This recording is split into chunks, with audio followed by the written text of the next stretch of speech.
While Balin was still in the air, his armor changed significantly. Flashy membranes hardened to form real armor, and the dozens of eyes merged into 13 big ones that were scattered along it. This terrifying appearance was the most powerful form of the bio-boosting armor. BZZZ, the purple corrosive energy still attacked Balin's body, but it was nothing in front of his armor. There wasn't even a tiny depression formed. This fact stupefied the twin Magi. They looked at each other and immediately came to an accord. Run! Magi who could defend against a joint attack of theirs were far more powerful than they could handle. They did not want to be thrown out this easily. You! Balin was about to blow his top and jumped forward in a rage. Crack! Pits were formed under Balin's feet as his jump landed him in front of the twins in an instant. Die! Balin raised his crossblade. Balin's strength was already at the peak of rank 1 Magi, approaching the boundary of rank 2. Once he made up his mind, it was easy to kill mere semi-converted Magi like them. Pup. The cross-blade ran through the neck of one Magus, then a light came out of his body. His body was covered by a milky light column and disappeared immediately. You go along with him? Balin took no pity on them this time and shoved his cross-blade into the other's heart. Peng, this one disappeared into the white lights as well. After killing the twin brothers, Balin took a milky amulet out of his pocket. Beep! After a flash, the number in this amulet turned from 1 to 3. Balin stared at this in a daze, a wry smile on his lips, outside the secret plane in the middle of the arena. A light column burst out, an indistinct figure inside it. Quick, medicine! The host ordered with experience. Several Magi dressed in milky robes with the symbol of a snake and cross rushed around. After the light dissipated, the Magus who was eliminated first showed up, his face pale and the wound on his neck bleeding. I will stop bleeding first, prepare the life spell. The medical team consisted of healing Magi, several of whom emitted energy fluctuations at the peak of rank 1. A milky light bathing him, the wounded Magus was cured and the wound on his neck disappeared. A second later, his younger brother was also sent out, and the medicine team took care of him as well. Up in the platform, what happened just now was seen by Leylin, but he had an impulse of cover his eyes. Very adaptable, but still stupid. It seems that the years of exile and adventure taught him nothing. Fortunately, I didn't tell anyone that I taught him. What an embarrassment. Look, Halon and Carl ran into each other. The stars of the competition meet, this should be a good show. Some Magi smiled gloatingly. If you find any errors, broken links, non-standard content, etc., please let us know report chapter so we can fix it as soon as possible. Chapter 375, Teaming Up Leylin turned his attention to another screen. In the sky above a verdant forest, Longbottom, disguised as green-robed Carl, had run into Halon. These were two favored dark horses had a large possibility of gaining victory. This immediately attracted attention. Many contestants had already been eliminated in a short period of time.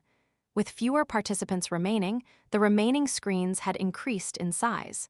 Within the secret plane, green-robed Carl? Halon glanced at the strange youngster in front of him. I'd originally wanted to skip the trouble of defeating you guys one by one, and had decided to wait to make a move and harvest a large number of points at once, but forget it. I'll make an exception for you and take your point right away. Longbottom looked at Halon in front of him, a sinister smile on his face. Now that he was getting closer to the goal, he did not have to disguise himself so carefully. His opponent's identity as a genius made Longbottom, who had been born a commoner, feel a sense of disgust. You seem to hate me? Halon's brows furrowed. It's all right. Anyone who obstructs my path shall die anyway. Gee, who do you think you are? Longbottom laughed weirdly and released part of the bindings on him. Cold, powerful, a berserk wave of spiritual force swept across like a hurricane. Peak rank 1? Halon's expression, that had always been as cold as ice, was immediately smashed through. Longbottom's burst had also caused a frenzy outside the plane. Peak rank 1? I remember green-robed Carl is only 45 years old, right? A judge wearing reading glasses asked a Magus behind him, Fano, when did you reach the level you're at? The Magus by the name of Fano was an old geezer with a white beard. He looked ashamed as he spoke. Your subordinate is ashamed. After training hard on the icy throne for 70 years, I reached this realm at 115 years old. If he studied on his own, this Carl really is a genius. This judge raised his spectacles, run checks on him. If there's nothing wrong, we can consider enticing him into entering our guild. Leylin, who was also on the judge panel, saw that many of the other judges had sent down the same order and couldn't help but laugh inside. If this was a few days ago, they might be able to find out about Longbottom, but now, by the time they had run their checks, Longbottom might already have achieved his goal. What use was it then if they found out? "You're already at the peak of rank 1? Leylin blurted out, unable to maintain his indifference any longer. This is the expression. Longbottom chuckled aloud. "I want those people who look down on me to realize how wrong they are." He laughed crazily, flushing red as if he were sick. "You're crazy." Leylin's voice became cold, and large numbers of silver-white light blades appeared from his robes, swirling in formation. "Go!" Leylin pointed at Longbottom, and the many light blades formed a dense mesh and tried to pull Longbottom in. Meanwhile, he turned into a black shadow and disappeared into the sky. "You overestimate yourself." Longbottom snorted coldly, a layer of green mist surging forth. TSS. Great numbers of silver-white light blades entered the mist and immediately produced sounds of corrosion, dissipating one by one. "Come here." Longbottom's right hand became a phantom image and reached deep into the air. Next, a black shadow was pulled out from the surrounding space. Leylin's expression was that of disbelief. "That's impossible. This concealing technique is my master's special technique. How could it? That strong aura of life on you betrayed you?"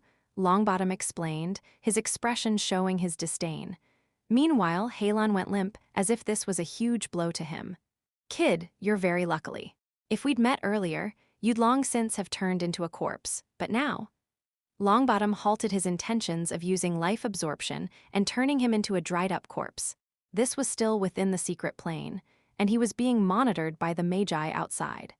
If he hid his true strength, he could pass it off as being exceptionally talented or having gained some inheritance. Whatever it was, Twilight Zone was huge, and it was no surprise to have some fortuitous encounters. However, life absorption was a dark elven meditation technique.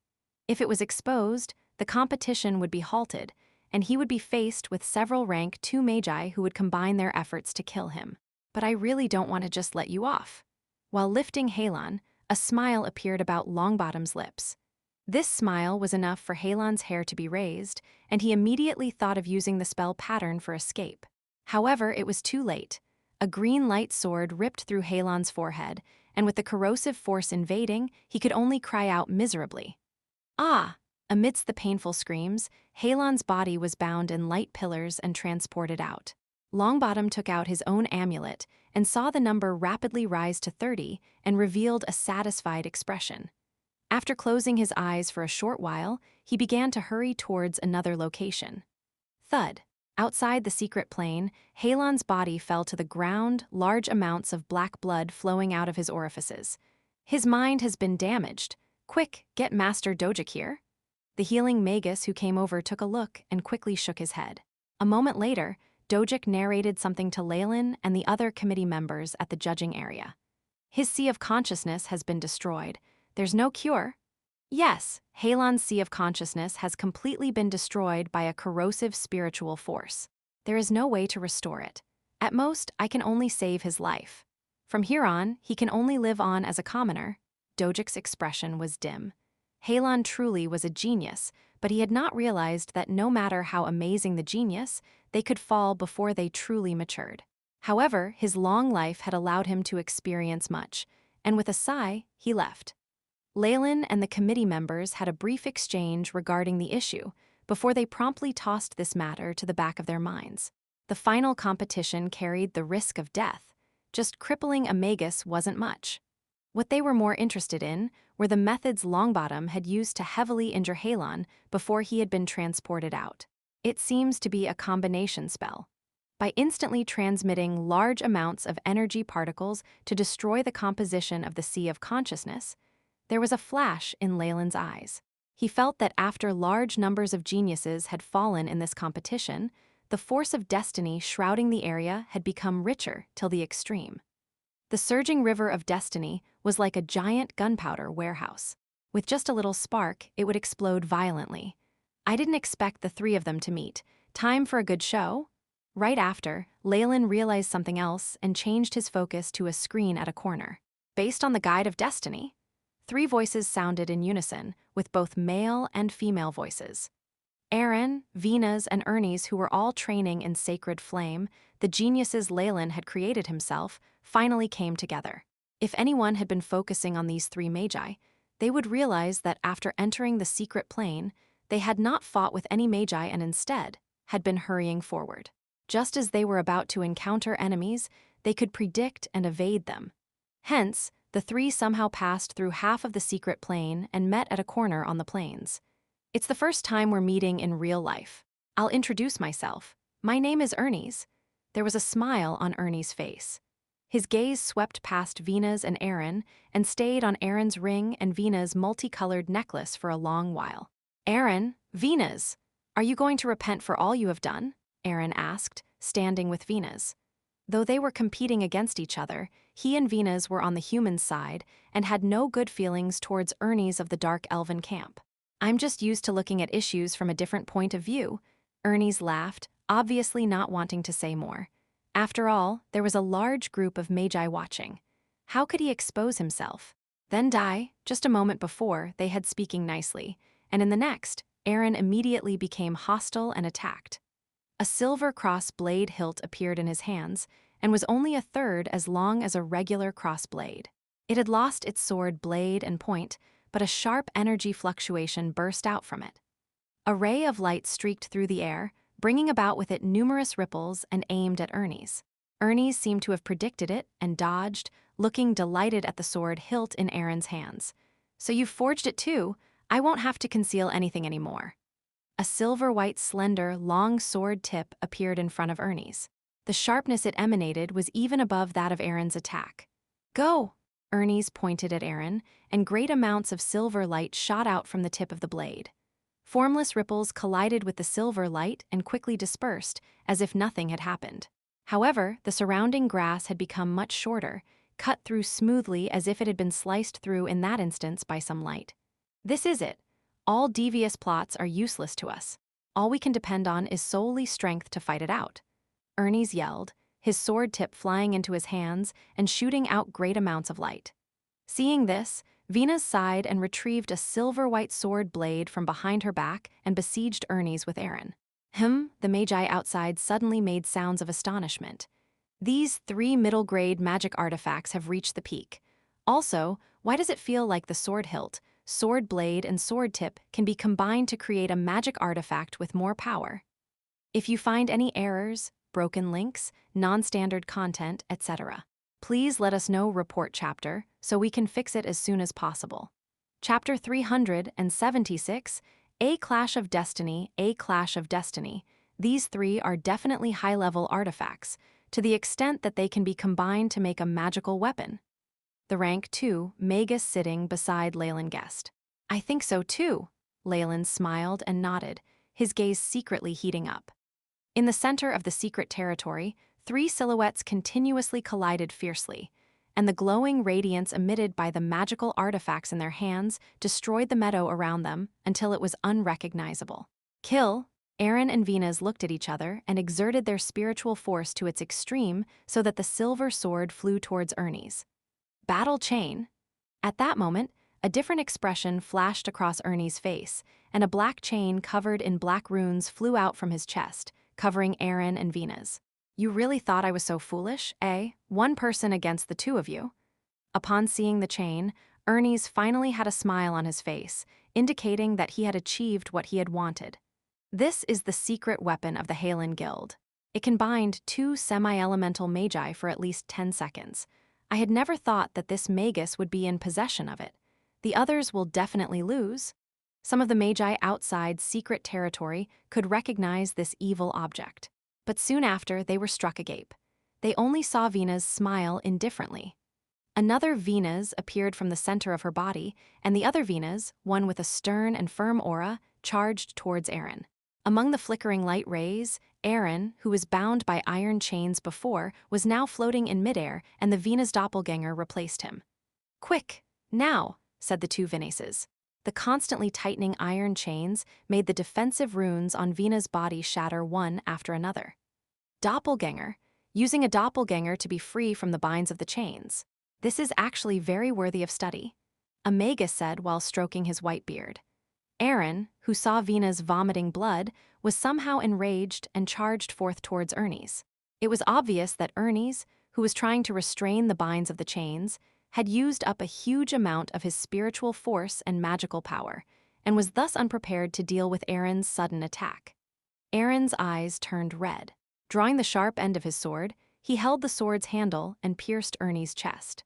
But Ernie's did not summon any escaping spell and only had a weird expression on his face, as though he was crying and laughing at the same time. What happened? Is there something wrong with the spell? Extract him, a Magus immediately commanded, but the characteristic white light had not appeared yet. Sigh, Ernie's coughed out a huge amount of blood. You've won, Ernie said as he struggled. What? Why aren't you escaping? Aaron asked. He found this all extremely hard to believe. Tusk, why do I have to escape? Ernie's facial expression changed, as though he had changed into a completely different person. Don't kill me. Soon after, a dreadful expression shadowed Ernie's face. But following the huge loss of blood, the expression gradually disappeared, and everything eventually returned to its original state. You need to be careful of the black hand behind. My brother, I saw. Ernie shuddered and gave the long double-edged sword and calligraphy pen to Aaron. His eyes suddenly turned white, and without finishing his last prophecy, he lost his life's aura. Peng, Ernie's fell to the ground. Catcha, Aaron felt a mysterious energy emerge from Ernie's body and enter his own as Ernie's died. The sacred flame rapidly swirled, as if it were absorbing something unknown from his body. Soon after, he broke through the semi-converted elements and finally achieved the position of a peak rank 1 Magus. But he was not happy at all. Let's go, said Aaron, as he helped lift Vina's, who was seriously injured, and disappeared among the milky, white light beams. The day's events had been thoroughly confusing for him, so much so that he no longer held any interest in the final showdown between Leylin and Longbottom. Outside the secret territory, Leylin touched his chin as he pondered deeply. Schizophrenic symptoms are getting more severe. Signs of benevolence, viciousness, weakness, and other personalities, along with intense suicidal tendencies, are being exhibited. This experiment is a failure. Even if one is alive, it's no use. He appeared regretful as such thoughts passed through his head. Soon after, he then turned to the last screen and said, "Let the first fated confrontation start." In the center of the secret plane, a majority of the Magi had already been eliminated. The only two to survive were Leylin and Longbottom, who, combined, had more than 40 wounds on their body. Furthermore, these two people were gradually getting close to each other, on the verge of converging. If no mishaps happen, the champion will arise from one of these two Magi. Let us wait and see. The host excitedly declared as the screens on site constantly fused, and finally, the two last huge screens were split respectively on Leylin and Longbottom's side. The two screens merged, as the two Magi walked closer towards each other. They were going to form a single large screen. We finally meet again. The strong body armor on Leylin had 13 eyeballs with oddly shaped cyclones on them, as though they were absorbing something from the surroundings. Can you stop me? Longbottom, disguised as the green-robed Carl, sneered. Whatever happens, I must defeat you today. Leylin firmly said with confidence as he pointed his crossbow towards Longbottom. Tusk, you know what, Leylin? The more I see you, the more annoyed I get, ever since I saw you at Potter Town. At this time, Longbottom said to Leylin, Why did Leylin choose you the previous time and not me? What do you have that's much better than me? So you still do care about this? Leylin's expression darkened upon hearing all this. The other Magi outside the screens looked doubtfully at the two Magi settle down without producing any energy waves. So these two Magi knew each other beforehand? Questioned some Magi as they exchanged doubtful looks. Zew. And at this moment, the two Magi in the middle of the screen started moving. Energy particles stormed forth from their bodies just like a gale, producing immense pressure and causing the airflow around them to reverse. It was an uncommon sight to see two rank 1 Magi competing against each other in Twilight Zone. Leylin, who understood and knew these two Magi, naturally knew that what they showed to the public now is far from their true powers. Bang! Bang! The green and red silhouette continued bumping against each other in midair so much that the air around them got compressed and exploded. I never thought that you can also enter the rank 2 realm, Longbottom said to Balin in the midst of the intense battle. The Magi outside did not notice anything strange with Balin and Longbottom's first showdown between the screens. Although the energy waves were only at the peak of rank 1, only Balin and Longbottom, who knew each other very well, could tell the terrifying capabilities of each other. On top of that, they were able to control these abilities without the slightest spillover and maintained the facade of being rank 1. With this amount of strength, it would be a good showing even for a rank 2 Magus.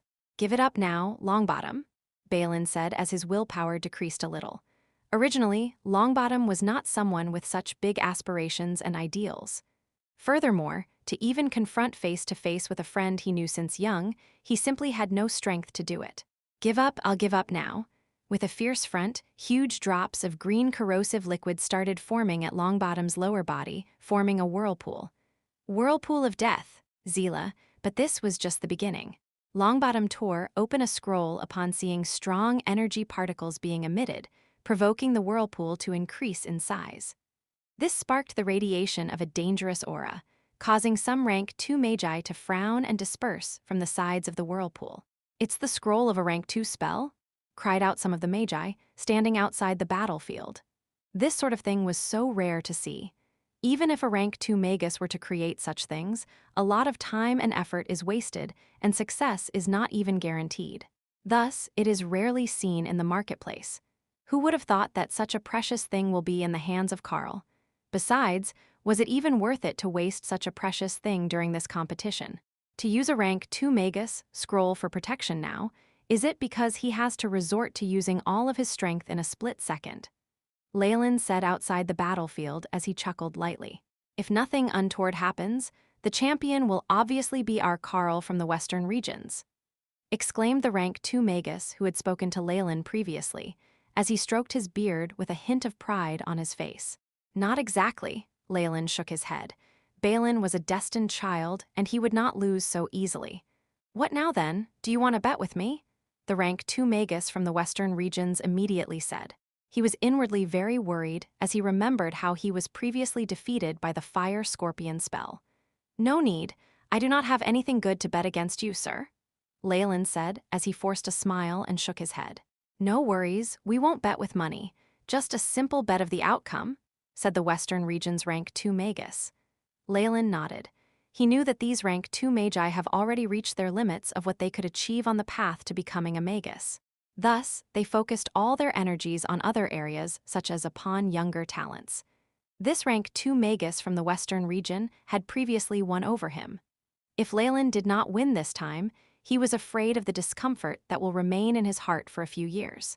The enormous and brutal whirlpool continued expanding, like how a monster widens its mouth, and immediately engulfed Balin. Upon seeing this scene, Longbottom smiled. Longbottom suddenly charged into the middle of the whirlpool and came out holding a green sword handle.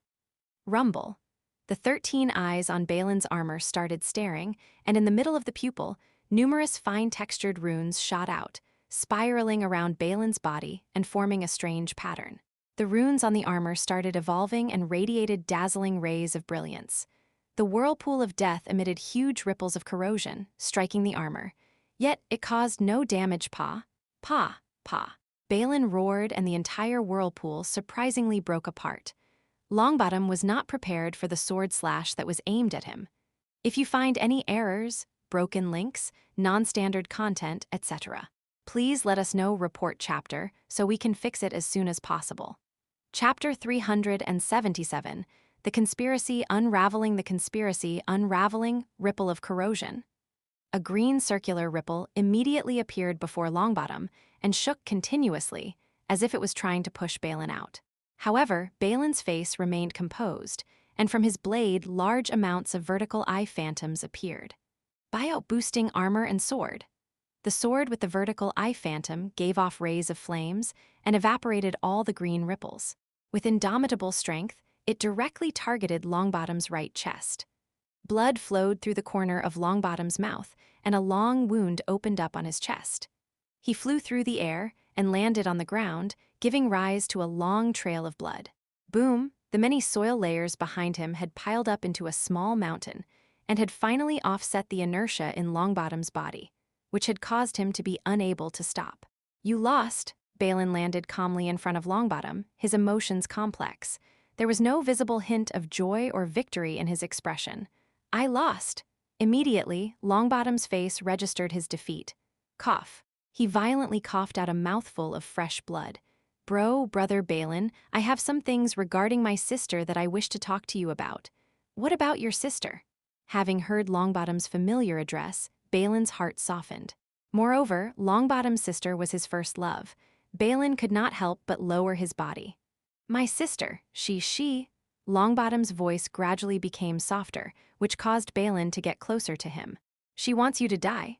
After seeing that situation, a hint of a maniacal smile flashed across Longbottom's face, and a crystal in his hands was launched like a lightning bolt. Not good, Balin's eyes widened, and he unceasingly flew backwards, his bio-boosting armor continuously adding layers of defense. But it was too late. A gray ray of lightning detonated in front of Balin's chest and smashed the milk-white talisman. Boom, a pillar of light enveloped Balin and caused him to disappear from the secret plane in an instant. Crash! Bang! Balin's figure appeared at the site of the competition, his face still registering shock and grief. He looked at the charred area above his chest and remained silent. Ha! Even though the tactics weren't entirely legitimate, at least I won. The Magus from the west, who had bet against Leylin, immediately laughed loudly. That's right. You won. Magi were not knights, and did not have to conform to a code of honor. Even though Longbottom's tactics were overboard, and he used whatever he could to obtain success, he was undoubtedly the champion. Leylin naturally had to recognize this point. What was more important was that there was nothing wagered on this. To concede defeat was nothing much. Leylin's attitude actually caused these magi to feel embarrassed. Actually, the Magus that you thought highly of was strong too. Not only has he reached the level of a peak rank 1 Magus, he is walking the ancient path of the bio booster. If I am right, his armor was inherited from at least an ancient rank 2 bio booster. If we were to compare their true strengths, he would still surpass Carl. Leylin nodded outwardly, but he did not agree with the claim. Even though Balin was strong, Longbottom was not a person to be provoked. A son of destiny just like Balin, his most terrifying dark elven meditation technique and other secret cards had not been revealed. Of course, both of them had suppressed themselves for the sake of the magi who were watching, and Balin himself had concealed his trump card, the underground winter spider emperor. Were the two to have battled without considering the consequences, both parties would have equal chances of winning. By now, Longbottom had finished off the remaining few magi in the secret plane, dominating his opponents, and the host announced loudly, "The champion has already emerged. He is green-robed Carl from the west. Let us cheer for him. Carl, Carl, Carl." The magi present instantly let out cheers of happiness and welcomed Longbottom. What are we to do? Should we openly reveal his identity in public? Aaron secretly communicated with Balin. No, not at all. He threatened me earlier on. Should we do so, he will immediately initiate his plot and bring huge amounts of casualties to the magi present. Before we clearly understand what he's planning, it would be best not to do so. Balin hesitated and was seemingly indecisive. Regardless of how they were communicating secretly, the process of the competition had been advancing bit by bit. Now, may we invite our champion and the other 30 magi on stage, for our 9 most distinguished and high-ranked judges to give out the prizes.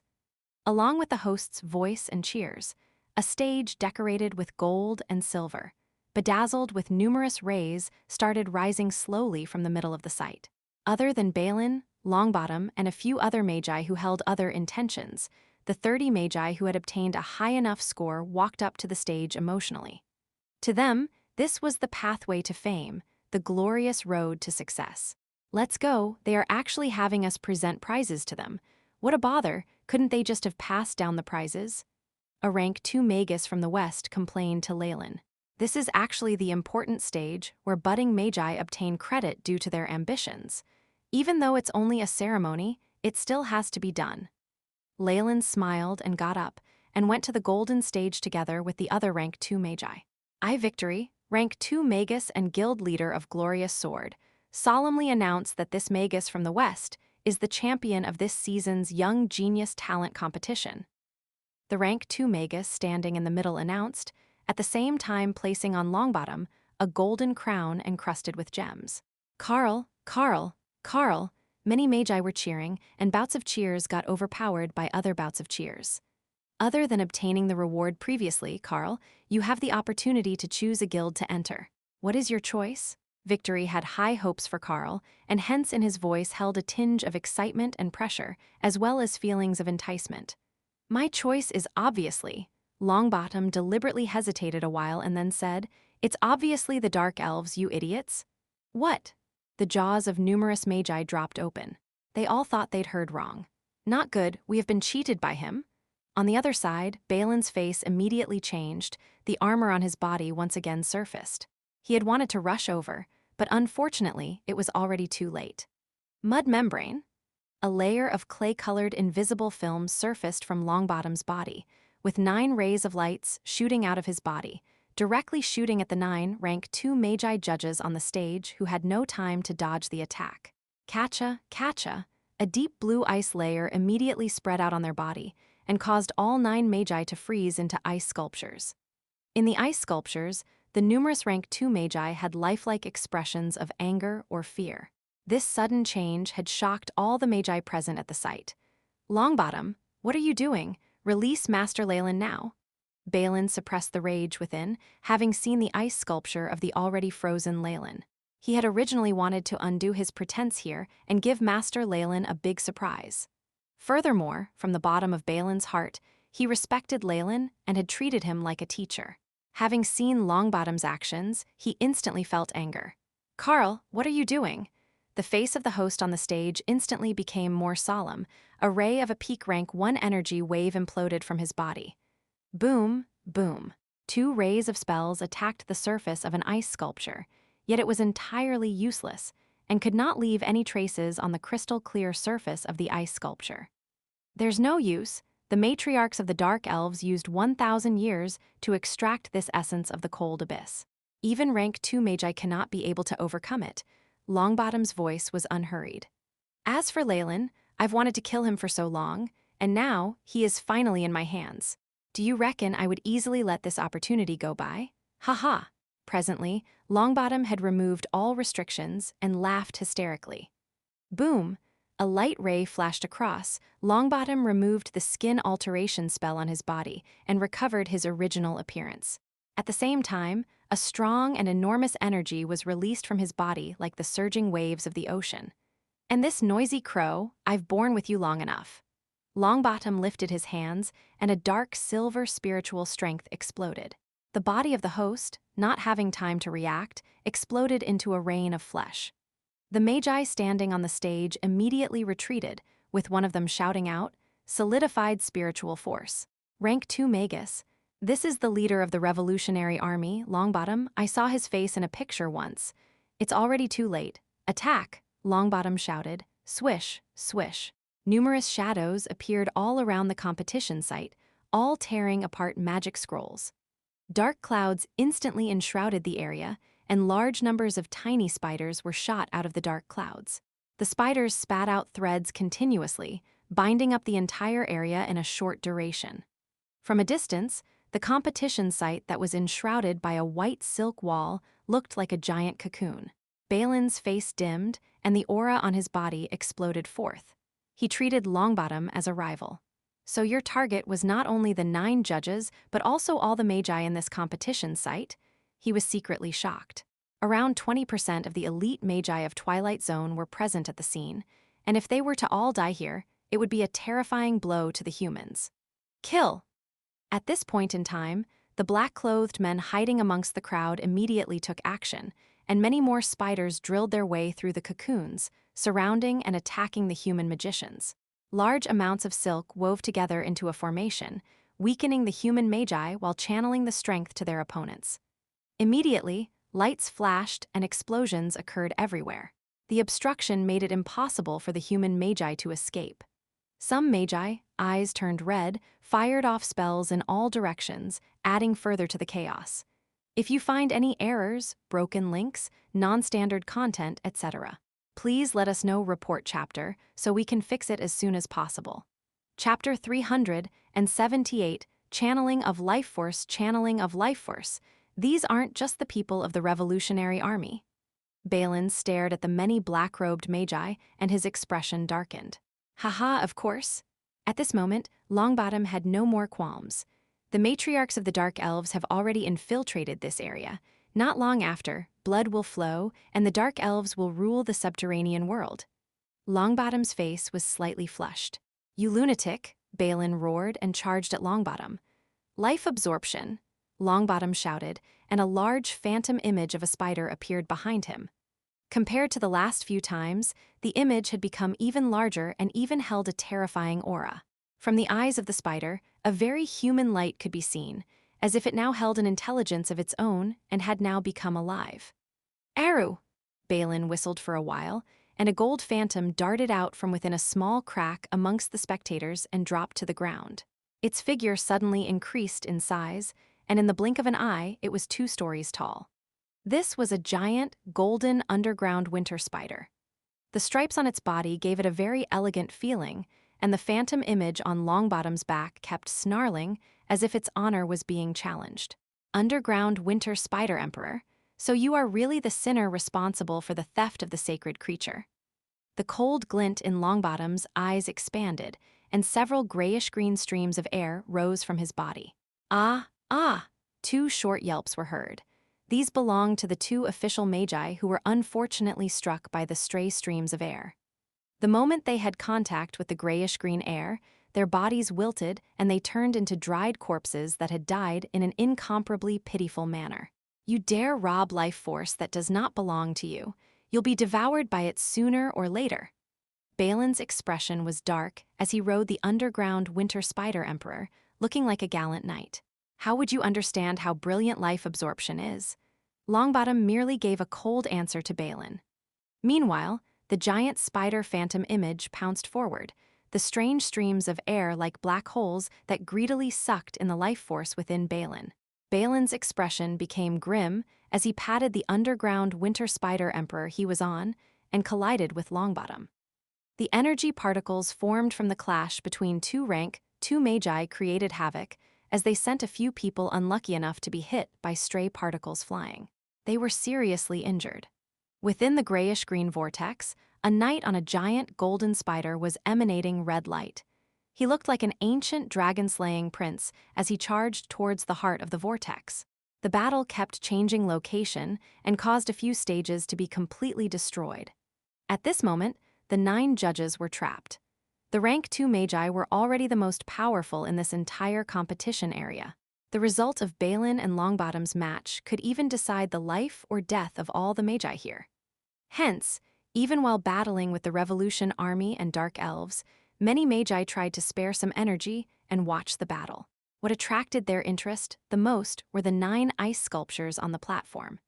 These magi knew very well that a small part of their chances of survival depended on Balin, while most of it depended on whether these rank 2 magi could break out of their restrictions. Even Longbottom would be reduced to dust under the combined attacks of 9 rank 2 magi. "Cough, wake up, my lords." At this moment, light flashed in a corner and a gray-haired Magus appeared.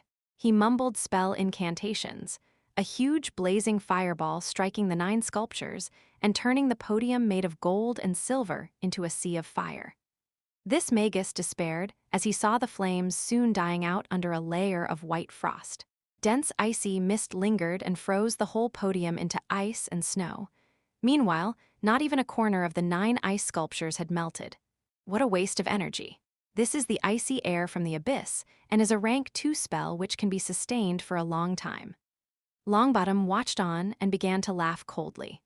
Without waiting for his orders, a few dark elf special guards in black robes charged forward and began to battle with the Magus in gray robes.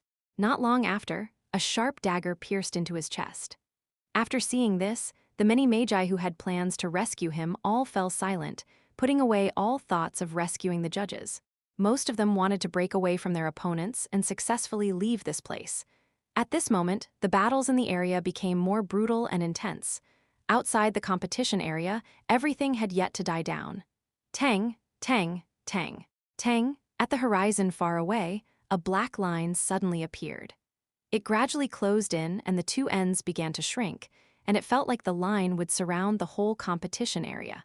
When the black shadows came closer, it could be seen that they were actually the elite underground winter spider knights. There were a great number of dark elven magi, which included multiple matriarchs and even Anya. "Seal off that area and don't let any human get away," Anya commanded, and then pointed at the cocoon in the middle. A gentle voice transmitted to every knight's ears. "Fight for Her Majesty! Fight for Her Majesty!" The many dark elven underground winter spider knights cheered and then began their attacks. "Prepare for Joint Earth Pitfalls spell. Begin!" At this moment, brownish-yellow lights flashed and countless depressions appeared in front of the underground winter spider knights. They were like long trenches, with earthen spikes piercing upwards and stopping the knights in their tracks. There were a few knights who had moved too quickly and fallen into the trench, their chests, arms, thighs, and even faces pierced through like skewered meat. Those who had yet to die kept howling in pain.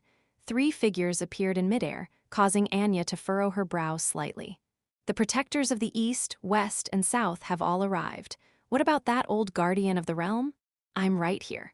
I wouldn't need you to worry about me." Green light flashed, and the old protector appeared before Anya. Though he seemed weak and did not have much of an aura, Anya looked as if a great enemy had appeared in front of her. "I didn't expect you, Anya, to use the Dark Elves' crown as a means to enter Twilight Zone without letting even the Dark Elven Knights know about it." He smiled slightly while greeting her. The crown of the Dark Elves was a sign of the authority of the Dark Elven Empire. It was also a very powerful magic artifact. It had a very simple function, which was to conceal the energy aura of a large group of people and their mounts. The key point was that it could turn around the battle. However, every time it's used, it can only be used again after a 50-year wait, which is why this inherited magic artifact of the magic elves could not be used flippantly. Now, the Dark Elven crown could finally exhibit all its strength and shield numerous Dark Elven armies into the central region, almost wiping out all the magi at the competition area. Except for the protector of the northern region who has died, all of the Lord Protectors are here. "What's this? Do you want to stop me?" A little green vortex appeared above Anya's hands, glimmering with a mysterious light. It attracted the attention of everyone to look at the vortex, which had the intention of sucking human spirits in. "Protecting Twilight Zone and the human race was our vow when we took on the role as protectors. This is an honor worthy of exchanging our lives for." The Guardian's face was filled with layers of wrinkles, and he looked about to die of old age. However, his eyes still shone with light. Anya sensed that, although the life force of the Guardian was like a flame that was sputtering out, it still emanated light and warmth that even caused her to be worried. The allied Magus army appeared behind these few protectors, confronted the Dark Elves. The plan was actually leaked out. Who was it? Anya's brows furrowed and then straightened out. "Whatever it is, we've finally restrained your 9 rank 2 magi. There are still many elite magi and acolytes within the competition area. In other words, we have a sure victory in this war. Attack!" Without waiting for the opposing magi to finish their preparations, Anya immediately ordered for the Dark Elven matriarchs to attack. With a flash of her body, she somehow disappeared from the air, and when she reappeared, she was in front of the Guardian of the realm. A fair palm brought with it a terrifying, devouring strength and was pressed towards the old man's chest. "Floating light?" The light in the old protector's eyes became brighter, and he exclaimed. Numerous tiny rays of light surged out continuously and formed a protective shield in front of him. The moment Anya's hand made contact with the shield, a low sound was produced, and the ground suddenly trembled, the space even beginning to quiver. "Old geezer, how much longer can your life force sustain you?" Anya's expression remained unchanging as she continued her attacks. A tremendous vortex formed behind her, and any magus that was sucked into it turned into a dried corpse in an instant. Activating combination spell pattern? The expressions of the protectors of the other 3 regions changed greatly, and as if they had made up their minds. They headed into the skies, shooting out great amounts of green threads that connected with the Guardian of the realm. Tremendous rays from light force wrapped around him, and the next time he re-emerged, he had already become a handsome and sunny middle-aged man. If not for the familiar spiritual aura about him, nobody would recognize him. As for the three other protectors, they began to age visibly. Good, good, good, Anya bit her lips. She could naturally see that the three rank 2 magi were entrusting their life force to the Guardian. However, this meant that, after today, the 4 of them would have all their life force consumed and lose their lives. If you find any errors, broken links, non-standard content, etc., please let us know. Report chapter so we can fix it as soon as possible. Chapter 379, Fury overflowing through the heavens. Fury overflowing through the heavens, all obstructions are futile. The Dark Elves will rule over Twilight Zone from today, Anya mumbled, and a dark gray shadow extended from her back over the area. Within the dark gray world, the plants and animals were drained of their lives, turning to ashes at a surprising pace. Wilting domain, Anya shouted in a low voice, and within the domain, a circle of gray light exploded from the bodies of the underground winter spider knights, allowing them to be even bolder and fiercer. As for the enemies that had been affected by the domain, they soon found their bodies aging and their life force disappearing. A false domain. Anya, from beginning to end, you've always been ahead of me. The protector, who looked like a middle-aged man, sighed, and then shot out large amounts of gold light that were like a giant sun. The 2 domains collided against each other, and the air seemed to shatter, causing tremendous spatial distortions and then exploding. On the ground, the Magi used the trenches as their first line of defense. However, the Dark Elves were still proceeding with their attacks. In that moment, the area was filled with the scenes of war. The Magi spent all their energy here and did not have any to spare to break the giant cocoon and save the others. The large white cocoon was standing proudly, and even if magic were to brush past it, it remained unharmed, displaying its immense defensive ability. Even if there were stray streaks from the battle between the rank 3 Magi causing it some harm, there would be multiple little spiders crawling up and spitting out threads to patch it up. Such a powerful regenerative ability caused the Magi within and outside the arena to feel despair. Haven't you found it yet? Venus glanced at Aaron. They now had their backs against each other. Parts of the silver-white meteor sword floated, withstanding the attacks surrounding them from the Magi of the Revolutionary Army, Dark Elves, as well as countless little spiders. The situation on the battlefield was what Longbottom's side intended it to be, and it was progressing in a way that benefited them. Not only were the 9 strongest rank 2 Magi restricted, many people from their own side had also snuck in. Under the unexpected attack that nobody could have responded to in time, many Magi died in their comrades' arms. In addition, within the competition area, Longbottom had also arranged for something. Not yet, Aaron smiled wryly. Longbottom's conspiracy is too complex. He actually used himself to draw our attention and left the key to the battle on the battlefield itself. He brandished his sword hilt, and great amounts of sharp white lights severed the threads in the air. It's very difficult to identify these threads, which are spread out all over the area. The moment they wind around the body, they will consume spiritual and magic force, which is used to complement the running of the spell formation. To break this spell formation, we need to find the very center of it, but I can't see it in my predictions. Aaron's expression was incomparably dark. Grandpa Merlin, what's going on? Seems like an even more powerful Magus is using the power of destiny to conceal the important part. To be able to hide it from your prophecies, it must be a powerful person, at least at rank 2. I even suspect it could be a rank 3 Dark Elven matriarch personally doing this. Grandpa Merlin's voice was serious. Then we can only search one by one at the places where energy converges? Aaron's expression was serious. He suddenly raised his sword towards the right. Wang! White light blades streaked through the sky, and a dark elf's face showed his disbelief as he was slashed into 2. The badly damaged corpse fell to the ground, large amounts of fresh blood and multicolored intestines flowing out. Chaos! Aaron thought that this was utter chaos. Many Magi of the Revolutionary Army, Dark Elves, as well as summoned creatures all battled in the giant area, and there were even a few Magi secretly taking revenge on their rivals. These bloody battles caused the situation to become even more chaotic. At the very center, Balin was riding the underground Winter Spider Emperor. he and Longbottom in the middle of the final showdown. The energy from the battle between the two rank 2 magi overflowed everywhere, and the surrounding magi automatically avoided them. Not far from the battlefield, 9 ice sculptures stood tall. Despite the stray waves from the battle between rank 2 magi, none of them were in the least bit hurt, creating a stark contrast between them and the complete disorder in the surroundings.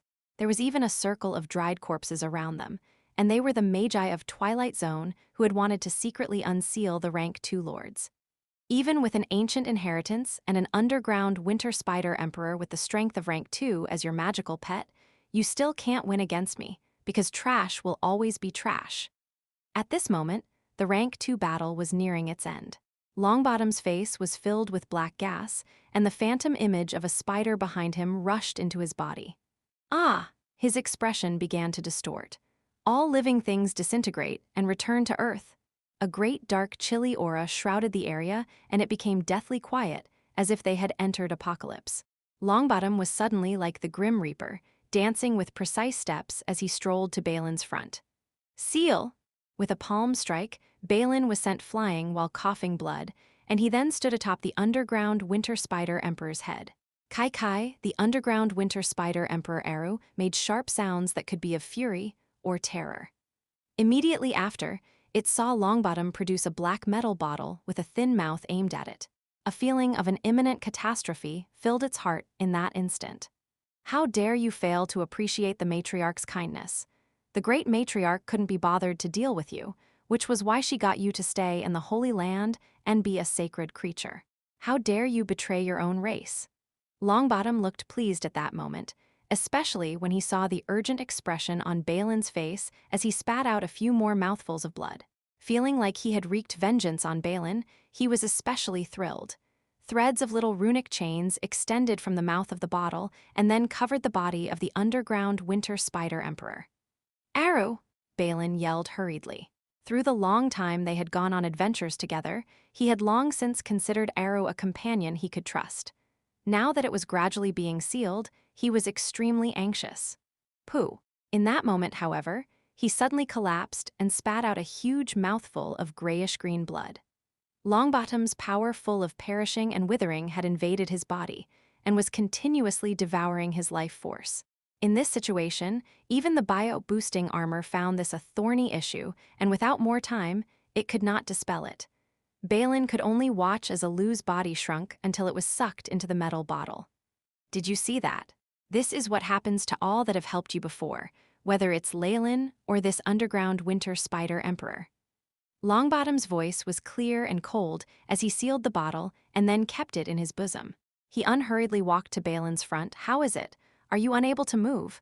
My death decay isn't so easy to withstand. Boom! He gave Balin a flying kick, pushing him tens of meters away, his face dragging and forming a giant trench.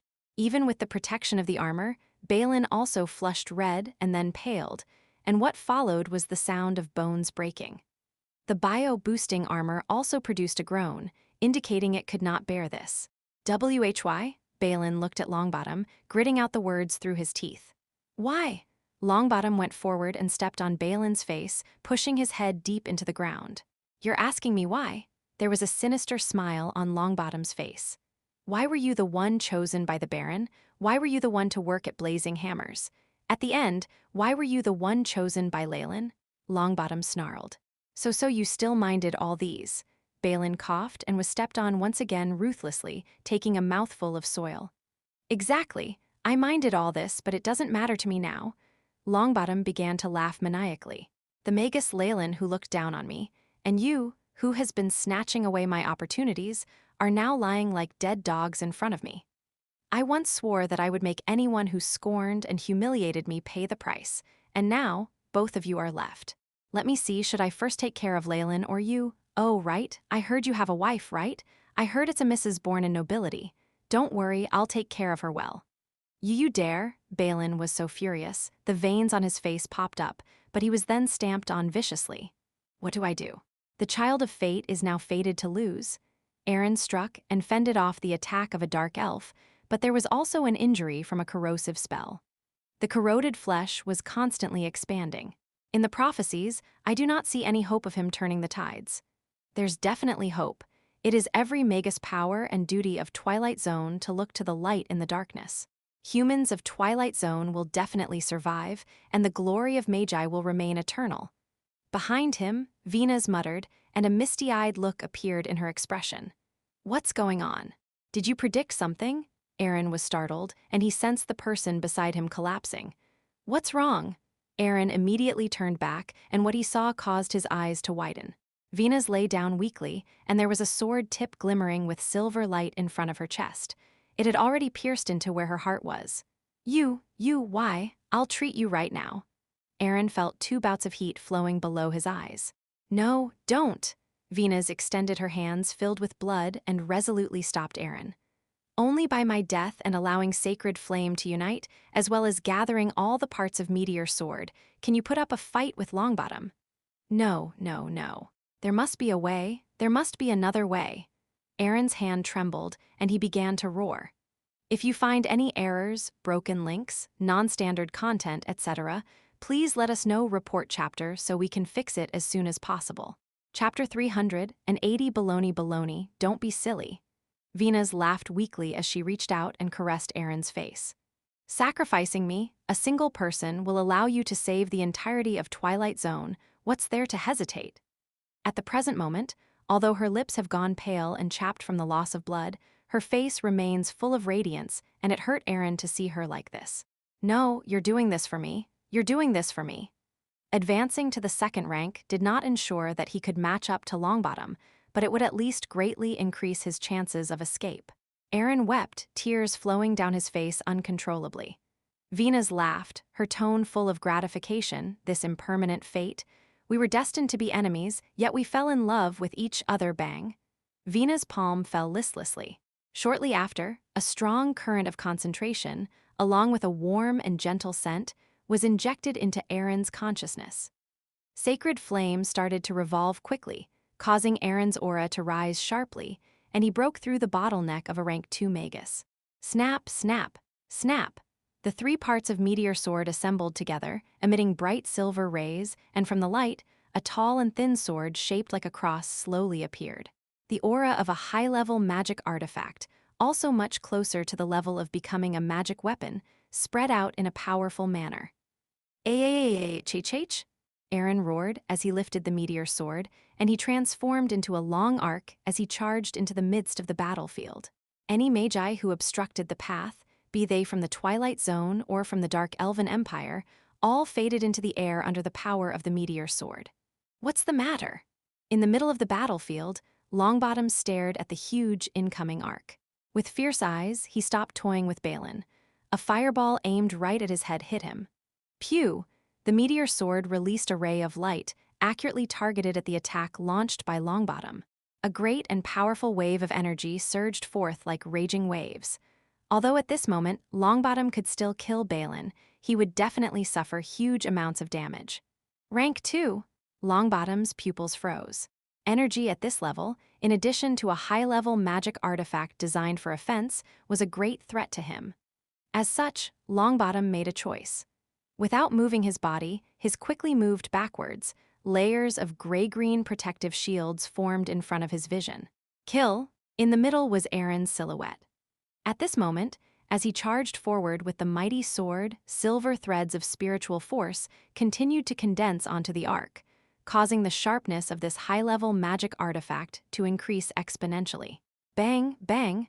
The protective shield set up by Longbottom was torn apart like crisp paper, and the blade of the sword even touched Longbottom's eyes. Are you trying to kill me? With just you alone? Longbottom had a sinister expression on his face, and the shadow of a spider appeared on his body, with its mouth wide open, clasping directly on the long sword. Snap! The sound of a slight explosion rang in the air, following which, the silhouette of 2 people flew away, retreating. Longbottom stroked his face, as below his left eye, a stream of blood flowed. Whereas on the other end, Aaron's arm produced a bone-crunching noise as he quickly retreated to where Leylin was. Are you all right? Leylin finally expelled the corrosive spell's energy left by Longbottom within himself, and he stood up. Although he did not witness the previous scene, he felt that the expression on his friend's face was not right. Your strong armor has been damaged. Use this. Aaron glanced at Balin. He then passed the cross-shaped sword in his hand to Balin. The energy it can display in your hands will be much, much greater than what it displayed in mine. Now was not the time for idle talk. Balin immediately took over the meteor sword, but the deathly stillness in Aaron's eyes still frightened him. This again, why is it that every time I am about to succeed, there will always be more obstructions sprouting up? On the other side, Longbottom observed this scene with a grim complexion. So what? Having one more rank 2 Magus does not change anything. You will all die here today, Longbottom roared. The phantom spider on his back suddenly did something unpredictable. It ruthlessly widened its mouth and plunged its sharp incisors into Longbottom's shoulders. Strings of red, which were visible to the naked eye, was extracted from Longbottom's body, and the spider image on his back grew redder and started to expand. Although Longbottom's body continued to become thin and weak, leaving only skin and bones, which looked terrifying, the energy in his body was increasing exponentially, as though there was no limit. Dark Elven Ritual of Life? We cannot let him complete it, or he will advance into the peak of rank 2, even though he will have to pay for it with his life. Aaron's voice grew hoarse, but he immediately transformed into a silvery arc as he rushed at him. Old friend Aru, this time I will not hesitate and be benevolent. Just you wait, I will save you. Balin gripped the meteor sword tightly. This melee weapon, when in the hands of a powerful warrior, also let out a deafening screech. Kill, Balin had a face of determination. The eye on his armor opened once again, and a huge restrictive aura suddenly arrived at the site, aimed at Longbottom, who was in the center. Ha, come. Come, Longbottom, who had a stick-thin figure, laughed wildly and engaged Aaron and Balin. Bang! After the Ritual of Life, not only did his aura increase, it seemed to have experienced a transformation, allowing him to gain a huge boost. He raised his bony right arm against the meteor sword in Balin's hands. Bang, bang! The two came into contact, letting out a horrifying sound of metal brushing against metal. The meteor sword in Balin's hand could only cut the skin on Longbottom's hand, following which it was blocked by Longbottom's arm, which was stronger than steel. Ha! Balin's face was full of shock. He chopped another time, but the long sword that pierced Longbottom's face was stopped by his teeth clenching hard. Sacred flame? Aaron pointed at Longbottom. A wave of pure white blaze laced with threads of silver fell, causing the area around Longbottom's body to burn. Longbottom's Magus robe, rings, and accessories were all melted in the blazing fire, but his body remained intact, just like sturdy metal. What is happening? Jumping on this chance, Balin finally drew out the long sword, standing up with Aaron, who had retreated to a corner. The Ritual of Life has begun, and at this point his life does not belong to him, it belongs to the noble mother of the abyss. Simply put, the source of his life has been transferred, and his body is only a puppet now. Whatever harm we inflict upon his body won't have any effect. Aaron's face turned serious, with a hint of frantic, but his Ritual of Life has not been completed, so the core should still be in the process of transferring. Later I will control and mark him, take care of the rest. Got it, Balin nodded. How are you going to? He could not finish talking before Aaron madly dashed in. Die, Longbottom watched Aaron charge towards him, his eyes full of vengeance and violence. He abruptly sent out a fist. The black fist collided with Aaron's chest, letting out a crisp sound. Snap. Longbottom's face suddenly changed, and he retracted his fist. On his knuckles, a bone had already been pierced through, and strands of black solidified blood could be seen. What's happening? How can an ordinary bone-piercing spell take down my defenses? There was a huge change in Longbottom's expression, and he seemed to have thoughts of retreating. Bang, bang, bang. But it was too late. Many silver bone piercings started to come out from Aaron's body, and his eyes turned white. Surprisingly, he was able to predict Longbottom's retreat route. After dodging his long-range attack, he clung onto Longbottom. Ah. Several bone piercings acted like a trap and pierced Longbottom all over, but Aaron grew even worse, blood spurting out of his body. This is my upgraded version of the bone-piercing spell, enjoy. Aaron's face was a mixture of madness and relief as he yelled, Venus, I am coming. You lunatic, Longbottom roared. He pounded on Aaron's back with his fists, and the great tremors even caused the ground to vibrate. Quick, over there. Aaron was bleeding from his nose and mouth. He used a sliver of spiritual force to mark out a position. That was on the flowery pattern on the abdomen area of the spider tattoo on Longbottom's back. It was now shining with a silver light. Kill! Balin's expression was calm as a great silver aura was released, forming silver-white flames. Large amounts of flame gathered on the meteor sword, a terrifying energy wave spreading throughout the entire competition venue, causing the surrounding magi to involuntarily stop what they were doing. The huge wings behind Balin rose, carrying him into the skies, causing him to look like a red meteor streaking through the skies. Die! At this moment, Balin no longer showed signs of hesitation and unwillingness. The long sword ruthlessly pierced through the defense of the spider image, the blade directly cutting through the marked position. The illusory spider screeched, and its 8 legs started to tremble irregularly. Suddenly, it was sent tumbling down. It then turned into black smog and dispersed. Ugh, glug. Longbottom's expression was very weird. He looked as though he wanted to say something but could not. All that could be heard was a constant gurgling noise made within his throat. The light in his eyes dimmed until they were a dead black. Bang! Longbottom's corpse fell to the ground and sent a huge patch of dust flying. We succeeded. Balin mumbled to himself, feeling as though he lost a part of himself. He felt empty, as though he had lost something very important to him. Be careful, the darkness has not ended. Both of Aaron's eyes turned white and he fell to the ground, a pool of blood forming beneath his body. If you find any errors, broken links, non-standard content, etc., please let us know. Report chapter so we can fix it as soon as possible. Chapter 381 Coin of Destiny Darkness. What darkness? Hasn't Longbottom's scheme been thwarted? Balin was doubtful, but he no longer had the time to think. He scooped Aaron up in a hurry, preparing to treat him. Strands of green rays emerged from Balin's fingers and merged with the horrifying wound on Aaron's body, helping him stop the bleeding and mending his tissues. Aaron, are you all right? Hang in there, Balin constantly cried out, large amounts of tears spilling from his eyes. Longbottom, Lord Longbottom is dead. At this time, in the middle of the competition venue, the revolutionary army and dark elves who had just lost their leader all fell into a state of chaos. Cough, cough, Aaron coughed violently and opened his eyes. I'm still alive. Of course, you're my prophet. How can you die without my permission? Balin covertly brushed away his tears and laughed. Oh no, Aaron suddenly started to struggle. What's happening? Balin hurriedly helped him stand up. Danger is still near. In fact, it's in our immediate vicinity. Aaron's face showed increasing terror. He is, bang, bang, bang. A person wearing an exquisite black robe emerged amidst sudden applause. Every move of his held an inexplicable aura of authority and grace, and he slowly entered their field of vision. As expected of a magus practicing sacred flame. Once you reach rank 2, even I cannot escape your prophecies. Master Leylin, weren't you? Balin looked at Leylin. At first he felt joy, but then he noticed the 9 statues erected in the center. A mere ice seal of eternity, what can it do to me? Leylin laughed casually, not revealing that he had known about Longbottom's plan from Ernie's. Even if he hadn't known, though, his frightening power and affinity with frost would have let him escape quite easily. Bang, as though to verify Leylin's words, one of the 9 ice sculptures suddenly exploded, revealing the silhouette of a puppet which quickly dissipated. What's happening? Haha, I get it.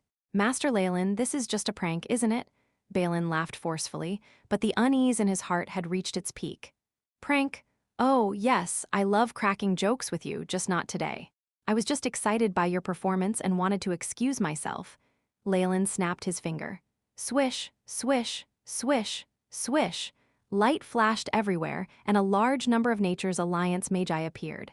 Some came out from beneath the stages, some from behind the seats, and some just materialized from the shadows. These Magi all had their concentration and powers intact, and embarked on a ruthless massacre the moment they entered. The Dark Elves and Twilight Zone Magi all fell at their hands and were swept in a matter of seconds. Second-level seal enhancement begin. The leader, Iron, immediately tossed out a scroll. BZZZT, BZZZT. A frightful wave of energy dispersed, and an even larger fleet of Magi appeared at the center of the competition venue, reinforcing the gigantic spider cocoon. Lord Leylin.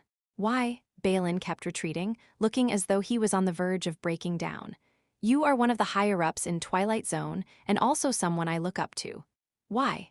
No particular reason. After directing a play for so long, it's time I came to wrap things up. The corners of Leylin's mouth turned into a sinister smirk. Play? What kind of play? Balin did not dare to think further. A comedy about a silly hero and a group of foolish magi. Leylin smiled subtly and pointed at Balin's neck. Boiling hot, scalding hot. Balin felt an unnerving heat exuding from his neck, penetrating through his armor, roasting his skin and muscles. Boom! A streak of gold light emitted from his neck and returned to Leylin's palms. It was a peculiar gold coin, one face of which had a lucky bird and the other a skull. The sides of the coin also had elaborate patterns and prints on them. This was the gold coin you gave me. Was it all planned from the very beginning? Balin laughed pathetically. No, I did not have such plans back in Potter Town, but on the way to the eastern capital, I found out that you were the child of destiny, so I decided to do this. Leylin looked at the gold coin in his hand, excitement written on his face. Hee, you are all liars, liars, Balin laughed hysterically. Rays of silver light burst forth from his body, and he charged forth, meteor sword in hand. Pow! A fist of immense strength landed firmly on his cheek, causing the meteor sword to be swung out of his grasp even as he was sent flying. Alas, the bio-boosting armor on his body failed to hold any longer and disintegrated midair. Your destiny was to become the victor of this revolution in your battle with Longbottom. And after Longbottom was taken care of, how do I put it, you are no longer of use to destiny. And without destiny on your side, you are but a dead dog to me. Leylin ruthlessly attacked Balin. It was the truth. Before Balin completed his mission, were Leylin to have made a move, he had a premonition that something would inexplicably block his path. But now, there was nothing that could stop him. This was the very reason why many accomplished heroes never got another chance to take risks and could only choose to live in seclusion among the commoners. Coin of Destiny, Step 1 accomplished. Leylin turned around and looked over at where Aaron was. Pew, at this moment, a stream of light also emitted from Aaron's ring, and in front of him appeared the great Magus Merlin. Little Aaron, what did you promise me then? I promised that other than collecting your shards, I'll have to help you complete another task. Aaron's expression was a mix of terror, alarm, and agony. Now I request of you to return to me the sacred flame. Merlin's voice was extremely calm, but Aaron couldn't help but turn pale at his voice. Grandpa Merlin, I've always been respectful to you as though you were my own grandfather. But the moment you advanced to the second rank, you realized it, no? Merlin's illusion transformed continuously before settling on the image of Leylin. So all of this, me gaining the inheritance, practicing sacred flame, meeting with Venas, it was all your doing. Aaron turned around and looked at Leylin, his pupils pitch black. At first it was, but the melodrama at the end was something I couldn't predict either. It looks like the stability issues with sacred flame still have to be solved. Leylin's voice was extremely cold. Now, hand it over. AH? As soon as Leylin voice sounded, Aaron felt as though his consciousness was split open by someone who wanted to extract something. The extreme horrifying pain caused him to roll around, and his face contorted into demon-like expressions. Shortly after, Aaron felt the spiritual force he had so painstakingly cultivated, with the sacred flame was drawn out from him entirely. Strands of silver spiritual force formed a vortex in midair, and Aaron, who lost his meditation technique, had his powers depleted progressively, from rank 2 to rank 1 before hitting rock bottom, an acolyte. The spiritual force of sacred flame, Leylin's smile broadened. He sang with excitement, along with the sacrifice of a child of destiny. With his deep voice sounding, the surface of the coin of destiny shone with a thin layer of light and was lifted into the air. With the magnanimous power of destiny, along with the foundation and spiritual force of the sacred flame that split apart and then merged together. Leylin pulled out a crystal already full of golden liquid and threw it into the spiritual force vortex. All of a sudden, a surge of silver-white flames emerged from within. There are still 3 broken and unwilling souls. Leylin's smile became even wider, and 2 items flew out from Aaron's body. They were a worn-out notebook and a 5-colored necklace. At this moment, an illusion flickered on each of the two items. Venus, Venus. Aaron struggled as he saw the face of his lover on the five-colored necklace. However, Venus' expression was ever-changing, from tenderness to detachment to distraught. You can join too. Leylin pointed at Aaron's forehead, and it exploded like a watermelon. The black ring in his hand also flew into the air, joining into a triangular formation with the other two items. With great power from the fragmented souls as the main body, the sacred flame meditation technique as the core, and finally injecting a large amount of the power of destiny, Leylin's voice grew in fervency. Following the chanting, the triangular formation and meditative vortex grew closer, giving off small explosions. Ah! Balin hissed violently and charged forth once again, but before he got close, he was already thrown out by the airwaves. Seal, a complex and awkward-sounding ancient incantation, finally fused into two short seals. Boom boom, a gigantic vortex formed, compressing the vortex and triangular formation into the coin of destiny like a funnel. When everything ended, flashes of light appeared on the coin of destiny, yet it seemed as though nothing had changed. Beautiful, isn't it? Leylin let the gold coin float in midair, and with a wave of his arm, the meteor sword voluntarily flew into his hands. You did all this just for those two items? Balin was beyond miserable, his eyes with a tint alike to flames. If you find any errors, broken links, non-standard content, etc., please let us know. Report chapter, so we can fix it as soon as possible. Chapter 382, Epilogue. It was mainly to attain the power of destiny. The meteor sword was just something that came along with it. Besides, it's not even complete. Leylin was in a good mood as he explained the details to Balin. Soon after, a great number of alchemy ingredients appeared before him. Brilliant rays of light started seeping into the sword and making it shine brighter. The truth is, the meteor sword was designed by and customized for me, and it is missing the most important step. Leylin drew the sword and held it up, his eyes glistening with excitement. Toxic bile, the terrifying image of a devil king, started to manifest behind him. But this time round, the toxic bile was concentrated on the meteor sword instead of a large-scale attack. Menacing, deathly strands of black crawled onto the sword, and the once bright silver glow started to dim before turning a glistening coal black. This was the original intention of Leylin to forge the weapon. The scope of the attack by the toxic bile was too large. Leylin thus confined its poison within the sword, preventing it from diffusing freely. Henceforth, anyone who was injured by the sword would immediately be poisoned. In addition, Leylin could use his own innate spells to supplement its already great power. Leylin looked at the dark sword shining in his hands, unable to mask his happiness. From here on, the power of toxic bile would not be used recklessly.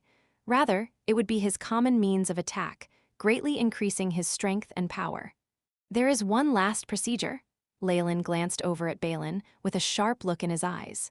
Balin had understood how this was going to turn out. He looked at Leylin and told him fearlessly, "I believe in the fairness and righteousness of Twilight Zone.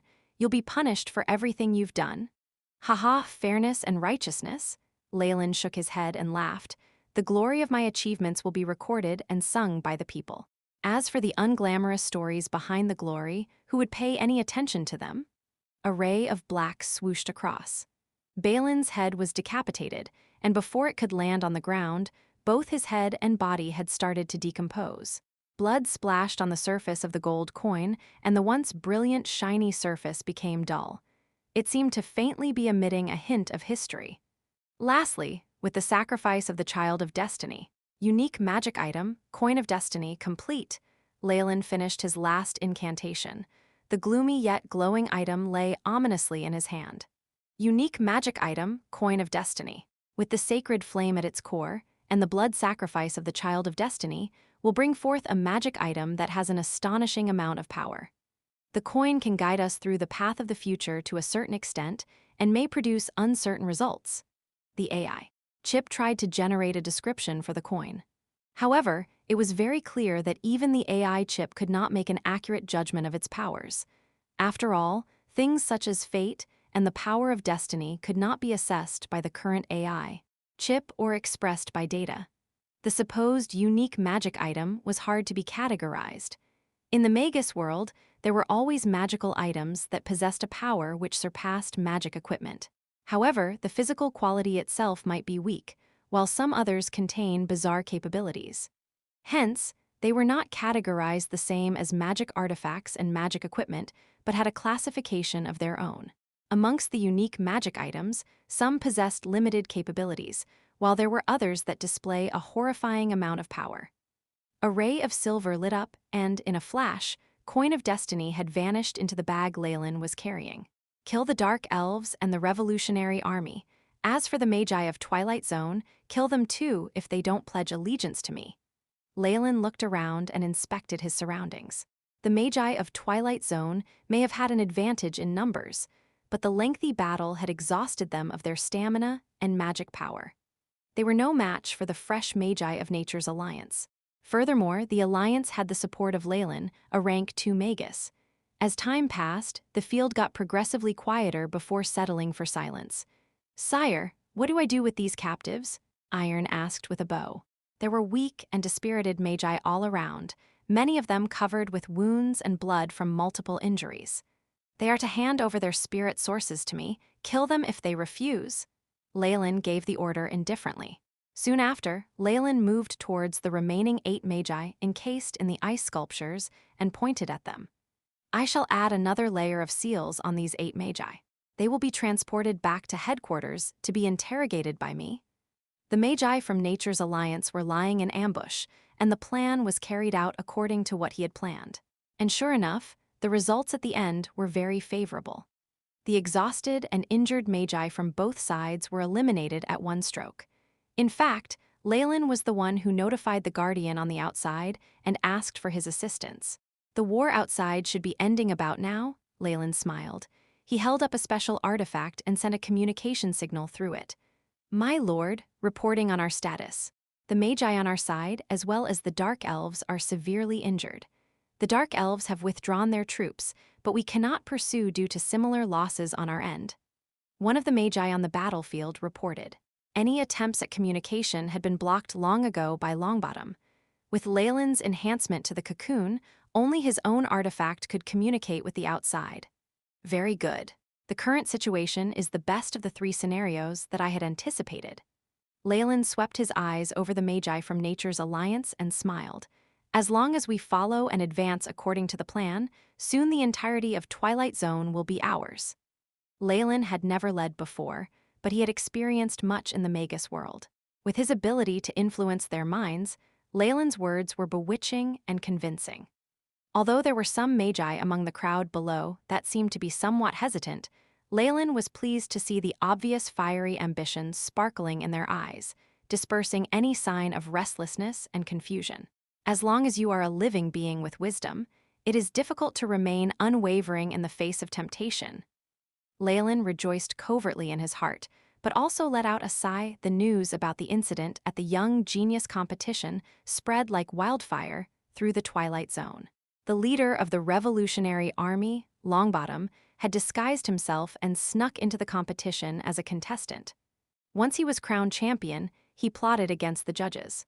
Thereafter, the Dark Elven forces, under the conceal of their crown, joined to complete the ambush. Even though their troops retreated in the end, a huge amount of damage was inflicted on the central region, causing numerous casualties. The situation of the arena was worse. The losses there were tremendous, and only a few Magi had survived. Leylin, most powerful of the survivors as a rank 2, issued complaints about the Dark Elves' conduct, calling for action from the central region. After his return to the base, Leylin immediately gathered all of his Magi, seeking the assistance of the other Magi who favored his cause and started organizing an army.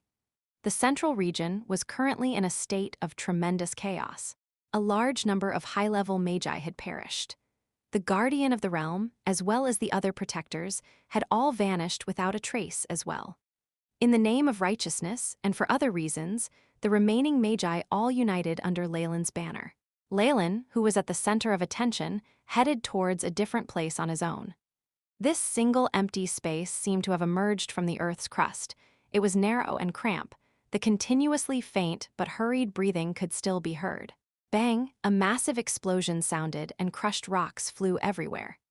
In the midst of the mayhem, Leylin smiled as he walked forward with the coin of destiny in his hand. Lord Guardian of the Realm and Protector Logan, you both are truly very good at hiding. It took me a while to find this place. Leylin took a quick glance around and realized that there were 2 dead bodies lying in this cave, and on their corpses, some rank 2 energy was still present. A half-naked old man, whose body was covered with incantations and colored spots, leant against a rock trying to catch a breath. On the other side was a familiar face, Logan from the east. When he saw Leylin, he couldn't believe his eyes. It seemed as if after the battle with the Dark Elves and Anya, 2 of the protectors had died. Logan and the Guardian of the Realm were still struggling with their breaths. Why? Why is it you? Logan asked with a pale face. Oh, Leylin raised his eyebrow. Looks like there are many magi out there who miss you. So much so that you do not even dare to go back to your old nest, preferring to hide outside. But he didn't mind because, in the face of true power and capability, any crafty conspiracy would seem like a joke. How did you find us? Forget it, that is not important right now. I just want to know, young Magus, do you belong to us or the Dark Elves? The Guardian by the wall struggled to ask. There's no need to worry. The Dark Elves are not rich enough to bribe me. As for Twilight Zone's magi, they shall step on the path to glory under my leadership. Well then, go ahead. The Guardian smiled, his eyes gleaming with wisdom. Leylin bowed slightly in respect to the Guardian who dedicated his whole life to serve the Twilight Zone. Soon after, a thick black darkness shrouded the entire area, the border between the northern and central region of the Twilight Zone. At this moment, in an open plain, 2 enormous armies were about to confront each other. On the north was the Dark Elven Army, their skilled knights riding underground winter spiders and emitting continuous energy waves from their bodies. If you find any errors, broken links, non-standard content, etc., please let us know report chapter so we can fix it as soon as possible. Chapter 383, A Fallen Empress, the human camp was more complicated. Many magi, acolytes, and even common soldiers had been gathered together like a mixed flock of birds. It had turned out this way due to the lack of core leadership. The deaths of the Guardian of the Realm and the Protectors had left them without a stable chain of command. Hence, many problems arose, not the least of which was disputes in command. Many ambitious parties were working from the shadows, plotting their own schemes. Oh, people are gossiping about me? Back at his own camp, Leylin was updated with the latest report, and his face revealed a mysterious, sinister smile. Don't bother with them. These rumors will be deemed baseless soon enough. Leylin waved his hand and flashed a faint smile. Suddenly, his face changed as he looked towards the northern skies. She's here. A tiny black speck suddenly rose from the northern skies, bringing a huge and irresistible power to bear upon the 2 armies. Your Majesty! Numerous elite underground winter spider knights knelt down to salute with zeal in their eyes. Anya looked up to face the human army, her beautiful face and body exuding a mysterious charm. Where is your commander? I want to see him. She spoke with a sweet yet icy tone to her voice, as alluring as a rose in a bloody scene. It was tender and beautiful, yet dangerous and deadly. And so that voice with the strength of a Magus was heard even on the side of the humans. Numerous ordinary troops started fainting and dying, many of them shedding patches of hair and bleeding furiously. This was the result of radiations emitted recklessly from a high-ranking Magus's spell, causing the destruction of the normal human's body. The acolytes too started to faint one after the other, until only official magi could remain clear-headed, although even their fighting strength was heavily reduced. Streams of green air could be seen, being drawn out from the human camp and transferred to Anya, who was hovering in midair. A false domain. There were rumors that the Dark Elven Empress had attained such a high level. The ability to suck life and power out of them is a formidable gift. Leylin's expression showed signs of interest, and he turned to look at the other high-ranking magi. In the human camp, the rest of the high-ranking magi were waiting in their tents in silence. Waves of spatial magic power permeated the air. The battle has yet to begun, and you're already about to run away? Leylin laughed uncontrollably, but then felt that it was only right. After all, these magi had thought that the Empress of the Dark Elves had been severely injured. If not, the Guardian of the Realm would have survived as well. What now? At this moment, the Magi outside would mostly likely be vehemently cursing me, huh? Leylin shook his head as his body floated to midair. Roar, a massive, ferocious aura that seemed to emanate from a predator of ancient times burst forth. A wave of violent air rolled and surged through, causing huge chaos to the opposite camp. The other Magi noticed that this wave of energy was not inferior to that of the Dark Elven Empress. Bloodline skill, intimidating gaze. Snap! Leylin's life force rose ferociously, as if a chain or seal had been broken, and at that moment, he had crossed the category of a rank 2 Magus and entered a deep and unmeasurable realm. This kind of change upset Anya. Rank 3, you have already advanced to rank 3. Yes, before the murder of the Guardian of the Realm, Leylin had secretly arranged for his advancement to a rank 3 Magus. With the giant serpent's breath potion and the usage of a large amount of top-notch resources, Leylin's spiritual force had turned bright silver long ago, and his power had been enhanced greatly. As for the next level in Chem-In's pupil, Leylin already had it. In fact, with the AI chip's enhancement, it had become even more all-encompassing. That in addition to the enlightenment from the Tree of Wisdom formed the perfect conditions to ensure success.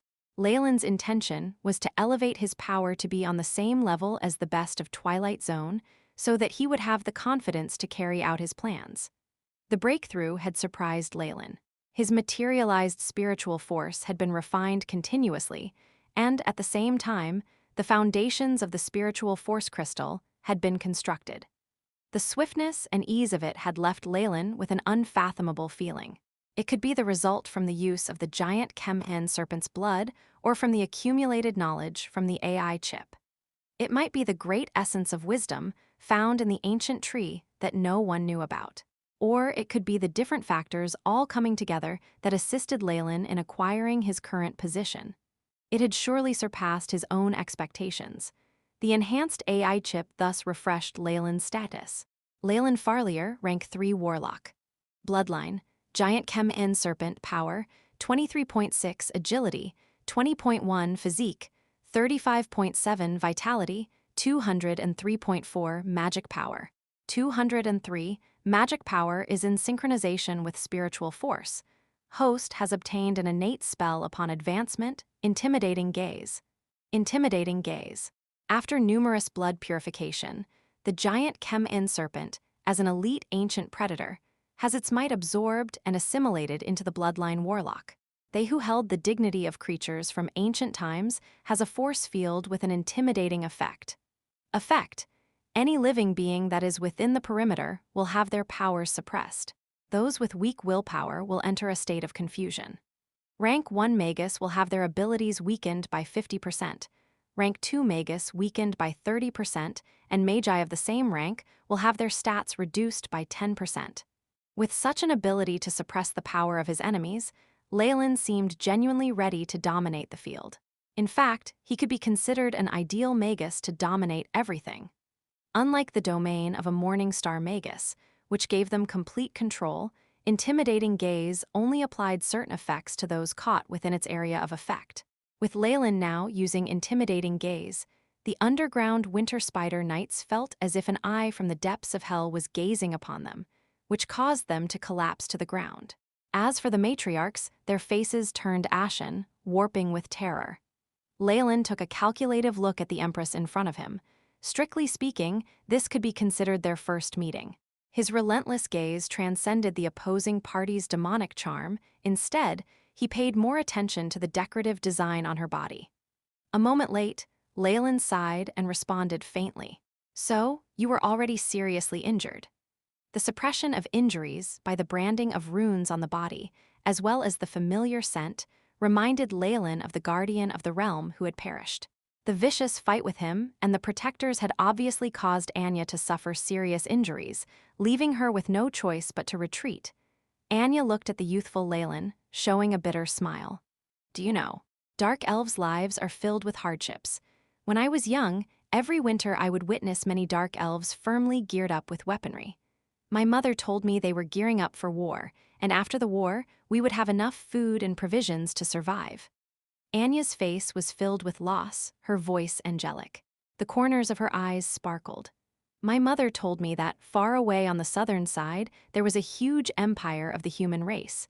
It was continuously fighting with us for survival. Hence, every year we suffer huge losses and death. I decided then that I would lead an army of dark elves and break this cruel cycle. But now, unfortunately, I am unable to do so. Anya turned to look at the dark elven camp one more time, and at this moment, an enormous uproar occurred. Several rank 2 matriarchs disregarded the frightening energy wave and stormed straight forward. Can you promise me that you will preserve the dark elven race? Anya lowered her once arrogant head, pleading. Looking at the intelligent and well-respected empress of the dark elves in front of him, Leylin nodded his head lightly. I promise you that I will preserve the dark elves and see that they remain in Twilight Zone. However, what the other magi do afterwards will be out of my hands. Moreover, whether the dark elves are able to survive within the ecology laboratory is also another unpredictable matter. These words were left unsaid. Thank you so much. Anya smiled, the crown on her head giving off a glaring ray of light. The moment Leylin swung his hand, a huge golden spider appeared and landed in the center of the field. It sat facing the underground winter spiders across it and started hissing loudly. The underground winter spiders then became increasingly restless, and many of them started to show signs of instability. Some even turned against the dark elven knights riding them and started biting at them. Eru, the underground winter spider emperor, had originally been sealed by Longbottom. Leylin had unsealed it after the events at the arena and subdued it for his own use. To a certain extent, Eru might be the common ancestor of all underground winter spiders. Hence, to have such unbelievable power for use by him, he was thrilled to possess this killer weapon. Here we go, Leylin exclaimed lightly, fine black scales appearing on his body and striking Anya's at the same time.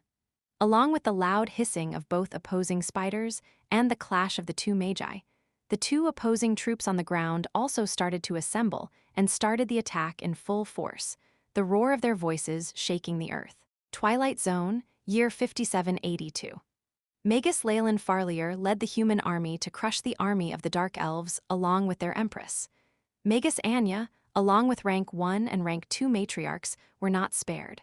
Together with the rest of the army, they collapsed at the scene and countless lives were lost.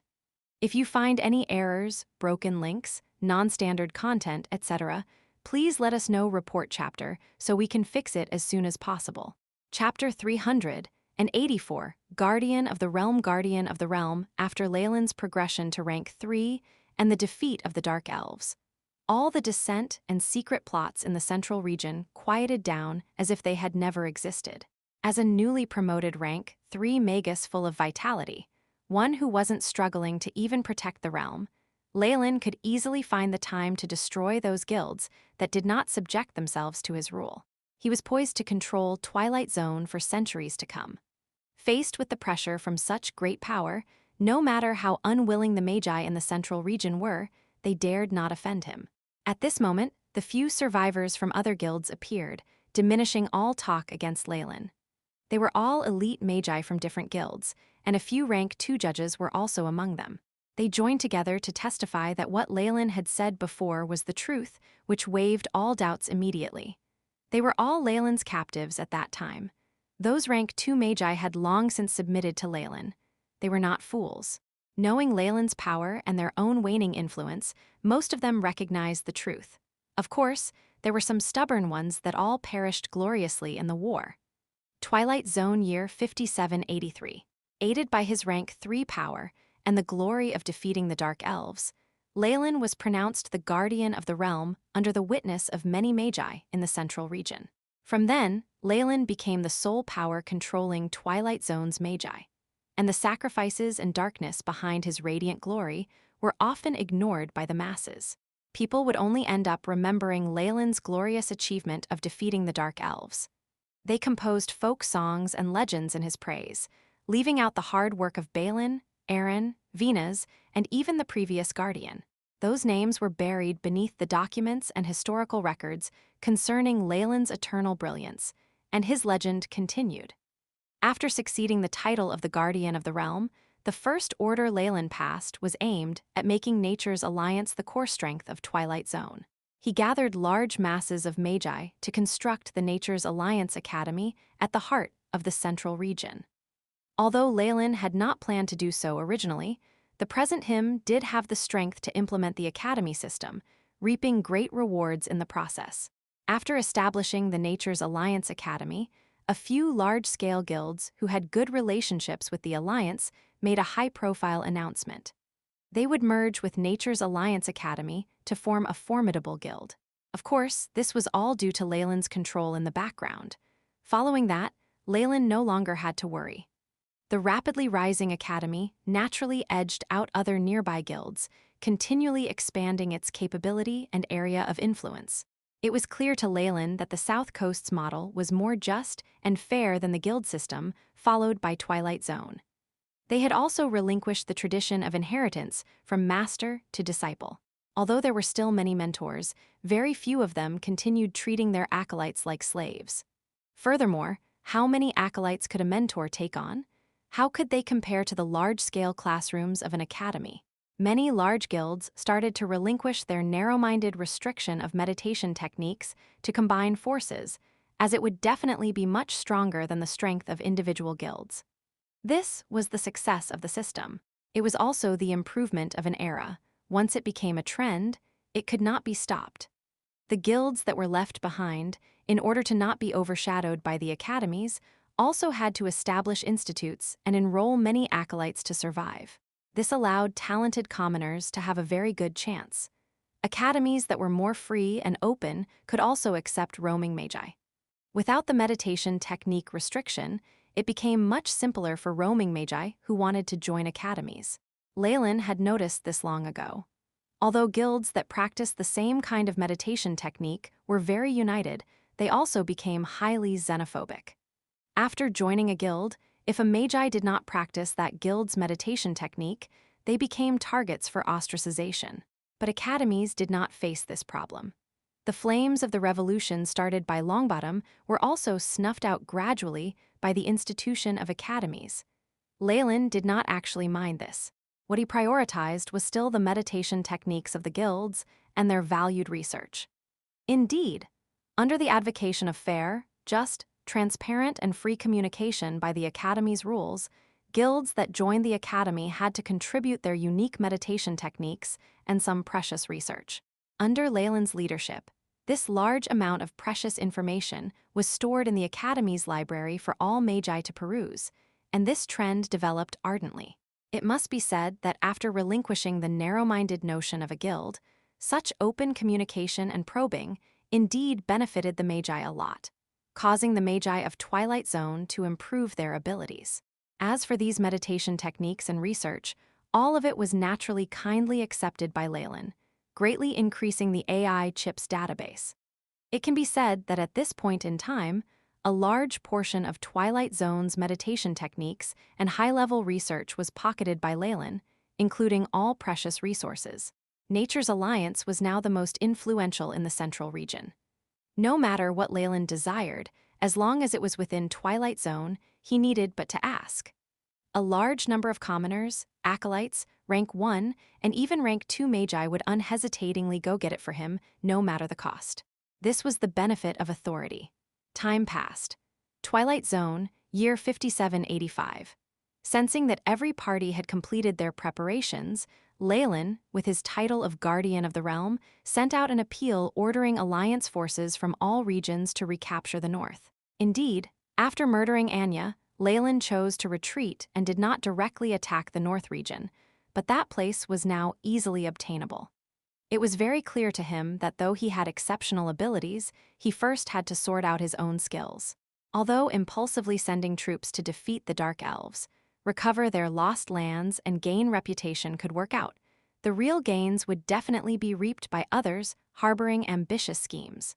In addition, at that point in time, he did not have the title of Guardian of the Realm.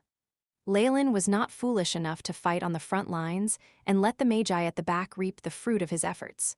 Hence, he would rather watch on as the North's remaining Dark Elves waged war against the dwarves, gnomes, and even themselves, letting them wear themselves out before he would act.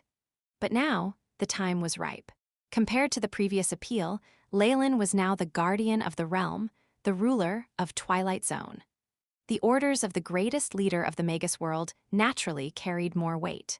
Once the order was passed down, not only did all the guilds in the central region send out magi and soldiers to form an alliance, even the east, south, and west regions sent out large masses to help.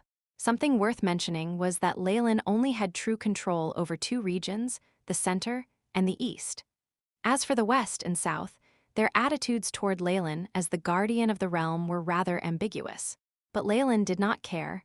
After organizing the center and east, relying on the strength of the academies in these two regions was enough to crush the other party. He had abstained from doing so earlier because his time was occupied by internal restructuring. But now, the other regions had also sensed that conditions were not favorable for them, and they started to yield. After all, sending out armies in accordance to the appeal was an act of allegiance. Leylin stroked his chin, the corners of his mouth curled up in amusement. North Twilight Zone. Throngs of troops lined up neatly and advanced forward constantly. Meanwhile, at the back were large numbers of magi riding peculiar transports. The troops were neat and orderly, and unified by the same order. Compared to the previous army organized by Leylin, this one seemed much more powerful. Due to the passing of the Dark Elven Empress 3 years ago, most of the Dark Elves had already withdrawn from North Twilight Zone. Only some of the more stubborn members of their race were left struggling along with the dwarves and gnomes. And such strength, to a congregation of many magi, especially the human troops led by Leylin, was as insignificant as dust. The troops had an irresistible force. They conquered expansive plots of land by barely expending any energy and even pushed through to Potty City. At the entrance of the city, the flag of the Dark Eves could be seen flying high amidst thick smog, giving off an ominous feel. Potty City, the original line of defense of the north, and also the place where Protector Yade died. Leylin looked at the few dark elves and sneered. This is a strategic border town. Could it be the dark elves are still dreaming of dividing the land with us? Pass down the order. All troops are to pitch camp here. We will attack tomorrow. Leylin casually passed the order to his left and right-hand men, and they passed down the message layer by layer. The entire troop stopped and found themselves suitable spaces to pitch camps. At the moment, the magi and normal soldiers were busy, but they were not in disorder, displaying the good control Leylin had over his army. In the center of the closely packed camps was a big gold tent, decorated with exquisite gemstones and incense. There were even teams of magi patrolling outside of it. Although the guardian of the realm did not fancy all this, it was necessary etiquette. Leylin, who was meditating in the middle of the gold tent, suddenly opened his eyes and his mouth turned into a smile. After a few minutes, a congratulatory voice could be heard, "Master, enter." The front curtain was unveiled and a middle-aged man with white hair entered, his being radiated with the scary energy of a rank 2 magi. But at this moment, he kneeled down on one knee as a form of respect to Leylin. Reporting to Master, there is a rank 2 matriarch of the Dark Elves who claims to be an old friend and wants to see you. An old friend? Leylin smiled. Let her in. If you find any errors, broken links, non-standard content, etc., please let us know. Report chapter, so we can fix it as soon as possible. Chapter 385 Allegiance. The rank 2 Magus deferentially accepted the order and left, and minutes later, a rank 2 dark elven matriarch in skin-tight clothing walked in. Her face was extremely delicate, her skin pale and exquisite.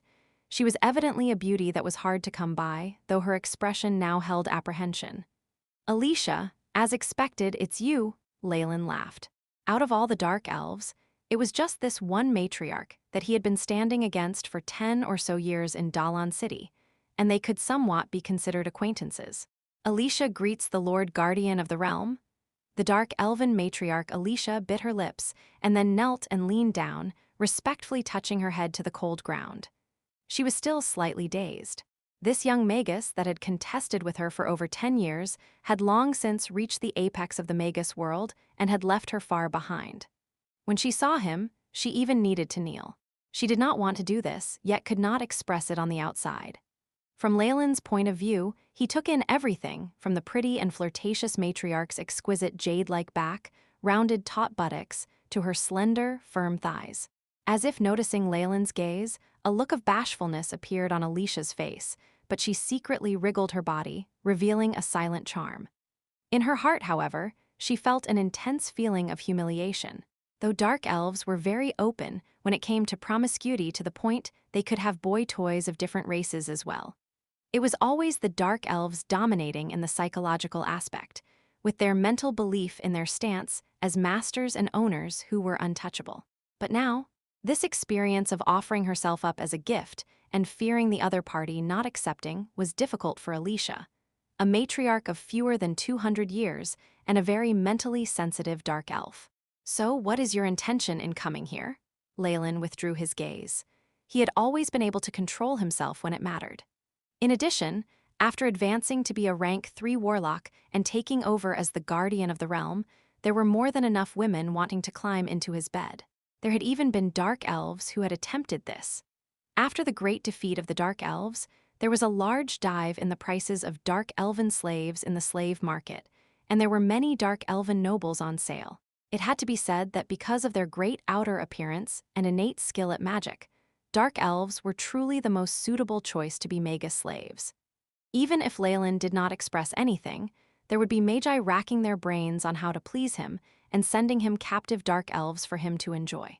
"I represent the dark elven race and am here to offer my allegiance to my lord. Please let my race go." Alicia's voice brought with it sorrow as she continued kneeling, passing over a fine crown and a black crystal. "This is the symbol of our power, the dark elven crown, as well as the complete volume of the high-grade meditation technique, life absorption. We dark elves are willing to completely withdraw from North Twilight Zone, even pulling back till the north of the river. We will also supply top-grade exclusive slaves and many precious resources. Please let us off." Alicia continued to beg while kowtowing. "This," Leylin pondered, fingers circling and rapping to create a regular rhythm.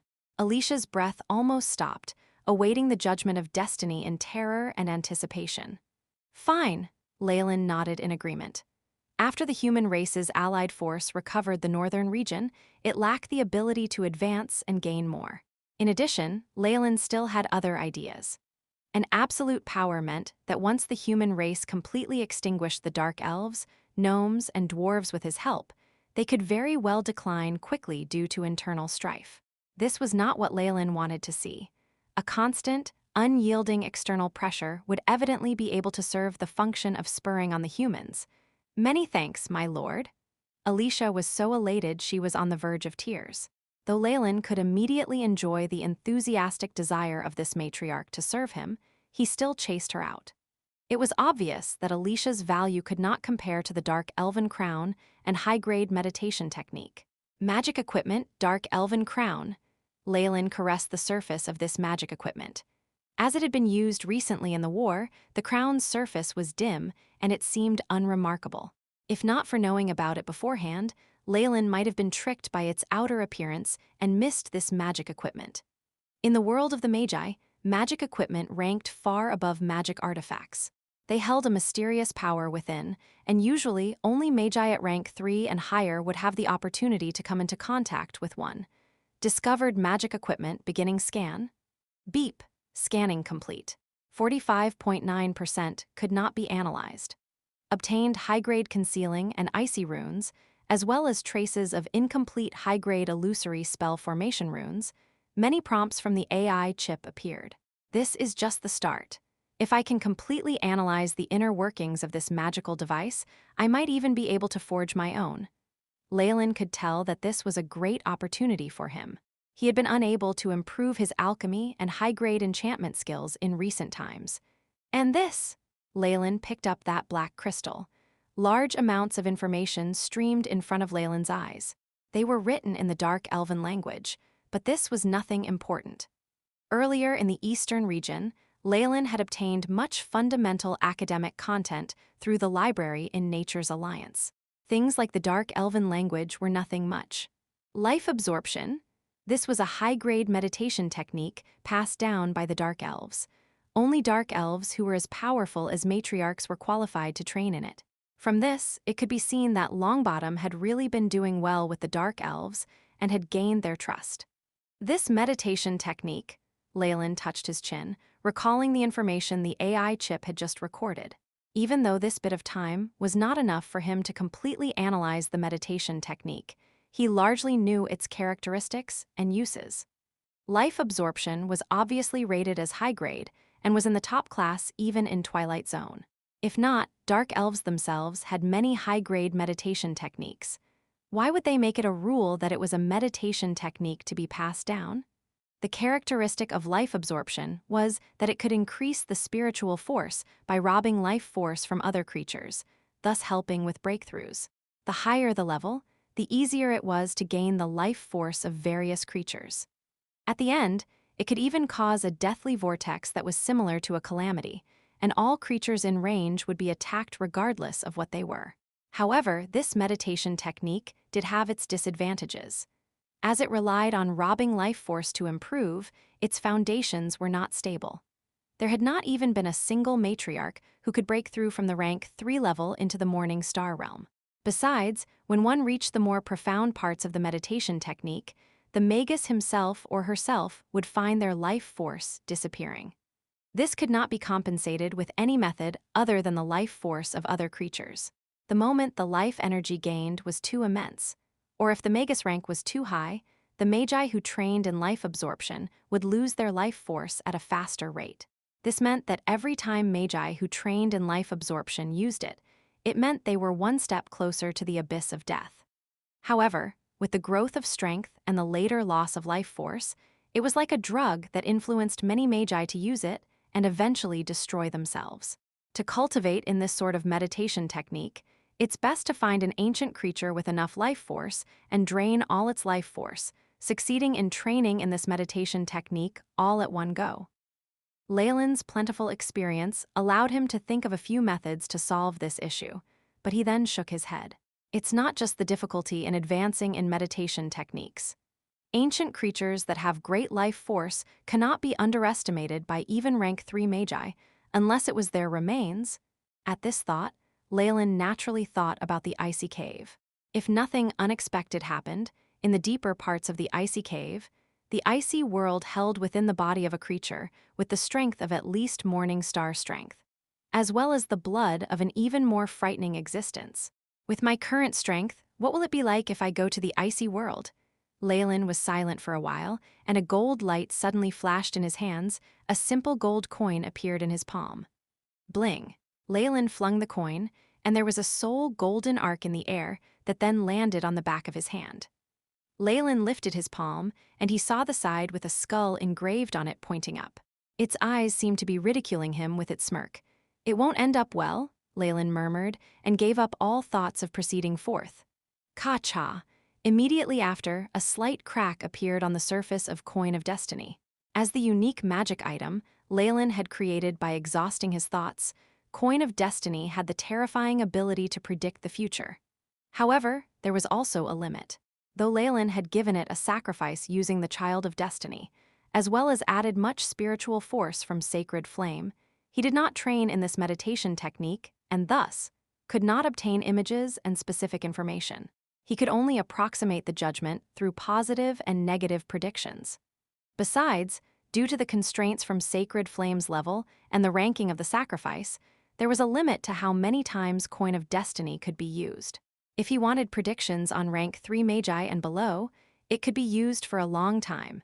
But once it got up to the Morning Star realm, each usage would result in great damage to Coin of Destiny itself, and then cause it to fall apart. Leylin had asked for predictions on the situation if he headed to the icy caves. The skull head was up, implying that if Leylin really did that, it would not end up well for him. If you find any errors, broken links, non-standard content, etc., please let us know. Report chapter so we can fix it as soon as possible. Chapter 386 Radiant Guardian, it's still a no. Leylin kept the Coin of Destiny, feeling slightly crestfallen. The Coin of Destiny had been cast rather crudely. Due to the involvement of Morning Star Magi, it was already damaged, and if it got worse, Leylin truly had no idea where else he would find a Child of Destiny to offer as a sacrifice. Though he could make prophecies the way he had used Aaron, they had no way to make predictions regarding higher-ranked existences, and the risks in that were too huge. Humans were creatures full of possibilities. If the Magi that Leylin had chosen managed to advance till they were on the same level as Leylin, and managed to prophesize his actions, there would be no way Leylin could benefit from it. Leylin would rather use these dead creatures. Though they were troublesome, they were convenient and very safe. That was what he prioritized. Even I with my rank 3 strength will meet with dangers that cannot be measured in the icy world. Looks like that's still a place that I can't peek into. Leylin was clear on his situation. He now held most of Twilight Zone in the palm of his hand and had nothing to be anxious over. The icy cave would always be present, so the things inside would be his sooner or later. After the entire Dark Elven race surrendered, all that was left to take care of in the northern region were the gnomes, dwarves, and few remaining guilds there. Leylin could not be bothered with this and used his overbearing power to take care of it. A few days later, a shocking rumor spread. Lord Leylin, guardian of the realm in Twilight Zone, charged into the dwarves' stronghold, the Leylin Caves, alone. They said that the Lord relied on his own power and barged in head-on, and went all the way into the dwarves' royal court. Berserk lightning and the terrifying aura of death constantly shrouded the area. The battle continued for numerous days before it stopped. From then on, however, the royal dwarven court sent out an announcement, saying that their respected ruler, King Greybeard, and various other important ministers had died from illness. The young dwarven prince inherited the throne and immediately withdrew his troops. The same thing happened in the Gnome Kingdom. This time, the explosions could be seen with the naked eye. Their machinery was ruined, and the 3 godly weapons which represented the peak of their alchemic skills were turned into trash. Many of their outstanding artisans were also kidnapped, and thus they lost many essential resources and research material about advanced alchemy.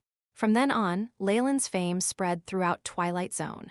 Besides humans, even when dark elves and gnomes mentioned him, they did not dare call him by his name. He had been titled the Radiant Guardian. His image had been recorded as a legend by other races, and news of his being an exceptionally terrifying existence was passed down. Of course, Leylin had not considered all these. He was now sitting on the most respected gold throne in Potty City and instructing iron. Divide the resources in the newly recovered northern region and prioritize the guilds who have sided or displayed their goodwill towards us. As for the rest of the harvest, confiscate it all. Leylin's intentions in attacking North Twilight Zone was not to be a good Samaritan, but to get rich.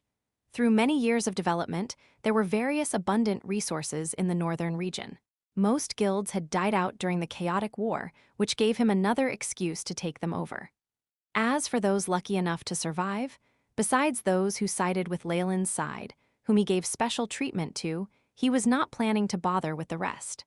Then, how about the Magi who have set up organizations there? Iron was slightly hesitant. Due to the chaos, not just other races, but also other guilds from Twilight Zone had dispatched people to the former North Twilight Zone. They attempted to seize some things and even occupied a small territory, having a long-term confrontation with dark elves and managed to survive with their tenacity. This was a result of Leylin killing the opposite party's great matriarch in one blow. If not, no matter how gutsy they would not dare even consider this area. Handle this in the same way. Also, for those stubborn guilds unwilling to submit to me, arrest them on the grounds of treason and colluding with the enemy. As for the evidence, just look for Alicia. I'm sure she'll be willing to supply it. Leylin smirked. This was basically an act to eliminate all outsiders, but Leylin's crushing strength and his advantage of acting on an absolute righteous cause allowed everything to seem calm and organized. In reality, Leylin was building North Twilight Zone up as the headquarters of Nature's Alliance. In the other regions, the strength of the Magi made everything tricky, and it was difficult to just insert an exceptionally large-scale guild within. Nature's Alliance Academy in the central and eastern region had expanded to its peak already. If this was in the past, Leylin could simply continue expanding outwards, but the situation was now different. Due to the war, the northern region was destroyed by the chaos, and many guilds had died out. The nobility and other chains of command had almost completely been wiped out as well. Though this partly had to do with the cruelty of dark elves, Most of it had to do with various organizations who were hidden deep within. Leylin had also played an important role there.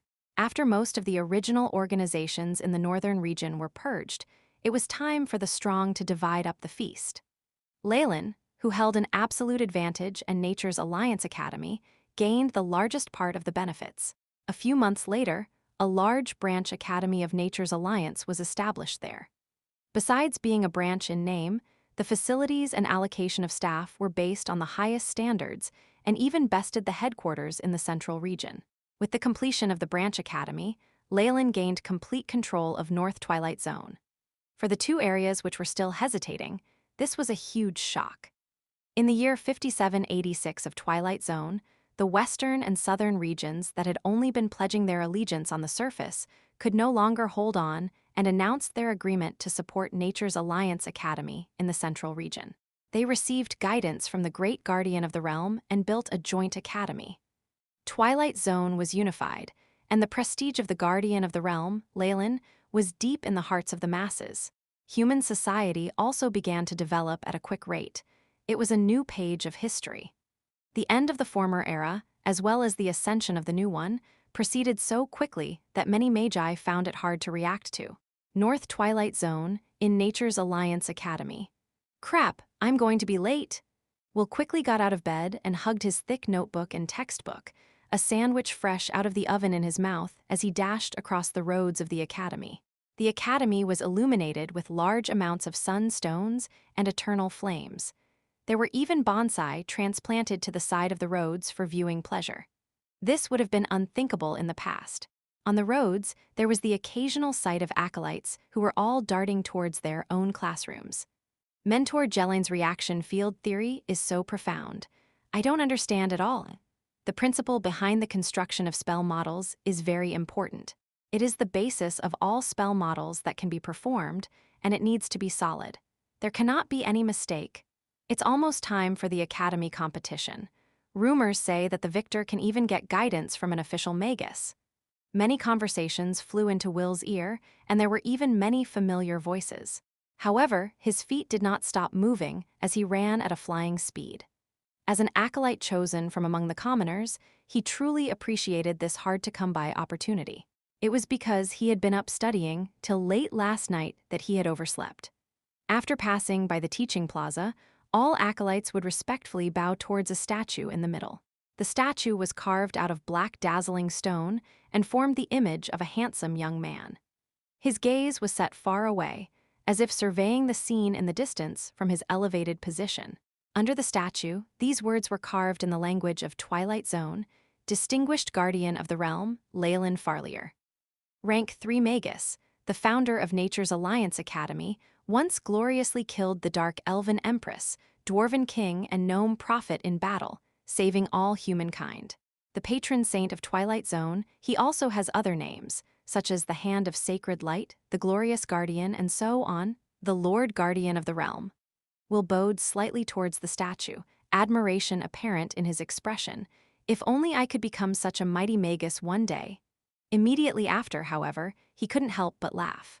He really was imagining the wildest things. Some time after passing by the sculpture, Will couldn't help but turn back and look, only to find a figure under the statue that had the exact same face as the sculpture. Will's eyes widened, but when he looked once more, the figure had disappeared, as if all he had seen was merely an illusion. Shua!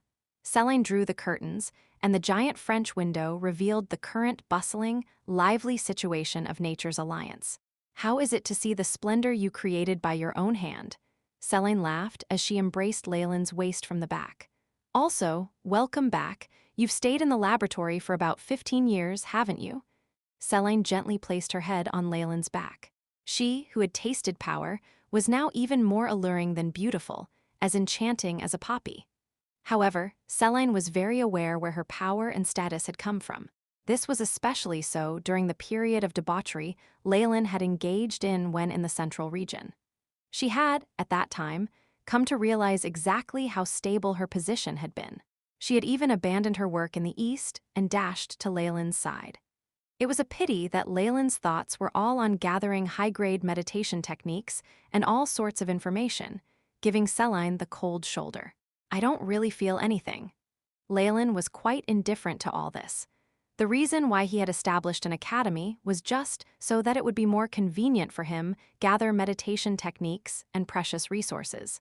If you find any errors, broken links, non-standard content, etc., please let us know report chapter so we can fix it as soon as possible. Chapter 387, Discovery of a Warlock. Discovery of a Warlock. Leylin watched Leylin, who was bathing in the light from the sunstones, seemingly intoxicated by the sight. Leylin still retained his handsome young appearance, as if the passing of time did not leave any traces on him. He, who was glimmering with golden rays, seemed to be a war god wrapped in golden robes. It was this young man who had already reached the apex in Twilight Zone, having seized immense authority that nobody could even imagine of possessing. "How are the results of the experiment?" Leylin asked. "Quite all right," though there was a smile on his face. It seemed slightly dark, and Leylin tactfully did not ask further. Leylin's hand groped around her body, but his thoughts were someplace else. Through supplements from numerous high-grade meditation technique, the AI chip's meditation technique databank was becoming even more complete, and it had even simulated the 4th level of Chem-N's pupil. However, Leylin was still slightly worried. He planned on searching for the original Chem-N's pupil meditation technique to compare as well as improve his own. It was always better to be more careful when it came to anything that had to do with the spirit. If the situation with the meditation technique was a good thing, there was something else that made Leylin's mood the worst it could be. He looked at his stats. Leylin Farlier. Rank 3 Warlock Bloodline, Giant Chem-N Serpent. Strength, 23.6, Agility, 20.1, Vitality, 35.7, Spiritual Force, 206.5, Magic Power, 206, Magic Power is in synchronization with Spiritual Force. 15 years. It's been 15 whole years, and the improvement in my meditation technique has been slight. If not for the numbers given by the AI chip, I would have suspected I had completely stopped improving. Leylin's expression was dark. In these 15 years, he had hovered around the level of a rank 3 warlock that had just advanced. He had not even reached the vapor phase of his spiritual force. This speed was making him go crazy.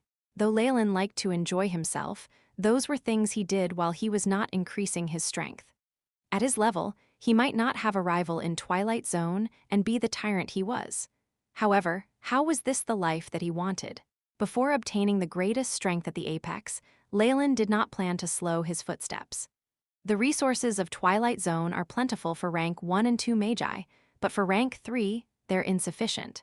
In addition, based on calculations by the AI chip, to become a rank 3 Magus with gaseous spiritual force, I need to have a vapor phase spell formation, but it doesn't exist in Twilight Zone. Leylin pondered. In addition, there's still the Chem-N's pupil meditation technique.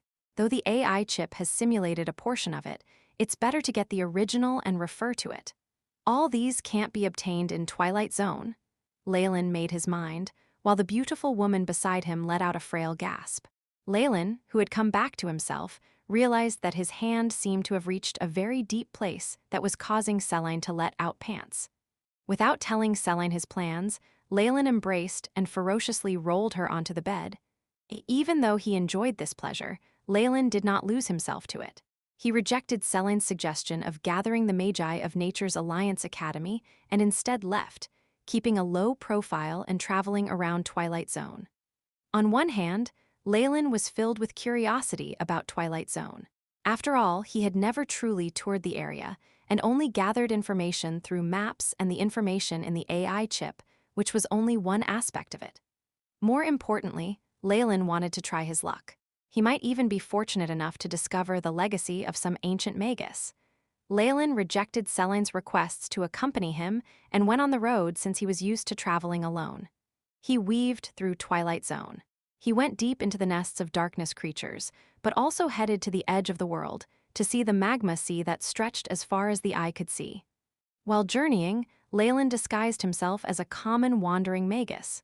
With the AI chip and directions from the Coin of Destiny, he found quite a few inheritances and the like. It was a pity that these were all small harvests and were dispensable to Leylin.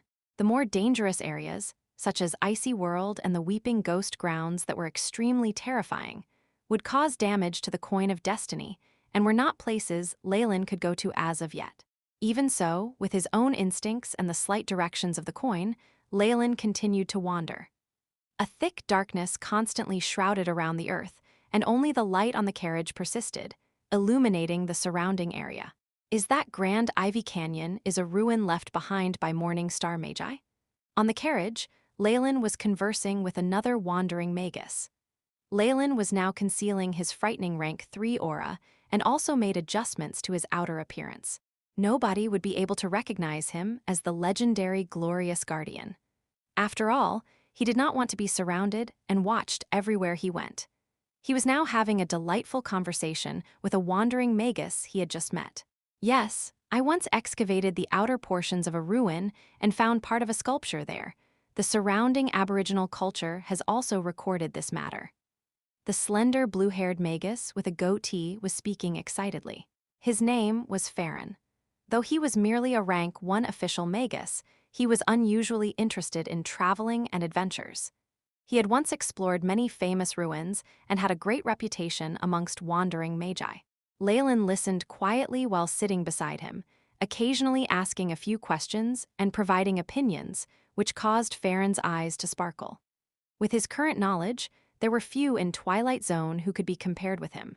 With just a few words, Farron was full of praise for him. Leylin chatted with him once in a while, forcing down the anxiety in his heart. I forcefully made a prophecy while disregarding the damage done to the Coin of Destiny. I finally found out that the way to improve further is in the west. But now that I'm here and almost at the Magma Sea, why haven't I discovered anything yet? Leylin dug his hands into his bosom and caressed the surface of the Coin of Destiny. On the simple gold coin, there were already 2 fine cracks, causing Leylin to feel pain in his heart. Oh, by the way, may I know what Sir Reynolds' intentions are in accompanying me deep inside here? Farron asked. This was a question that had been in his heart for a long time. This is the common territory of the dark elves and dwarves. Though us humans have now seized control, if they see us in the outskirts, we could easily be surrounded and attacked. There are a few things I have to take care of. Besides, I want to see that magnificent scene you mentioned about the lava tides. Leylin laughed slightly in answer. Farron's eyes brightened, feeling like he had found someone who could understand himself. Not bad. Based on my guesses, the lava tides that are going to burst out will be the largest in a whole century. They might even surge to the surface. Farron's face was flushed. That's impossible. There are several 100 kilometers of earth crust until we reach the surface. While Leylin said this, his heart suddenly lurched. The surface? This was something worth considering. Perhaps the directions from the Coin of Destiny had to do with this. Of course, Leylin was not going to start fantasizing and think that he could use the magma and break through the crust. That was something even Morning Star Magi might not be able to do. But this is still possible in theory. As long as I find a suitable place and channel, such as a volcano. Leylin touched his chin, thinking that he would need to inspect a few lava lakes that could link him to the surface. While Leylin was deep in thought, a strange undulation caused him to awaken in surprise. This is, red rays flashed in his eyes, a resonance with my bloodline. Who is it? He abruptly looked in a direction, stirred up and grim. What's going on? Farron waved his hand curiously, and the carriage stopped. Immediately after, he felt Magi's energy fluctuations traveling from the direction Leylin was looking at. So it's a battle between Magi. Sir Reynolds' acuity is truly admirable. Farron sighed in heartfelt awe. Just this extraordinary sensory ability made it clear that this Magus called Reynolds was ranked far above him. An energy aura far away sensed something and began to head in this direction at a mad dash. Sir Reynolds, it looks like they are going to use us as a shield. Farron sneered. Such a scheme was as crude and laughable as a little tease in the eyes of Magi. However, seeing someone dared provoke himself, Farron's eyes flashed with an icy glint. Shoo! A brownish-yellow ray launched over. The response from his bloodline became more intense. The yellow light stopped in front of the carriage, revealing a middle-aged Magus. His skin let off a bronze light, and there were numerous traces of burning on his skin. The lines on his face were resolute, and even while heavily injured, he still emanated the charm of a mature man. What was even more eye-catching were his eyes, which was a pair of amber pupils. A warlock. He's definitely a warlock, and he has a deep relationship with my bloodline. Leylin's eyes met with the others, and they immediately understood each other's identities. After seeing Leylin, the middle-aged Magus expression slackened, and he produced something like an emblem to Leylin. "My lord, please save me." He used the Byron language, which was a mandatory subject for all Magi. Leylin naturally understood. Thud, as if he had relaxed too much, the middle-aged man could not hold on any longer and collapsed, fainting on the ground. Pack. The emblem accurately fell in the palm of Leylin's hand. If you find any errors, broken links, non-standard content, etc., please let us know. Report chapter so we can fix it as soon as possible. Chapter 388 Manchester Bloodline Warlock. Manchester Bloodline Warlock. The emblem was rather small, the back being a bronze base. After seeing the symbol on the front, Leylin's pupils suddenly shrunk. It was a giant black serpent formed from numerous runes, holding its tail in its mouth and forming a strange circular imprint. That symbol. I've seen it before in the Dylan Gardens. Leylin obviously would not have forgotten this. The memory was still fresh in his mind. When he was in the Dylan Gardens, there was a large oil painting of this black snake holding its tail in its mouth in Great Magus Surhome's inheritance. Behind that oil painting had been where Leylin had obtained Chem-In's pupil. This symbol could be said to mark the beginning of Leylin's path as a warlock. Him being a warlock, the resonance of our bloodlines, and the symbol. Leylin weighed the emblem in his palm. Looks like he was what the coin of destiny was leading me towards. What? Reynold, you know him? Old Farron asked. No, but I need to rescue him. Leylin's tone was light but held within an unquestionable resolve. My apologies, but if you insist, we can only part ways here. I don't want to meet with any trouble. As a Magus, Farron instinctively declined. A rank 1 Magus like that usually represented some form of trouble, and Farron had no wish to provoke it. Besides, he and Leylin had merely met en route and just got along well. He wasn't close enough to Leylin that he'd take risks for him. Of course, you can leave first, Leylin answered, not finding Farron's choice strange. If Farron was the type to ardently insist on staying with him, he wouldn't have been able to live to this age. I'm sorry. With an apologetic look on his face, he made to get on the carriage and leave. Stop right there. At this moment, a sudden sound was heard, bringing with it a loud boom.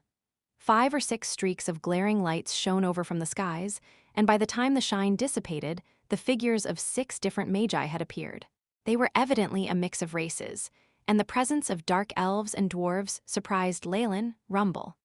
Amidst the flying dust, a group of elite underground winter spider knights and dwarven soldiers hurried over. Human Magus, the dwarf and dark elf in charge, furrowed their brows after seeing Leylin and Farron. Twilight Zone was now a place where the human race had the highest status. Even in the outer regions, human Magi would be respected. Of course, if they were in the desolate outskirts, there would be situations where these races murdered humans and robbed them of their treasures. Although such acts occurred, there would be no traces left behind, lest the humans use it as a cause to invade. It was difficult to eliminate 2 Magi and prevent news from spreading. This is a despicable thief that stole the sacred item that our 2 races are jointly protecting. Magi, please don't misunderstand. The dark elven and dwarven Magi warned them. Protecting a sacred item. What is it? Leylin curiously scanned the unconscious middle-aged warlock with his spiritual force, and then found a green bundle of vines in his arms. A concentrated life force extended from within the vine ball. So it's this? A look of understanding flashed in Leylin's eyes. This bundle of vines was actually called the Vitality Fruit Vine, and it held within a large amount of life force essence. To those races that trained in meditation techniques like the Dark Elves' life absorption, it was truly invaluable. It could replenish much life force and treat injuries or even save lives, and was naturally thought of highly by soldiers and the artisan dwarves. That was why these 2 races were looking after it together. The reason why Leylin was so knowledgeable on this was because this fruit had always been a major product in the Dark Elves and dwarves' yearly offerings, and Leylin enjoyed a whole portion of them alone. Because of him, there was a shortage of these vitality fruit vines. Even the theft of 1 fruit would result in one getting in much trouble and being hunted down. Though you are human Magi, These sacred items have to be offered up to the guardian of the realm, Lord Leylin. Seeing Leylin still unmoved, a dark elf threatened.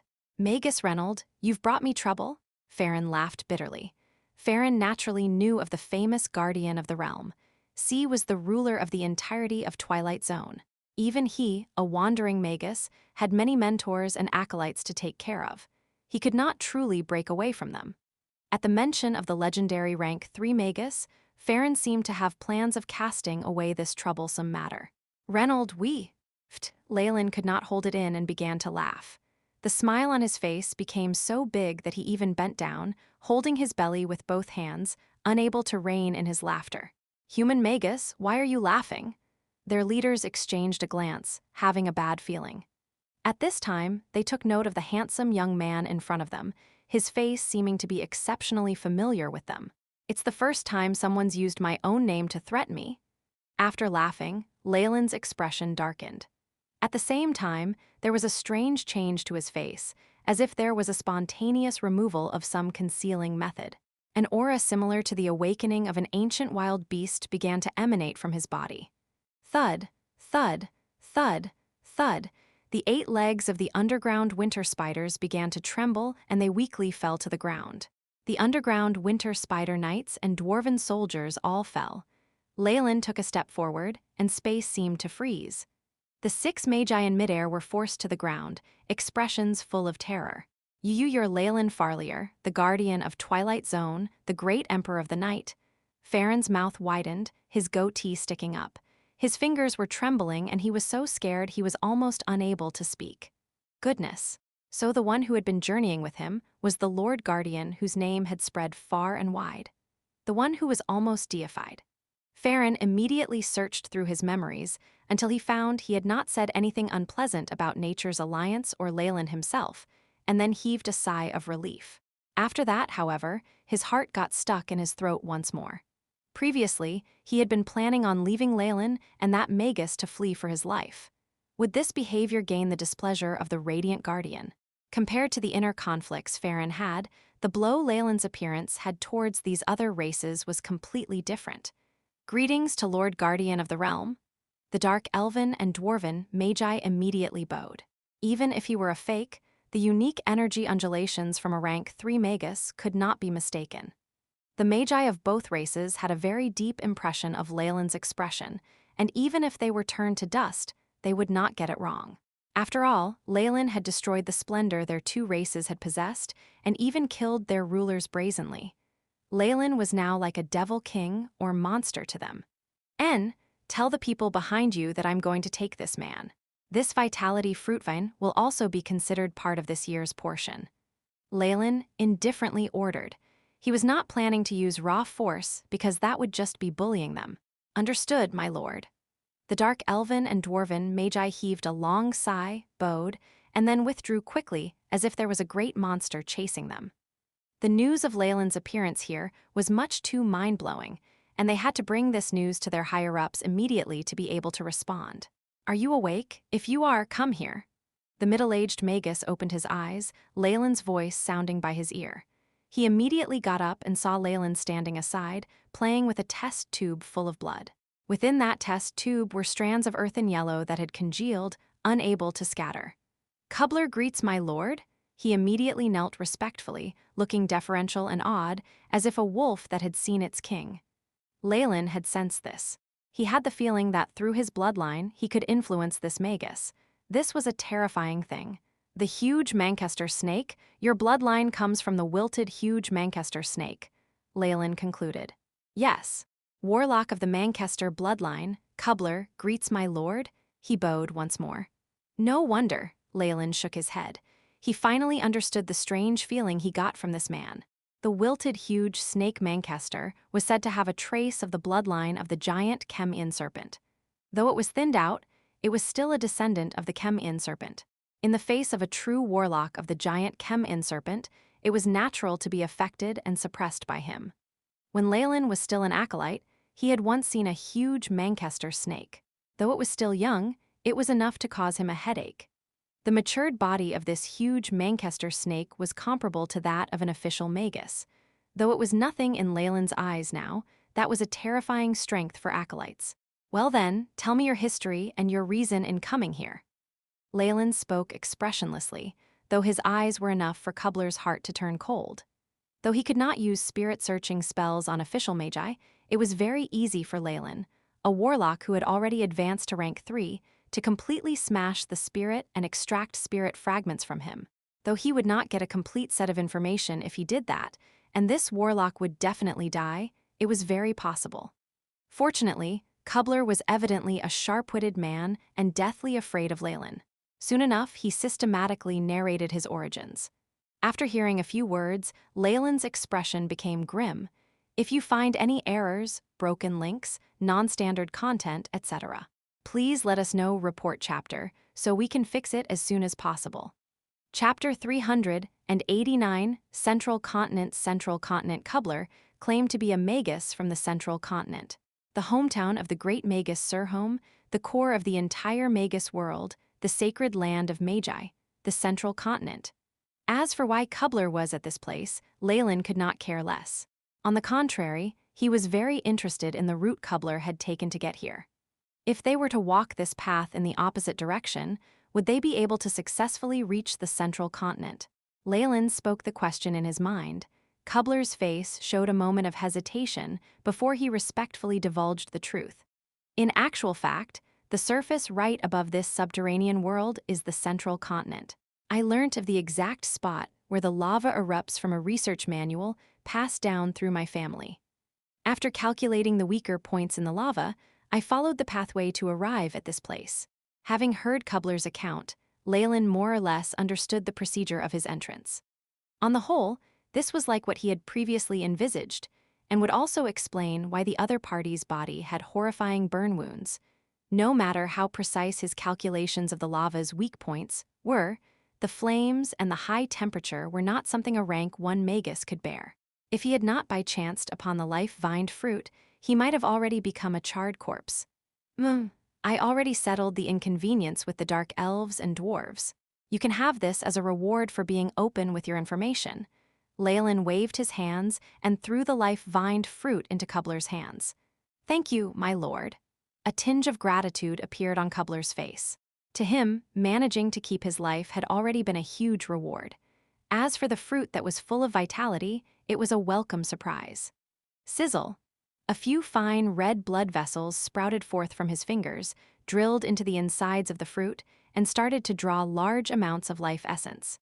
With a lively green radiance appearing on his body, his burn wounds recovered quickly. The scars gradually faded, eventually disappearing without a trace. The scene reminded Leylin of the parasitic body of the huge Manchester snake he had seen as an acolyte. The two seemed to have a certain level of similarity in their abilities. Moreover, the method of directly drawing in vitality seemed to be inspired by the meditation techniques that could absorb others' spiritual force. Of course, those were all small matters. Having seen Cobbler's state improving, Leylin then asked him about the black serpent emblem, also this symbol. What meaning does it actually have? What? My lord actually doesn't know? His response further surprised Leylin, but Cobbler calmed down a moment after his reaction. It doesn't matter, the bloodline cannot be faked. After seeing Leylin's look of puzzlement, Cobbler immediately explained to Leylin. This is a symbol of our organization, the Ouroboros clan. The Ouroboros clan? Leylin nodded. That name was indeed very vivid. Is that an organization of bloodline warlocks? Yes. Furthermore, within the Ouroboros clan, we only accept warlocks who hold the bloodline of the giant Chem-In serpent or its descendants. Cobbler answered very certainly. Additionally, a giant Chem-In serpent warlock with great power, simply by joining the Ouroboros clan, could instantly obtain a relatively high rank. He added after shooting Leylin a glance. Since this is the case, then I have nothing much to hide, Leylin laughed. In actual fact, I too am a wandering magus. I came to Twilight Zone by accident and chanced upon the inheritance of the giant Chem-In serpent among historical remains. It was there that I first saw the symbol of the Ouroboros clan, Leylin spoke honestly. Even though he spoke vaguely and did not reveal any real details, Cobbler was smart enough to not ask further. On the contrary, he fed large amounts of information regarding the Central Continent to Leylin. From this information, and records that he had obtained from ancient books, Leylin finally pieced together an image of the sacred land of the Magi. The central continent was the core of the Magus World. It spanned across a huge area and had an abundance of precious resources. There, official Magi were as common as the clouds, and rank 2 Magi were the elites. Rank 3 Magi were respected, although there were different ranks to them. Only Morning Star Magi truly held clout. Organizations in the central continent needed a Morning Star Magus to oversee their development if they hoped to grow in power. Some small organizations were occasionally built by rank 2 or rank 3 Magi, but they were short-lived, typically being destroyed after a short period of time. You say we have Warlocks at the Morning Star realm overseeing the Ouroboros clan? Leylin was most interested in this. After all, they were rank 4 Warlocks with the bloodline of giant Chem-In serpents. This was clearly his path ahead. Yes! Kubler was clearly very pleased with Leylin's usage of we, with his tone and expressions being much intimate. Among the ranks of our Ouroboros clan, the Grand Elder, Second Elder, and Third Elder have all reached rank 4. If they joined forces, they could even contend with a rank 5 Radiant Moon Magus. As a result, our Ouroboros clan could be said to have some fame in the central continent. Having said this, Kubler clearly felt proud. Rank 5. Radiant Moon Magus? A doubtful expression crossed Leylin's face, and he asked Kubler to clarify the rankings of Magi after the Morning Star realm. Official Magi had a total of 9 ranks, and they were respectively termed Magi from rank 1 to 9. And for every 3 ranks, there would be an extremely large bottleneck. From rank 1 Magi to rank 3 Magi, and from the rank 4 Magi to rank 6 Magi, and eventually rank 7 and above, the differences between them was extremely terrifying. The central continent was slowly regaining the splendor of ancient times. Not only were rank 4 Morning Star Magi becoming common, even rank 5 Radiant Moon Magi and rank 6 Breaking Dawn Magi would appear periodically. Morning Star, Radiant Moon, and Breaking Dawn were the honorific titles of rank 4, 5, and 6 Magi respectively. Am I akin to a moon or sun? Leylin laughed in his heart. However, just a Morning Star Magus has a lifespan of more than 1,000 years and possesses tremendous strength. The even greater glory and radiance rank 5 and 6 Grand Magi possess can be understood from just that. Kubler had not discovered Leylin's thoughts and continued to narrate. I don't qualify to know about what comes after the Breaking Dawn realm. Moreover, the few Magi who are at rank 6 are all the most influential leaders of the central continent and are titled our kings. King of Magi? This term has a lot of meaning to it. Leylin nodded. There are 3 main powers in the central continent. The Warlocks tied together by bloodlines, the Magus organizations that hold a lot of high-grade meditation techniques, and the academies where various powers mingle with each other. Together, these 3 sets control over 70% of the resources and land of the entire continent. The rest is occupied by an assortment of human Magi and other species. With Kubler's description, a blueprint of the central continent gradually appeared in Leylin's mind. Strange species, large amounts of resources, high-ranked Magi, and a larger stage and space for improvement. A flame ignited within Leylin's eyes, as well as an even stronger urge to immediately rush towards the central continent. Immediately, he suppressed the desire and impulse. All right, now can you explain to me why you would risk your life to escape from the central continent? Leylin's eyes that radiated coldness glanced into Kubler's, which immediately made the latter feel a chill in his heart. Actually, Kubler's did not look good, after which he knelt down before Leylin and placed his forehead tightly on the ground. Lord Leylin, please accept me as one of your henchmen. What do you mean? Please explain yourself clearly. Leylin's face remained unchanged. After which, he heard some untasteful stories from Kubler. To put things simply, Kubler had offended someone in the Ouroboros clan, which had left him with no choice but to leave. Now, he wished to obtain Leylin's protection so as to once again return. Honestly speaking, from the looks of the central continent Magi, the subterranean world and other areas were all desolate. If not for the fact that he was forced into such circumstances, why would he willingly leave his hometown? Why do you think I can protect you? Leylin desired to know.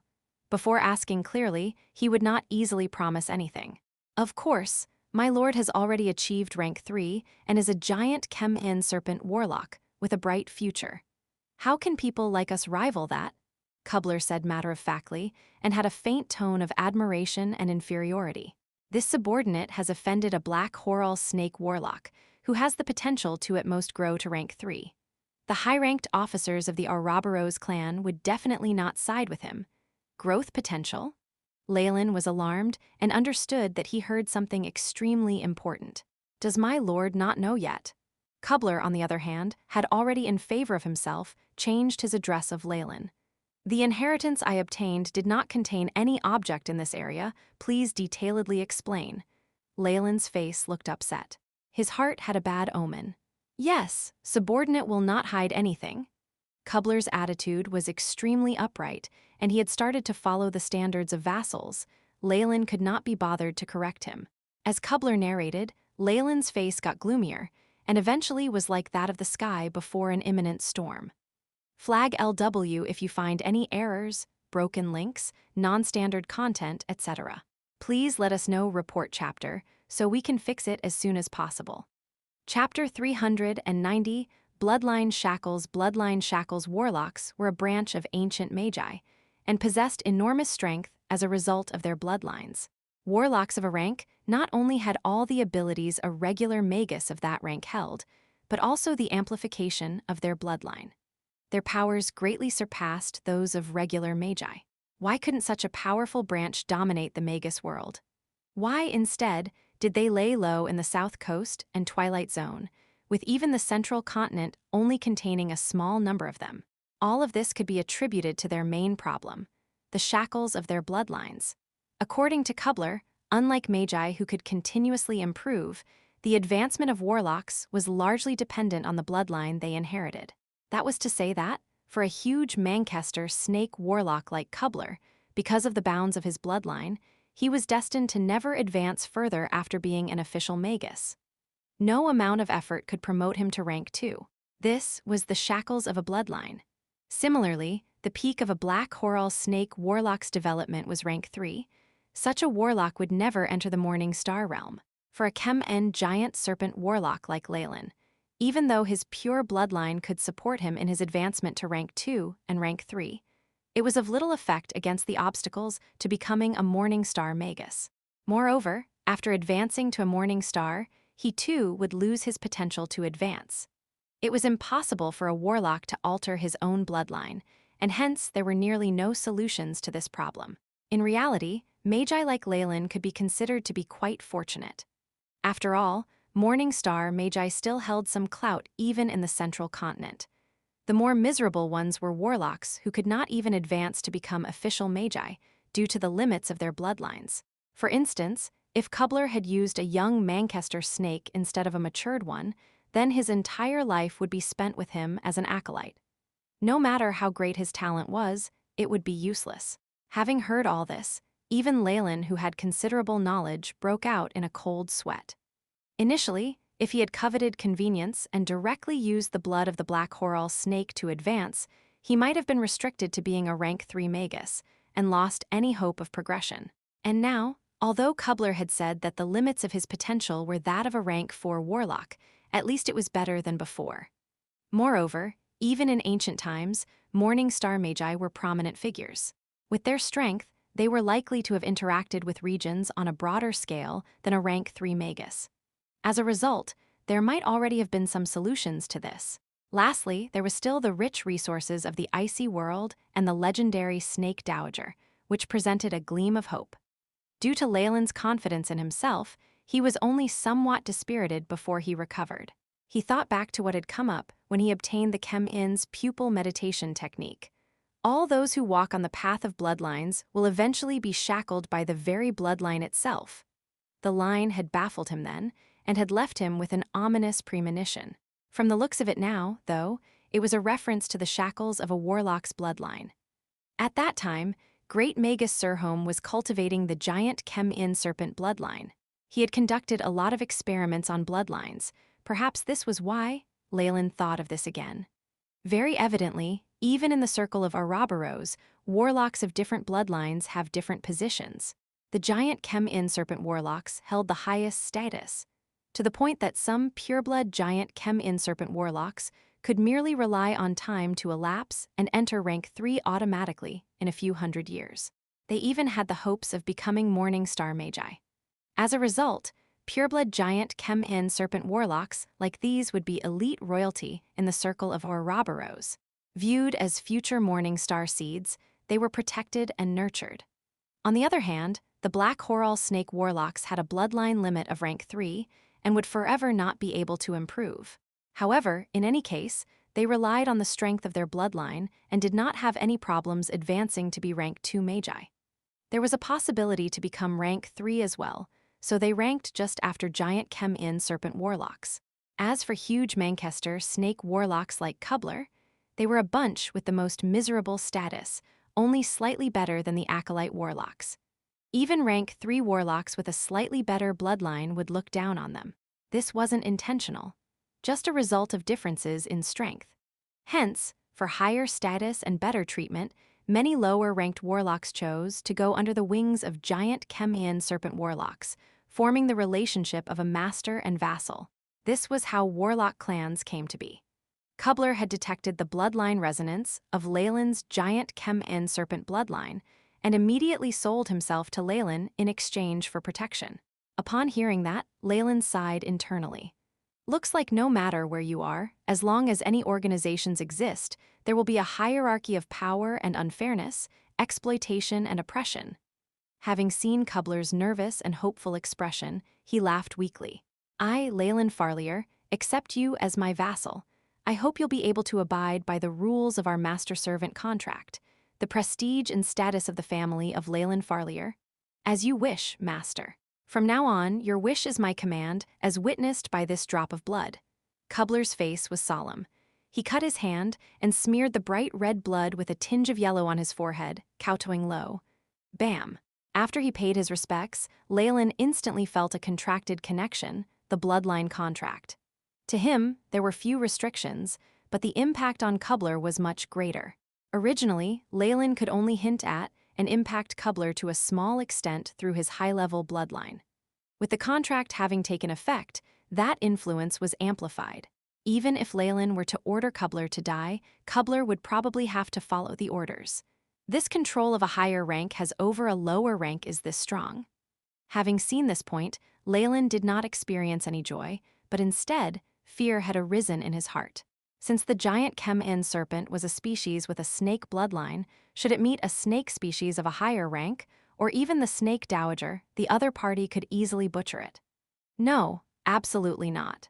My will is mine alone, Leylin shouted violently in his head and even resolved himself secretly.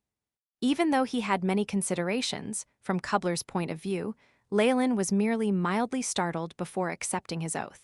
Master, I arrived at this point from the spurting of the lava. This is the map and the site of the volcano. After Kubler got up, he immediately passed on a map to Leylin with both hands. Are you in a hurry? Leylin looked at the map. At the top, there was labeled a curvy path. In the upper region were more detailed lava sites. The only drawback was that there were damages and stains in some areas, which could not be seen clearly. Master, I made use of the dormancy of the volcano to get here. Large amounts of the lava had solidified into pathways to this place. If we are to get out, we must rush to do it before the volcano erupts.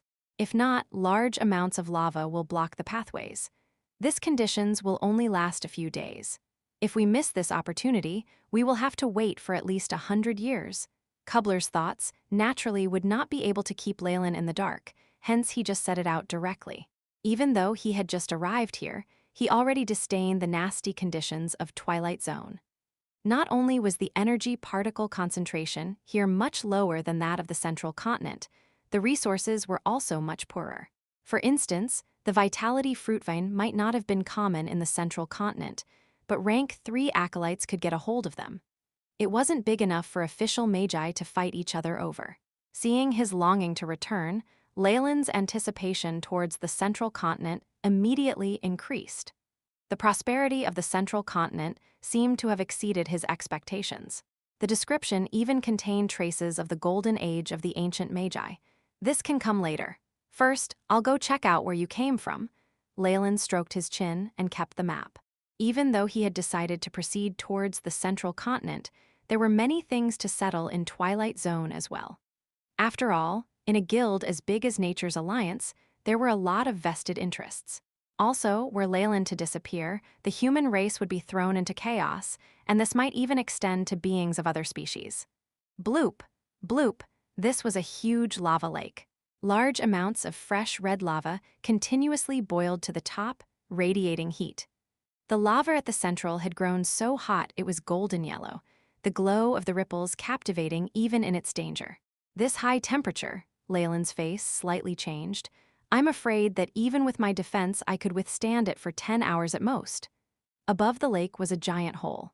It was pitch black, with no exit in sight, but there were traces of wind howls transmitting out from it. Above us is the main entrance towards the giant volcanic mountain range. Normally, the lava level is so high that it covers the entrance. Only once in 100 years, during the short dormancy, does it drop down low enough to travel through, Kubler explained. I know, Leylin's body rose into midair as he felt the edges of the cave. A strange feeling of a solid glow with a tinge of heat was transmitted over. After being immersed in large amounts of lava, the surface of the rock was not composed as it was before. It had become an alloy of metal and crystal. We need to make the most of the time we have. If not, we won't be able to make it back to the surface of the earth before the lava engulfs the area. Kubler's expression looked peculiar. Similarly, he had not thought that having just arrived at this place, he would have to journey back again. If you find any errors, broken links, non-standard content, etc., please let us know report chapter so we can fix it as soon as possible. Chapter 391, Planning for the Afterlife. Planning for the Afterlife? No, don't worry, I have better plans. Leylin smiled faintly. Furthermore, I still have some things to settle here. Kubler's heart was too full of worry. He wondered whether his lord was going to wait 100 years for the next cycle. Manchester bloodline warlocks like him did not have a long lifespan. He could, at most, last 200 or 300 years.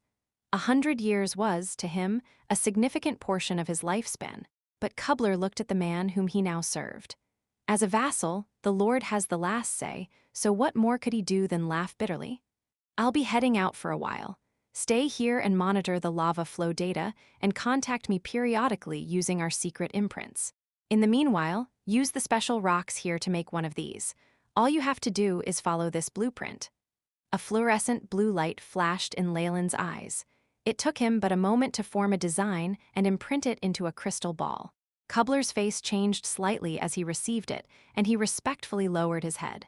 Yes, my lord. All right. Moments after the order was given, Leylin transformed into a dark silhouette and disappeared. A black streak pierced through the sky, creating friction with the air and leaving behind an ear-piercing screech.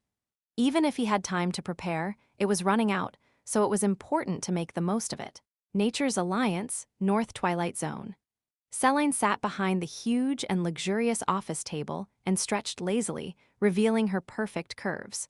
Although doing irksome corrections and office affairs every day was very troublesome, she found the tiring job enjoyable. It made every cell in her body shiver with excitement, and even made her slightly moist down below. Every time she thought about how every word she put to paper, even every sentence she uttered, would make a big difference to the fates of numerous acolytes and even magi. But it is a pity that my position here is not fully secured. Leylin glanced at her flat and smooth abdomen, a rather reluctant expression on her face. What's wrong? Are you still grumbling that you're not with child? The voice of a young man suddenly sounded from inside the office. Ra, radiant guardian. When the other female magi and office administrators saw Leylin, they could not contain the excitement in their eyes. Files were overturned and cups of tea spilled as they rushed to bow. Leylin said as he nodded and waved. All the magi except Leylin left the office quickly, completely silent. Yes, Leylin looked into Leylin's eyes without fear. Although the mental state of this impeccably handsome man was rather decent, his attire was somewhat dusty and messy. Could this be the aftermath of rushing and being nervous? As a keen and observant woman, Leylin immediately realized this. Leylin, you're currently standing at the peak of Twilight Zone. One step and you can turn the entirety of it into a Magus kingdom and pass it on through the generations. Selene's voice held a mixture of excitement and confusion. A child. All you need is a child. An inheritor to your power? Her eyes clouded up as she hugged Leylin. If it was the past, Leylin definitely would not hesitate to argue with her over it. But now, Selene noticed the calm in Leylin's eyes. Calm like the still waters of an old well. A realization hit Selene, making her immediately sink into immense fear. The day she loses Leylin's affection would be the day she loses everything. This was also the reason why she strongly wished to bear Leylin's child.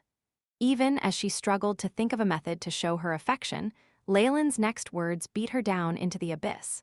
I have to go. You're going? Selene was feeling slightly giddy. Where to? I'm leaving this place. Leaving Twilight Zone. Leylin paused at every word, making sure Selene heard everything clearly. Are you mad? Why do you want to leave this place? You're the king here. You're my sun and my star. You are my everything. What would happen once Leylin leaves?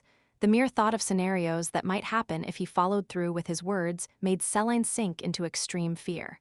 She hugged Leylin tightly, tears flashing at the corners of her eyes. And yet, Leylin cruelly pushed her away, his hand cold as steel. Selene calmed down and gazed at the emotionless Leylin. As you know, I'm actually not even a Magus of Twilight Zone. It was all an accident, Leylin slowly said.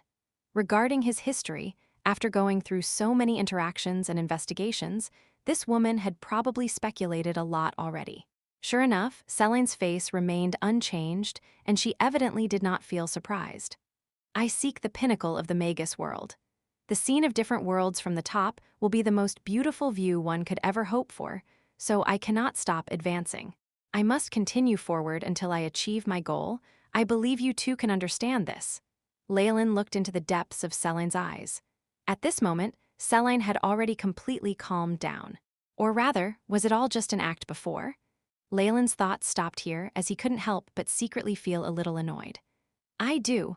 I've always known that when this place can no longer fulfill your requirements any further, you would leave. I fully understand that, but I never thought that our separation would be this quick, or in this manner. Selene chuckled bitterly as she combed through her messy hair. Fate is unpredictable. Leylin tried to hide the news about the central continent. Plus, I've also made appropriate arrangements. What arrangements? I can't keep the other races and rank 2 Magi in check.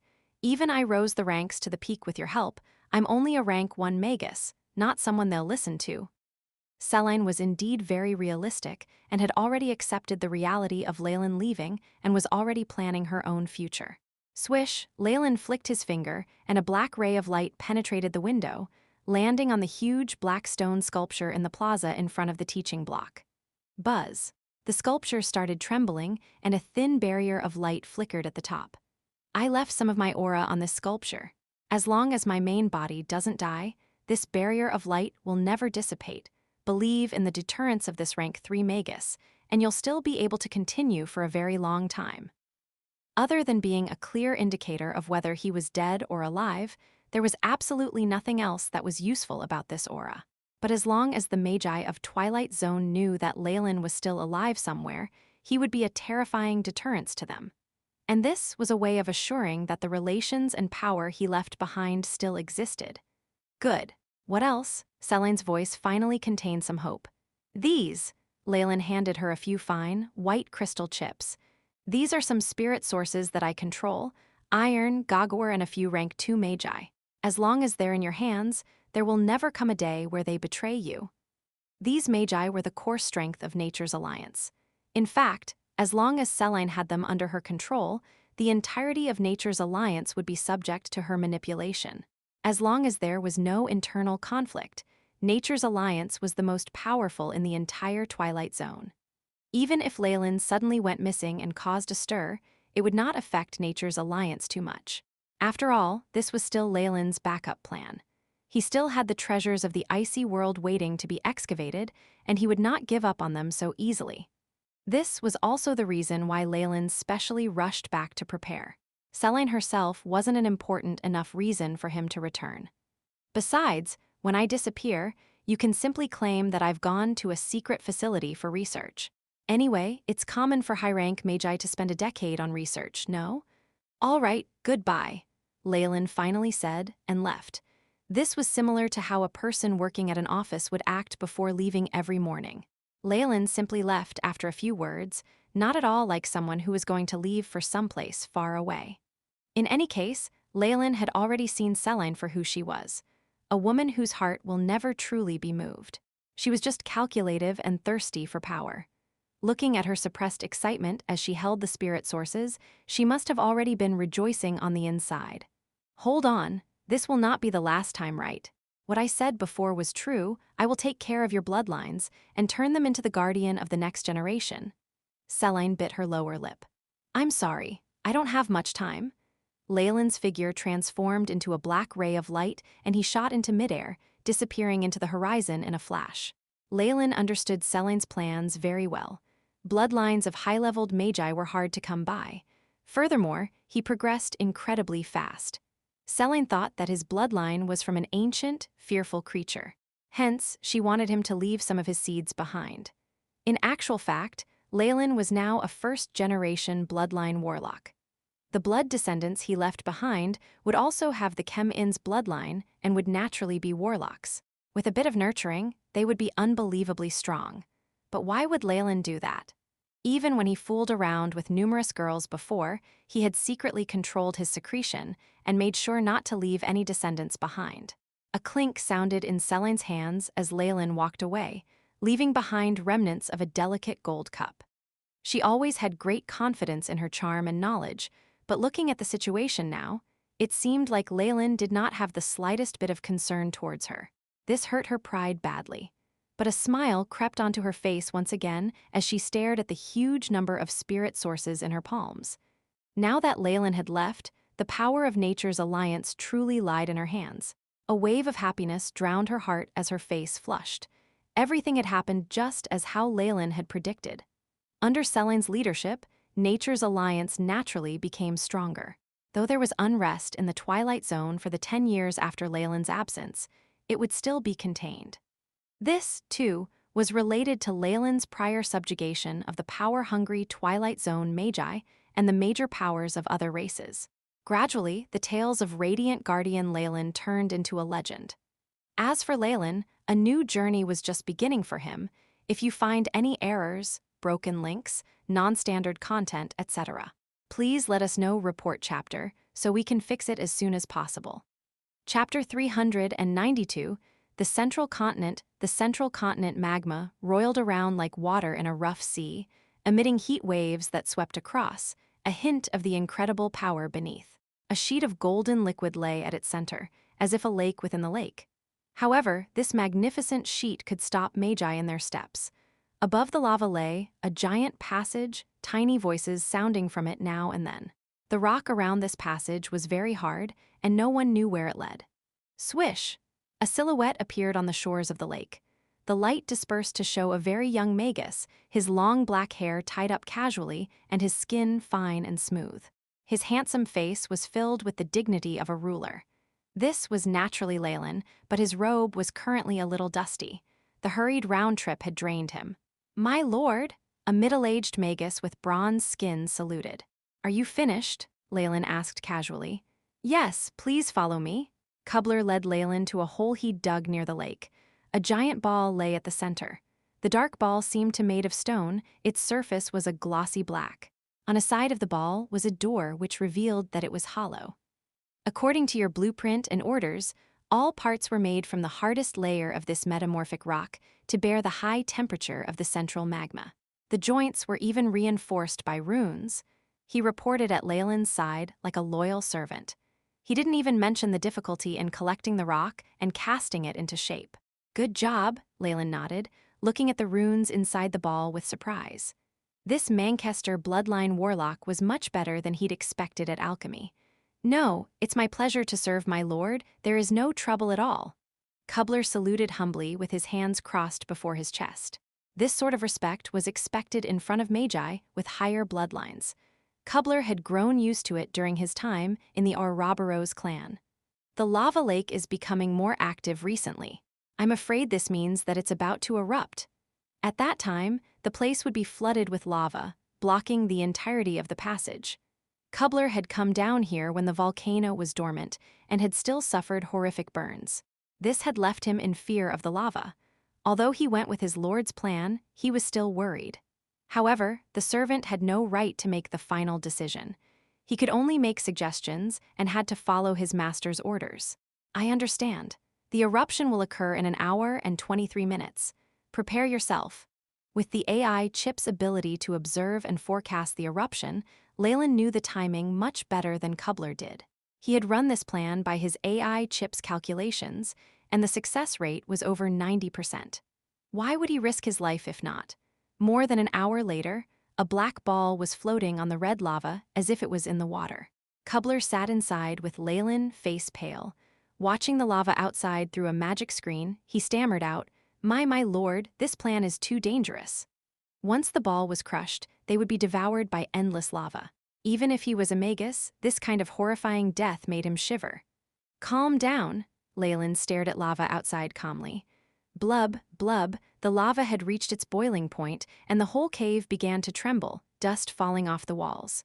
Beep, eruption will occur in 10, 9, 8, the AI chip had begun the final countdown. Now, Leylin's eyes flashed, and the terrifying strength of a rank 3 magus burst forth. Freeze! With his hands as the center, a layer of deep blue ice spread out along the walls. Cracking sounds rang out as this phenomenon soon extended to the outside, enveloping the ball in ice. This ice was so cold even the boiling lava could not melt it. White vapors arose as the two surfaces came into contact. "This can earn us some time," Leylin said with a smile, and then looked at the screen of the AI chip. 3, 2, 1, critical limit reached. Boom! With the prompt of the AI chip, Leylin and Kubler felt tremors envelop the ball. It was like they had entered the body of a terrifying ancient monster, and that monster had woken up with a thundering roar. "Ah!" Kubler screamed with fear, his hands waving around as he struggled to find something to hold on to. Then, he felt a force that could be from the explosion of the universe as a huge impulse hit the bottom of the rock ball. The lava rose into the sky like a dragon taking flight, except this dragon had a small rock ball on the front. Lava surrounded them and rushed into the passage. The ball shook continuously as it hit wall after wall, but what frightened Kubler to death was instead the high gravity. As the ball had rushed up like a rocket, the two inside dealt with an equally large gravitational force. The intense force pulled at Kubler's skin, making him feel like he was being bitten all over by ants. The pain made him lie on the ground like a frog, and he felt like if he wasn't a warlock with a strengthened body, he would have died long ago. Booms sounded out, and the trembling continued. The terrifying power of nature made Kubler feel like a tiny ant. All he could do now was pray. Pray for an early release from this torment, pray that this rock ball would hold out thumps and explosive noises continued to sound out. This was a giant volcanic range, and today its central volcano had accumulated enough pressure to erupt. Masses of black smog were ejected into the sky, forming a sea of gray clouds that shrouded the nearby lands in darkness. Rivulets of lava flowed down the mountain slopes, looking like arteries on flesh. Boom! Finally, with a huge explosion that caused an earthquake, the volcano erupted. It was as if heaven and earth were torn asunder, and the world was ruined. Red lava, dotted with gold, burst into the sky, transforming into countless fire dragons that flew in every direction. Fire raged, and explosions rang forth even as the earth quaked. It was like Armageddon. Amidst this terrifying lava were multiple rocks. Boulders that were as large as hills hit the ground with great force, cracking the earth underneath and ruining everything around them. Bang! Among the countless boulders in the sky was one rock with a particularly regular shape. This rock ball streaked across the ground, leaving behind it a long track of burnt black. The surface of the ball was still a dull red, as if it was ready to melt any moment. The ball soon began to crack apart, and a portion was thrown off with a bang, revealing a hollow interior. "So this is the central continent?" Leylin came out of the ball, exhaling a breath that was as hot as fire itself. The hellish scene nearby did not affect him. Instead, he was filled with delightful anticipation. "The central continent, here I come," he murmured in his mind. It took a while for Kubler to slowly crawl out of the ball, coughing.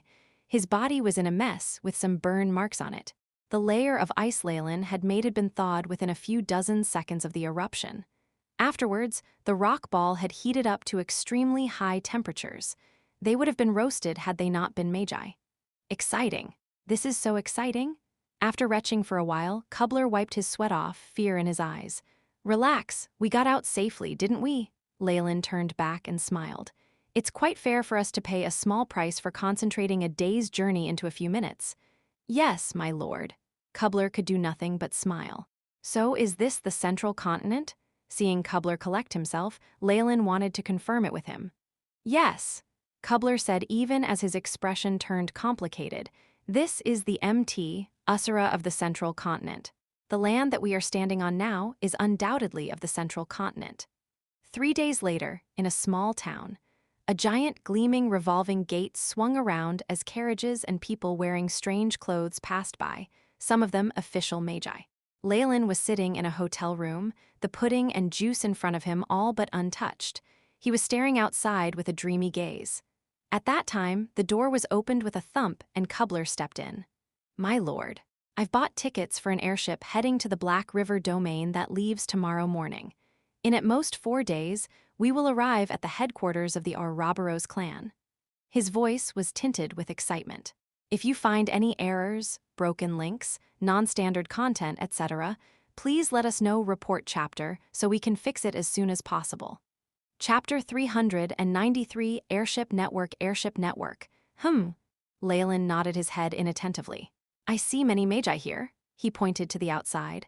A magus who was dressed like a wandering poet was playing a pipe organ. A group of residents were watching and cheering him on. Yes, over here, official magi often mingle amongst the commoners, and the residents know them very well too, Kubler explained to Leylin. In the central continent, the magi and nobility communicate in the Byron language. Hence, my lord, you do not need to worry about a language barrier. In fact, here are some materials about the central continent and a few variants of maps, as well as information about communication. Kubler respectfully handed over a crystal ball filled with information to Leylin. For a magus to learn the Byron language was compulsory. Thus, Leylin and Kubler could communicate the moment they met. They could understand each other immediately. Leylin helped himself to a scoop of dessert. A rich, fragrant, and sweet flavor excited his taste buds. Nice, delicate food. Looks like the lifestyles of the commoners in the central continent are better than in Twilight Zone. Naturally, this is the central continent, the core of the Magus World. Kubler exclaimed with a hint of pride. Leylin smiled and shook his head. Even if the 7 layers of the subterranean world did not agree with such a statement, during the ancient past of the central continent, there was at least a rank 7 magus overseeing it. But now, only a slight hint of their past glory had been restored. As for this problem, Leylin did not want to do anything about it. After all, the current situation in the central continent might suit him better. After a night of good rest, Leylin and Kubler headed towards a location outside of the city. The busy road there was filled with horse carriages and other means of transportation. Loads of luggage and goods were being transported on them, and the place looked prosperous. In addition, every passerby on the street had some level of energy undulations on them. There were very few commoners present. Leylin and Kubler crossed the wide and sturdy road and saw what looked like a futuristic airport. There were many white oval-shaped airships at the huge flat field, some taking off and others landing. A throng of people moved in and out of them like an army of ants. Some of the airships were towing truckloads of goods, with workers calling out to their partners to offload the cargo and luggage. The scene was hot, busy, and messy. The central continent was huge, its lands vast and boundless. Ground transport was not only slow, but it was also much more dangerous.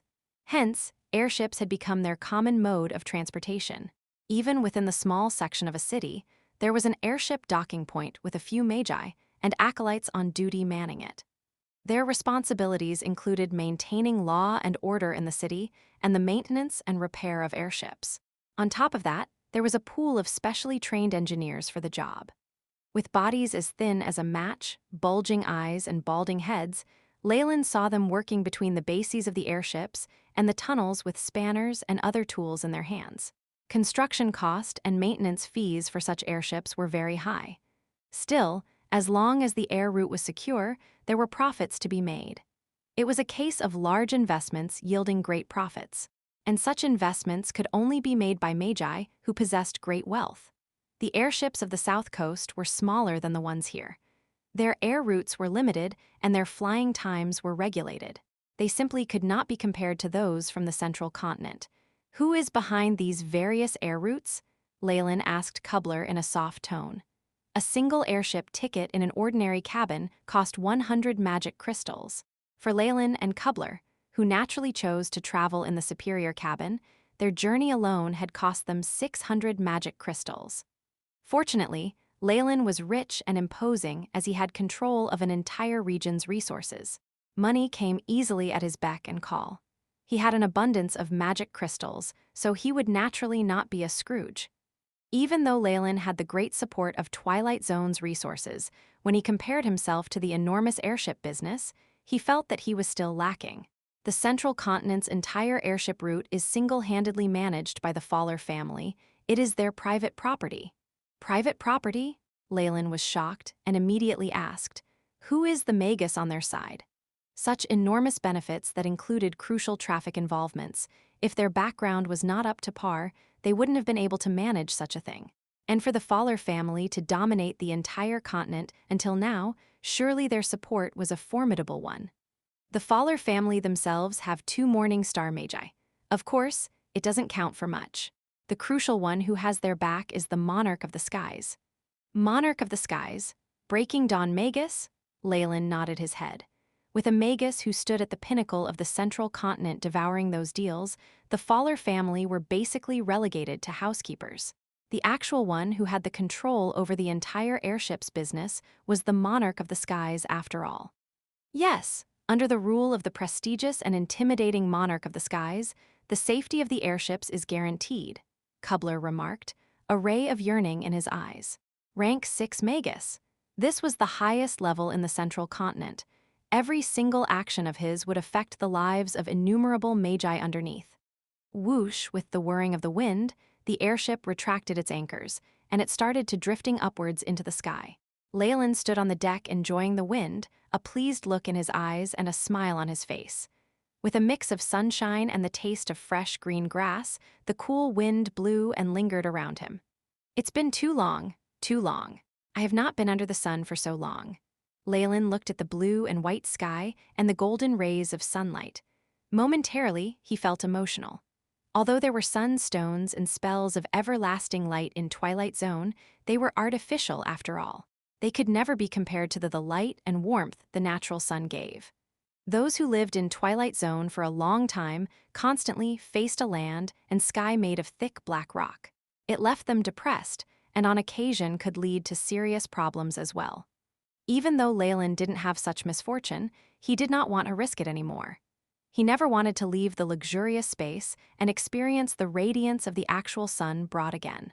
Those constantly under the sun would never understand the others who had been in the dark and who looked forward to its natural radiance. As the airship picked up speed, the airflow on the deck increased tremendously, enough to blow away an adult. Of course, in such a situation, Leylin was unfazed and couldn't hear the announcement made for everyone to retreat to their rooms. He allowed the strong winds to envelop him all around. Very beautiful, isn't it? A sweet female voice was heard. Leylin turned to his right and saw a young lady holding tightly to the railing. She was tiptoeing and attempting to gaze at the scenery beneath. Beneath them, past the sea of clouds, patches of farmland and crops could be seen. The windmills appeared to be toy-sized, and the outline of the city far away. Tiny dots of black were moving about on the roads. The young female Magus was not frustrated that Leylin ignored her. Instead, she started to ask more questions. What kind of power do you possess? Where do you intend to go? Do you like the flower cape jasmine? I like staffs made of walnut. I believe they enhance my magic power, and they smell nice too, she chirped on like a sparrow, asking a chain of questions. You! Leylin rolled his eyes and was about to speak up when another voice spoke from behind him. Jesha, what are you doing? Leylin turned around.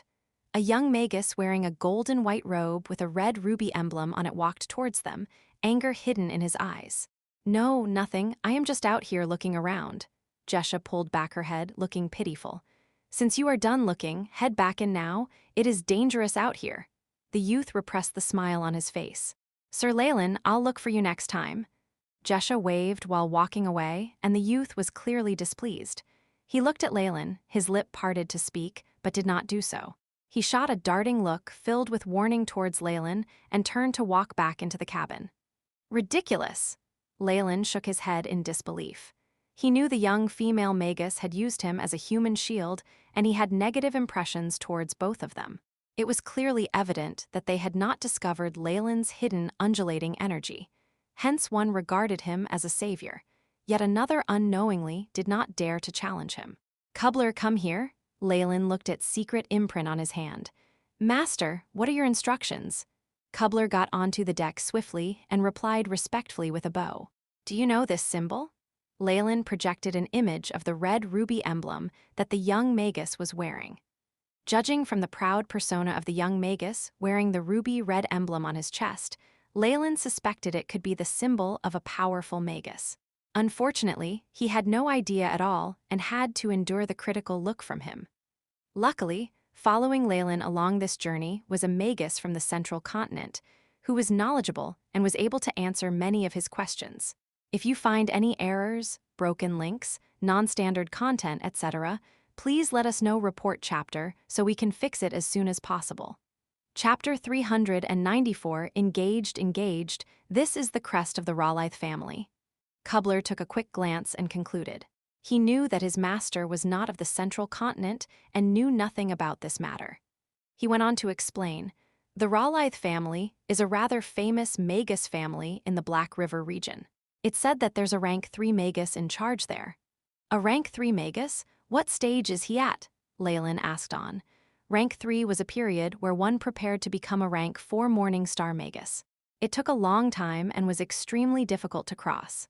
Within it, there were a few smaller stages, and each stage meant a large difference in strength for Magi. For instance, a rank 3 Magus at the Vapor phase was definitely capable of suppressing a few Magi who had yet to reach that stage. All information regarding the strongest Magi is confidential. We subordinates know very little about it. A look of shame appeared on Cobbler's face. But that Magus Leylin once won against a rank 3 Vapor phase challenger, so his might cannot be underestimated. Is that so? I understand. Leylin seemed absent-minded. As long as his opponent was not at the Hydro phase or above, he was confident in his abilities. It's all up to you now. I hope you won't continue to provoke me, or else. Leylin lowered his head, a dark glint flashing in his eyes. The first-class cabin not only had individual rooms, but also had the luxury of a dining hall with fine wine, all included in the ticket price. After all, given the value of magic crystals, normal food and drink were all very cheap. Only precious ingredients and high-energy beings could be used to make delicacies that were effective for Magi. That was why they were sold at such a high price. Sit, Cobbler. Leylin sat down at a round table with a white tablecloth spread over it without asking anyone and then called Cobbler over. Cobbler bowed respectfully and seated himself at the edge of the seat, not daring to get comfortable. He was now a retainer of Leylin and was similar to a high-grade servant. It was natural that he acted respectfully, lest he be punished by his owner. Leylin noticed this and sighed inside. Cobbler's behavior showed how rigid the hierarchical system in the Ouroboros clan was. Luckily, he was not only a giant Chem-In serpent warlock with a pure bloodline, but also a rank 3 Magus. The moment he went there, he would be considered one of the higher-ups and would not have to suffer. The 4th level of Chem-In's pupil, as well as information regarding the shackles of bloodline, I have to obtain them from the Ouroboros clan. Leylin schemed. Though he had successfully simulated the level of Chem-In's pupil through the AI chip and information regarding multiple meditation techniques in Twilight Zone, he was not that confident. Hence, he still had an intense desire for the original. High-grade meditation techniques were usually not for training the body. They also related to a modification of the spirit, and this was something the AI chip would not be able to calculate. Just like Sacred Flame before, the AI chip had made changes, but there were a few issues during the experimentation stage with the guinea pigs. Leylin did not want a repeat of this disaster, especially since this was not going to be on any guinea pig but himself. "Mister, do you need anything?" At this moment, a waitress in black, low-cut maid attire with white socks arrived in front of Leylin's table, asking respectfully. Leylin opened the menu and took a look. There were all sorts of dishes, and they could be considered quite sumptuous. "Give me a calf steak and cider. As for cobbler, ask him yourself." The atmosphere in the dining hall was not half bad either, with warm light from a crystal lamp and a pleasing fragrance from the fresh flowers on the table. At a corner of the dining hall, they had even placed a bard who was currently performing. Even Leylin felt like he had made a good choice in spending those magic crystals. "Mr. Leylin?" After the fresh calf steak was brought out, Leylin arranged the napkin and, with a knife and fork in each hand, sliced up the steak that was emanating steam. The calf steak here was of a good quality, and the chef had also spent great effort on it. The moment the fork and knife made contact with the steak, boiling gravy gushed out. Just as Leylin raised his wineglass and was about to enjoy himself, he heard a voice like that of a skylark. He looked aside and found Jesha, who had seen before, waving her arms with all her might, while that Raleig's face was as sour as a lemon. "Oh," Leylin greeted casually, and then turned his attention to his own food. However, it was evident that the other party had no intentions of letting him off. Lifting her skirt, Jesha ran over in little steps, sitting right beside Leylin. "Mr. Leylin, do you like cider? In the Jesha family, there's a bottle that's not bad in our cellar. Even if you're looking for a shield, does it have to be me?" Leylin raised his head gloomily, taking a look around. He then found out that he really was the only choice she had. After reaching the rank 1, Magi could use energy particle radiation and alter their appearances, retaining their young, bright looks. There were very few geniuses who, like Leylin and Jesha, had become official Magi before the age of 20.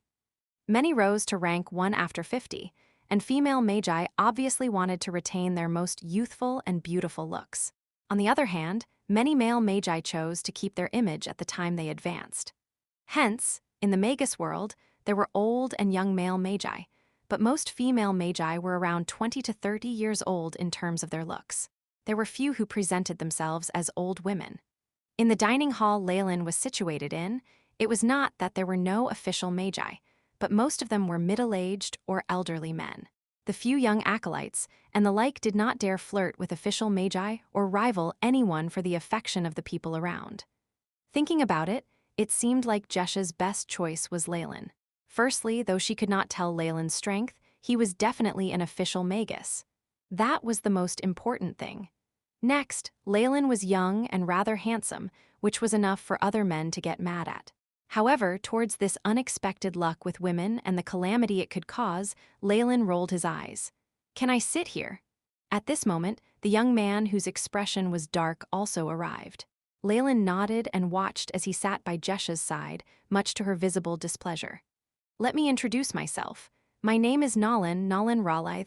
This is my fiancé, Miss Jesha." Leylin laughed slightly, putting emphasis on the words Farlier and fiancé. Honestly, this engaged couple is quite compatible.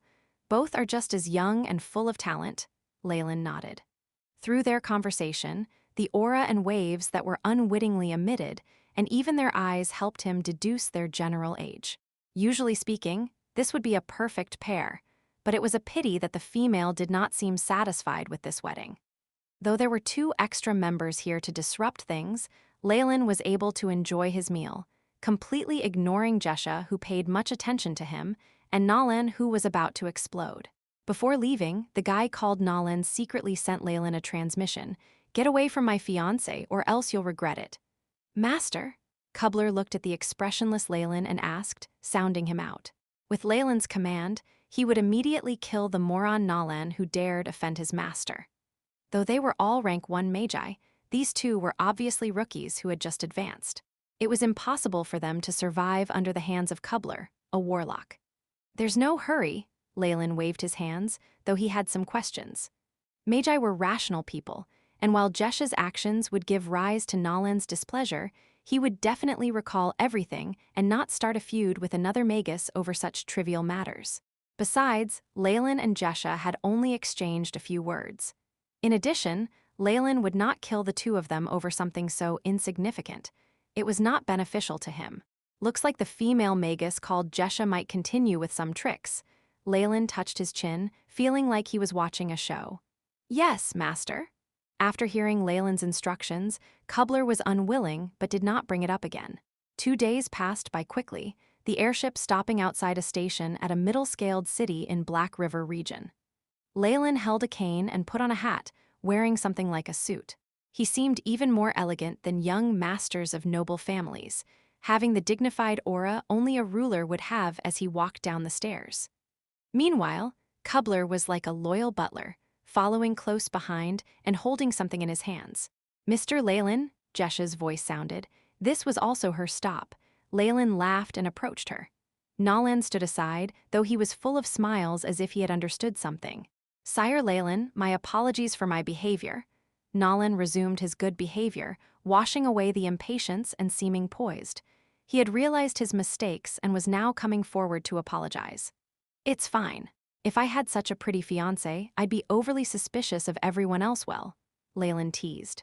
Jesha rolled her eyes at Leylin and asked, Mr. Leylin, where are you going? It wasn't the first time she was asking this, and Leylin had refused to answer. Me? Leylin saw a hint of nervousness in Nolan's eyes and couldn't help but shake his head and break into laughter. No matter how poised and calm he looked, his eyes would give him away in the end. If you find any errors, broken links, non-standard content, etc., please let us know report chapter so we can fix it as soon as possible. Chapter 395, A Scene, I would like to walk around for a while, you may leave here. Leylin saw a hint of disappointment in Jesha's eyes after he told her that, and Nolan heaved a sigh of relief. He chuckled as he turned around and raised his hand and disappeared among the stream of people, with Kubler immediately following. With his astonishing senses, Leylin faintly heard 2 people behind him arguing in constrained voices. This is really... Leylin shook his head. Instead of focusing your limited energy on pursuing the truth, you focus on such things, but I suppose this is probably a commoner's pleasure, right? He nodded his head after shaking it, called out to Kubler, and continued his journey. After entering the Black River domain, the Ouroboros clan headquarters, Phosphorescent Swamp will be very near. Kubler was naturally very familiar with this place and had a tinge of both fear and longing. After hiring a horse chariot, both he and Leylin enjoyed the scenery along the way. If they had hastened on with their journey, they would not have been so slow in progress. However, Leylin was not in a hurry and had wanted to enjoy the sights and sounds of the central continent, hence he chose to travel by chariot. As night fell, the two arrived at a small town. Accommodations at the inn were cramped, and the air was filled with the odor of alcohol, sweat, and manure. Leylin furrowed his brows at such conditions. Since this was the only inn in town, he still reluctantly accepted it as it was still better than spending the night in the open. After putting down their luggage, Leylin and Kubler headed to the main hall intending to have a meal. The menu for dinner was beef and potato stew with some fresh vegetables. That was all the town had to offer. Surprisingly, it was deliciously prepared with an enticing scent to boost one's appetite. Huh! At this moment, Kubler's expression changed. A gush of profound ash-colored dust started stirring from the main door of the inn, spreading continuously and extending to the other parts of the inn, enveloping other travelers and the owners themselves. Crackle, crackle!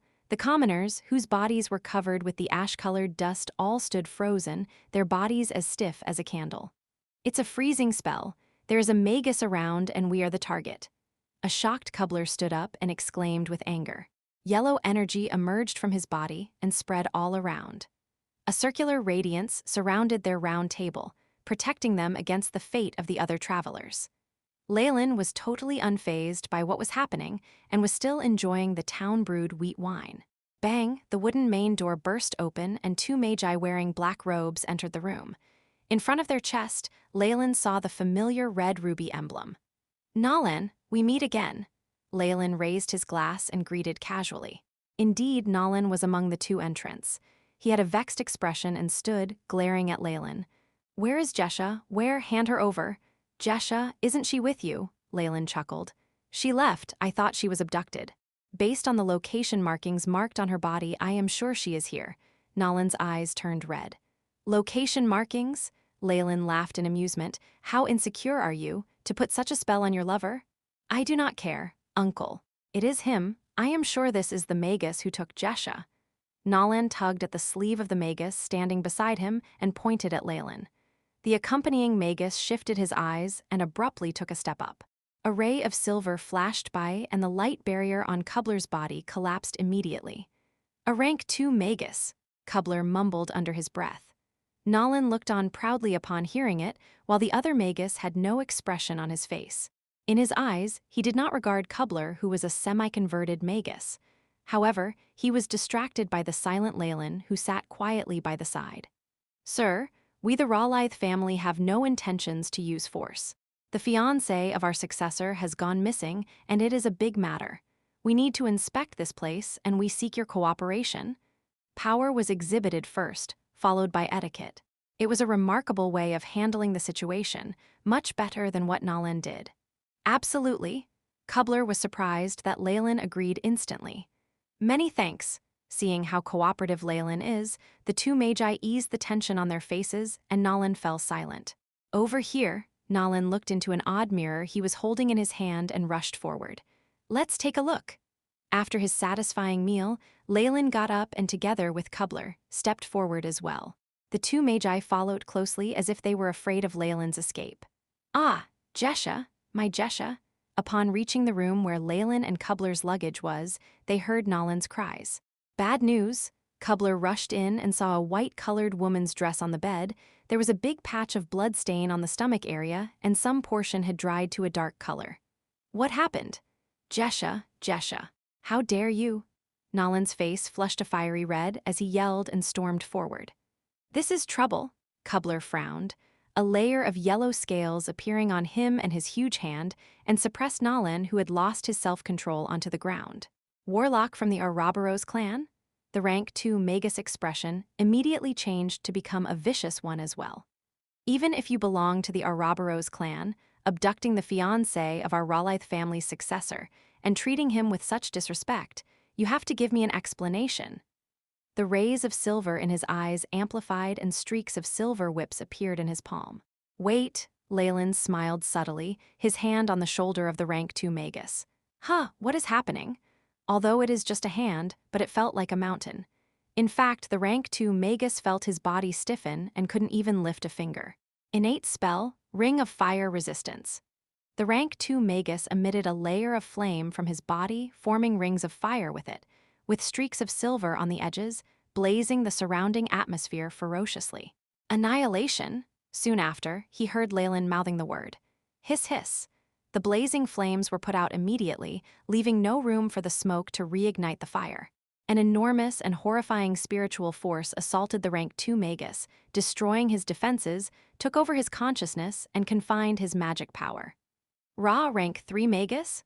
The rank 2 Magus turned his head with difficulty, his throat dry and rough. Leylin had been using his skills to suppress his spiritual force and energy undulations all this time. Now, he undid the suppression bit by bit, and a huge tide of energy was released, causing the atmosphere to become heavy. So tell me, if I want Jesha, do I need to be sneaky about it? Leylin shot them a look and asked sarcastically.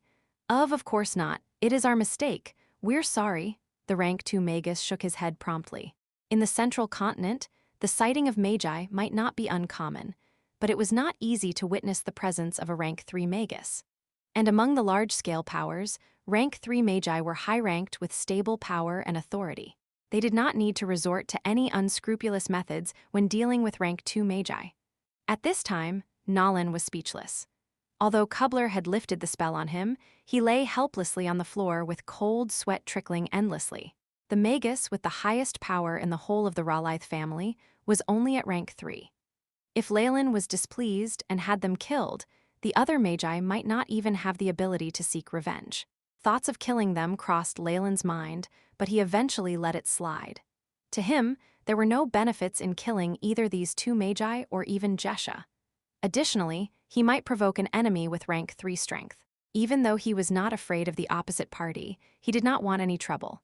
Follow me? As such, he looked nonchalantly at the rank 2 Magus and Leylin, who was still lying on the floor before heading out. Kubler followed Leylin closely, with the rank 2 Magus and Leylin close behind. In the face of a rank 3 Magus, they had no chance of trying any tricks, hence they could only follow Leylin's orders. Leylin walked on with a destination in mind, and soon they left the town and reached a Paulownia tree forest. Nolan didn't quite understand anything, he merely followed suit. Leylin came upon what seemed like the biggest Paulownia tree and knocked gently on the trunk as if he were knocking on a door. "Anyone there?" Dong dong. The tree trunk produced a dull sound, but there was no response and all was quiet. "You are very clever and attentive to your setup. However, you are still not wise. After completing your work, you can't help yourself but return to find out the reactions of others. I have already noticed you should show yourself. Otherwise," Leylin's voice turned chilly. "Humph, all right, here I am, what are you going to do about it?" Shrrk, the surface of the tree trunk split open to reveal a round door. Jesha, whom they had first met on the airship, jumped out and grabbed Leylin by the arm. "Brother Leylin, you are so awesome, how did you discover me?" On the other side, both the rank 2 Magi and Nolan were speechless, anger filling them to the brim. "If you find any errors, broken links, non-standard content, etc., please let us know report chapter so we can fix it as soon as possible." Chapter 396 Phosphorescence, Swamp Jesha. "What are you doing? Get back here now?" Flames blazed in Nolan's eyes when he saw Jesha holding on to Leylin's arms shamelessly with her breast almost pushed towards him. The rank 2 Magus on the other side immediately stepped up and delivered a hard slap to the back of Nolan's head, causing him to bend forward. Droplets of cold sweat were trickling down his forehead. It was obvious that what had happened today was all a misunderstanding. The crucial point was, they were lacking in ability when compared to the opposing side. Moreover, any slight mishandling of the situation would enrage a rank 3 Magus, and on top of that worsen their relationship with the Ouroboros clan. At this point, thoughts of death crossed his mind. "Anyway, it is just a small misunderstanding. Forget it," Leylin replied indifferently. Before the rank 2 Magus could reply, Leylin's ice-cold voice was transmitted to him. "This is the price for offending me." Bang. Bang, bang. The rank 2 Magus, Nolan and Jesha collapsed and were flung out, blood trickling down the sides of their mouths. "Leave, all of you. I do not want to see you all ever again."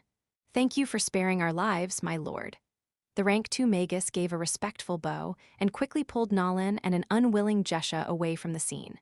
"I believe such troubles will continue to occur in the future." The look in Nolan's and Jesha's eyes when they were leaving left Leylin with the feeling that this matter was not over yet. The common hatred might have spurred them into an alliance in the future.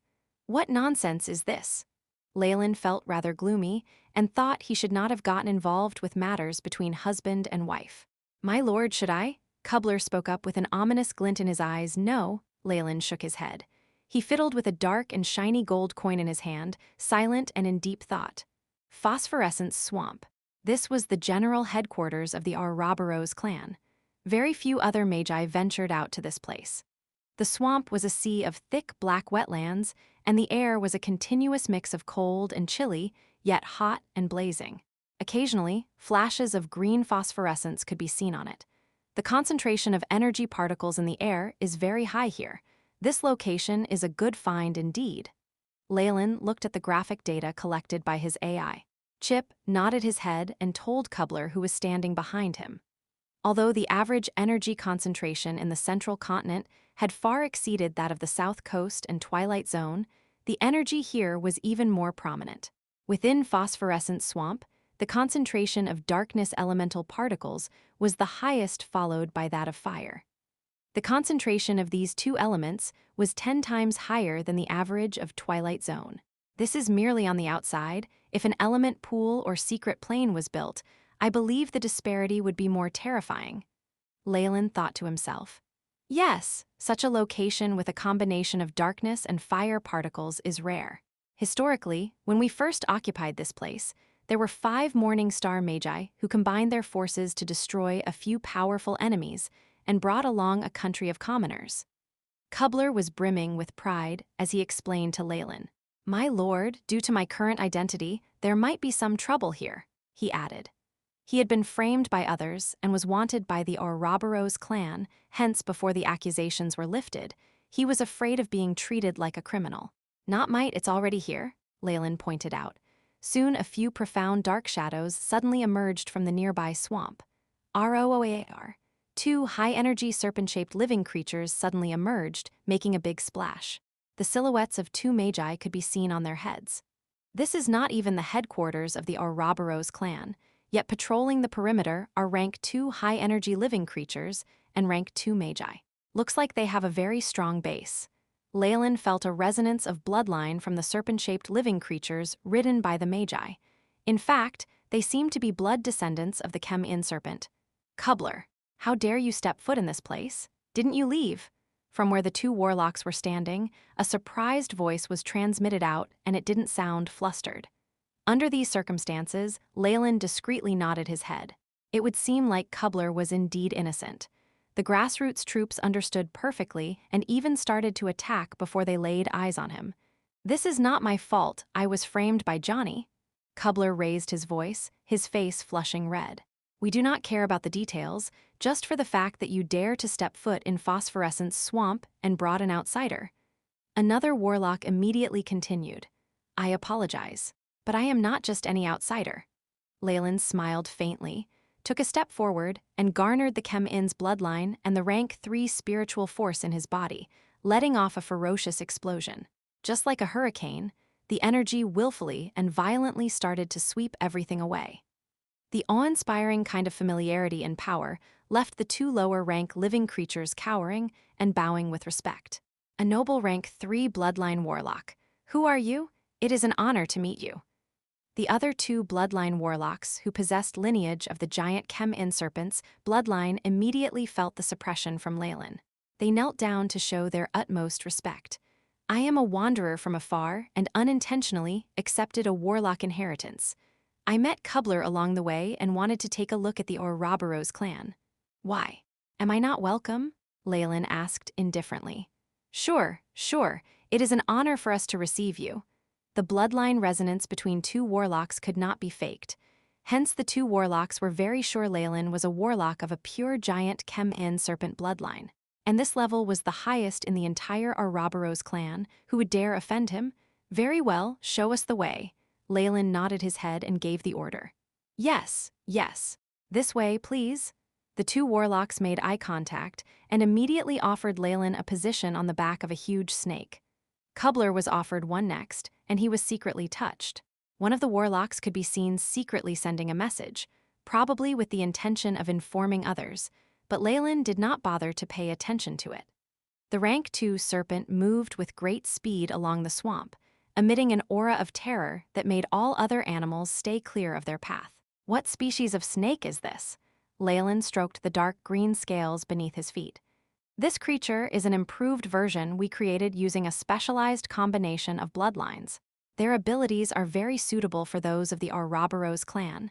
A rank 2 warlock immediately explained to a curious Leylin, hoping to please him. "That explains why I have not seen such information before." Leylin nodded his head. "What is your name?" "Marin. My name is Marin, my lord." The warlock named Marin immediately replied with a look of glee in his eyes. "All right, Marin." Leylin nodded his head, knowing what to do to garner reverence. The two giant serpents glided along with great speed.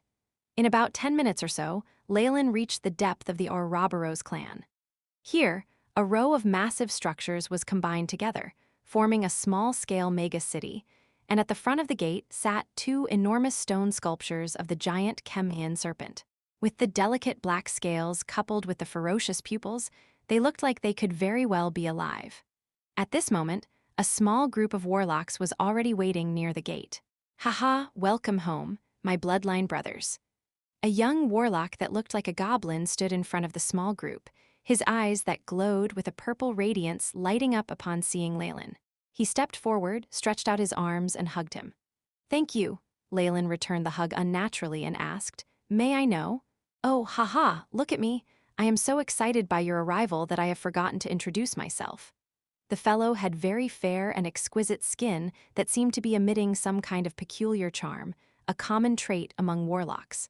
"My name is Robin. You might not know this, but as long as a warlock has the Chem-In's bloodline in him, he shall be considered to be a part of our family." "My brother." Leylin could sense the aura from the opposite party, and it was similar to his own Chem-In's bloodline. In fact, based on his spiritual force, Leylin was sure the young Warlock had not only long attained the status of a rank 3 Warlock, but also ascended further, with his strength and spiritual force at a high level. "Oh, I see, my name is Leylin." "Yeah, Leylin, right? Follow me, a lord wants to meet you."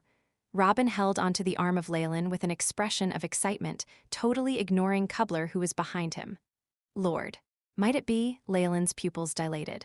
"Haha, that's right, my teacher, a rank 4 Warlock, Morning Star Magus. Duke Gilbert has been waiting eagerly to meet our new blood," Robin replied cheerfully. Upon hearing the name, all the Warlocks bowed their heads in unison in a show of respect. Rank 4 Warlock. Theoretically, this was the highest level for a Warlock of the giant Chem-In serpent bloodline. In fact, it was also a truly high level for the whole of the central continent. Even within the Ouroboros clan, there were no more than 3 Warlocks at such a level. Leylin took a deep breath. "It is truly an honor. Come, follow me." Robin quickly led the way, with the rest of the Warlocks following respectfully behind.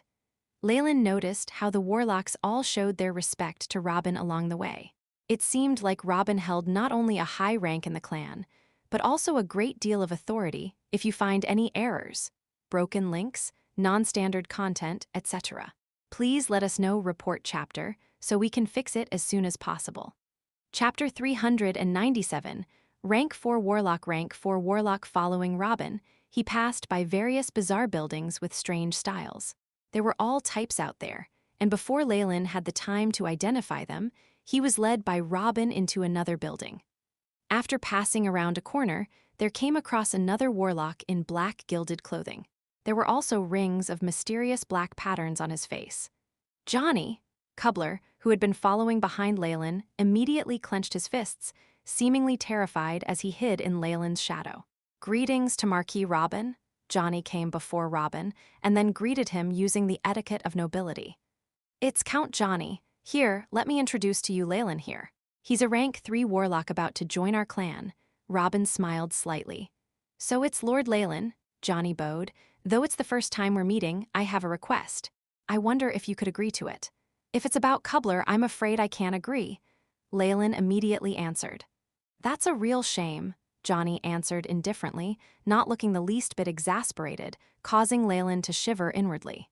"What if I say I'm the one asking?" At this moment, another voice interrupted. "Marquis Wood." Besides Leylin and Robin, the other Warlocks immediately bowed. Leylin glanced at him. It was a blonde, middle-aged man, brightness and resolution in his expression that also held an imposing aura. There was also the giant Chem-In serpent bloodline on his body, and it even overshadowed Robin.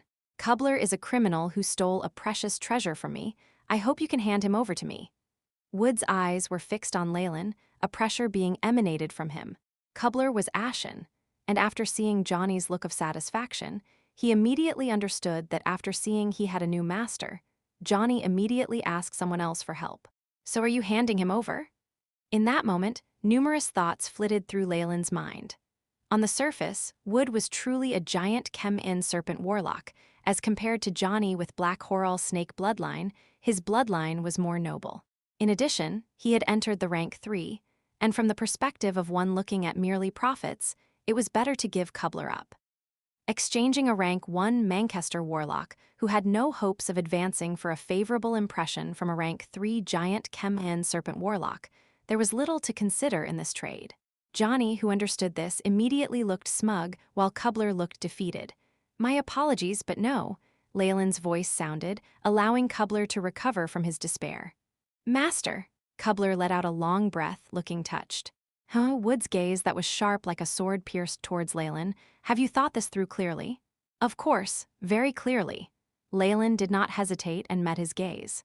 There was the talk of 3 ways of thought in his previous world, but Leylin's principles had long since taken shape, and they were to prioritize benefits. The moment he had to make a choice, he would consider his own benefits and choose the best course of action. Such a line of thought was not purely about tangible benefits. It also took into consideration reputation, familial and romantic love, and other such things. Of course, all this varied from person to person. Some felt that love was priceless and decided to be biased towards it, while others believed it was worth 50,000 or 100,000 units. They would then make the corresponding choice. For instance, if time was spent on working or going out with family, Leylin believed that working for one day amounted to 100 units. But with the family, he would lose 300 yet gain 600 from the happiness in his heart. The total profit would be 200. When comparing things, it was indeed better to go out with the family. Using this logic, if his work earned him 1,000 and the value of going out with his family were 300, it was an obvious decision to continue working. Now, handing Kubler over might give Wood a good impression of him and provide a good foundation for this period of time. However, in the long run, the gains do not compensate for the losses. Kubler followed me and brought me to the Ouroboros clan. In exchange, I will ensure his safety. All this complies with the principle of an equal exchange. If I abandon him now, not only will my reputation be damaged, I will also have abandoned my own values. In addition, I'm definitely being watched over by many lords. If I appear to be too cold-blooded, they will definitely be disappointed. This will cause an eventual loss in the future, which is even worse than offending Wood. Though Magi were generally cold and rational, the leaders always had to advocate for hope, hot-bloodedness, and sacrifice. If the lower ranks of the organization did not strive to better themselves, and they weren't hot-blooded enough to sacrifice themselves, what benefits would they gain in the end? The essence of any group was the unequal responsibilities of the higher and lower levels. Honestly speaking, Wood was merely a rank 3 warlock. The moment Leylin entered, he would have a similar status. At most, there would be a slight difference in their strength. Wood would actually dare do anything. If he withdrew right now, the onlookers would immediately be disappointed, and nobody would then rely on him. After comparing these, Leylin finally made the choice that would benefit him the most. Good, very good. I hope you won't regret this in the future. 2 streams of white air were expunged from Wood's nostrils as he glared at Leylin. With a fling of his robes, he exited from the side, with Johnny following closely behind. Don't worry. The moment you enter our Ouroboros clan, you'll be given the position of a marquis. Wood wouldn't dare do anything to you out in the open. Robin believed Leylin was worried about Wood taking revenge and immediately consoled him. So, if I don't join, does that mean he'll take revenge very quickly? Leylin rolled his eyes, but he could tell that he was being invited to their organization.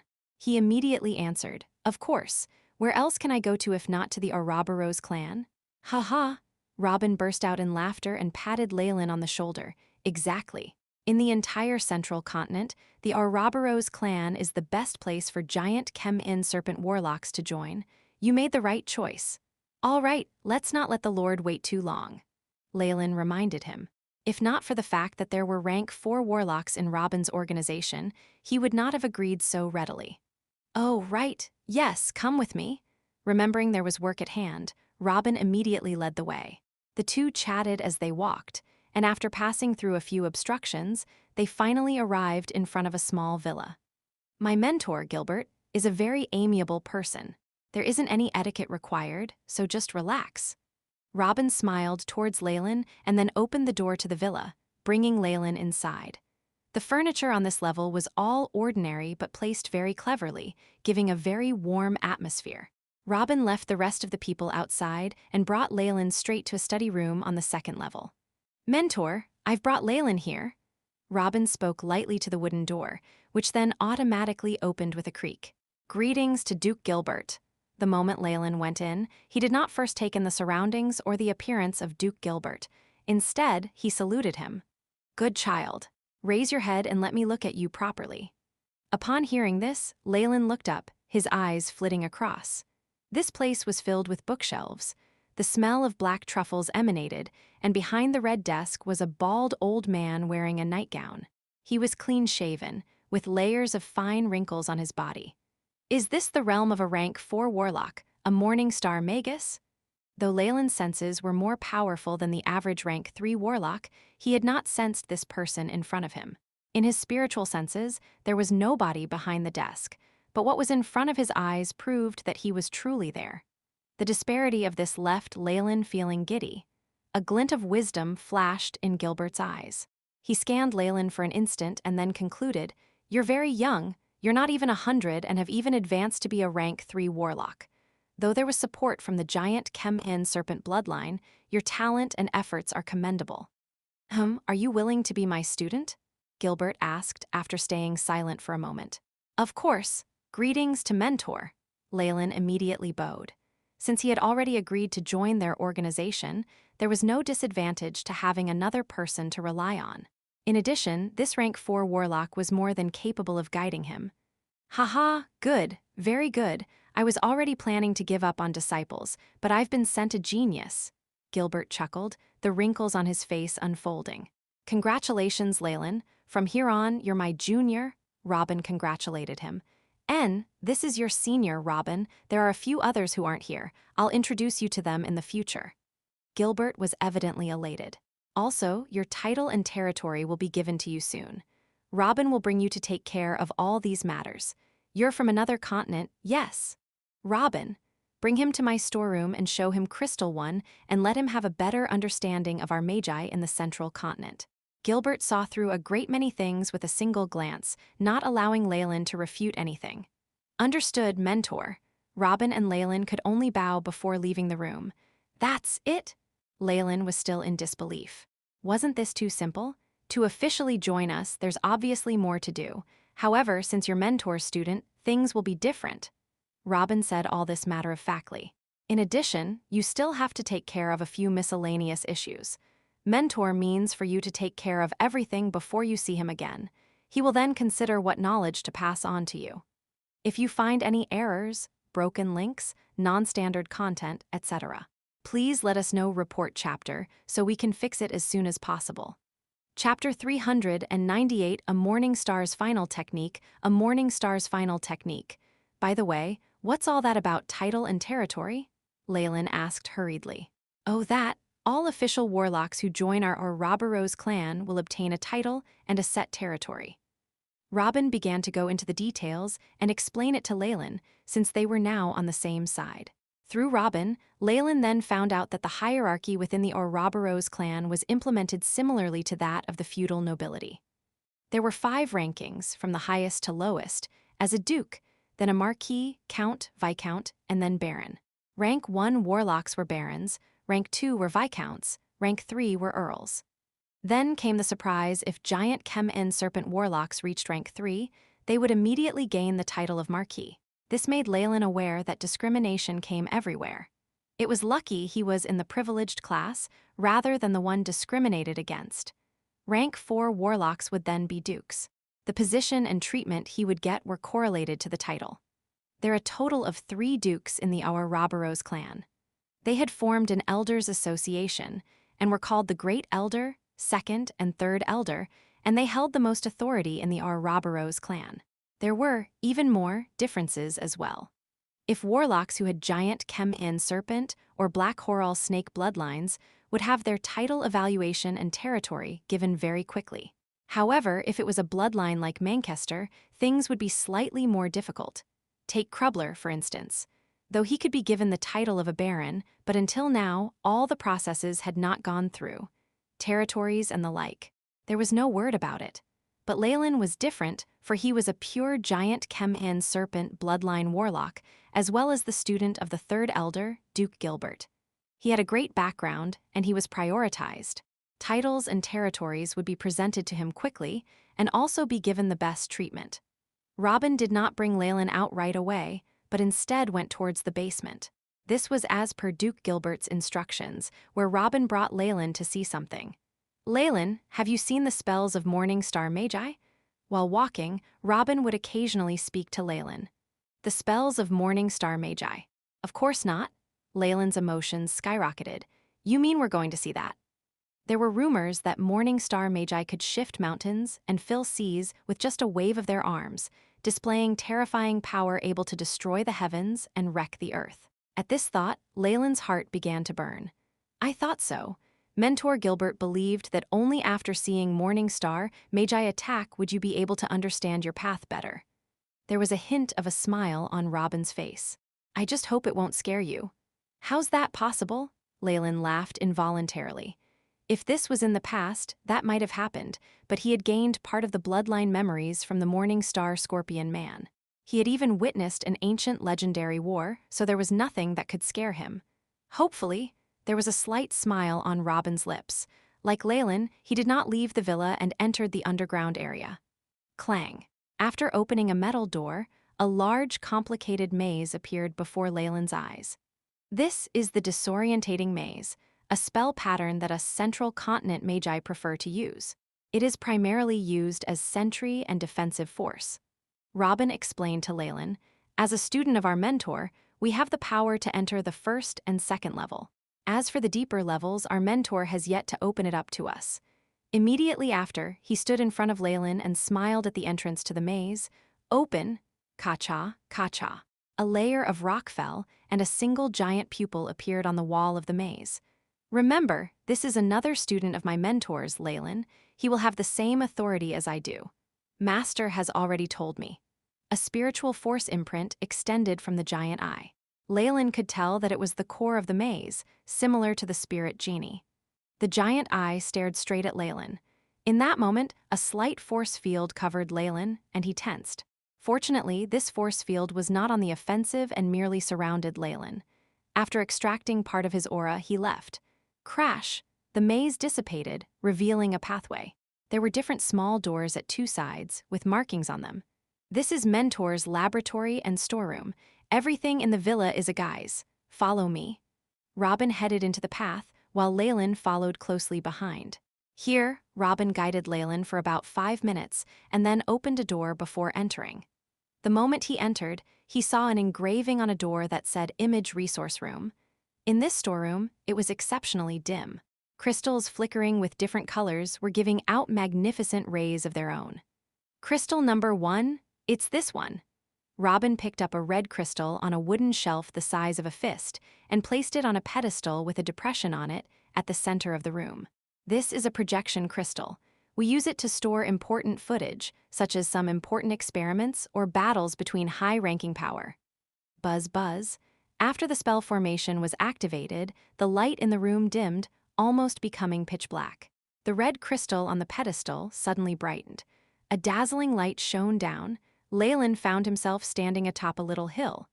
Green plains extended as far as the eye could see. He grabbed at a black beetle that was flying past him, and it went through his palm, appearing on the other side. 3D holograms, it's very similar to the simulations of the AI chip. Leylin sighed in awe. At the peak of science and magic, there were definitely similarities between them after all. This is a classic battle that happened in the Central Continent's history. This is the attacker. Robin appeared beside Leylin, pointing to the east. The scene was pulled closer, and a human city appeared. At the side, many corps were lined up, creating an imposing aura. What shocked Leylin the most were the members. All of them were official magi. There was not one regular human or knight. This is an imitation of the ancient Magus Corps, Thorned Hammer. The members were all official magi, and the team leaders were rank 2 magi. The captain and vice captain were rank 3 crystal phase magi, and the corps could even cooperate to display a large-scale fire elemental spell. The range was vast, and on average, its strength was above 470 degrees. Robin explained to Leylin. Now, 2 magi flew out from the Thorned Hammer Corps. The auras on their bodies far exceeded those on Leylin and Robin. They were emanating the tremendous bloodthirst of veterans of war. This aura could even be seen on regular members of the Corps. Leylin knew that this valor and confidence in victory was built upon multiple conquests. Every time this Corps leveled an enemy nest, stepping on the bones of their enemies, they would gain more confidence, even taking in the resentment of the defeated and increasing the strength of their spells. This was the way of war of ancient Corps. The 2 magi of the Thorned Hammer Corps flew out and roared at the city, obviously to urge the city to surrender. Above the city wall, it was empty but for one lonely figure. This is the other party in this battle, Morning Star Magus, Flame Manipulator, Lord Casson. There was a trace of reverence in Robin's voice. Leylin looked this Morning Star Magus over. The Magus called Casson looked like a middle-aged man, wearing luxurious gold robes with embedded with them metal at the sides. There was a fiery red jade band on his forehead. Facing this entire corps of ancient magi, there was no sign of fear in Cassin's expression. Instead, he began to berate his opponent, probably telling them to withdraw lest they suffer the consequences. After the negotiations fell through, the entire Thorned Hammer Core roared, powerful and complicated spell undulations, connecting all of them, and converging on the two rank 3 crystal phase magi in midair. Even through the video, the frightening waves were enough for Leylin's expression to change. In the face of this ancient core, all he could do was flee, and he might not even be able to escape successfully. At this moment, Flame Manipulator Cassin finally moved. Rings of spell rays brightened on his body. First was a red spell, the energy undulations indicating rank 1. Following it was a rank 2 spell, a total of 4 rings of light brightened on his body. And at the last spell, it emanated tremendous waves that even surpassed a rank 3 spell. A rank 4 spell? Leylin glanced towards Robin, who was beside him. Wait a while more, the show's about to start. Robin gazed steadily at Cassin, envy and anticipation evident on his expression. Foolish Magi, today, you shall know how the dignity of ancient Morning Star Magi was established. Cassin warned with righteous words.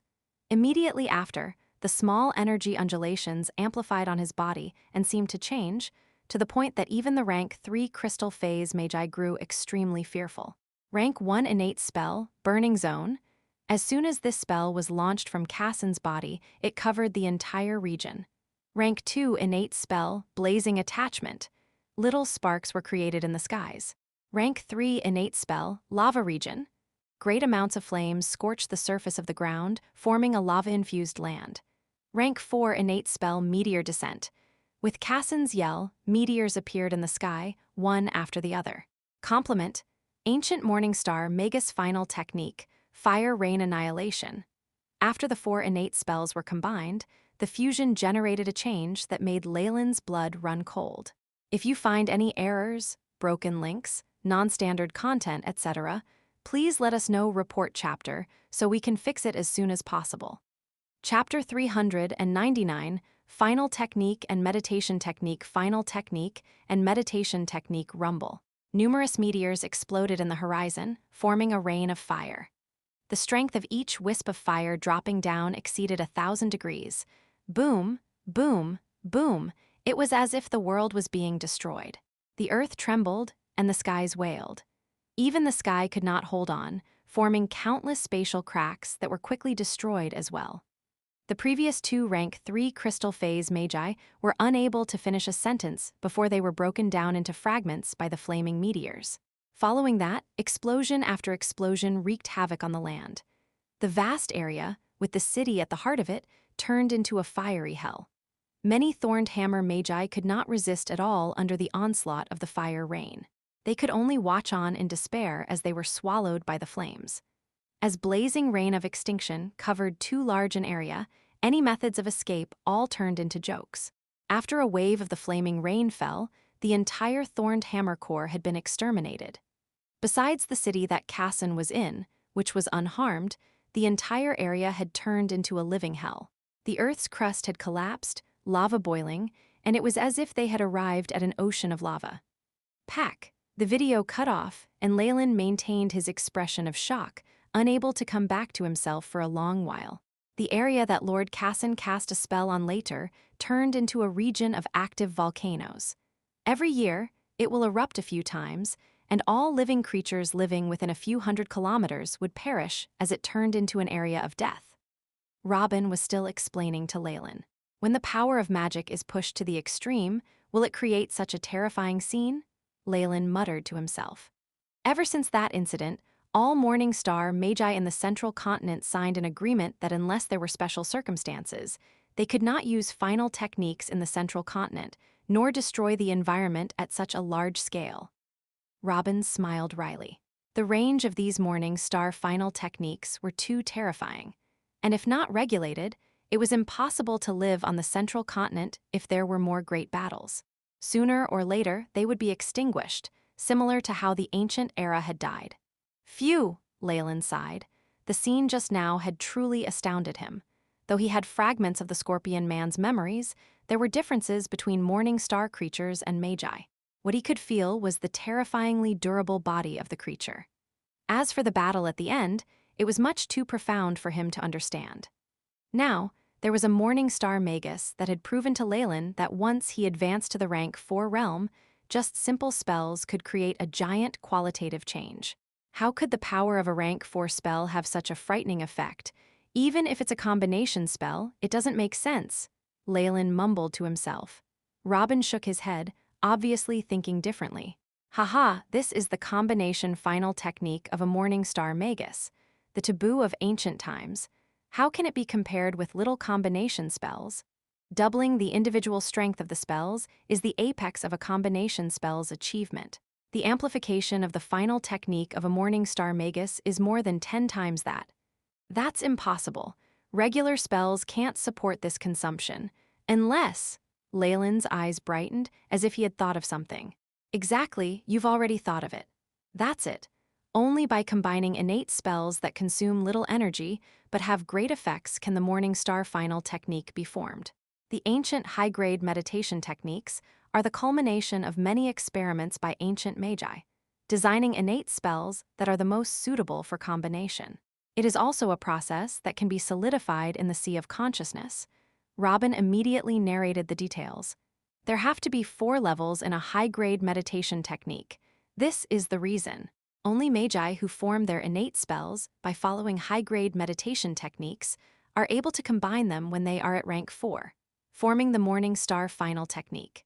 That's why the 4th level in any high-grade meditation technique is the most precious part.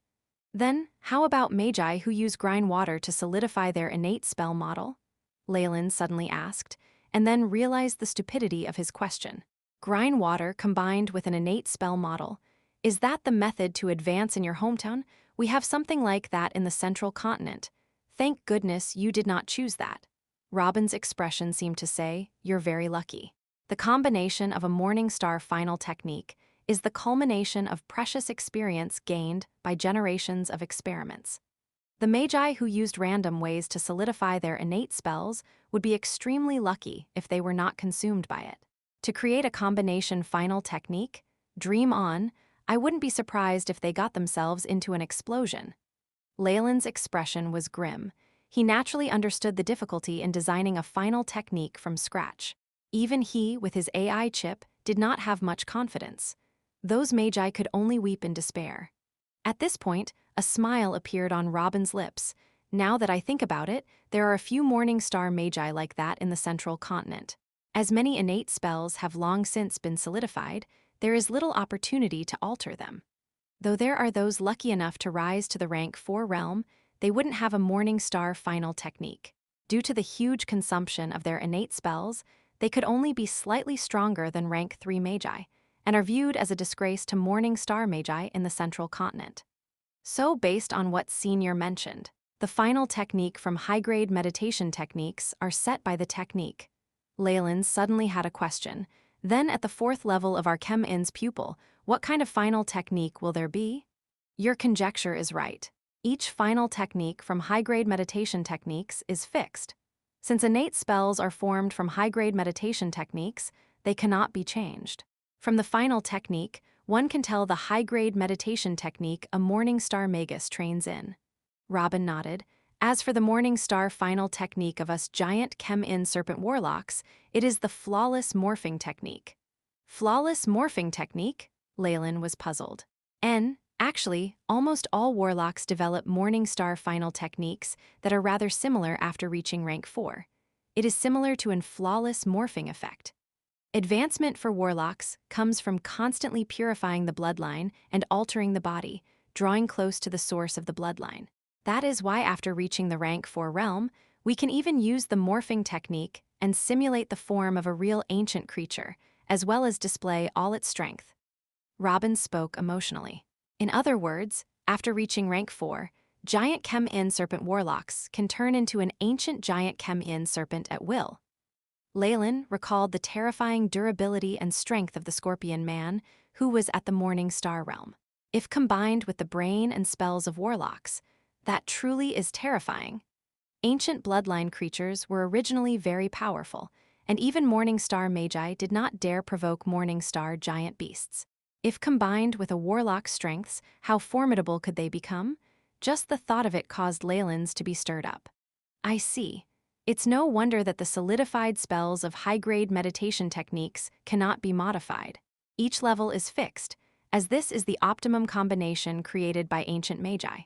With no internal friction, and with the force of point mass that Morning Star Magi have condensed to the utmost, this will create a terrifying qualitative result. Leylin immediately recalled the Crimson Spiritual Force Core crystal in his Sea of Consciousness. After reaching rank 3, the crystal had formed a complicated 3-layered tessellated structure. The crystal of the 3rd level had become even more intricate, the runes even more complicated, and forming his innate spell Intimidating Gaze. When the runes for Intimidating Gaze combined with the ones from before, the new rune had been a strange crimson. All that was lacking was something in the center, which could then help it fully display formidable strength. This is probably the prototype for my rank 4 Morning Star final technique, Leylin sighed. All of a sudden, he was very glad that he had not used the 4th level of Chem-In's pupil simulated with his AI chip. Though, in principle, the AI chip's version was perfect, most of the high-grade meditation techniques in the subterranean world lacked a 4th level. The only one was Dragon King's Mystic Might, which was specifically only able to be used by the dragon race, and had failed to mention all this information. Without this knowledge, there was a real possibility of Leylin suffering a loss. If this was the case, he would lose this precious opportunity and become like those poor Morning Star Magi who reached rank 4 but lacked a final technique. He too would be scorned by his peers. However, since he knew the principle behind this combination, through simulation with the AI chip, he would be able to obtain information regarding the real 4th layer. At this thought, Leylin immediately commanded, AI chip, using my Warlock innate spell model as the foundation, simulate a rank 4 innate spell. Refer to the flawless morphing technique as required. Mission established. Beginning simulation. Estimated completion time, 158 years, 9 months. As per usual, the AI chip gave him an astronomical figure. Leylin rolled his eyes. When calculating anything more powerful than him, the AI chip always needed a lot of time. This also verified his previous notions. If he relied on himself and tried to create a reasonable final technique, it would be an impossible task. In this case, unless they have plans of destroying the core of their spiritual force and take a gamble to retrain from scratch, all the magi who use grime water are doomed to be cannon fodder. Leylin suddenly sighed. The Magus World was filled with traps and dangers. All right, let's go out. The introduction to Morning Star Magi shall end here. Suddenly, Robin turned around for a moment. Also, all this information may not be that confidential, but it's only circulated amongst the higher-ups in a few organizations. If you find any errors, broken links, non-standard content, etc., please let us know. Report chapter so we can fix it as soon as possible. Chapter 400 Female Warlocks, don't worry, I won't spread this. Leylin promised immediately, knowing what Robin meant. Good. Come then, I'll show you your manor and some important places like the trading hall. Giant Chem-In Serpent Warlocks are our most valuable members. You will enjoy the best we have to offer.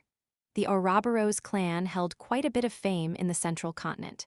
There was no doubt that they controlled a huge region teeming with mortals and acolytes. Parts of this land would often be granted to the higher-ups within the clan. Some of the warlocks in the clan built giant castles in their territory. They preferred to stay there and seldom visited the headquarters. Slowly, they would expand their families. On the other hand, most warlocks who held a high hope for further advancement were the exact opposite, choosing to stay behind at the headquarters, leaving the territory to someone else to manage. Given that Leylin was a marquis, his territory would undoubtedly be quite large. The production of magic crystals as well as other resources from it would far exceed the poor South Coast and Twilight Zone. Additionally, he would be given an isolated manor in the headquarters as his personal residence. The trading hall was like a stock exchange. A screen hung in the air, displaying various fields of information as numbers blinked with different colors. Under the big screen were warlocks of different ranks looking hurried as they whispered to the staff behind the counters. Every organization had a place like this. It was similar to a hall where missions were issued and handled part of the exchange of goods. Leylin was very familiar with such places, but never before had he seen one this large. One message on the screen left Leylin embarrassed. Rank 1 giant chem-in serpent warlock with a decent bloodline. Selling the opportunity for a night's irrigation of seeds. Price, 1,000 contribution points. Additional requirement, the female's appearance must be approved by me. This, Leylin didn't know what to say. Haha, Robin was not surprised at all. After the passing of generation after generation, most warlock families will have their bloodlines thin out. Exceptions to this rule do exist, but are very rare. Even among giant chem-in serpent warlocks, there are those whose bloodlines are weak enough to match black Horal snake or even huge Manchester snake warlocks. Therefore, warlock families generally search for those with pure bloodlines to improve their own fading ones. There are some weaker giant chem-in serpent warlocks who live on this income. Although it's difficult for a warlock to sire a child, it'll happen eventually if they try often enough. That I know, Leylin said contemptuously. He was quite unhappy about this kind of work, where they were basically pimping themselves out. By the way, you do have a very pure bloodline, Leylin. You're also quite strong yourself, so be careful. The female warlocks will go crazy over you, Robin said with a teasing smile. It doesn't matter. I won't do this no matter what, Leylin said assuredly. This kind of act violated his bottom line, and he would not do something that went against his basic principles. Your wants have nothing to do with it. Some female warlocks with high bloodline purity will capture ones like you and not let you go until they become pregnant. Given that the male suffers no substantial losses, and revealing this would generally hurt their reputations, they choose to silently endure, thus making it hard for us to interfere. Robin's following words dumbfounded Leylin. Robin looked Leylin up and down and nodded to him. Don't worry. Based on your current strength, there are few female warlocks in the clan that can actually capture you. Robin, what a coincidence. Suddenly, a woman's voice rose up behind them. Robin turned back and saw a female warlock with long black hair creating a divide in the crowd as she approached them. While occasionally eyeing Leylin, there was an undisguised hint of excitement on her face which sent shivers down his spine. Who is this handsome fellow? We haven't met before, have we? The aura of this female warlock was the same as Robin's. Their spiritual force have both reached the hydro phase. She was also a well-built beauty, with a charming appearance and fair skin. This is Marquis Leylin, a new member of the clan who is under Mentor Gilbert's tutelage, Robin said with a smile on his face, but he felt uneasy. He transmitted to Leylin, "Be careful. This is one of the female warlocks I just told you about, Blood Serpent Miranda." "Hello, Marquis Miranda." Leylin knew her status and gave her a salute. "Marquis Leylin, so is this the first time you've come here? Why don't you follow me? I can show you around, and we can even go to my manor later where I show you the enthusiasm of our female warlocks." Miranda's eyes shone with excitement as she surveyed Leylin and ran her tongue along her lips. This further increased her charm to the point that few males could resist her. "My apologies, I'd prefer to be led by Robin," Leylin denied. He liked beautiful girls, but it was only if he was the dominant one. It would feel too humiliating to be used like a tool for mating. "Don't refuse me so fast. 5,000 contribution points. 5,000 contribution points for one night. Deal?" Miranda offered a price without any hesitation, and the warlocks around inhaled a deep breath. It seemed like 5,000 contribution points was quite the number. "That's enough." Leylin's face turned solemn, his hand reaching for the hilt of his sword. "So that's how you want it. Then let me tame you in my own way." Miranda felt no fear for Leylin, and instead a foxy expression appeared on her face. She'd seen through Leylin at first glance, and knew that he was a newly advanced rank 3 whose spiritual force had not reached the vapor phase. Meanwhile, hers was already in the hydro phase. Rank 3 warlocks were divided into those with vapor phase, hydro phase, and crystal phase spiritual force. There was a huge gap in strength between each phase. With Leylin being 2 phases below her, she was not worried even if he had some secret weapons. "Right here." Miranda's eyes narrowed into slits, a dangerous aura bursting forth. Dense scales appeared on her body in the shape of flowers which made her even more alluring. "Miranda, stop!" Another clear female voice arose, and a red snake flew over. "You!" Miranda waved her hands. Countless black wisps appeared around her, bumping into the red snake. Robin ended up having to repress the following explosion, but even so many warlocks were pushed down by the aftermath of the clash. Another one. Leylin, your luck today is just too poor. Another one? Leylin looked at the source of the sound. The one who attacked with the red snake just now was also a female warlock, her long black hair cascading to her waist like a waterfall. She possessed a voluptuous body that was in stark contrast to her saintly face. This is Marquis Freya. I've never heard about rumors of her capturing male warlocks, but her family's bloodline has been declining in recent years. They are looking for a suitable male to marry into their family. Be careful. Robin transmitted to Leylin, who currently could only keep silent. Freya, if you want a man, there are plenty in my castle that I can gift you. This one is mine. Apparently, Miranda had already considered Leylin her own prey. Miranda, you slut, I'm not here for romance. I'm here to ask him to join my family, Freya retorted sharply. No way. I saw him first. So what? With the argument escalating, the danger around these two women grew and everyone around backed away. Leylin stood between them, feeling amused and annoyed. Rather than asking for his own opinion, these two were fighting over him like he was a victory item. Listen here, are you even going to bother about my opinion? You, Miranda smiled faintly, weaklings have no right to an opinion. Even your mentor wouldn't say anything about this. I have an elder backing me as well. On the other side, Freya expressed her silent agreement. Fine, I will let you know who is the weakling. Leylin drew his sword from its sheath. The meteor sword was a high-grade magic artifact. It began emitting a scary aura. Streams of black light shot at the two women, containing within them the horrifying toxins of a Chem-In serpent. Meanwhile, intimidating gaze, his rank 3 bloodline spell, shot forth. Although similar waves shot forth from the two women, they retreated the moment they came in contact with Leylin's domain. An intimidating gaze this powerful? Robin looked at the weaker warlocks who had fallen to the ground. It seems like Leylin's blood purity is much higher than I expected. With a flash of black light, 2 distinct sounds rung out.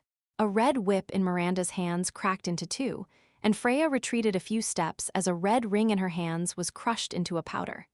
If you find any errors, broken links, non-standard content, etc., please let us know. Report chapter, so we can fix it as soon as possible. Chapter 401, 4th grade meditation technique. 4th grade meditation technique. I will only choose someone I like. Do not provoke me, or else. Leylin coldly replied, sword drawn, as he immediately pulled Robin away. At the bottom of his heart, he was actually a little fearful of these two crazy women. Pure giant Chem-In serpent poison, such a powerful, intimidating gaze. His bloodline is exactly what I need. Freya muttered to herself and watching Leylin's back with a steady glint of light in her eyes. Ha, what a personality. I like it. Miranda was even more excited than Freya. Hey, you saw his ability. Although he isn't as strong as either of us, he will definitely escape if we try to get him ourselves.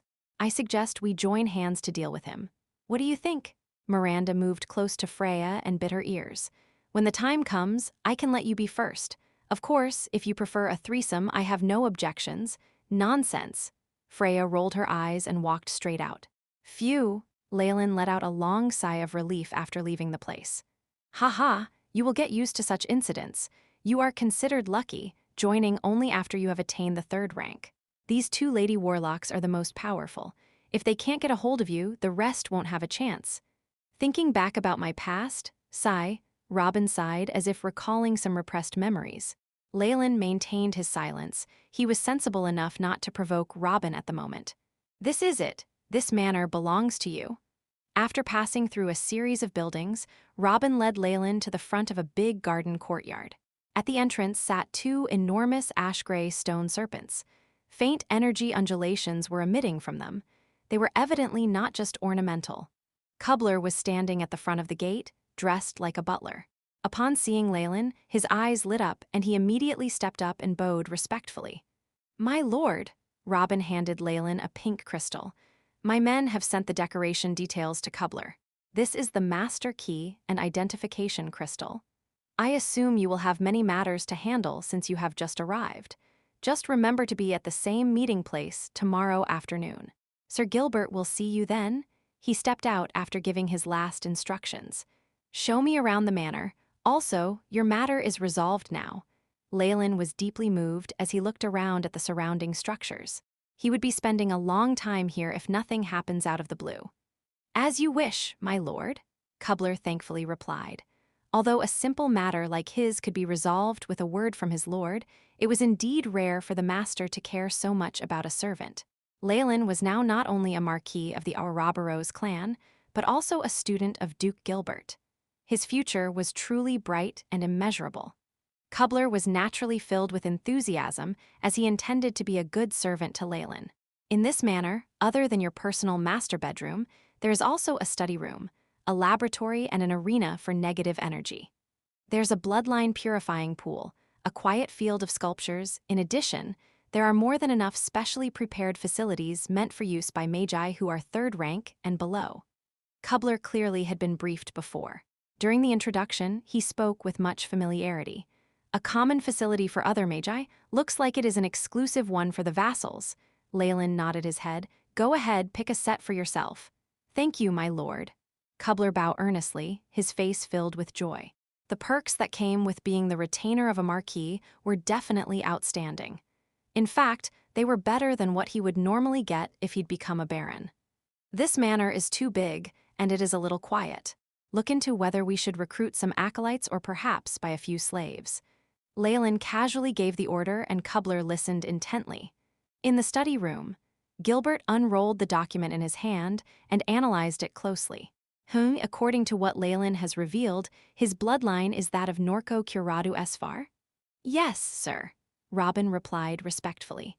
This Norco Curado Esfar is registered in our records. It belonged to a marquis of the Chem-In bloodline who went missing during an exploration. Looks like it had been disseminated to the south coast, and he also left behind a descendant, the south coast.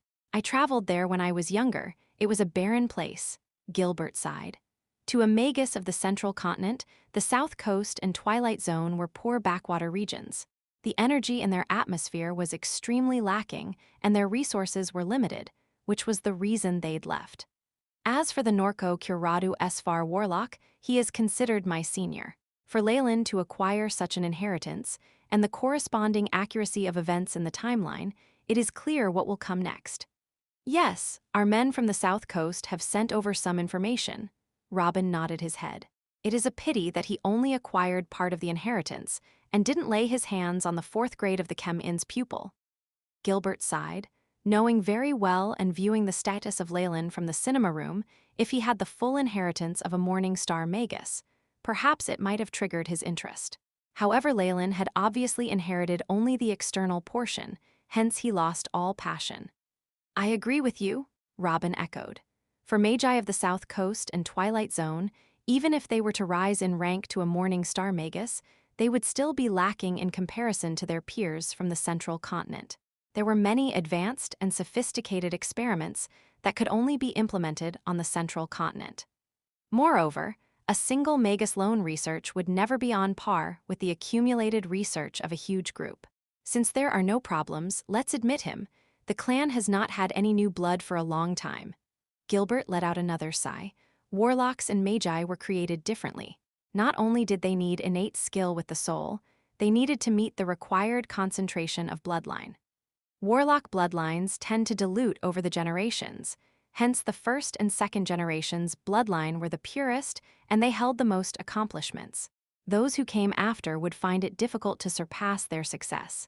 Even if bloodline mutations occurred, such cases were rare and random. The probability of success was also pathetic. Many of the famous warlock clans of the ancient period did not perish due to external enemies, but instead due to their own bloodlines gradually withering away until they faded from the world of magi. This was a problem of the current Ouroboros clan as well. The next day, Leylin arrived at Duke Gilbert's villa earlier than reporting time. The two lady warlocks of yesterday were either stunned or had other plans in mind, as they did not approach Leylin, which caused him to heave a sigh of relief. Amongst animals, it's very often the females that possess formidable physiques and great power. Serpents, too, are as such. This might have caused the yin element to become stronger than the yang element within the clan. In fact, it might be the root cause for the female Warlock's bloodlines to be thicker than those of the males. Leylin walked on with a thought circulating nonstop in his mind. According to what Robin had revealed yesterday, within the Ouroboros clan, even if the ranks were the same, a female Warlock's ability was distinctly higher than a male's. This seemed to verify his conclusion. In addition, even the legendary Snake Dowager was female. Leylin shook his head, trying to get rid of such mixed thoughts as he approached the main gate of the villa. "Mentor, this is Leylin," he spoke into a purple morning glory hanging by the door frame. Crack! The door of the villa automatically opened once Leylin's voice was heard. As he stepped in, he saw that the decorations were similar to the day before, resembling a commoner's grand mansion. The AI chip made a quick scan and discovered nothing out of the ordinary. However, the more normal it seemed, the more vigilant Leylin became. The decoration of a rank 3 warlock already made it beyond his ability to perceive energy. If Gilbert were to launch a spell in such a seemingly safe place, how frightening would it be? As Leylin stepped into the study room on the second floor, he once again came face to face with the bald, glossy head of the rank 4 warlock, Gilbert. "Mentor," Leylin bowed immediately, showing great respect and etiquette. Very good, get up." Gilbert was reading a book that was made of bone. From time to time, green sparks and howls erupted from its surface, but they very soon vanished into thin air before they could come into contact with Gilbert. "You saw the images yesterday, how do you feel about it?" Gilbert closed the book and it made a crisp sound. "Very strong, very terrifying," Leylin truthfully replied. "That was a true rank 4 Morningstar Magus, one that qualifies to join the frightening final battle for power. He was also a true elite of the Central Continent." Gilbert sighed and continued, "In reality, to differentiate between the strong and the weak organizations, you just need to look at the number of Morningstar Magi they possess. I have very high expectations from you." Gilbert then handed a crimson-red crystal ball to Leylin. "This the 4th grade of Chem-In's pupil. Since you have already achieved rank 3 as a giant Chem-In serpent warlock, you are entitled to it. And since you are a student of mine, I can give it to you directly. As for the requirement of rank 3 warlocks to attain vapor phase, spiritual force, and things as such, you will still need to make the necessary contributions." After he received the crystal ball, the AI chip immediately recorded the 4th grade of the Chem-In's pupil meditation technique and started to deduce a comparison with the current version, optimizing many abilities. "Thank you, Mentor. If I attain the status of a Morningstar Magus in the future, I will certainly protect the clan. If you find any errors, broken links, non-standard content, etc., please let us know. Report chapter, so we can fix it as soon as possible." Chapter 402, World of Gods being imparted the 4th level of Chem-In's pupil meant he had genuinely entered the core ranks of the circle. Although such meditation techniques needed a matching bloodline and was useless to an outsider, it was still considered to be very high in value. Seeing how he was admitted to the clan with sincerity, Leylin was rather shaken, and he too made an oath. With his current strength, any words that he spoke of would hold its own weight and have a tremendous effective. Gilbert looked at Leylin deeply. "Very well. I hope you will engrave in your memory the words you have spoken today. From herein, I shall strive to impart to you everything I know.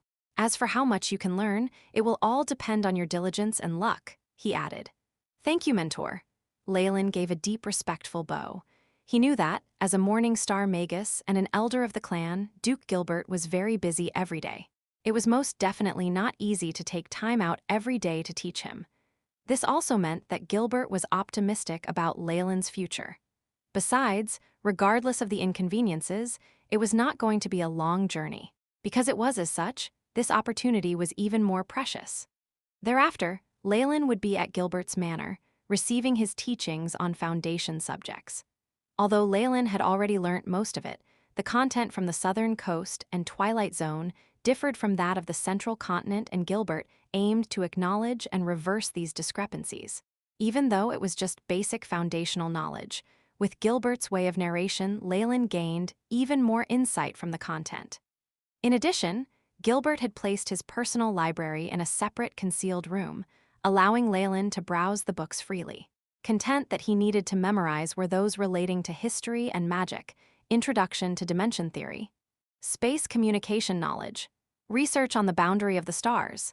Leylin, as usual, approached the concealed room and picked out 3 thick books that he had marked. After flipping to a specific page, he started to read.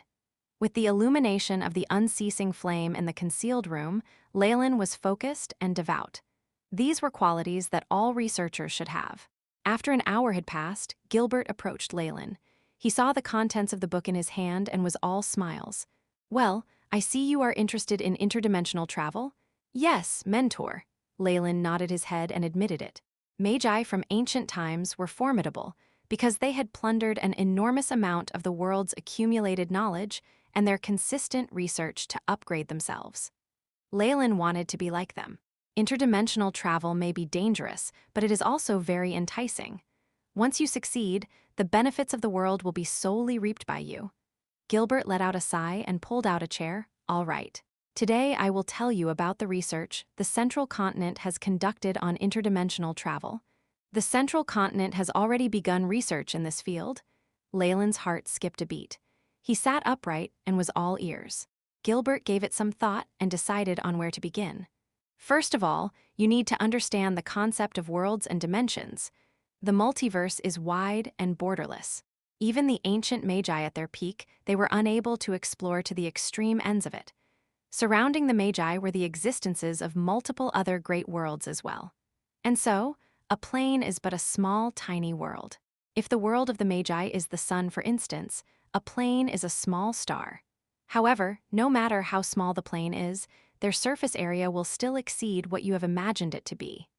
And among the different worlds and dimensions, all kinds of bizarre living beings exist within them. In fact, there are existences that surpass that of the Magi in history. Some were the ones who initiated the start of a brilliant civilization, while others were the amalgamation of consciousnesses and concepts. No living organisms exist there, only a terrifying mix of chaotic beings with consciousness. The ancient Magi won by means of conquering these worlds and researching their powers. They robbed the necessary resources and created their own splendid civilization. And so, the basis of interdimensional travel is a cosmic gate. One theory states that the cosmos is the highest state of the multiverse. It is also the core of all dimensions, time and space. Through the cosmos, the world of Magi could connect to any other world at will. I see. So it simply means that the so-called star realm is actually a central hub for various dimensions and the world. Leylin remarked after some thoughts. Yes, you can look at it that way. However, the mystery of the star realm can never be fully comprehended, so you need to show your utmost respect. Gilbert smiled and gave Leylin a stern warning. Yes, I understand now, mentor. Leylin nodded his head in compliance. By opening the cosmic gate, you will be exposed to countless dangers. There were Magi who stumbled into unknown worlds carelessly and died to attacks from various dangerous creatures, and others who went and came back to the Magus World with unusual and terrifying curses. Of course, on the whole, Magi dominated the various worlds, well, except for that world. Are they the formidable enemy that we fought with during the battle that ended our golden period? Leylin vaguely remembered the details from the antique book he had read back in Twilight Zone. Right, Gilbert replied with a tone of seriousness. Magi from the ancient past conquered one dimension after another, causing many living creatures to bow and surrender and to be used as slaves. However, the huge victories and glory soon clouded their egos, and they became greedy for more insane strategies of attacks, ignoring all signs of dangers until they met that world. What kind of world is that? Leylin couldn't help asking, knowing very well the formidable power it possessed, yet not knowing the seldom-mentioned details. It is a world that consists of multiple planes that can no longer evolve any further. Clusters of smaller dimensions are suspended at its edges, and surrounding the entire world is yet another strong layer of crystal walls. As a rank 4 Magus of the Central Continent, Gilbert naturally knew the details of ancient secrets very well. There are many strong Magi in that world, some at rank 7, rank 8. Of course, they are not called Magi there, instead they address themselves as gods. Gods? Yes, and so that world is known as the world of gods. Although the opposing side is extremely strong and powerful, the Magi at that time were also at the peak of their own prosperity. Resources in the world of gods were plentiful, and this made the ancient Magi jealous. They saw great value in the gods' lands and sought to attain them. Hence, those rank 7 and rank 8 Magi who wielded horrifying powers started a war with them. What happened next, you should know very well. Gilbert turned to look at Leylin. Yes, I do. Neither side won. Many of the ancient Magi died one after another to the point that it ended our golden period. The door to the cosmos, on the other hand, had no choice but to be sealed too. All this led the collapse of the Magus World. The way I see it, our Magus World and the opposing world of gods are each at one end of a funnel, and the cosmos is the link between us. As for the planes and other worlds, they are sprinkled between us along the way. Gilbert explained his personal opinion. As the strength of both sides were similar, the opposing gods did not have an easy time. There were rumors that their most powerful, the supreme god, suffered an irreversible injury that caused him to sink into an eternal sleep. As for the other fallen gods, the numbers were astounding, hence it was termed the sunset of the gods. So, after finding out about it, the new generations of Magi recently reopened cosmic gates and started conducting interdimensional travel. Leylin guessed. This explains why the central continent is much more prosperous than all the rest. In the beginning, it was the lone decision of a single morning star, Magus, to do so. But when it was revealed that there were no signs of invasion from the world of gods and no adverse consequences, the other morning star Magi followed suit. Gilbert smiled bitterly. In the central continent, if you did not improve, the others would naturally improve and leave you in the dust. Since using cosmic gates would cause no harm and yet reap great rewards, then how could the rest of the Magi endure this temptation? After some cautious travel, we finally got word of the world of gods. The external layer of their crystal wall system had been stabilized, reinforced, and hardened, resisting all external intruders, and it had already reached a new, stronger level of sealing. Upon hearing this news, all the Magi in the central continent unanimously let out sighs of relief and decided to carry out even more interdimensional travel, slowly regaining the glory of our ancient past. So much so that a few rank 6 Magi, those we now call kings, started to appear. Gilbert said conclusively. Leylin nodded his head. The current Leylin, with his newfound knowledge of the central continent and battle of the ancient past, finally understood the total picture. At the same time, he looked forward to experiencing interdimensional travel. The world where I used to live in, is it a part of the endless multiverse? At the bottom of his heart, Leylin was suddenly filled with indifferent expectations. The current Leylin had already combined innate spells with science and technology, embarking on his own personal journey. Even if other Magi were to achieve the much-needed accumulated knowledge of science and technologies, they might not be able to match up to his rate of advancement. Moreover, the AI chip had fused with his soul when he was shuttled through space and time. This was not something any Magus could achieve, and the probability of success was simply too low. Even if other Magi were to try and attempt it, their soul would likely be destroyed at the end. But, as your mentor, I would like to remind you this. You are too weak to conduct research on this currently. Gilbert pressed on the interdimensional travel research that Leylin held in his hand.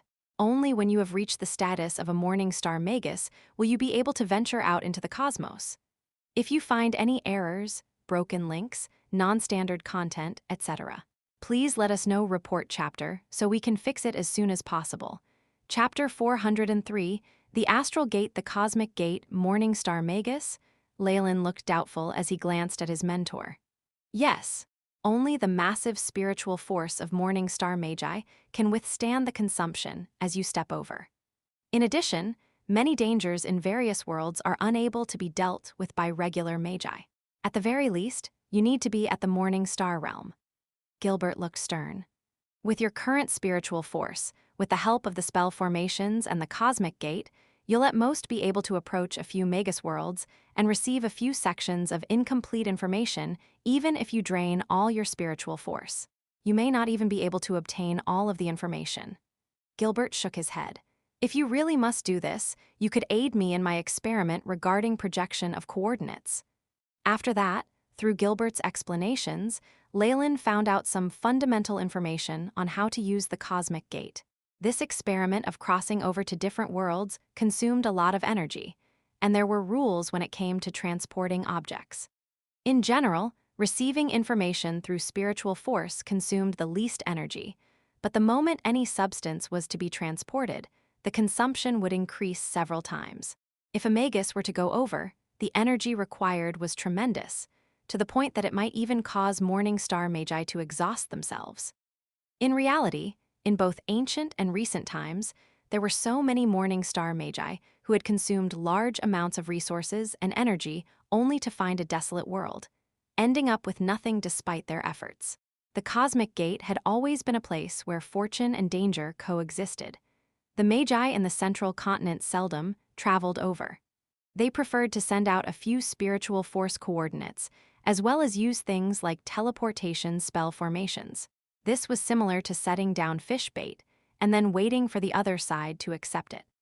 Though the chances were so small that they were below 1 in 10,000, there was a real possibility of intelligent beings receiving the spiritual force tokens that were floating in spatial cracks.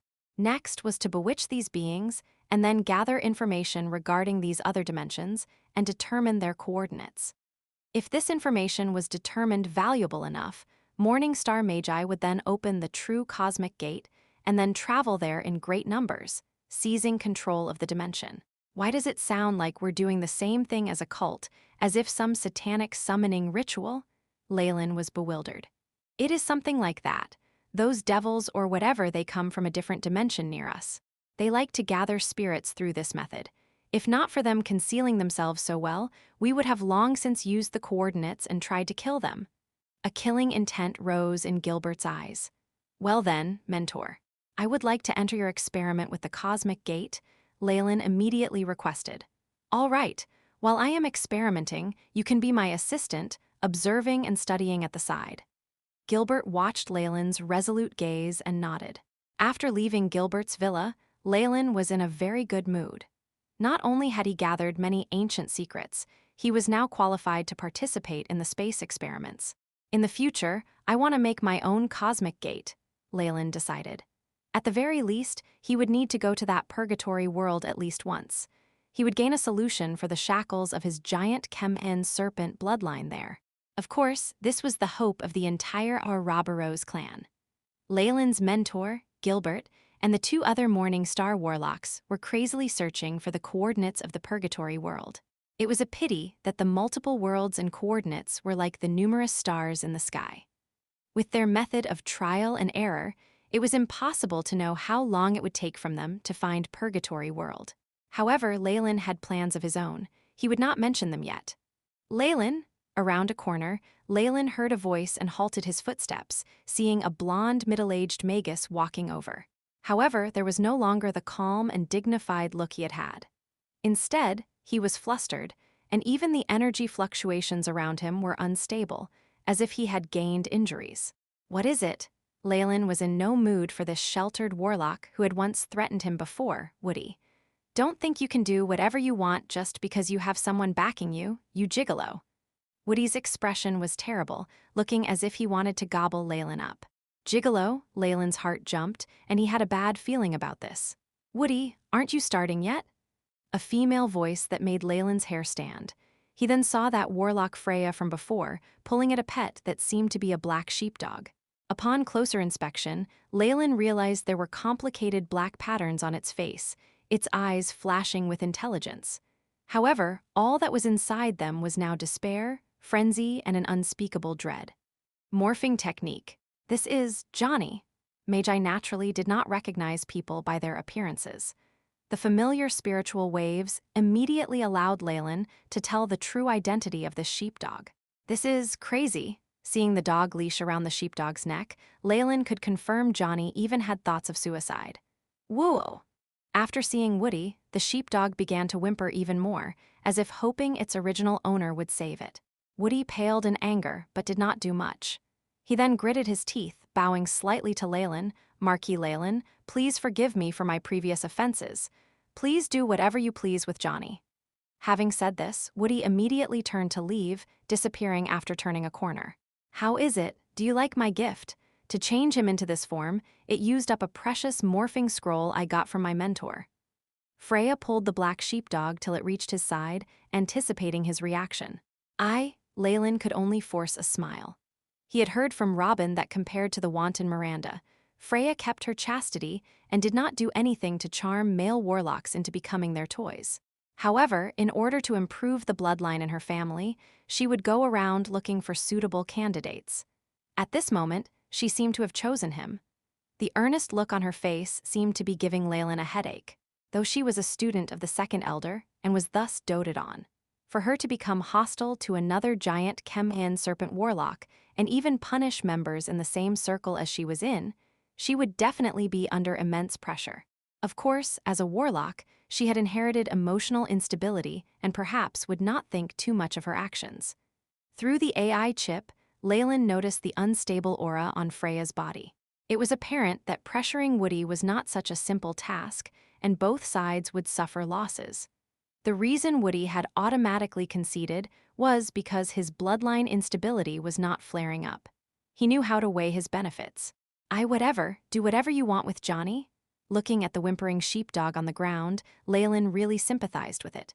"Also, here are 2 things for you." Leylin passed her a high-grade healing potion, as well as a high-grade potion of tranquility.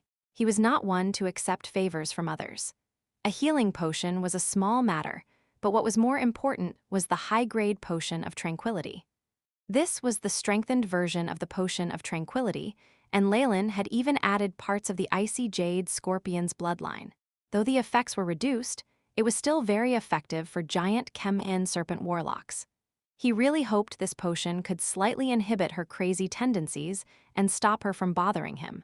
Watching Leylin seemingly fleeing and disappearing along the road, Freya caressed the 2 potions in her hands and smiled. "It's great as long as you have a good impression of me. You'll be mine." If Leylin knew what Freya was thinking, he would probably regret his actions. Now, however, he had found Robin. You want to take a look at your territory?" Robin looked at Leylin in front of him. "Yes. Mentor Gilbert has finished his teachings, and all that's left are preparations for the Cosmic Gate. There's nothing left for me to do, so I want to look at the territory." Leylin spoke. After his current trip, Gilbert was done with teaching him. He was a rank 4 warlock and had numerous tasks to carry out. On top of that, he had to focus on his research and could not continue coaching Leylin. Before conducting the Cosmic Gate experiments, a lot of time was needed to prepare the materials, adjust the frequencies, and the like. Leylin wanted to make use of this time and first leave the headquarters. A part of it was because he wanted to see his territory, but another reason was because he was really a little scared and wanted to hide outside. "Oh, it was Freya?" Robin thought for a moment and suddenly began to laugh. He seemed to have some knowledge regarding what had just transpired. "She's actually not half bad. She hasn't had a partner in the past, and her mentor is also a Morning Star warlock. You should just marry her." Robin even teased as he suggested. "If I really want to marry someone, I can take her into consideration, but you know." Leylin's lips quirked in a wry smile. Though Freya was doing all she could to get into his good books, her final goal was to make him a breeding machine. Even if they did become companions, she would want him to marry into her family. How could he stand this? In the deepest part of his heart, Leylin believed himself to be a male chauvinist, and he could not stand for this. "That's true. Besides, you're still young." Robin thought for a moment and then nodded, as if having expected this. "Young. I'm almost 100. Leylin was speechless. "Haha, I'm almost 500, and I've had 24 wives. I've married into several families." Robin's expression showed his experience in this area.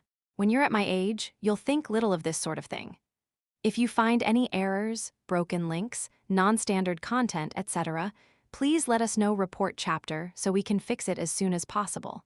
Chapter 404, Territory, the wind blew, bringing about with it a refreshing feeling. Leylin rode on a horse, looking at the scenery on both sides.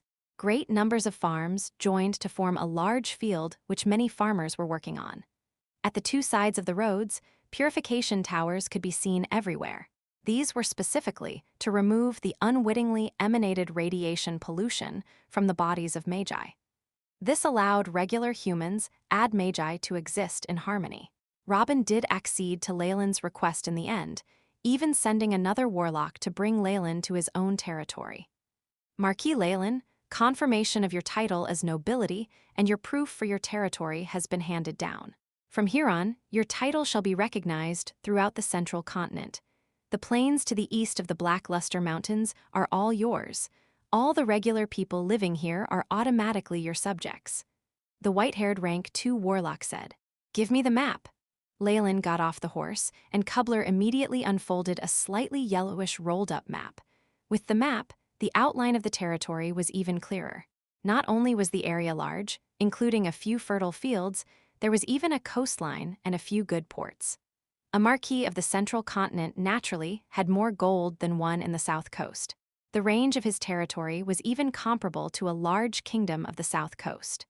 Of course, for Leylin, who had been the guardian of Twilight Zone and ruler of 50 million people, he was not moved the slightest. Meanwhile, Kubler and the rank 2 Warlock's expressions were full of envy. If the produce from the vast area in this territory was turned into resources for Magi, it would be a huge source of revenue for regular rank 3 Warlocks. Kubler, look for a few skilled administrators and build a governing structure. Oh, and also, for my seal of nobility, design it like my secret imprint. Leylin instructed casually. Kubler lowered his head respectfully, expressing his understanding. Seeing this, the white-haired Warlock glanced at Kubler with a hint of envy in his eyes. From his perspective, Leylin was a giant Chem-In serpent Warlock and was the student of a Morning Star Magus.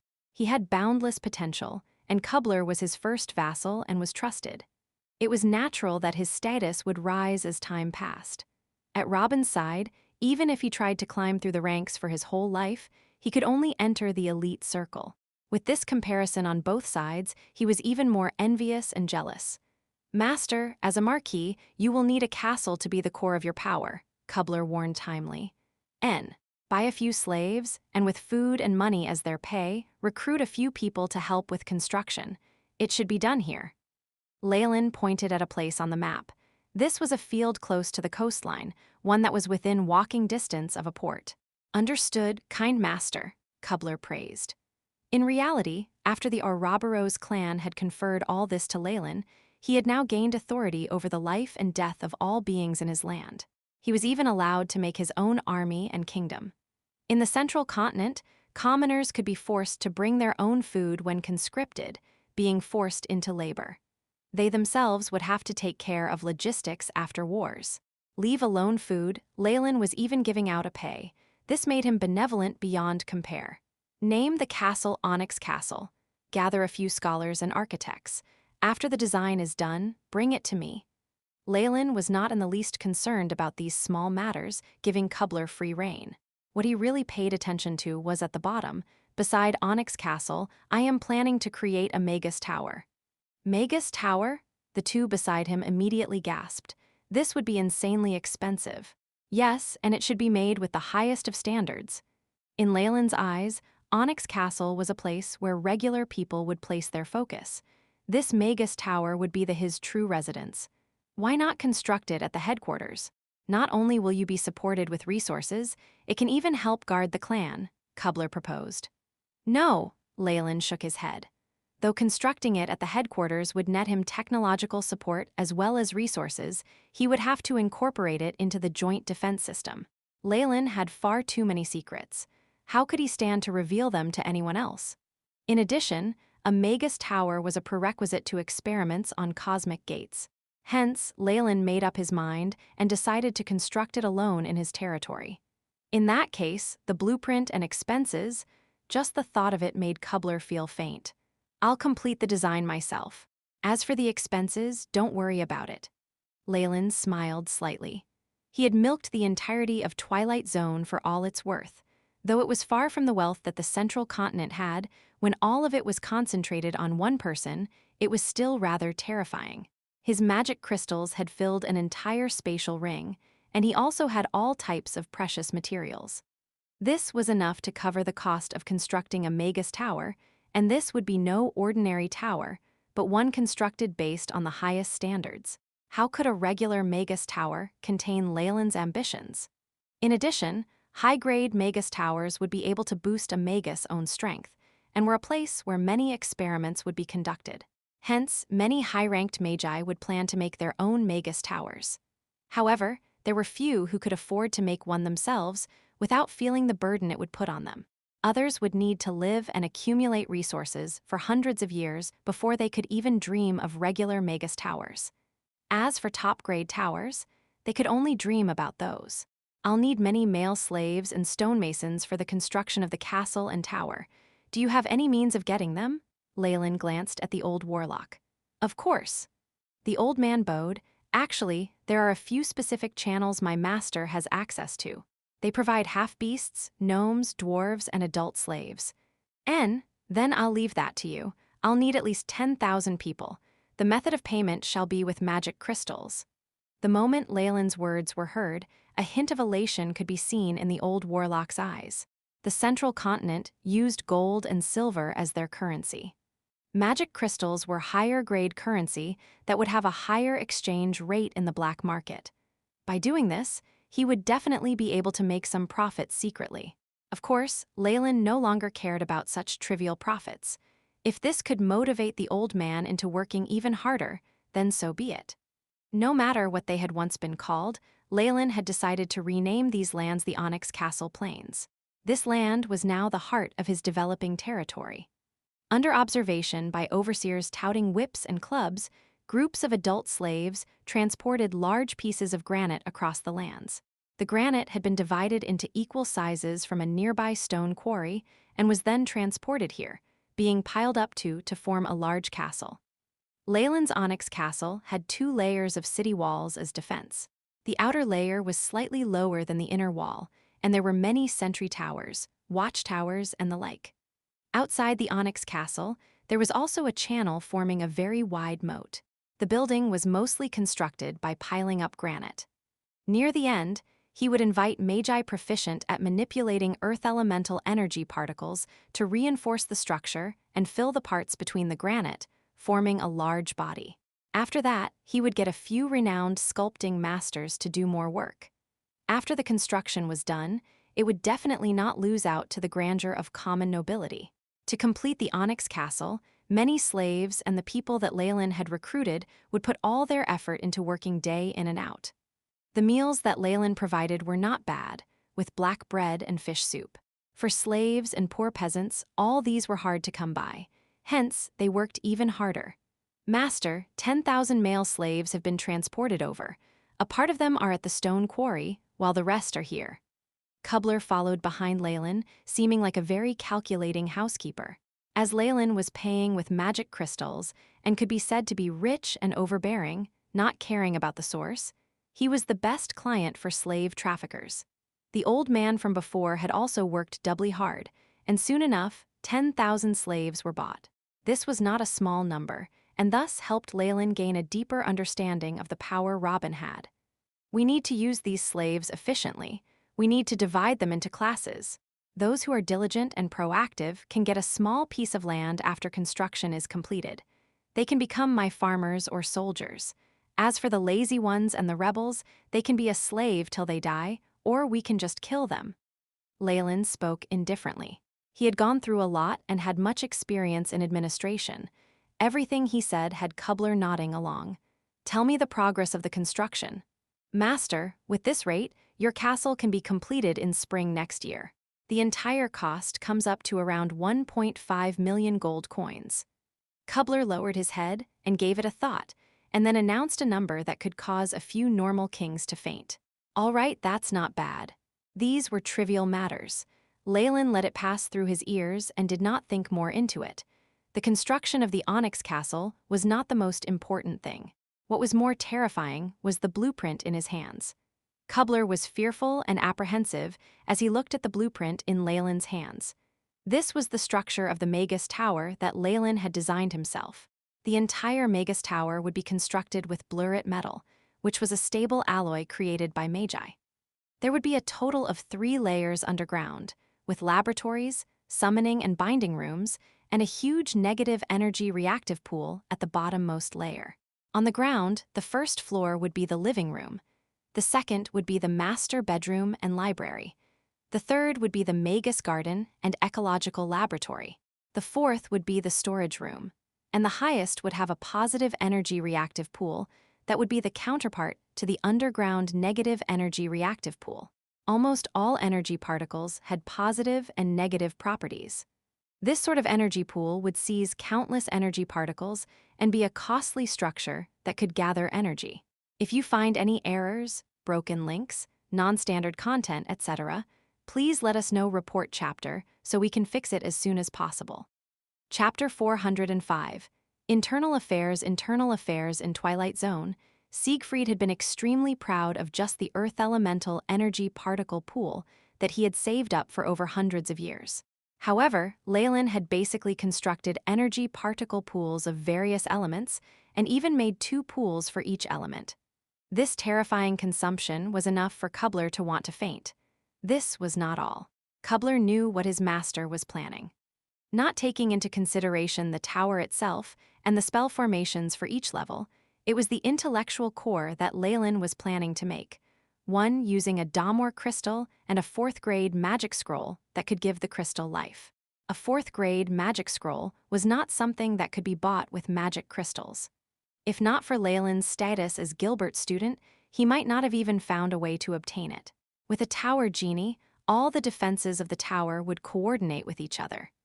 This intellectual being that would only recognize one master would be a great helper for a Magus. After all these resources and materials were brought out, Kubler believed that this Magus tower would not be unpresentable even for a Morning Star Magus to live in. Its defensive abilities would be able to hold on for a long time against the joint attacks of multiple rank 3 Magi. The construction of the Magus tower is a large project. With the people we have now, we can only make some preparations. After the Onyx Castle is completed next year, I shall live here and watch over the building of the Magus Tower. In Leylin's plans, the Magus Tower was something long-term that would take more than a decade to complete. The blood, sweat, and resources put into it could not be calculated, but after all was said and done, he would have a solid foundation in the region. The amplifying effect that Magus Towers could provide for Magi was considerably frightful, especially for a high-grade building like this. Leylin reckoned that as long as he was at the gaseous spiritual force stage, and within the scope of the tower, he would not need to be afraid of any rank 3 Magus, even if they were at the crystallized spiritual force stage. Of course, if the offender was a rank 4 Magus, even one of the disgraces that did not possess a final technique could destroy him. The terror of Morning Star Magi was something he had really understood through experience. If those true Morning Star Magi used a final technique, half of his territory would be wiped out, and his Magus Tower would be useless. Unfortunately, he would be done for immediately. Kubler, have you found the people I asked you to look for? Leylin glanced towards Kubler. He had gotten Kubler to look for talents at administration. Also, he needed many more vassals that would help him build up his power. In addition, when construction of the Magus Tower began, he could let them come and take over, and thus save him some strength.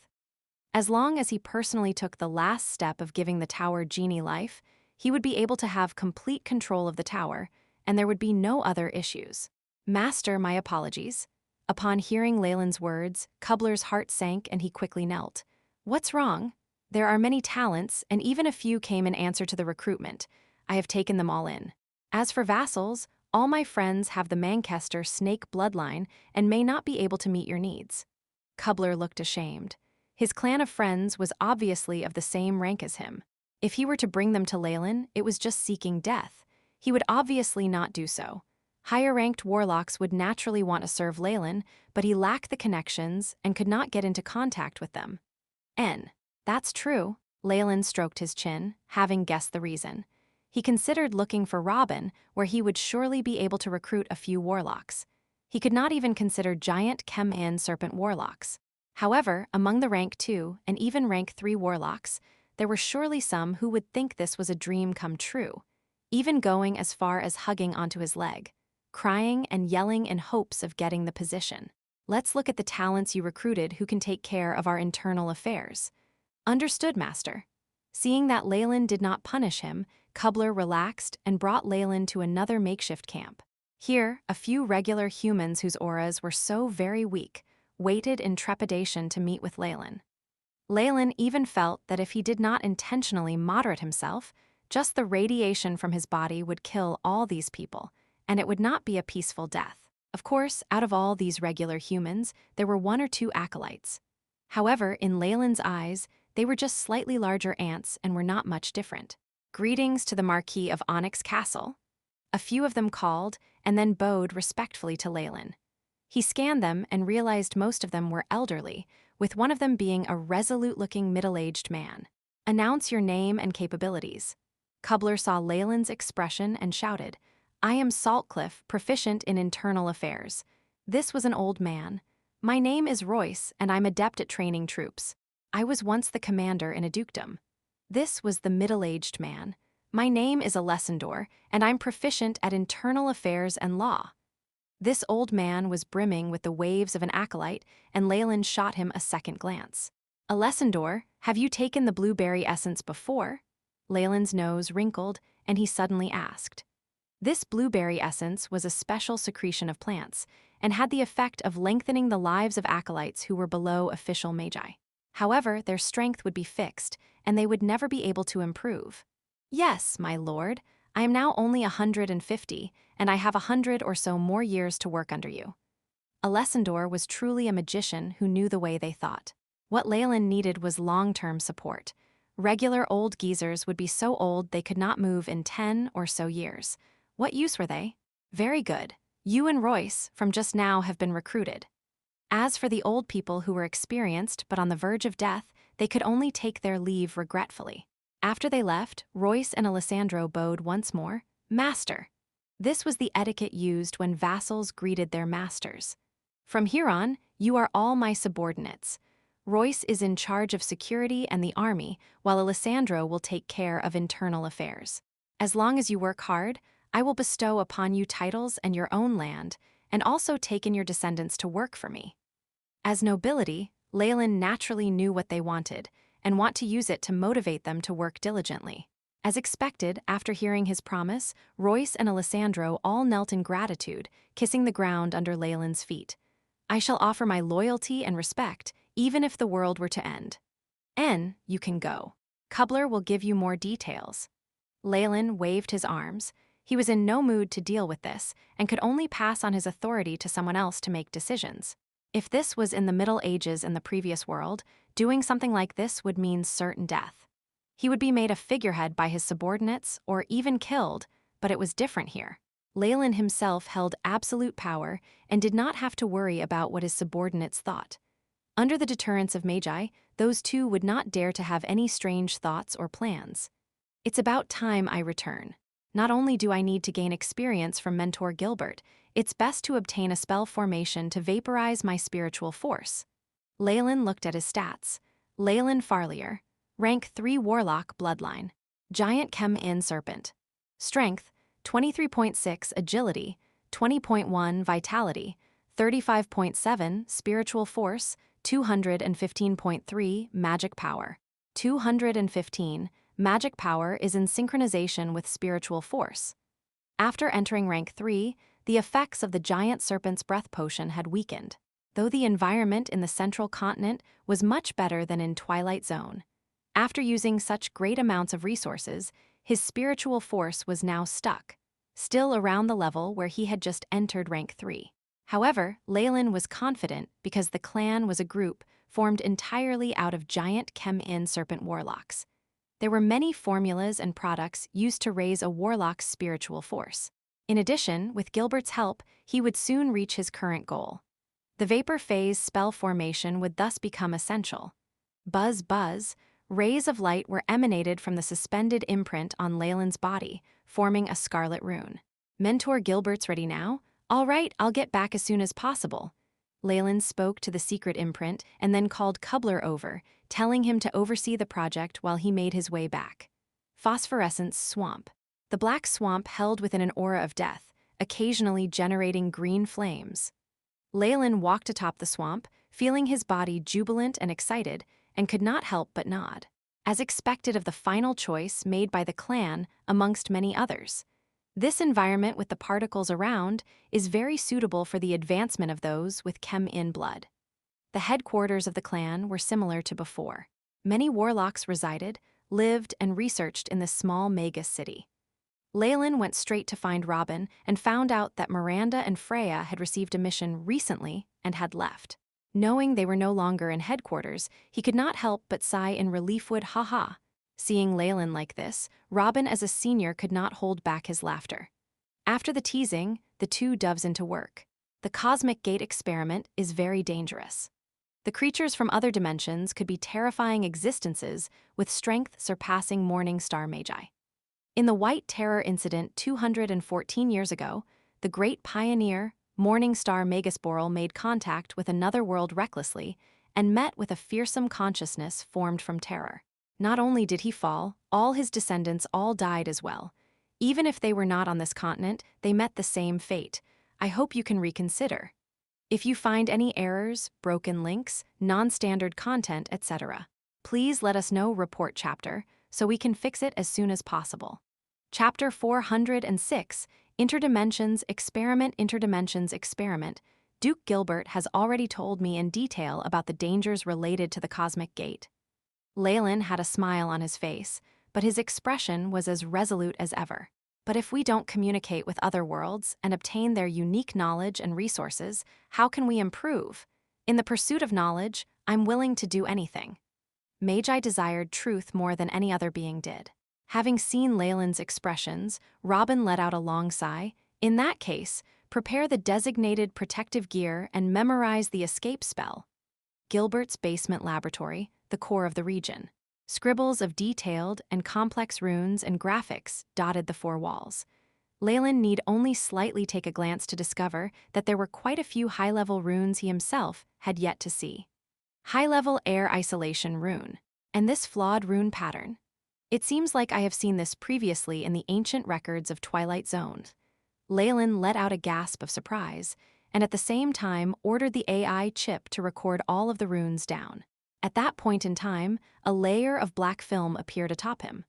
Like a protective suit, it enveloped his entire body, not leaving the smallest part uncovered. Moreover, after having entered the area, he had experienced at least 3 sterilization-like procedures. This biochemical clothing could effectively isolate any pollution that would be passed on from other worlds through the cosmic gate. Hence, it was an essential piece of equipment for experiments on it. Just based on the meticulous preparation, one would be able to tell the complex and terrifying nature of cosmic gate experiments. Leylin sighed once again. His eyes could not help but once again gaze at the center of the laboratory. At the center, a large area of starlight was giving off bright rays. The interior seemed to contain something, but given Leylin was unable to see clearly given his current eyesight. That is the physical state of a cosmic gate. Just opening one would exhaust my resources greatly, maybe even making me bankrupt. Leylin silently contemplated in his heart. The energy consumption of a cosmic gate was just too terrifying. After giving it some thought, he realized that even he, with his vast funds, could not endure such a thing. It was no wonder that some morning star magi would become bankrupt after studying cosmic gates. Quick, prepare the experiment. Robin had a layer of protective film around his body as well, and was going about his preparations at a table in the corner. In reality, they were still some distance away from the real gate to the star realm. Duke Gilbert was at the center of it all, where a circle of magic runes was radiating a golden glow. The students, including an old man whose spiritual force had reached the crystal phase, could only wait outside this circle, unable to advance further. The running time of a cosmic gate is very precious. Currently, it is at its lowest limit and can only allow the passage of spiritual force coordinate markers. All of you, come try one by one? Duke Gilbert's voice echoed. Leylin, it's the first time you're taking part in experiments like these. You can just observe what I do first, Robin said from beside him. Yes. Leylin's eyes radiated a sparkling blue glow, and he stared at Robin's movements attentively. Duke Gilbert took out a piece of golden crystal and threw it towards the centermost blue flame. Boom! The golden crystal collided with the blue flames, and instantly a violent reaction occurred. A large amount of golden light was radiated, which was immediately absorbed by the blue flames. Blue rays of energy extended towards the loops of the spells before finally arriving before the few rank 3 warlocks and forming a mercuric mirror that caved in slightly, one that had at its center a black ripple. This feeling, it's quite similar to that of the ancient teleportation spell formation, but it possesses a greater degree of disorder and violence. Leylin compared the two in his mind. A bright silver ray of spiritual force emerged from Robin's head and rapidly formed a flower bud in the air. Runes were formed on the surface, which quickly went into the mirror. This spacetime positioning experiment is extremely simple. With the repeated casting of coordinates into cosmic gates, we might stumble upon a different world, or it might be picked up by an intelligent being. Generally speaking, the probability is extremely low, and there may not even be a single case of success within 10,000 tries. Then isn't this just trying our luck? Leylin rolled his eyes in his heart and was somewhat speechless. However, seeing Robin's pale face, he knew that things were not as easy as what he had said. In the past, it was impossible for me to use my spiritual force to sense movements in the Twilight Zone through teleportation spell formations, but now I have to use my spiritual force to explore the world. The difficulty level is incomparable. Even though I have already reached rank 3 and have the support and help of other magi, I'm afraid the difficulty levels have not decreased much. Boom. Suddenly, an explosion sounded from Robin, and he immediately took a few steps back, face pale. We have failed. My spiritual force coordinate marker met with spatial dysfunction and has been completely extinguished. What they were doing now was sending the coordinate marker, made from spiritual force, to the cosmos between the various worlds to float in between, and they could only hope for good luck for the spiritual force to land in another world. But the gaps between the worlds were fraught with dangers.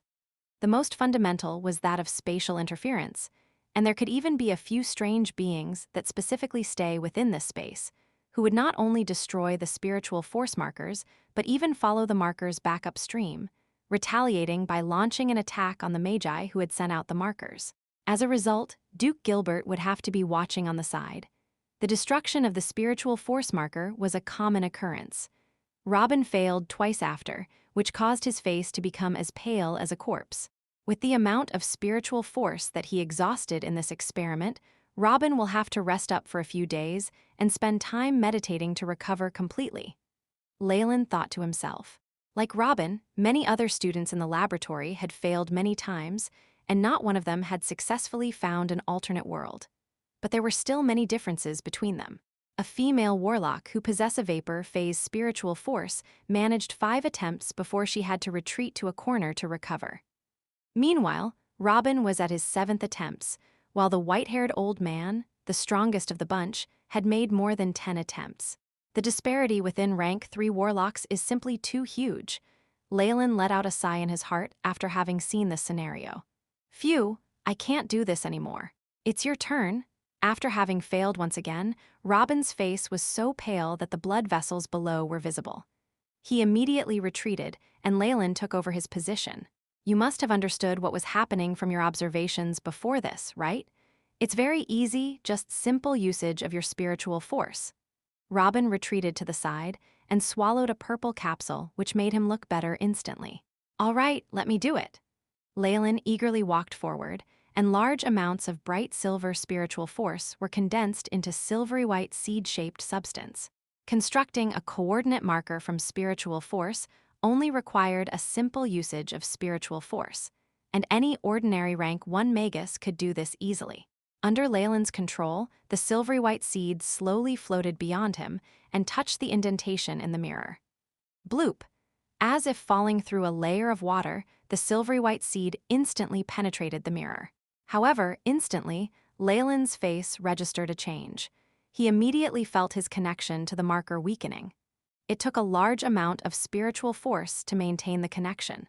Rays of silvery white spiritual force repeatedly disseminated from his sea of consciousness, and he managed to maintain a faint connection to the marker.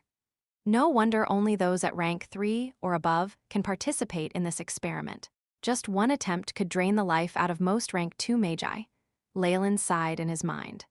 Suddenly, he could feel the spiritual force seed he'd scattered coming under the control of a frantic tsunami, only able to float and sink with the waves. He was unable to pick a path to advance. If it's like this, everything depends on luck. Leylin smiled grimly. If he could not even control his spiritual force, of what use would anything be? The only option was to pray that he was lucky. Not good. At this instant, two large air tides collided in the silver space, wedging his marker in between them. Leylin tried to move the marker away, but it was to no avail. He could only watch as the two air tides collided, giving rise to a huge storm and extinguishing his seed. Leylin held his head. The instant he had lost his spiritual force seed, his head felt as if it had been sliced apart by a knife. The spiritual force in his sea of consciousness was also depleted by a third. Does this mean that I can only condense these coordinate marking seeds and try my luck for 3 times at most in a single session? Leylin was rendered speechless. With the experiment being completely dependent on pure luck and no way to increase the success rate, his seniors had a huge advantage when compared to him. It was no wonder that Duke Gilbert had solicited the help of so many students. The greater the number of attempts made, the greater the hope to succeed. However, the chances were still low and completely dependent on luck. Leylin subconsciously reached for his waist pouch before quickly withdrawing his hands. The coin of destiny could only make predictions about matters beneath the morning star realm. Once the matter involved the crossover of various worlds, no matter how slight the contact, the coin would be completely destroyed without being able to make a single prediction. You failed, that's normal, try again, Robin encouraged him. Leylin rolled his eyes at Robin and once again condensed a spiritual force marker, sending it through the lens. If you find any errors, broken links, non-standard content, etc., please let us know report chapter so we can fix it as soon as possible. Chapter 407, A Plan. Things are going much more smoothly this time. Leylin was amazed for a moment and then fell back into silence. In the middle of that thought, his spiritual force symbol had entered turbulent space again. An eastern wind soon picked it up, sending it forth into the distance. What awaited it in the distance was a terrifying fire whose aura was slowly but surely increasing. Through the response from the symbol, Leylin vaguely saw an incomparably enormous world. Surrounding this world was a membrane of sorts. Really? Is Lady Luck on my side? Although Leylin had his doubts, he continued to dash forwards with his spiritual force. Who is it? This is the Blazing Flame King's territory. Get lost? A loud rumble was heard, and Leylin felt a powerful aura that caused his symbol to crumble apart. Thump thump. Leylin stumbled a few steps backwards, blood oozing out from both his nostrils. What happened? Robin immediately stepped towards Leylin and supported him. I seem to have discovered a world, but was blocked at the edge and attacked by a self-proclaimed king. Oh, that is the Blazing Flame world. It is under the control and protection of the monarch of Blazing Flames, Breaking Dawn Magus Aragorn. Robin's expression showed both understanding and indignance. They were already under his subjugation. Leylin remarked with his eyes opened wide. Yes, a few of the famous Breaking Dawn Magi here have already attacked and conquered some worlds with horrifying accomplishments. We even suspect that it is the spoils of these wars that have allowed them to enter the Breaking Dawn realm. Afterwards, the Breaking Dawn Magi and their subordinates will protect the conquered world, stopping us from spying on them. On top of that, the Guardians and other Radiant Moon Magi use their spiritual force to invade unconquered ones, at the same time destroying our spiritual force symbols. Robin's smile was forced and bitter. Therefore, avoiding probes by those formidable powers and camouflaging our spiritual forces until the time is right are topics that are very valuable for research. At this moment, the rank 3 old man looked as if he had provoked something, stumbled backwards and looking upwards, shouted, "Be careful, it is heading this way." Jai jai. An unpleasant sound transmitted out from the mirror in front of him. A huge tentacle stretched out from within the mirror. It appeared to be some species of octopus, but without suction pads on the pure black tentacles, it looked extremely illusionary. Intimidating gaze, toxic bile. Despite facing possible death, the rank 3 Warlock showed no fear.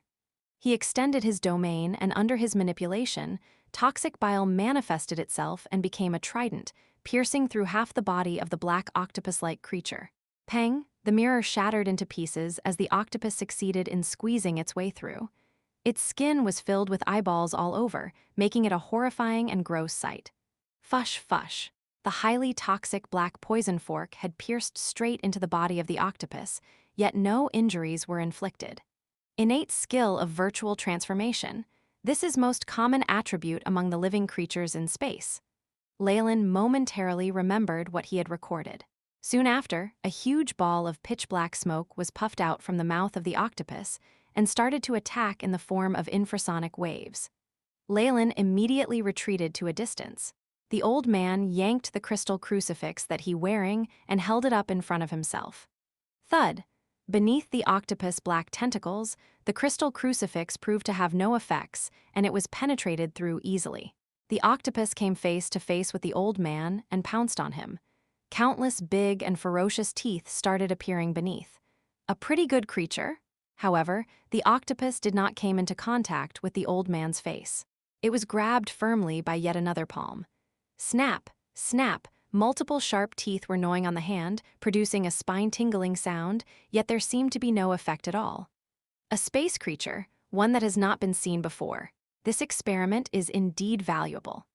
Gilbert was full of smiles as he manipulated a layer of blue flame in his hand to cover the entire octopus. After the ignited flame shrunk considerably, what remained in Gilbert's hand was a blue crystal ball with a black octopus swimming within it. It looked like a pocket-size ornament. And these two, Gilbert took a deep breath. A huge hurricane was generated, and Gilbert sucked up the smoke that the octopus had puffed out into his stomach. In a flash, the smoke that had caused them so much trouble vanished into the thin air. Truly a morning star Magus, Leylin exclaimed with a tense gaze. Great! It's all thanks to Lucian for this successful experiment. I will remember your contributions. As for the rest of you, everyone will get 10,000 contribution points. Gilbert then declared the conclusion of the experiment. Looking at his expression, Leylin was sure Gilbert couldn't wait to lay his hands on the newly captured strange creature for experiments. The astral plane might be dangerous, but the gains are rich too. Leylin felt gloomy from the bottom of his heart. While walking out of the laboratory, Robin smiled and turned to Leylin to make introductions. This is Lucian, and this is Kesha. They are both my fellow students. Lucian was in fact the old geezer who was in the crystal phase. As for Kesha, she too was a rank 3, and Leylin gave both of them a respectful greeting. Lucian and Kesha extended a warm welcome to their new junior before leaving. Both of their spiritual forces had been exhausted considerably, and they needed to rest and restore their strength. Especially Lucian. He was almost seriously hurt in the process, hence he was in a dull mood. Leylin understood Lucian's feelings, but he was left speechless after he had to adopt 9 more purification processes after the appearance of the strange creature. At the trading hall of the clan, bright twinkling lights were being emitted from the huge screen. Some fixed assignments and resource exchanges appeared on it from time to time. Leylin intentionally looked for the poster selling the life seed. Little did he expect to see there were many messages left under it. That it was a popular item for sale left Leylin speechless. He only looked at the messages for a short while before turning elsewhere. After numerous promotions to a higher position, the processing capabilities of his brain had strengthened immensely. He was now comparable to a regular computer. With just a few glances, he could assimilate the information that he needed from the huge screen easily. Rank 3 Vapor Phase Spell Formation, a must-have item for supplementing the vitality and strength of a rank 3 Magus. Sale price, 100,000 contribution points. This was exactly what Leylin needed now. Cultivation of a rank 3 Magi was to further compress and concentrate the already small spiritual force seed. Firstly, the bright silver spiritual force would be turned into vapor, after which it would enter the liquid phase and finally crystallization. At the final stage, all of the spiritual force would be condensed to a single point, the point mass. This was the raw material required for advancing to become a Morning Star Magus. Leylin was currently stuck at the beginning stage of rank 3 and had not even entered vapor phase. With the help of this spell, together with medication and the right meditation techniques, it should only be a matter of time before I enter the vapor phase, Leylin reckoned. There was a door for every stage within the 3rd rank. And once a Magus reached the hydro phase, they would be allowed to experience entry into the astral gate independently with the assistance of the Magi Tower. Of course, this wasn't a door built specially for the astral plane. It was built for eventual interplanar exploration in the future. Mentor Gilbert, might be willing to trade the Astral Gate blueprint with me for a favorable price. However, it will be very difficult to acquire the Astral Stone. According to his mentor, the so-called Astral Stone was a necessary material when building an Astral Gate. The origins of the Astral Stones were unknown, and the Morning Star Magi kept them within their own circle. Thus, it was seldom seen outside. Experiments on interplanar travel depleted the energy within these astral stones, and they would then have to be replaced. Thus, Morning Star Magi didn't have enough of them on hand for their own use, leave alone selling them outside. Given their sky-high price, even if Gilbert were willing to sell some to him, Leylin wasn't sure he had the financial capabilities to buy them.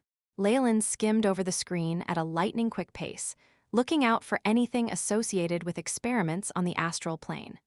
Unfortunately, high-grade research like that would not normally be put on sale. Even the rare piece was immediately gobbled up for a very high price. Leylin stroked his chin in contemplation. Looking at the current circumstances, interplanar travel was a hot topic in the central continent. Although the weaker Magi did have some knowledge of it, most of it was still a big secret. It isn't realistic to expect to buy an astral stone, and the vapor phase spell formation is expensive as well.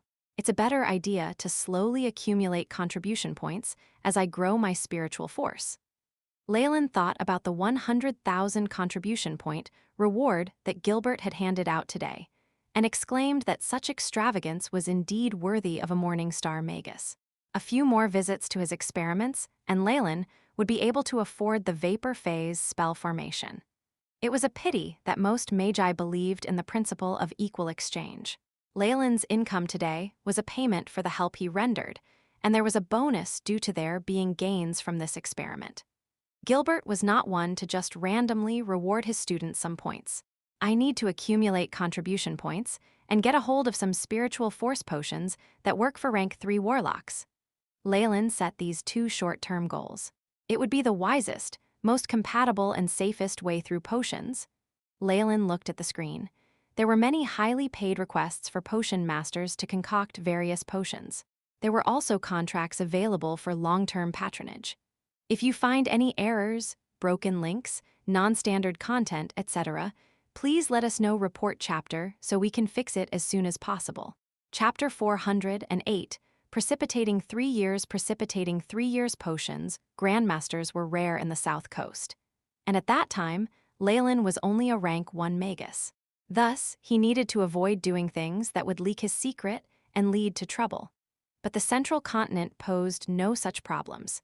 Even the Ouroboros clan alone housed a few reputable grandmasters, not to mention the entire continent. Furthermore, Leylin had already become a rank 3 Warlock, and his strength now was leagues ahead of what it was before. With Gilbert as his backup, he had no cause for fear.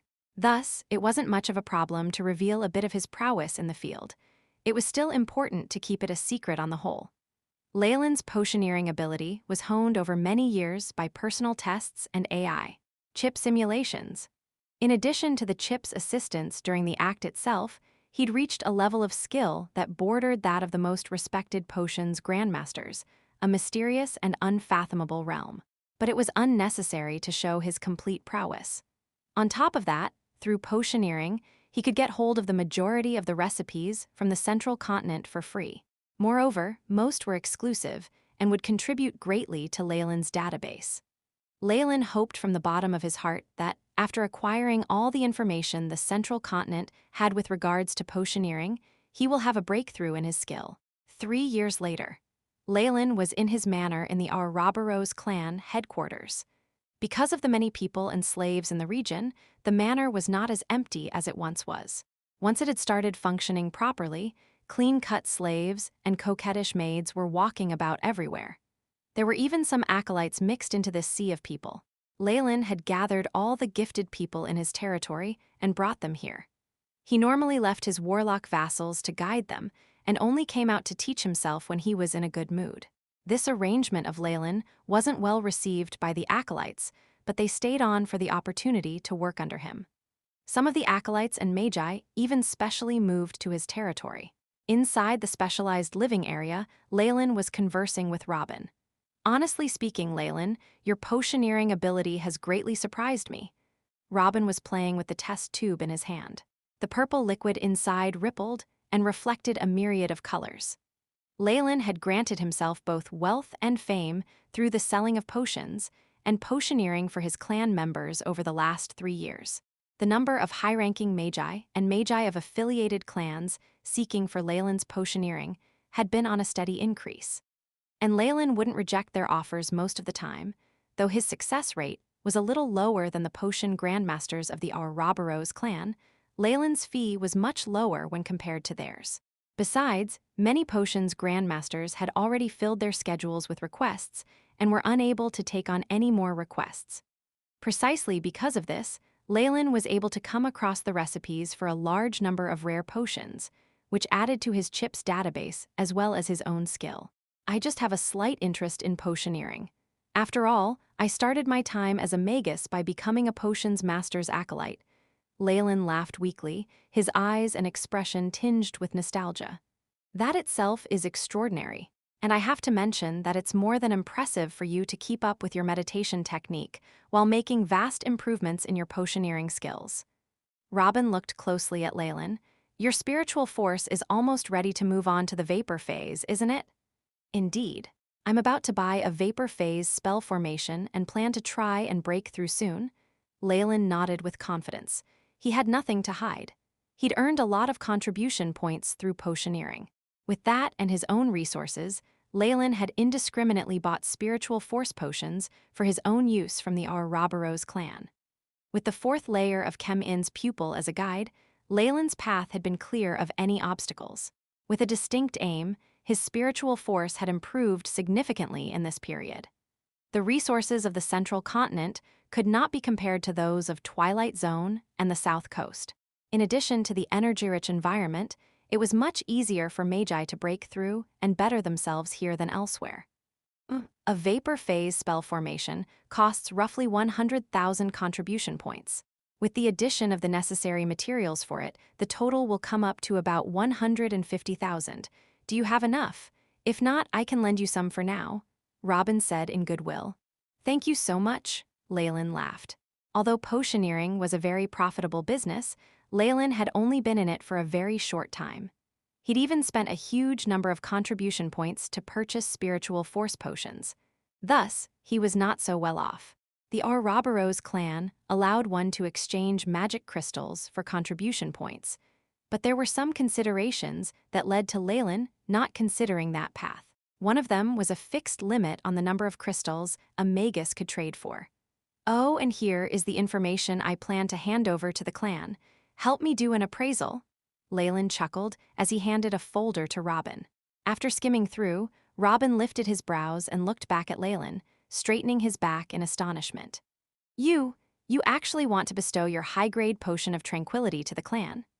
The high-grade potion of tranquility was an improved version of the one Leylin acquired from the great Magus World, which helped to suppress the emotional instability of Warlocks. Of course, what he offered the guild was the rudimentary version that was not based primarily on the icy scorpion's breath. But it still proved relatively impressive in repressing the emotions of high-rank Warlocks. The emotional instability of high-rank Warlocks was quite obvious. Although there were some methods and potions to control them circulated inside the Ouroboros clan, the Magi could never have enough. As long as the root of this problem was not dealt with, such medicine would always be in high demand. In the past 3 years, Leylin had refined and manufactured vast quantities of high-grade potions of tranquility, turning them into one of his biggest sources of income. That he was willing to sell the formula left Robin extremely surprised. Of course, Leylin laughed as he shook his head. He did not have the time to concoct and sell potions of tranquility for money. Furthermore, this was an advanced potion. Normal potions, masters would not be able to achieve a high success rate at concocting it. It would still be easy for him to return to the business to earn contribution points if he wished. Just this alone is worth around 25,000 contribution points. Looking at you now, it doesn't seem like you lack points. Robin laughed bitterly. I wish. Honestly, I was thinking of borrowing some from you, Senior. I still have a shortage of them. Even as he said this, Leylin slyly lifted the corners of his mouth, making Robin feel a little closer to him. At times, the bond between two people can be improved through the act of mutual support. Oh, you won't be able to support your Magus Tower's construction much longer, will you? Robin's expression changed into one of understanding, and Leylin just chuckled bitterly. The construction of Leylin's tower was more or less done over the part 3 years, and now it was mostly down to the detailing and decoration of each floor. And Leylin's expectations were exceptionally high. The materials selected were practically the most premium ones, and the resources exhausted were comparable to a chain of mountains. To be honest, Leylin's wealth was enough to sustain the following add-ons to his tower, but he didn't want to be completely transparent. So the facade of a poverty-stricken individual was absolutely necessary. Ah, Leylin, I told you so. Why did you not set your standards lower back then during the planning process, or build it here at the headquarters directly? It wouldn't have resulted in this situation then, Robin consoled. No, Leylin shook his head with a resolute tone. The Magus Tower is a reflection of the rank of its Magus. If I were to build one, I will do it with the best of my abilities. Moreover, I have to think about the future. The tower being in my territory will act as a deterrent to the surrounding forces. Makes sense, but it is still unwise to use up all your resources for it. I almost prostituted myself when I was building my mine, even with my family and the clan's resource. Robin pummeled his chest, fear lingering in his voice. Leylin could only roll his eyes at the near-promiscuous flashback as Robin moved on to the main concern. Anyway, how much were you thinking of borrowing? I'd like to ask, how much are you able to lend, Senior? Leylin asked as a smile tugged at the corners of his mouth. In a short while, Leylin arrived at the trading hall of the Ouroboros clan with a large number of contribution points in hand. After spending the past 3 years here, Leylin was already familiar with the place and headed straight to his destination upon arrival. Chip, report my current status, Leylin silently said in his head. Leylin Farlier, rank 3 Warlock. Bloodline, Giant Chem N Serpent Strength, 23.6 Agility, 20.1 Vitality, 39.1 Spiritual Force, 240.5 Magic Power, 240 Magic Power synchronized with Spiritual Force. The AI chip faithfully processed and sent the information. As a Magus, Spiritual Force and Magic Power were the most important numbers. Vitality was the foundation upon which Spiritual Force was built and sustained, and had to be strong enough. Otherwise, the Magus body would collapse. When his strength and agility reached their maximum, Leylin temporarily took his focus away from them and raided for potions and alchemist spell formation in the clan that can boost his vitality, resulting in his terrifying increase to nearly 40. Looking at these numbers, Leylin felt that his own body terribly surpassed many high-energy beings. Not only was his rate of recovery alarmingly fast, he was able to take on any magi below rank 2 unarmed. His bulky physique made cultivating his spiritual force a piece of cake, and he was already prepared to break through the bottleneck that was the vapor phase. AI chip. Simulate my current shape and compute the conditions needed for me to move on to the vapor phase. If you find any errors, broken links, non-standard content, etc., please let us know. Report chapter, so we can fix it as soon as possible. Chapter 409, The Completion of the Onyx Castle. The completion of the Onyx Castle. Leylin immediately commanded the AI chip again. Task established. Initiating simulation, preparing main stats, the AI chip rapidly operated and projected a 3D hologram in front of Leylin, which faintly resembled himself. Apart from gathering and analyzing large amounts of data, it could also run breakthrough simulations and obtain concrete probabilities and numbers. This was what made Leylin different from other magi, who could only make deductions based on rough estimates of probabilities and slipshod experiments, or even through luck. And this was one of the reasons for Leylin's successful breakthroughs every time. Beep. Simulation completed. Conditions for breakthrough.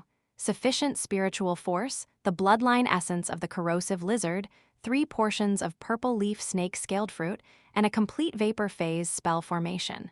Success rate, 86.9%. The AI chip presented this to Leylin. A close to 90% chance of success is enough. Leylin clenched his fist tightly. As they did not have the precise calculations of the AI chip, other magi could only gather some materials that would help in the breakthrough. One would already thank the heavens if they had more than a 50% chance of success, let alone such an accurate forecast. Leylin felt that after the AI chip had fused with his soul, it had improved with his own progress, and its strengths had been amplified largely. Its predictive ability now greatly surpassed even the best AI chips of his previous world. In other words, his current AI chip, even if placed in his previous world, would be too sophisticated to be copied. The purple leaf snake-scaled fruit and the bloodline essence of the corrosive lizard are the most commonly used supplementary materials when warlocks attempt to make their breakthroughs, and can be found in the trading hall. Even though they are pricey, I can still afford it. Having saved up money as a potions grandmaster for 3 years, and with the huge loan from Robin, Leylin could be said to have ample funds. After this, I'll have to return to my territory to make the breakthrough, as well as to take charge of the construction of the Magus Tower. Leylin thought to himself. A Magus Tower was being constructed next to Onyx Castle. This tower could be said to be his actual foothold in the central continent. And even as he was potioneering for the majority of the past 3 years, he had not once loosened his watch on the construction of the Magus Tower. Furthermore, the basic structure was already complete. The remaining portions, such as the installation of the elemental pools, adjustment of the spell formations, and the like would have to be done by himself. The other warlocks could only assist. After all, Leylin would not give anyone access to the secrets of the core of his tower. The ability of a rank 3 vapor phase allows the activation of rank 4 spell scrolls. Then, we can even purchase a scroll of life from Mentor that can be used to construct the entire intellectual core of the Magus Tower. Hopefully Mentor's price won't be too hefty, Leylin thought casually, while looking for the data from the screens to carry out his transactions. Even though he seemed preoccupied, under the tremendous assistance of the AI chip, all the resources chosen were top-notch, and even the vapor phase spell formation was successfully obtained. However, during the transaction, he had also obtained some news that made him frown. Miranda and Freya returned after completing their task, but they were seriously injured. Why is that so? Leylin asked. These two were rank 3 hydro phase warlocks. With the addition of their bloodline, their strengths were a few levels higher. That they would be seriously wounded had piqued his curiosity. Sorry, this is a secret. Even I am unable to get any news. The peddler who had transacted with Leylin was a skinny magus with a huge grin on his face. He did not dare offend Leylin. After all, Leylin was a big customer, and he had previously earned a huge sum from a previous transaction involving potions of tranquility. The magus came closer and lowered his voice. However, reports say that a mysterious person attacked them when they were exploring some ruins. This left the second elder furious, and he swore to find the culprit. So it's like that? Leylin nodded and quickly completed the transaction. He had to return to his territory as soon as possible to make the breakthrough. He'd merely asked out of curiosity. No matter how chaotic it was here, it would not affect him. Onyx Castle. Construction had been completed in the last 3 years. The entire structure was built out of sturdy granite and was reinforced by earth elemental spells that closed up the gaps between the underlying rocks. From the outside, the entirety of Onyx Castle looked grand and expansive, exuding a feeling of deterrence. This was the core of Leylin's territory. With the amount of reinforcement it had gotten, Onyx Castle could last a few thousand years at the least. After seeing it, Alessandor remarked that he could hold the fort against 50,000 elites with just a few thousand man. But of course, this only applied to regular humans. The castle was carpeted in cashmere. Silver cups and golden lampstands were everywhere. The place was filled with a flowing light, and its luxury was something few royal palaces could rival. If a commoner were to use the castle, it might have stirred up criticism and attacks from other jealous leaders. But since the lord of the castle was a strong magus, there would be no problem. The strength Leylin possessed was enough to let anyone with negative intentions despair. The people would only compliment the nobility of its lord, and not for a moment have any designs on it. Looks like Royce and Alessandor have taken care of this place fairly well. Leylin slowly walked into the castle. He looked at the castle's surrounding farmland. A lot of it was already being cultivated, and large windmills were turning slowly as farmers cleared the earth of weeds. These were slaves he had previously purchased, with a portion of them being leaders. In the process of the construction of the castle, a portion of the outstanding slaves and citizens had received rewards in the form of land. Since then, they had settled down and built a relatively prosperous area. Soldiers and tall knights patrolled the place from time to time. Royce and Alessandor, who were appointed and nominated to oversee politics and military matters, respectively, had exhausted their time and effort into building a foundation over here due to the temptation of status and territory. At least in Leylin's eyes, the Onyx Castle looked more or less like a marquee palace. "Welcome home, my lord." Once they neared the main gate, Kubler quickly hurried out. He was wearing a butler uniform and looked very energetic, with Royce and Alessandor following behind him. Well done." Leylin nodded his head slightly and acknowledged Kubler's work. He was not one to leave the power in the hands of only two people, and hence he'd left Kubler here as well. Even though he could be sure that Royce and Alessandor would not dare to betray him, corruption was inevitable. However, with Kubler around, Royce and Alessandor would not dare to cross the line. "Master, the latest survey has been completed. Within your territory, there are a total of 13,572 soldiers. The total population is..." Before Kubler could finish his sentence, Leylin waved his hand and interrupted him. "Write a report about that stuff and hand it over to me later. For now, follow me. I want to look at the progress on the Magus Tower." Leylin had invested in the Magus Tower more than 10,000 times what he had invested into Onyx Castle. He would naturally devote minimal attention to it, instead electing to let the AI chip scan progress reports every now and then. "As you wish, master." Kubler followed Leylin in his rightful position. Meanwhile, Royce and Alessandor exchanged glances and could only smile grimly. A small distance from Onyx Castle, atop a mountain, was a huge piece of construction land with various workers running about. Because they were building a Magus Tower, they could no longer use ordinary human slaves. Ordinary humans were useless when it came to certain special construction materials, not to mention the possible contamination caused by long-term contact with such materials. Even with a purification tower, ordinary human slaves would perish within a short period of time. "Hurry, quicken your pace, or else there won't be any alloy rods for dinner tonight." A youthful warlock with an iron whip in his hands was shouting in a strange language. Warlock acolytes, and even some formal warlocks, were doubling up as foremen and architects in the construction site, rushing a few strange slaves to speed up their work. These slaves were large in stature, with hard skin the color of stone. These slaves were from the Stone Tribe. Leylin had previously deciphered a book written in the Turan language from the pocket dimension of the ancient spirit slaying sect. In it, there was content left behind by the craftsmen of the Stone Tribe. The Stone Tribe was a type of human race. Because of their naturally large stature, in addition to their stony exteriors that were as powerful as defensive spells, they could be said to have tough bodies. They were the species ancient Magi favored to be construction slaves. Much of the construction in the ancient spirit-slaying sect was done by them. The members of the Stone Tribe spoke in the Turan language, mentioned by the young Warlock, which was a difficult one to learn. Still, for Magi, it was no big deal. The Stone Tribe existed in Twilight Zone and the South Coast, but Leylin had not expected them to be present here as well, let alone being sold as high-class slaves. For the construction of the tower, Leylin could only grit his teeth and buy a large batch of these slaves. It cost him no small amount. Leylin's arrival naturally attracted the attention of some Magi. Not long after, an extremely good-looking and youthful Magus came before Leylin and bowed respectfully. "Master." What was shocking was that his voice sounded extremely aged, which was not consistent with his appearance. "Rise, Parker. What's the progress on the construction of the tower?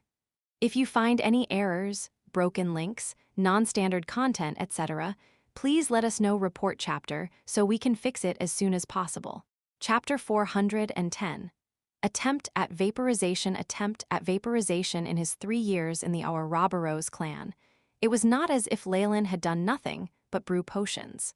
Through the support of Robin and a few other seniors, he'd gathered a few henchmen and organizations under him. In the Ouroboros clan, it was a fixed tradition for lower-ranked bloodline warlocks to support higher-ranked bloodline experts. Leylin was a pure-blooded giant chem-in serpent warlock, and even had a Morning Star mentor. He could be said to have boundless potential, and it was obvious that some warlocks would want to side with him. Of course, as he was still not as strong yet, and had not done anything to gain himself a reputation, no powerful people would side him. This Parker in front of him was Leylin's biggest gain. Parker had been introduced to him by Robin. He was a black Horal snake warlock, and his limit was rank 3. Giant Chem-In serpent warlocks would obviously not become someone else's subordinate and become a vassal. Besides, Parker had only just entered rank 3 and had not even reached the vapor phase. Due to his age and the injuries and poison accumulated in his body due to his adventurous lifestyle, he had lost all hopes of advancing. He had joined Leylin's side to make preparations for his family. Despite all that, Parker was a rank 3 warlock and was Leylin's strongest vassal. Thus, Leylin naturally treated him well and even took in his grandson as a disciple to strengthen their bond. The main structure of the Magus Tower has been completed. It's exactly the same as is in your blueprint, but the energy circuit and spell formations need to be done by yourself, my lord. I wouldn't dare make that decision myself. Parker had experienced much in his life and knew what could be done and what could not. Just these few sentences pleased Leylin a lot. Leylin couldn't help but turn towards the construction site. A tall black spire had already taken shape, possessing a vast power within, as if making its presence known to the whole world. Parker continued with his report. Also, we have already stocked up on many of the materials to create the elemental reactive pool and garden. There's also something regarding the Fiend's family. The Fiend's family? Leylin's brows furrowed. That was Freya's family. It was said that there were signs of their bloodline declining, and it had been a long time since any descendant had awakened their giant Chem-In serpent bloodline. For this reason, Freya was now going around looking for pure-blooded giant Chem-In serpent warlocks, and had thus considered Leylin. What do they want? Leylin asked, suddenly alert. Of course, he was even stronger than before and was not afraid of her. However, this was still troublesome. The Fiend's family sent people to contact us, hoping to sell a large amount of materials for the construction of the Magus Tower at a low price. I've seen them, and they are all top-grade materials and of great quality. They have even expressed their intentions in helping construct the tower, my lord. In times of need, they also offered to send over manpower. Parker made sure to note Leylin's reaction as he made the report. Rumors were already circulating about the previous incident, and he himself wondered whether his master had chosen her. Leylin twitched upon hearing the news. He glared at Parker, which resulted in him lowering his head deferentially. We can purchase everything at full price. We don't need their discount. As for any assistance they provide, reject it all, Leylin commanded.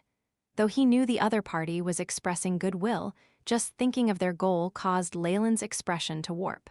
He had to resist rolling his eyes. Understood, master, Parker acquiesced, though he felt a tinge of pity. The Fiend's family was prestigious amongst the giant Chem-In serpent warlocks. They went back 1,000 years and had an unfathomable background. If he had their sponsorship, the construction of the Magus Tower would go much smoother. However, Leylin would definitely not agree to it. If not, the Fiend's family would definitely throw out more bait and lure him into a trap. Though he could be ruthless, taking all the bait but not caring about them, that would be too shameless of him. Leylin believed that unless he was in dire straits, he would not do such a thing. After all the resources he had plundered from Twilight Zone were more than enough for him to use for himself as well as to construct the Magus Tower. Since his needs were all taken care of, Leylin would not even consider this. It was much too shameless. It was now night. In the large onyx castle, candles and oil lamps were used everywhere to illuminate the area. There were even illumination spells, such as eternal light in several areas, filling the interior of the castle with light. From afar, the castle was like a large, dazzling column of fire, overflowing with radiance and heat. All his subordinates and vassals were gathered in the ballroom. After enjoying a sumptuous meal together, Leylin returned to his bedroom alone. This was the most secure area in Onyx Castle. Not only were there many regular elite human troops patrolling. If one went further in, some specific detection spell formations and guard warlocks would appear. He closed his eyes inside his bedroom, and the general situation in the castle entered his vision.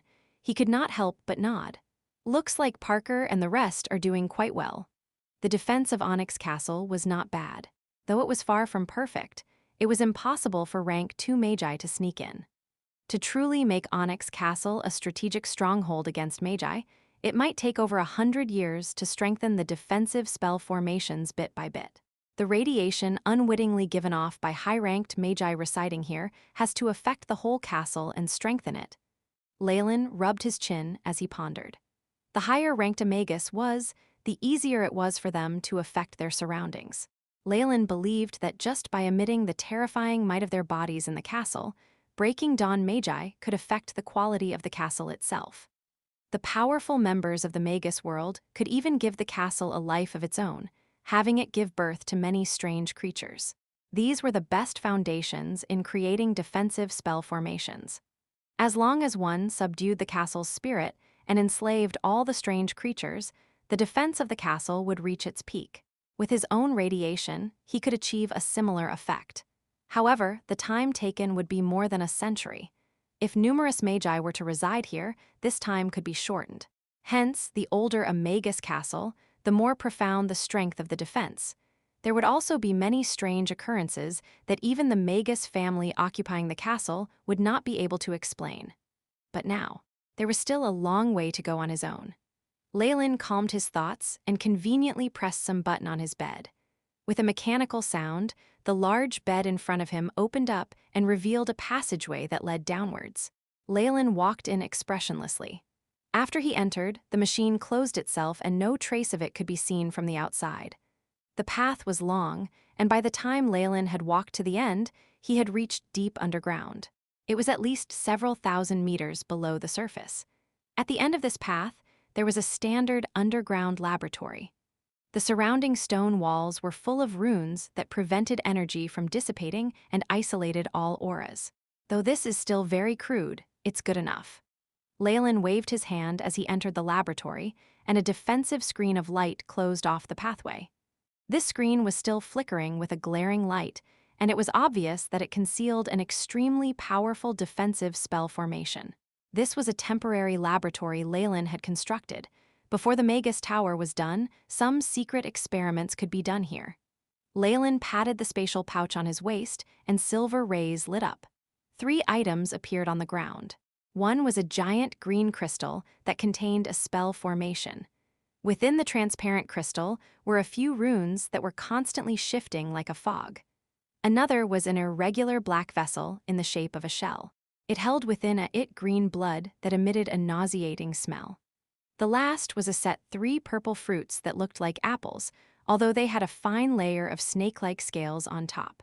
A vaporization spell formation, blood essence of the corrosive lizard, and purple leaf snake-scaled fruit.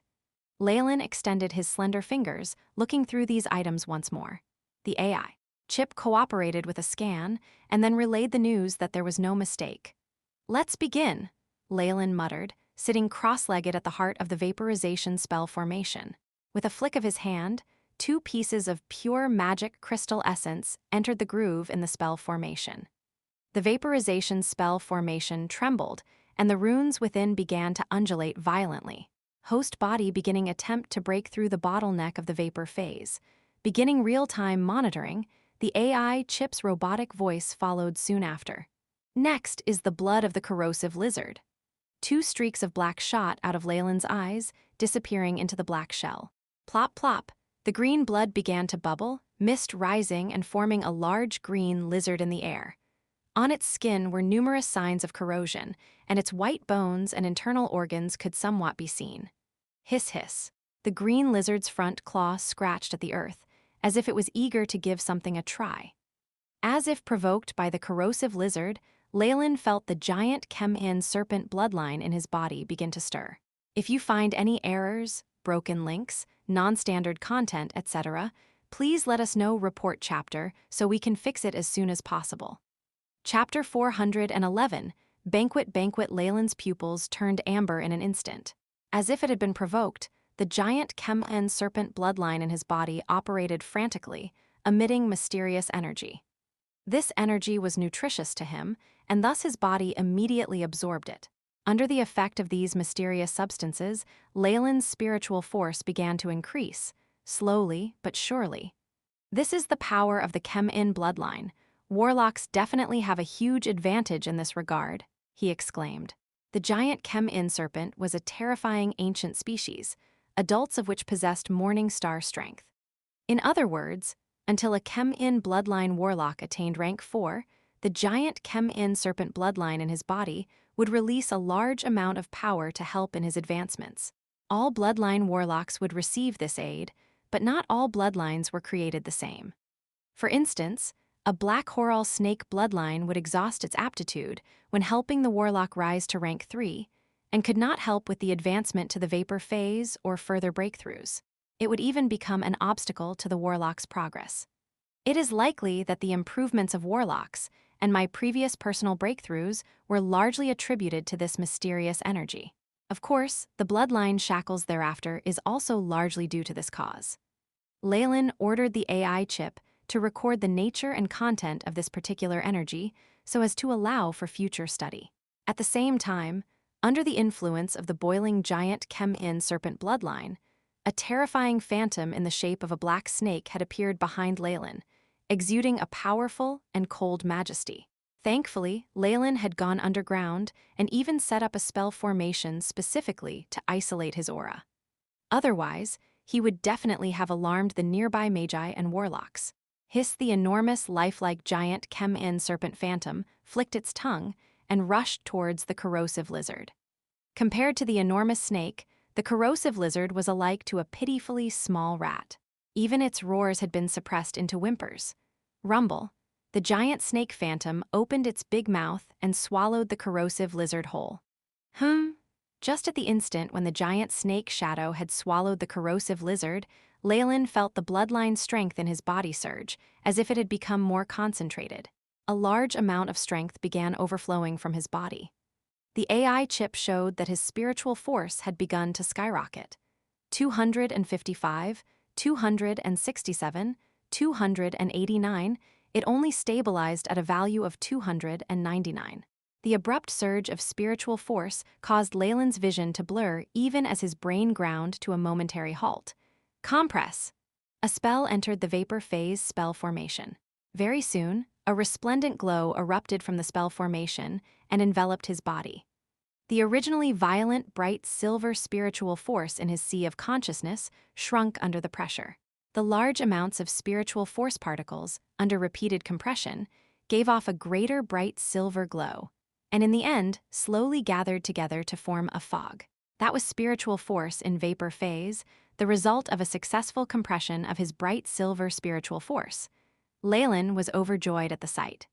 Originally, the bright silver spiritual force was only an indistinct glow, but now it had become corporeal. After the first trace of spiritual force had taken shape, the rest of the spiritual force followed suit, and the conversion became much easier. Leylin shut both his eyes tightly. The energy around him shrunk, but it now held increased longevity and was more terrifying than before. Catcha, catcha, light glowed from numerous cracks that appeared on the spell foundation surrounding him, until eventually it crumbled into dust. It was at this instant that Leylin opened both his eyes. All the spiritual force in his sea of consciousness had been converted into a thick fog. Ding! Host has entered the vapor phase. Spiritual force has experienced changes, retabulating results.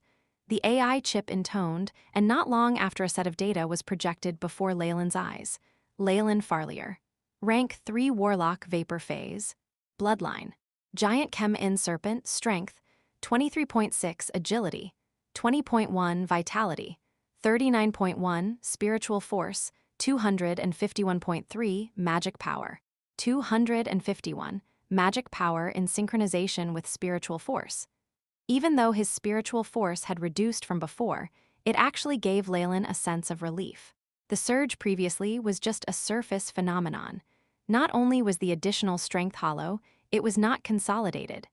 The quality of that type of spiritual force was very low.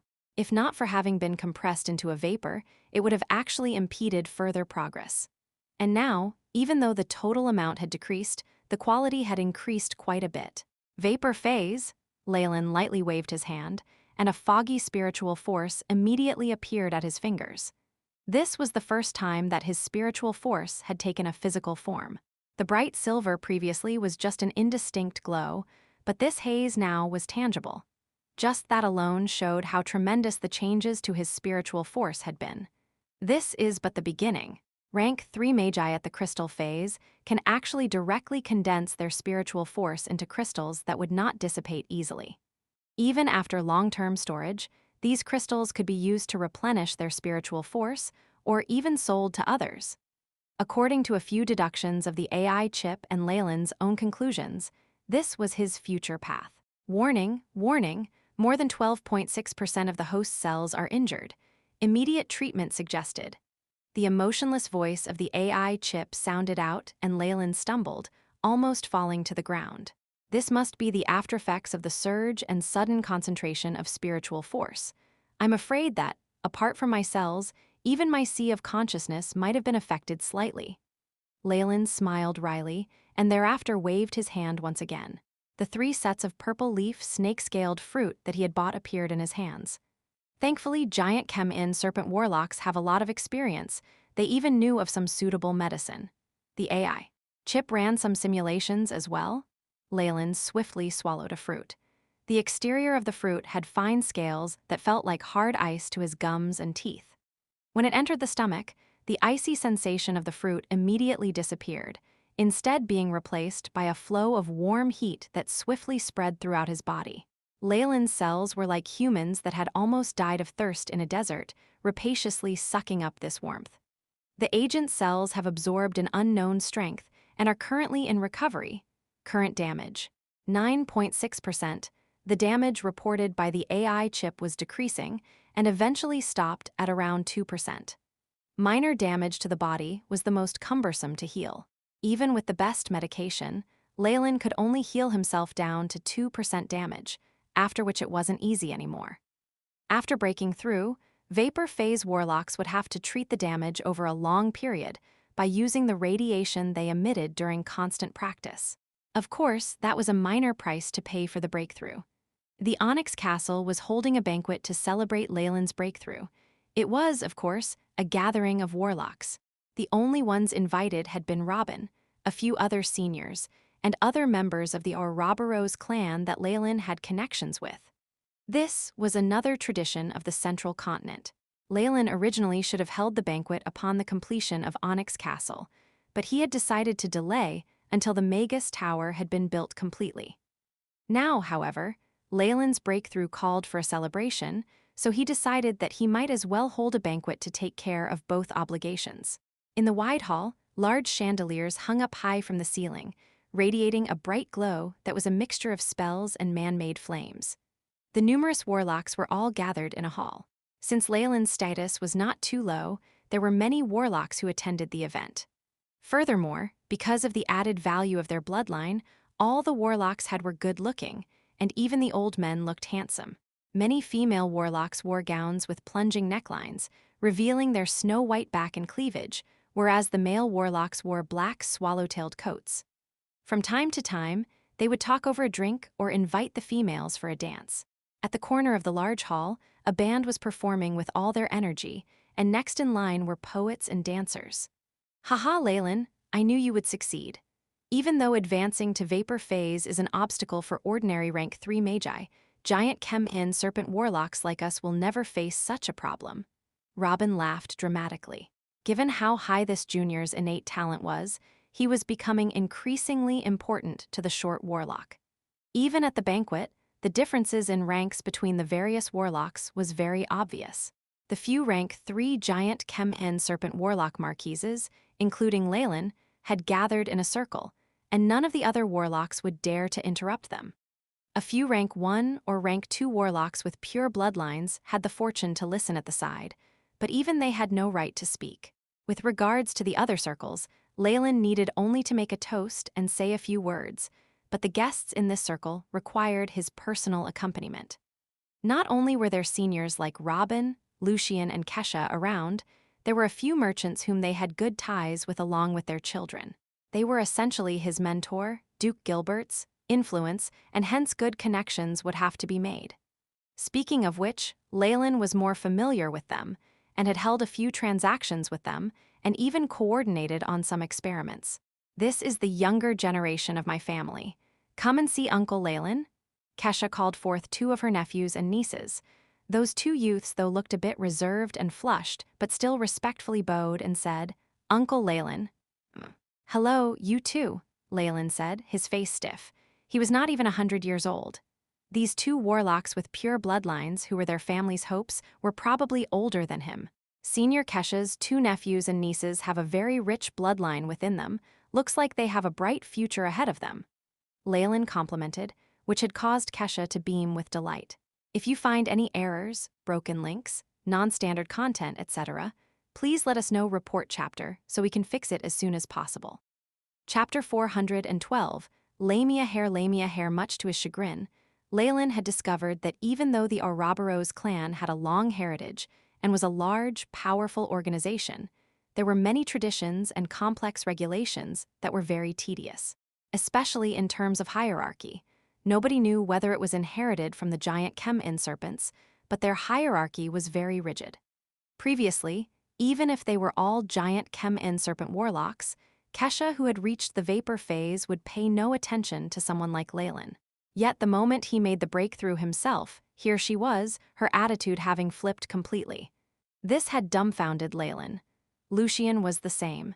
He who was at the crystal phase was the strongest here and sat quietly in a corner, drinking smugly. Unfortunately, everyone had already accepted such behavior as a norm. Even if he rolled his eyes internally, Leylin understood that he could only do things according to the rules. Senior Lucian has always been like this. He has suffered a lot previously and just can't bring himself out of it, Robin transmitted after noticing Leylin's gaze. "Actually, he's extremely delighted at your breakthrough. Normally, he wouldn't even deign to take a glance at a banquet invitation." Perhaps because he was Gilbert's butler, Robin's communication and observation skills were outstanding.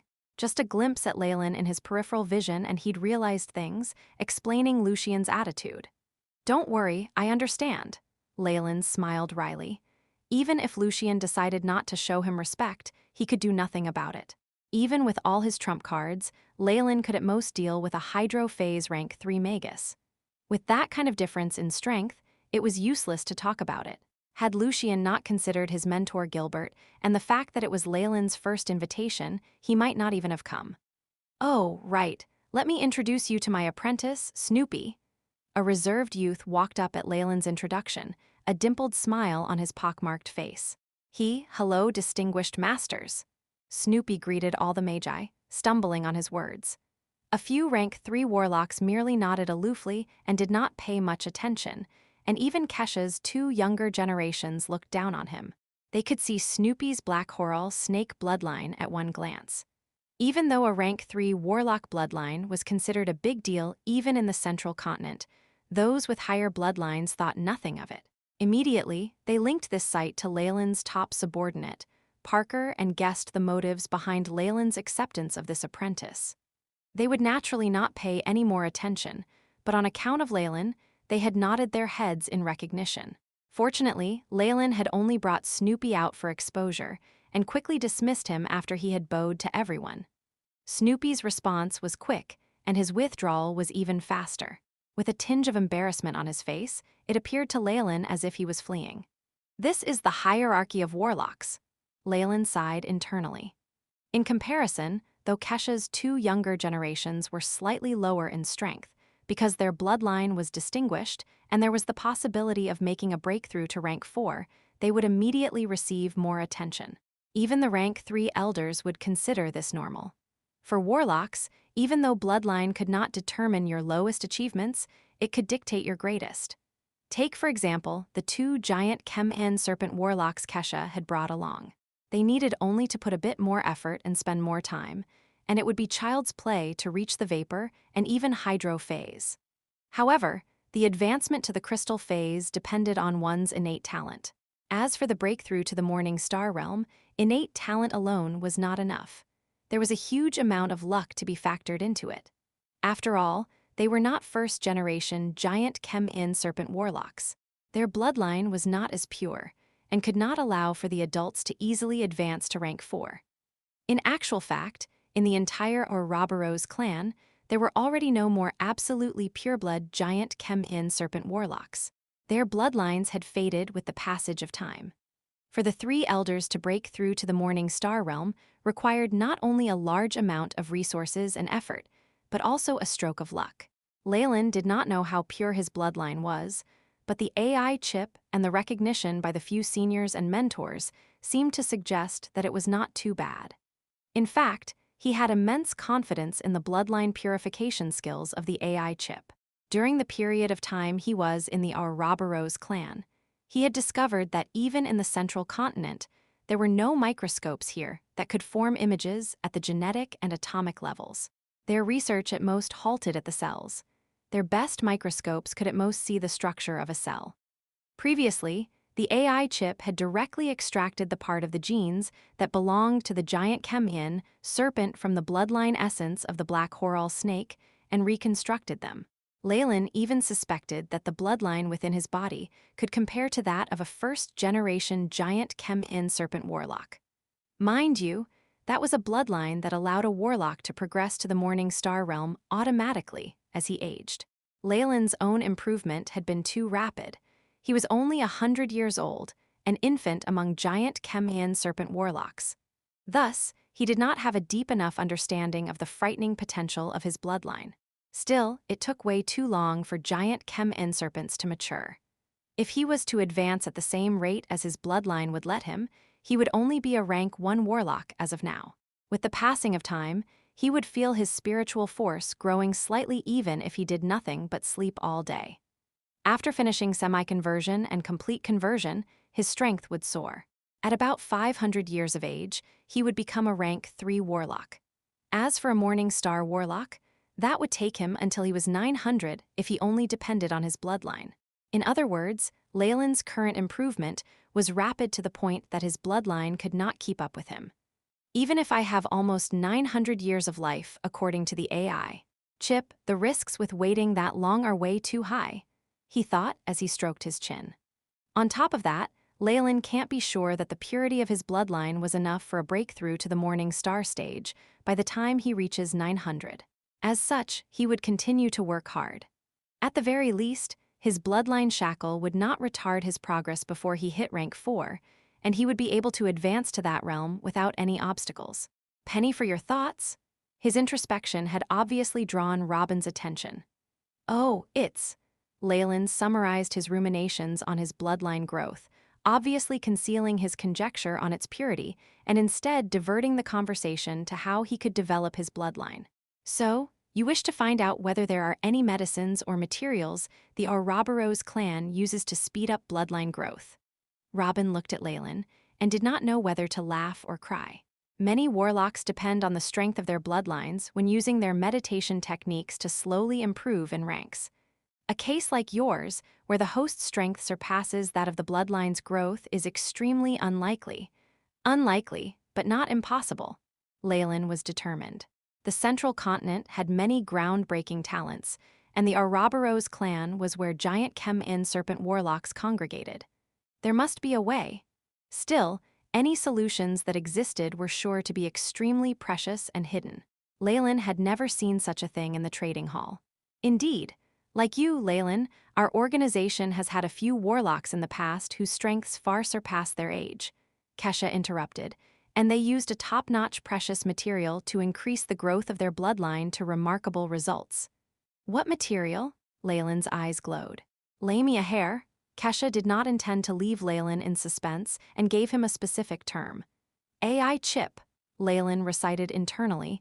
Query the database for Lamia hair. Collecting data and books was habitual for him. Naturally, he hadn't slacked off on it in his time in the Ouroboros clan. The Ouroboros clan was a major power of the central continent. Its library had a rich collection of data, and since Leylin was a marquis, he had little restriction on what he could read, and had thus expanded his database significantly. What was remaining was naturally not too big a problem. Although he could not claim that he knew everything about the central continent, the knowledge he had accumulated in this period would not lose out to that of a scholar who was a few hundred years old. Lamia hair, It is an ancient precious material. Legend has it that a strand of hair from the ancient lamia has an extremely horrifying ability. Rank, 3, rarity, 4, description. The lamia was an extremely tyrannical being in ancient times. Other than strange spells, they were experts at controlling lower serpents to attack and normally lorded over snakes. Legend has it that they were direct descendants of the snake dowager and were comparable to radiant moon magi in adulthood. Leylin saw the description given by the AI chip and could not help but smile wryly. A description in terms of rank and rarity was standard on the central continent. Rank 3 indicated that the material was only effective for rank 3 magi, while the rank 4 rarity meant only morning star magi could get their hands on one. Needless to say, the assessment on how it could compare to a radiant moon magus in adulthood shocked Leylin completely. A radiant moon magus was at rank 5. They exceeded morning star magi by 1 full rank, and there were few magi on the central continent who possessed such strength. How would Leylin, who could not afford to offend even a single morning star magus, dare to think of a plan involving radiant moon magi? Of course, the strength of the beings themselves was one matter, the resources were yet another. For Senior Kesha to mention it, could it be that Mentor has strands of lamia hair? Leylin's eyes lit up. The ancient lamia had been extinct for a long period of time, but some remains could have been discovered by magi, and it would be extremely normal to obtain these resources as a result. If you find any errors, broken links, non-standard content, etc., please let us know. Report chapter, so we can fix it as soon as possible. Chapter 413, The Forgotten Land. The Forgotten Land. It looks like you're extremely familiar with this material, Leylin. At the very least, you should have read up on something similar before. Kesha first nodded her head, before smiling wryly. Lamia hair can nourish the giant chem-in serpent bloodline within our bodies. I won't go into detail, but it's useful enough to have others fight you for it. Nobody who has some will want to sell it. Moreover, it will be used up the moment someone discovers it. The reason I know of it is that Mentor Gilbert had obtained such a material when he was younger. This was an eye-opener for Leylin. Given how much the giant chem-in serpent bloodline had deteriorated by now, the current generation's bloodline could not be considered extremely pure. At the bottleneck before the Morning Star realm, the current bloodline in the Ouroboros clan could only provide a tiny bit of help. On the other hand, once nourished, this bloodline would have been strengthened greatly. Not only could it allow weaker warlocks to advance rapidly in rank, it would lay a solid foundation for their future breakthroughs. Perhaps this was the primary reason for Duke Gilbert's successful advancement to the Morning Star realm. Leylin could only sigh, helpless. This type of top-notch material was not easy to acquire, and one required both sufficient strength and fortune to get their hands on it. At that very instant, Leylin noticed that Robin's expression had warped. Leylin put it into memory before beaming and changing the topic. Leylin's study in Onyx Castle. The banquet had already ended, and an attendant had currently led Robin here, opened the door, and entered before retreating with a bow. Leylin was sitting on a couch, the glass in his hands filled with dark red wine that was rippling under the light. The wine produced in this year is actually my personal collection. Does Senior Robin want a glass too? Leylin swirled the wine in the glass. Of course. Robin sat down on another couch and picked one up for himself. After pouring a small amount, he swirled the wine as well, his face expressing his enjoyment. Grape wine brewed during the harvest year, it's a rare sight these days. Parker and the rest sent it over to me. Apparently, it was a tribute from some royals in the vicinity. Leylin laughed. He was not interested in anything that was purely for enjoyment, and moved on to the main topic after some pleasantries. When the matter of the lamia hair came up today, Senior, you seem to have some thoughts about it. Robin squinted his eyes and deeply inhaled in the fragrance of the red wine. Since Senior was willing to come over, the information must be something that can be shared. Please state your conditions. Good, that's the Leylin I know, Robin praised before taking a sip. He continued, there is no price or the like, but I need you to keep what you hear today a secret. This information cannot be leaked. No problem, I swear upon the honor of my royal bloodline. Leylin's face was solemn as he made an oath. When two parties were at a certain level of strength, even casual agreements would be binding, let alone an oath like this. It made Robin smile. I do have some clues about the Lamia hair. Before Leylin could inquire further, he continued, I received information that in the eastern region of the Forgotten Land, a pocket dimension was found. The Forgotten Land, Leylin stroked his chin.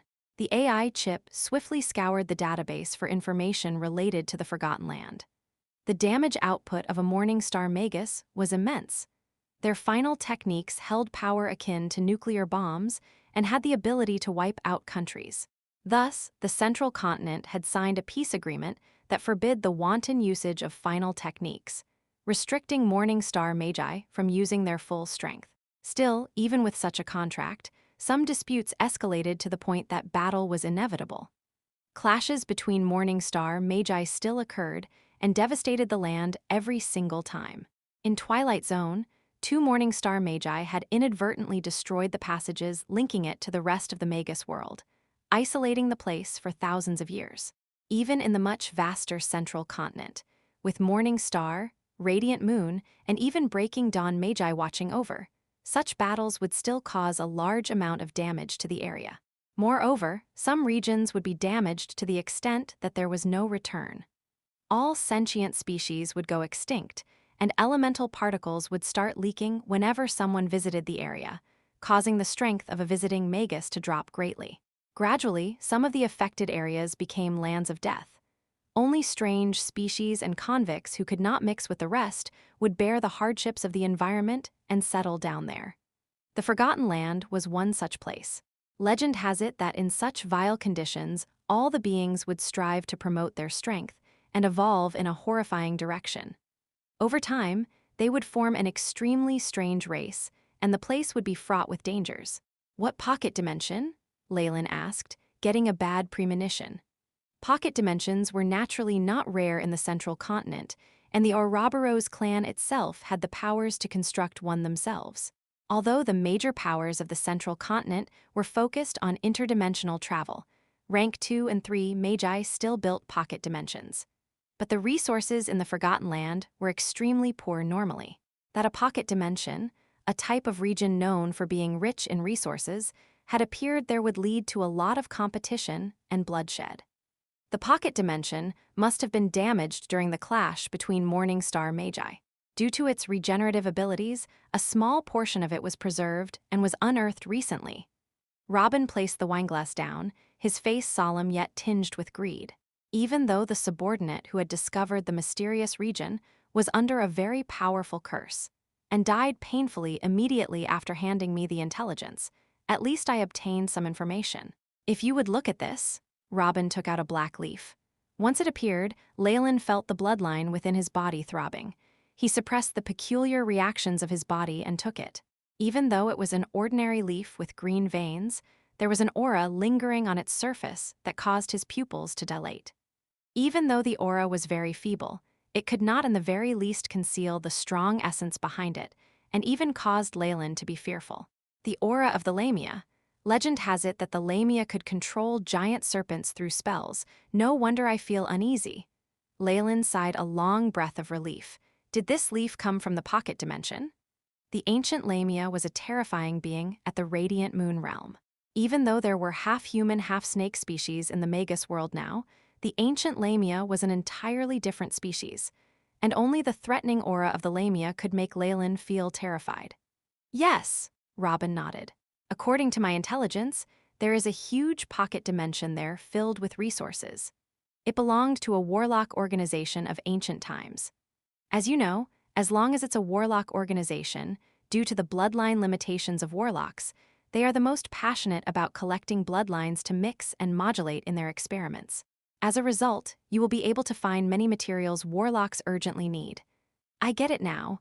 You wish to explore, but you don't have sufficient manpower. Leylin had understood Robin's plans.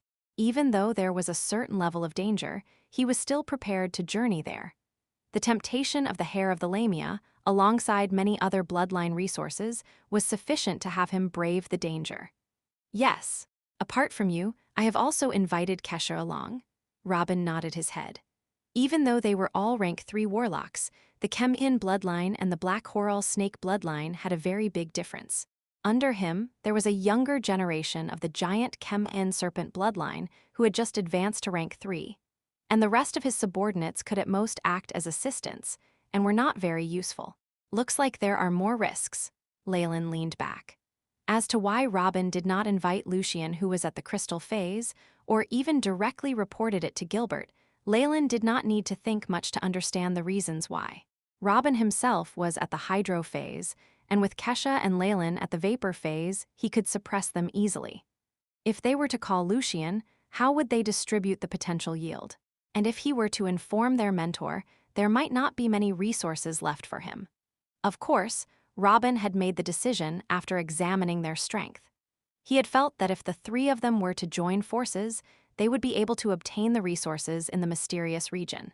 Even if they were to meet obstacles they could not overcome or were not able to succeed eventually, there was still time to invite Lucien or Gilbert then. I have no questions. When do we set off? Leylin asked. There's no rush. I have to make preparations on my end as well. I need about 2 more months. After 3 months, let us gather at the headquarters and set off together. Robin said the specific timing, and at the same time placed a document on the table. This is the intelligence regarding the Forgotten Land and the Pocket Dimension. You should have a look at it and prepare yourself accordingly. Got it. See you 3 months later at the headquarters. Leylin nodded and got up to send Robin out of the study room, after which he sat down and did not utter a word. The AI chip was swiftly scanning the documents Robin had left behind and was carrying out comparisons and making deductions. There are no problems with the data. Looks like Robin is sincere. Leylin stroked his chin. The data related to the Forbidden Land which Robin had provided was generally similar in content to the data the AI chip had collected, and was even more comprehensive and detailed. Quicksand, what a weird name for an organization. Is that a Warlock organization? Quicksand was the organization that created the Pocket Dimension. Legend had is that it was a Warlock-based organization, but it was unlike that of the Ouroboros clan, which only accepted Warlocks of the same bloodline. Instead, it was heterogeneous and would accept Warlocks of any bloodline. As a result, the condition of the members was extremely complicated, and there were even some members with bloodlines that were only heard of in folklore. And this Pocket Dimension seemed to have been constructed by the Quicksand organization as a place meant for experimentation on the modulation and combination of bloodlines. Of course, no matter how formidable Quicksand once was, it had disappeared in the ancient Final War and was now an abandoned, mysterious region. But Leylin delved deeper into his thoughts. If you find any errors, broken links, non-standard content, etc., please let us know. Report chapter so we can fix it as soon as possible. Chapter 414, Noah Noah. Perhaps the lamia hair within the Pocket Dimension was not obtained by capturing an ancient lamia. There might have been someone who advanced their own lamia bloodline to the extreme and has even gone through atavism, thus leaving this item behind.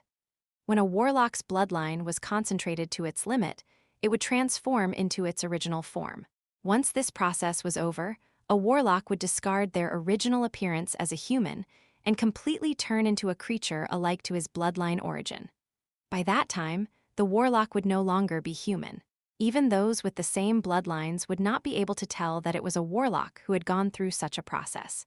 In other words, if Leylin did so, he would truly turn into a giant chem-in serpent. Forget it.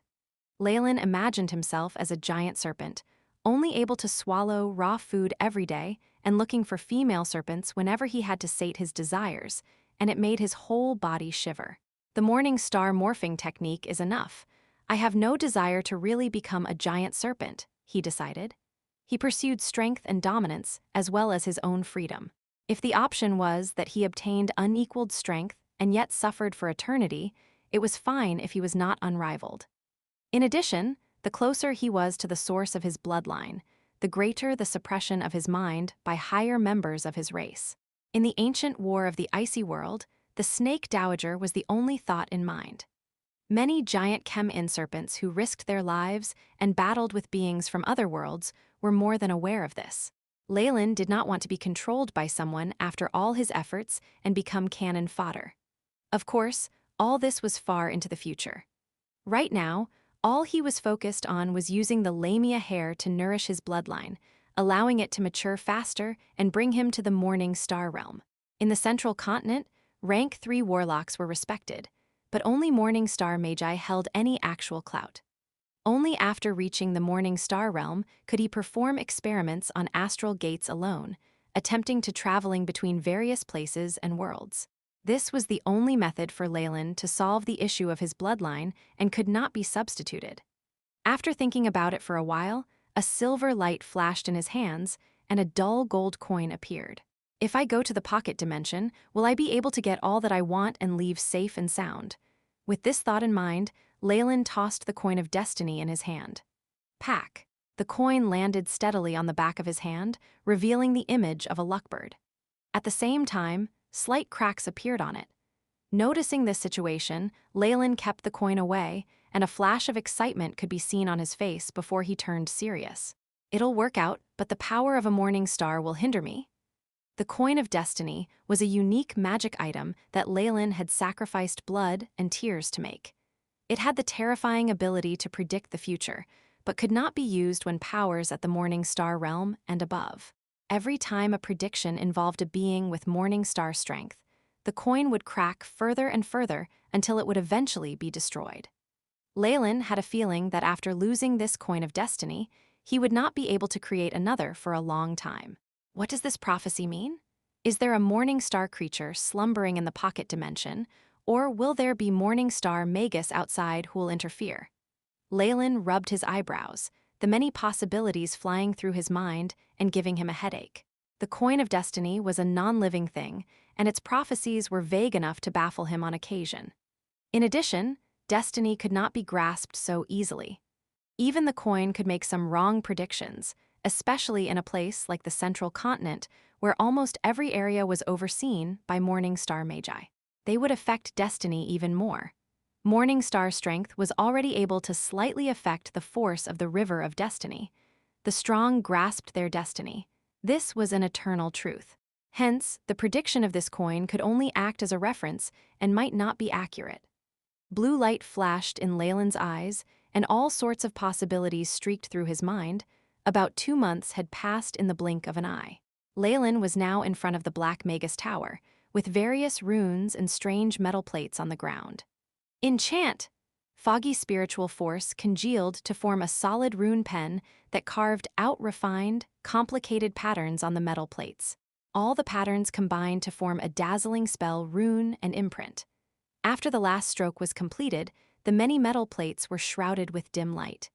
Your enchantment techniques have probably reached the level of a master and are not far from those of a grandmaster, my lord. My respects towards you. Parker glanced at the enchanted metal plates, of which almost all had been done successfully, his expression revealing his admiration. The young man in front of him had reached the vapor phase before he turned 100, leaving him biting the dust. His knowledge in potioneering had even reached the level of a grandmaster. It seemed like his enchantment knowledge was also not to be underestimated, at the level of a master. Looks like my master's future will be hard to predict. Parker suddenly had this thought. This is good too, I've made the right choice. Leylin cared little for Parker's thoughts. He glanced at the enchanted metal plates that he had worked on, looking satisfied. In actuality, with the support from the AI chip, what he was least afraid of was complicated things like this. His skills in enchantment and alchemy had long since reached the level of a grandmaster. He had even intentionally failed a few so that he would not be seen as terrifying. He would be considered a genius if he could be 1 or 2 steps ahead of everyone. However, being 10 or more steps ahead would cause panic, and he would be seen as a freak. Leylin obviously did not want that to happen. Parker spread these isolation plates within the positive and negative energy elemental pools based on the blueprint from before. Is that understood? Leylin took a white towel from a deferential Snoopy and wiped his hands as he spoke to Parker. The Magus Tower was now completed with the efforts of the Stone Tribemen. The next order of business was to carve defensive runes and activate spell formations. The Warlocks that sided with Leylin were like him, spending all their time adding these runes on all sorts of materials. After inspection, they were stored until the building's construction was completed. Understood, Master. Parker respectfully bowed 90 degrees, leaving Leylin flabbergasted. This new vassal of his seemed to be even more respectful than before. However, this was to be expected. The might of a leader was built from strength and obedience. Also, I'm planning to leave. When I'm not around, you're in charge of everything regarding the construction of the Magus Tower. A few supportive facilities have been built. However, the activation of the spell formations will wait until I'm back. I'll do that myself, Leylin commanded. These miscellaneous matters could be passed on. As long as he was the one checking everything and activating the spell formations, there was no problem. The last step, which was to give life to the structure, was enough for Leylin to make the whole Magus Tower perfect and even have a spirit of its own. If there were any issues, all would be known to him. Understood. Master, are you going on a long journey? The Magus Tower was only half done, and it was the lifeblood of a Magus. Usually, nothing could move them from the tower, which was why Leylin's actions were very strange. Yes, I'm going to the headquarters, but it is not certain how long it will take. Leylin glanced up the sky, into the distance. He had a reason why he had to go there. The temptation of the Lamia hair was too much for him. In addition, besides the last few steps, the construction of the Magus Tower now was all about the details. There was no need to stay here and supervise. A few days later, outside Phosphorescence Swamp. Haha, Leylin, you're finally here. We've been waiting for you. Upon seeing Leylin's figure, Robin immediately moved over and gave him an enthusiastic hug. My apologies. I had some work to do, so I'm a little late. Leylin had an apologetic look on his face as he greeted Kesha. Besides Robin and Kesha, there were 9 other warlocks whose auras made it evident that they had reached rank 3. Leylin couldn't help but sigh in admiration at these warlock families who had accumulated their bloodline and strength for a long time. Just a casual request would call forth many powerful warlocks. This is Noah. You've seen him at the banquet before. Robin laughed as he pulled Leylin aside. Uncle Leylin? This young man named Noah had wine-red eyes that were very memorable. This young man was Robin's nephew, and he had a very concentrated bloodline. He had already reached rank 3, and Robin thought highly of him. Leylin had also seen him once before at the banquet. As for the rest of the rank 3 warlocks, Robin merely skimmed over them.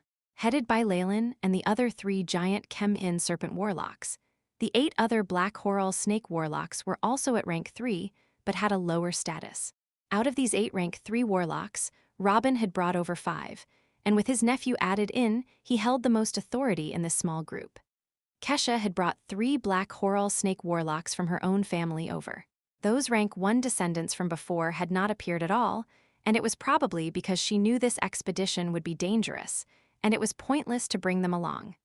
Leylin was alone and looked quite pitiful. Out of all his subordinates, only Parker was somewhat acceptable. However, he was useless in this expedition and might even have hindered them. Leylin, though, it'd be better if he just stayed and looked after domestic affairs. All right. Since everyone is here, let's go. The Forgotten Zine is very far from here, and it will take a month by airship. Robin waved his arm in high spirits. If you find any errors, broken links, non-standard content, etc., please let us know. Report chapter, so we can fix it as soon as possible. Chapter 415, The Descendants Issue. The Descendants Issue. Leylin and company's departure did not rouse much commotion in the Ouroboros clan. Warlocks did not spend all their time on research. Adventuring and the exploration of pocket dimensions were also deemed normal for them. Due to their longevity, even were they to disappear for a few years, their absence would be inconspicuous. The 12 rank 3 warlocks moderated the horrifying radiation and energy undulations on their bodies, and went under the guise of a regular troop of adventurers from the central continent. Discreetly, they all boarded an airship at a city not far from Phosphorescence Swamp. Standing on board the deck, Leylin fell silent as he looked at the illustrious symbol of the Farlier family splashed across the body of the airship. They are indeed the rulers of the skies. They single-handedly dominate and monopolize the entirety of aerial transport in the central continent. From the bottom of his heart, Leylin sighed without any inhibitions. What are you looking at? A whiff of perfume, and seconds later, Kesha walked over, half leaning on the railings and revealing her sensual, beautiful body. Due to the enhanced bloodline of warlocks, her skin was more delicate and exquisite. Coupled with her slim, shaped eyes and slightly curled cherry lips, She eluded a kind of demonic charm that caused some travelers to have rumblings in their throat and flames burning in their stomach. Leylin's eyes naturally swept across Kesha's body unrestrainedly, paying particular attention to the vital parts. Hee. Kesha laughed tenderly and without a qualm arched her back and pushed her bosom forward. The journey is getting rather boring. Would you like to go back to my room for some fun? Leylin rolled his eyes. Lust and illicit sexual relations among the nobles were common. It was even more normal for those who grasped great power and possessed a long life. Of course, there were some exceptions among the Warlocks. To attain an even more outstanding and pure bloodline, female Warlocks would go all out and embrace craziness. In fact, they had the advantage for seduction.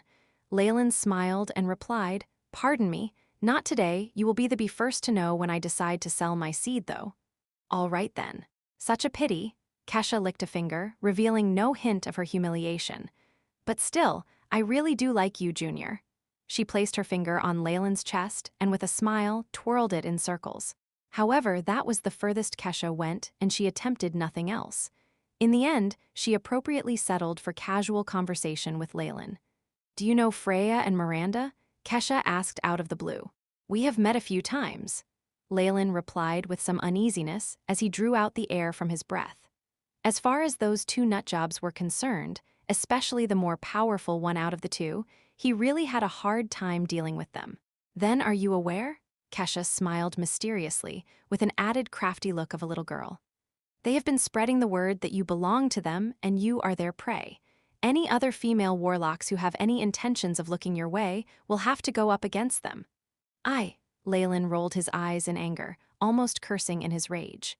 "These two maniacs," he finally exclaimed with extreme resentment. "Actually, why don't you seriously consider it? Miranda has to die for skills and holds the title of the succubus. As for Freya..." Kesha moved forward, almost leaning on Leylin, and whispered into his ears. "Freya has never been with a man, so she might be a virgin after all." The scent from her hair was pleasantly sweet as it permeated the air. Coupled with Kesha's words, Leylin was left with a dry mouth. "Why?" A victorious smile surfaced on Kesha's face. "What about now? Do you want me to cease your desire? My skills might be better than Miranda's." As she spoke, she stuck out her pink tongue and gently licked on Leylin's earlobes. Suddenly, Kesha felt Leylin's body turned cold, just like a block of ice. "So I see, you knew the both of them?" She lifted her head in astonishment and saw an emotionless Leylin standing there, both his eyes sparkling and clear, without a trace of sentiment. "Yes, I know them, and I am just relaying somewhat of a message for Freya, that's all." Seeing Leylin's reaction, Kesha knowingly stepped back, not daring to tease him further. "Please tell them I will consider it carefully," Leylin replied nonchalantly. "Got it." Kesha looked intently at Leylin. "Your current state. It's as if you're not influenced by the emotional and passionate moods that arise from your bloodline. I finally understand why Freya could not get her mind off you. Such an outstanding bloodline. It is what we Chem-In Warlocks need." Watching Kesha's back as she was walking away, Leylin stroked his chin and a bitter smile curled the edges of his lips. Even for Chem-In Warlocks, deterioration of one's bloodline cannot be avoided. Looking at the 3 black Horal Snake Warlocks from Kesha's clan, it was obvious their bloodline could not avoid the inevitable degeneration either. Thinking back on her recent temptation, at least half of it were real. If Leylin had agreed to Kesha's seduction and had multiple sexual escapades with her, she might have even helped herself to obtain his bloodline even if it weren't for the bloodline, according to the emotional state of minds of female Warlocks. As long as the mood and feel were right, they will go ahead and copulate with other Magi. In the Magus World, other than female Warlocks, the same applied to the female Magi. Those girls who were pure were a rare species, but Leylin really had no interest at all. He was in the middle of a risky journey and had no mood for it. Even if he needed the company of a lady, his choice would not be Kesha, Freya, or Miranda. These ambitious female Warlocks would do anything for the continuation of their bloodlines. As female Warlocks, they must have done their research on the nourishing of the bloodline, with some specializing in techniques and spells to do it. They were well aware of the ways to attain the seed of a male, something which did not surprise Leylin at all. He was not completely confident in the AI chip's ability to calm him down. As well as his control over his own body against the methods, they deployed to acquire his bloodline. If anything unthinkable were to happen, resulting in a pile of descendants that were raised and taught by other clans, it would be mind-boggling, and Leylin dreaded the idea. Besides, there was another hesitation in his heart. His bloodline was purified by means of the AI chip, and the purity level was exceptionally high, almost equaling the original bloodline.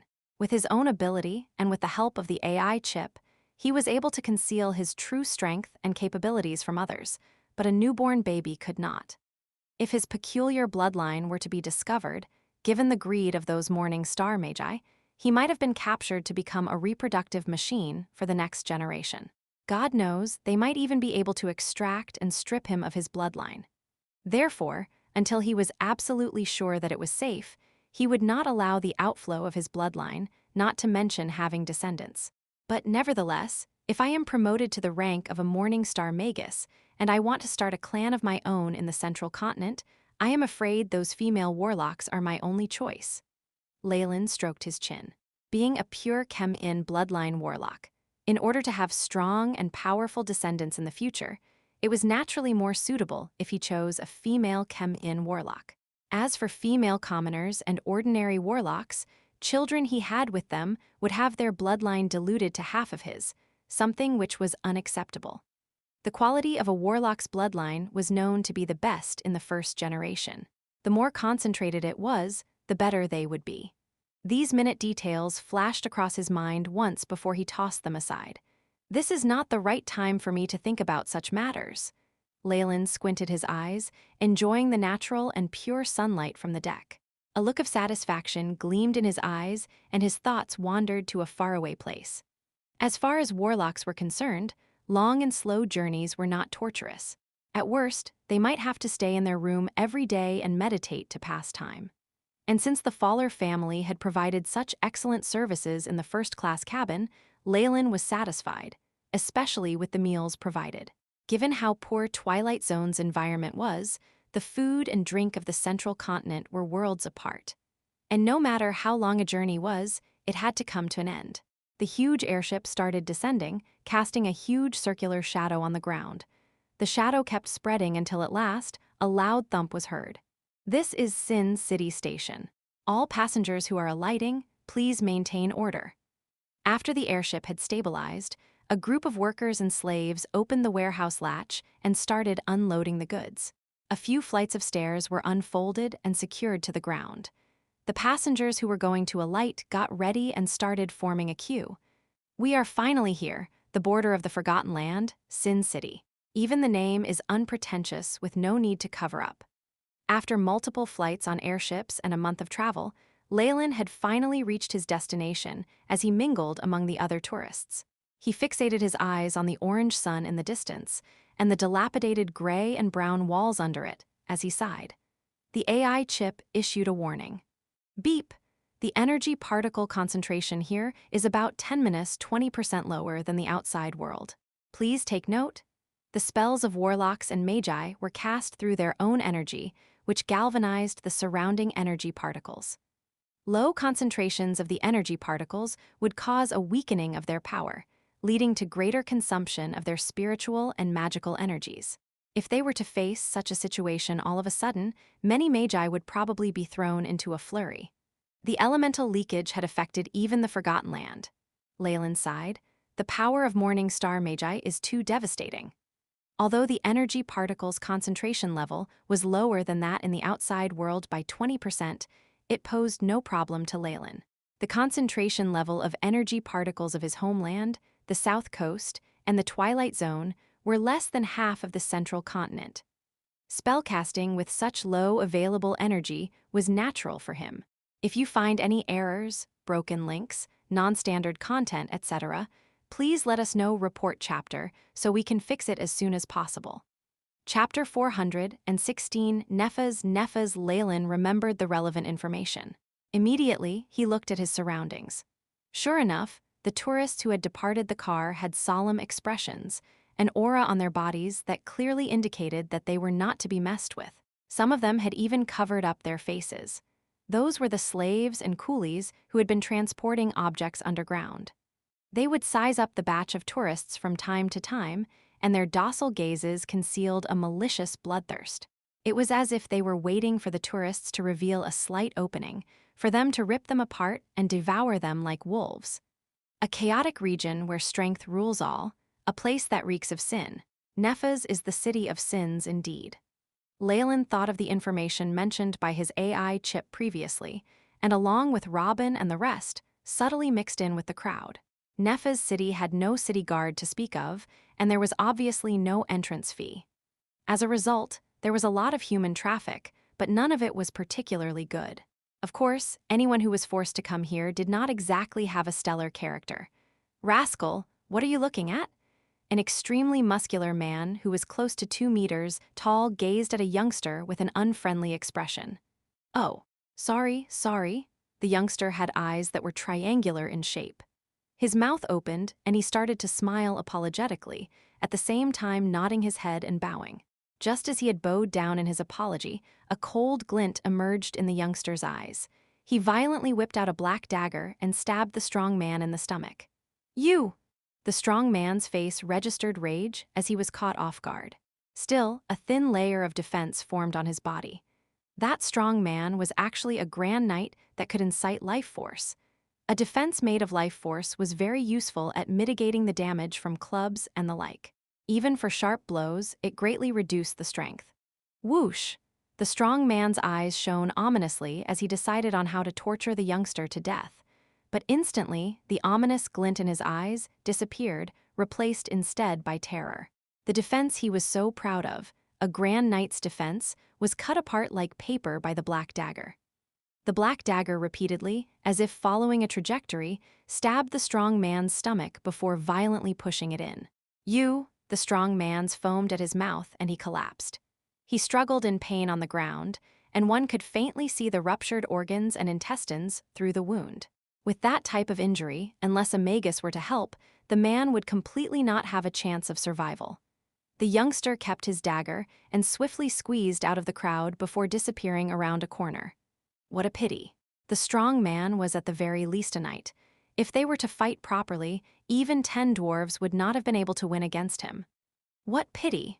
That dwarf's weapon was something that, at the very least, was leaked out of the Magus World. With something like that against him, even a grand knight would suffer if he was not careful. The pedestrians on both sides did not panic at all, and were instead rejoicing at the misfortune of the strong man who had collapsed in the middle. There were even a few people who exchanged glances before moving toward the direction in which the dwarf had escaped. After a long time, a batch of patrolling soldiers arrived, serving well their roles as cleaners and corpse collectors. The object the dwarf was holding on to was a dagger with a weak spell attached to it. Even though it had not reached the rank of a low-ranked magic equipment, that alone is not too bad. Leylin saw the scene unfolding before him and shook his head internally. He had seen such a situation occur about 4 to 5 times ever since he entered Nephas city. There was simply nobody watching over this place. The pathways of the city were paved with knife shavings and hammer splints. There were even bloodstains that could not be washed off, having long since turned a brownish black. In general, this was an extremely chaotic criminal town. Robbery, murder, rape, and lewd behavior could be seen everywhere. Shady businesses were being conducted in the corners, and there was a faint aura being emitted that caused even Leylin to be uncomfortable. Thankfully, Leylin and the rest were under disguise as mercenaries and had a strong aura. They were also equipped with weapons and looked like they were not to be trifled with, which had removed many inconveniences. However, even so, there were still a few people who did not know better and lusted after the beauty of Kesha and a few other female warlocks. They would often unscrupulously block the path ahead and make certain requests of Leylin and the rest. Of course, they had all become corpses, carrying their regrets to their deathbeds. Robin, the aura from the shadows is making me extremely uncomfortable. Leylin leaned in to say as he sped up. Very keen perception. Robin wore a black cloak that only revealed his eyes. That's right, these depraved fellows are performing summoning rituals and offering sacrifices. Huh. Leylin's pupils enlarged. He would not think of that answer in a million years. Similar to their interdimensional exploration through the astral gate, powerful individuals would occasionally unload some of their keepsakes or spiritual force particles in the Nephez city through other planes from time to time. They would even tempt intellectual beings in order to obtain higher strength. In summary, it was a constant cycle of traveling through respective passageways of designated places and the Nephez city while collecting depraved souls and stuff like that. The most famous were the plane that held demons. Legend has it that there were many such locations, both on the south coast and in the central continent. Robin smiled and began to explain, "You know, the more degenerate and sinful places are, the more attractive they are to demons. The sacrifice of spirit and flesh in these environments brings them even more delight, leading to their duplicates or even original bodies descending." Nephez city's governor is the mighty demon hunter, Lord Kenyon, the Morning Star Magus. Whenever a demon's duplicate descends, he immediately captures it and either conducts his own research on it or sells it. Apparently, they sell like hotcakes. Leylin was somewhat speechless after hearing all of that. Lord Kenyon acted like the biggest bait of the entirety of Nephez city and attracted many different demons to take the hook. Whenever these demons were offered tributes and sent duplicates or even descended themselves, Kenyon would immediately seize them. To think about it, these demons must have a lot of grievances.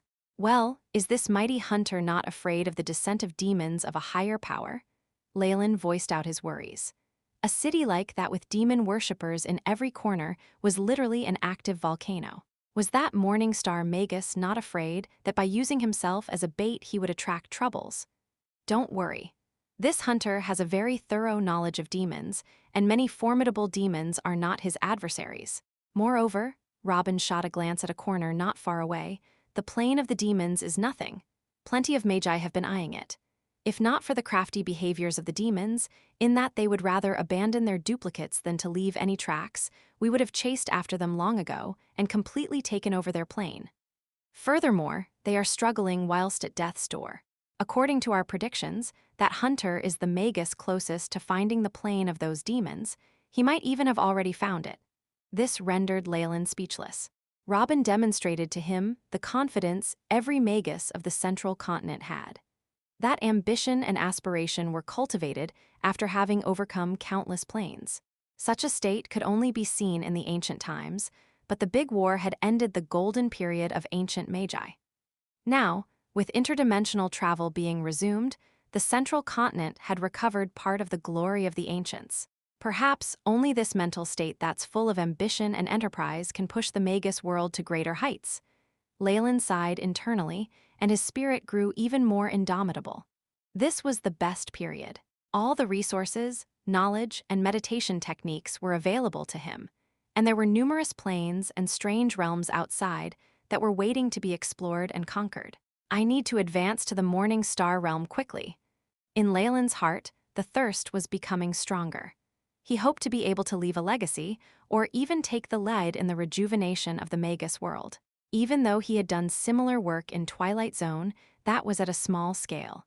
Where was the broad stage for the work to be done? The Forgotten Land is just after Nephez city. The elemental leakage effect is very intense there, and I'm afraid there's only less than 1% of the elemental concentration of the central continent remaining. We can only depend on potions and the essence of magic crystals to replenish our spiritual force and power. Everyone, please take note. If you need to, please swiftly refill your spiritual force here, Robin pointed out softly. Also, don't go too far in Nephez city and don't deliberately cause trouble. After all, there's still a Morning Star Magus here. This particular demon hunter is famous even amongst Morning Star Magi. Leylin, along with the other Warlocks, nodded in agreement.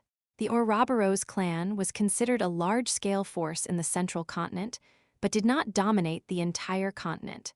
They did not rank all that highly, either. Before they had set off, Robin had explained some taboos to Leylin. First, the few rank 6 emperors were a force not to be reckoned with, and for those at the Radiant Moon Realm, they had to avoid getting into trouble with them as much as possible. The remaining forces fundamentally were of the same rank as the Ouroboros clan, and hence there was nothing to be afraid of. As long as their reasons were justified, they could take actions if they wished to. Warlocks surpassed Magi of the same rank.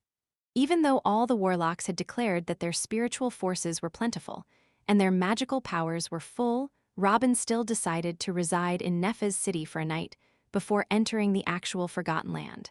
As a result, Leylin and the rest found a clean hotel to reside in, after which the Warlocks either meditated, shopped, or bought some necessities.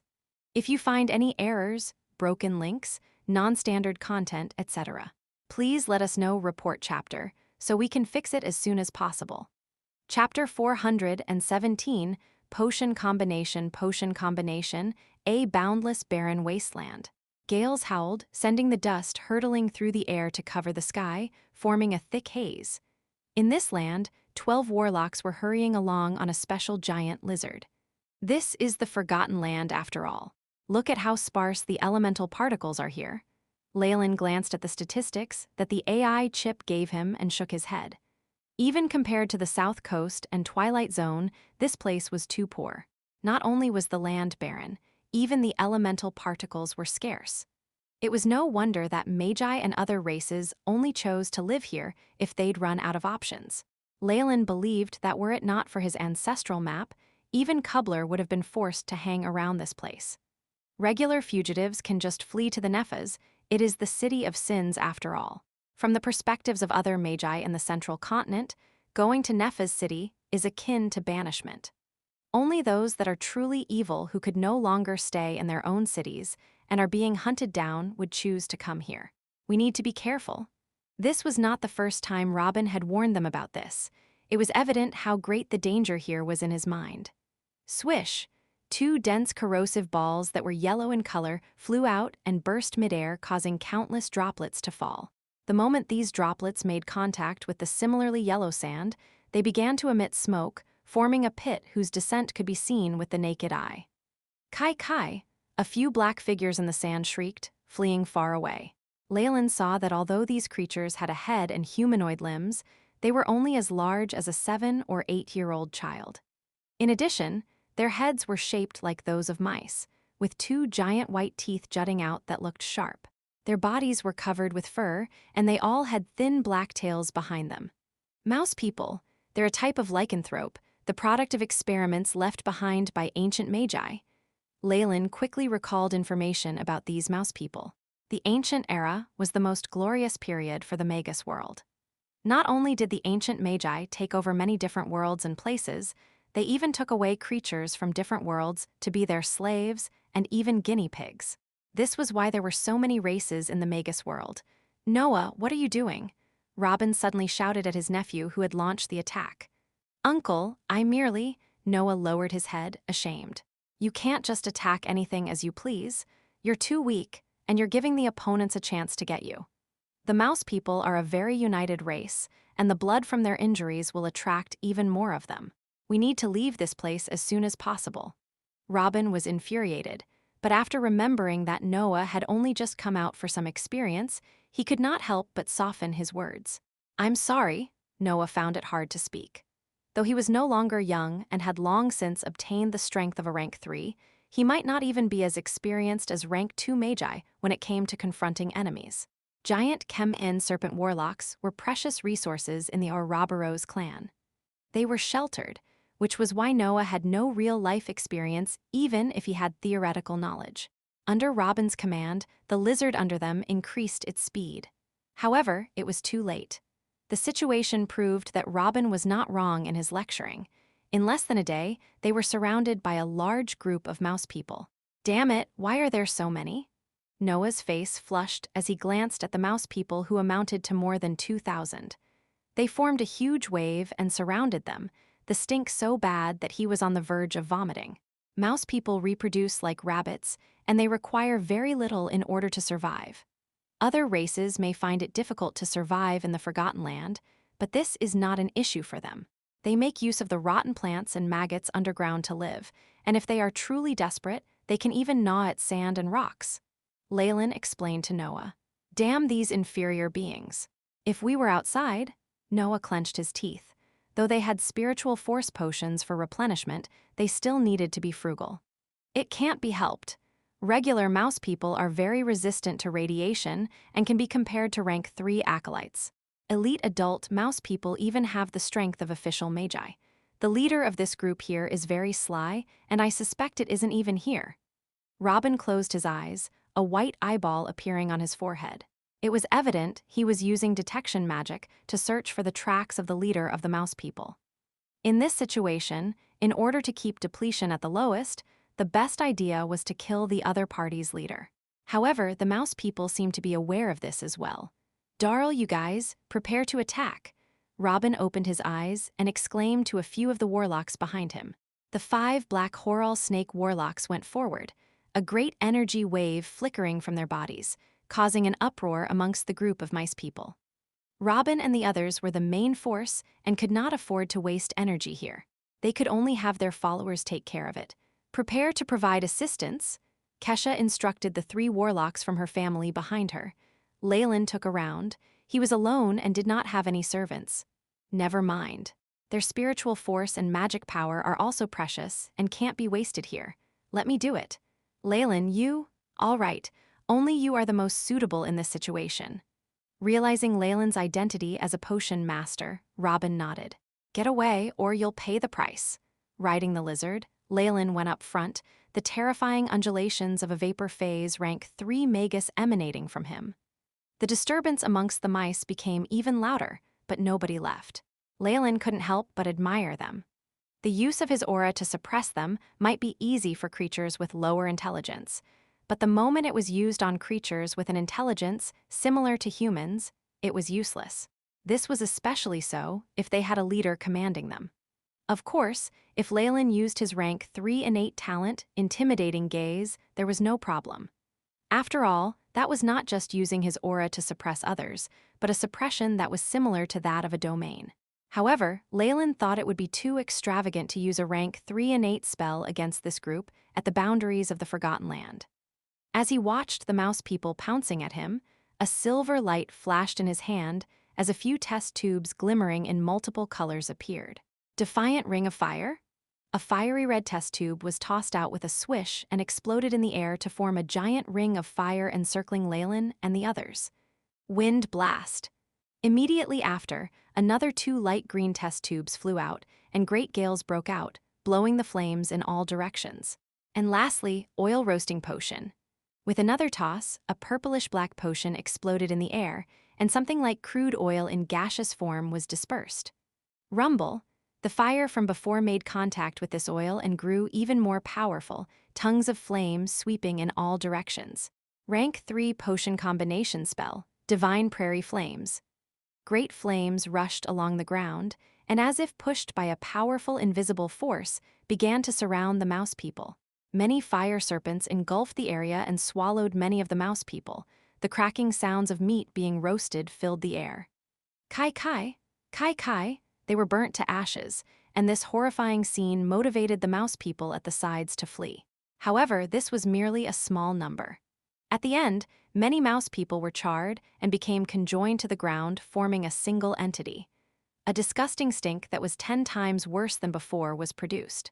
He actually used a few rank 1 and 2 potions and simulated the effects of a rank 3 spell. He really is a potions grandmaster. Robin praised from the bottom of his heart. Also, this battle style does not consume spiritual force nor magic power. It is the most appropriate to use in the Forgotten Land. It's only the results of an ordinary experiment. Leylin smiled very modestly. In actuality, those were his true thoughts. The amplification of effect from such a combination only reached around 70%, and was far from what could be produced from the Morningstar final technique that used a few spells and produced an effect that had a huge change in quality. However, Leylin had gained a very large interest in this method of combination and had been doing research on it. This potion combination technique was a result of one of his successful experiments. Everything is great, but this is a little too disgusting. Kesha used a gold-laced handkerchief and covered her nose, her expression revealing a look of revulsion. The other rank 3 warlocks were not in good shape either, especially Noah, who was deathly pale and seemed unable to hold back his urge to vomit. After surveying this region, they realized that besides the earth under their feet, everything else had become charred. That unique stink of the mouse people had become even denser after the burning. All right, Get used to this kind of thing, because you're going to be experiencing more of it in the future. Robin patted Noah's shoulders, gaze unable to conceal his admiration towards Leylin. Over here, only he and Leylin could chat without a change of expression. To take care of everyone, Robin quickly led and continued the journey. With the previous experience, everyone was even more cautious this time. Even Noah exercised restraint and followed along at the back of the group, gathering experience. After that, Leylin found that this forgotten land truly was a large dump. They met all sorts of strange creatures that were all the products of failed experiments who had escaped. Some of these species were very rare in the central continent. No matter what they were, they all had a common point. They were either plagued with flaws, were corrosive, or had powerful poisons. There was one way to sum this up. They were hard to make use of and were of no value to Magi. If you find any errors, broken links, non-standard content, etc., please let us know report chapter so we can fix it as soon as possible. Chapter 418, The Kobolds maybe, that was why the Forgotten Land was not overtaken by the Magi. Otherwise, the barriers between dimensions would not deter against the greed of Magi. There were, of course, a handful of rare species who voluntarily entered the Forgotten Land to escape the grip of the Magi, however rare the cases might be. The Magi here were so few in number that Leylin only caught a glimpse of one in all this time. And it wasn't without the aid of his AI chip that he could make out some of his features.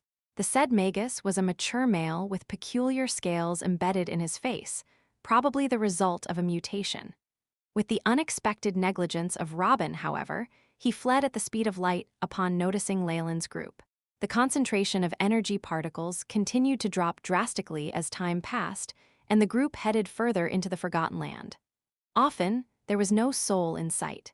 Those they did come across were mostly some rare species or exiled Magi who couldn't survive in the central continent. More often than not, these meetings ended up in a battle.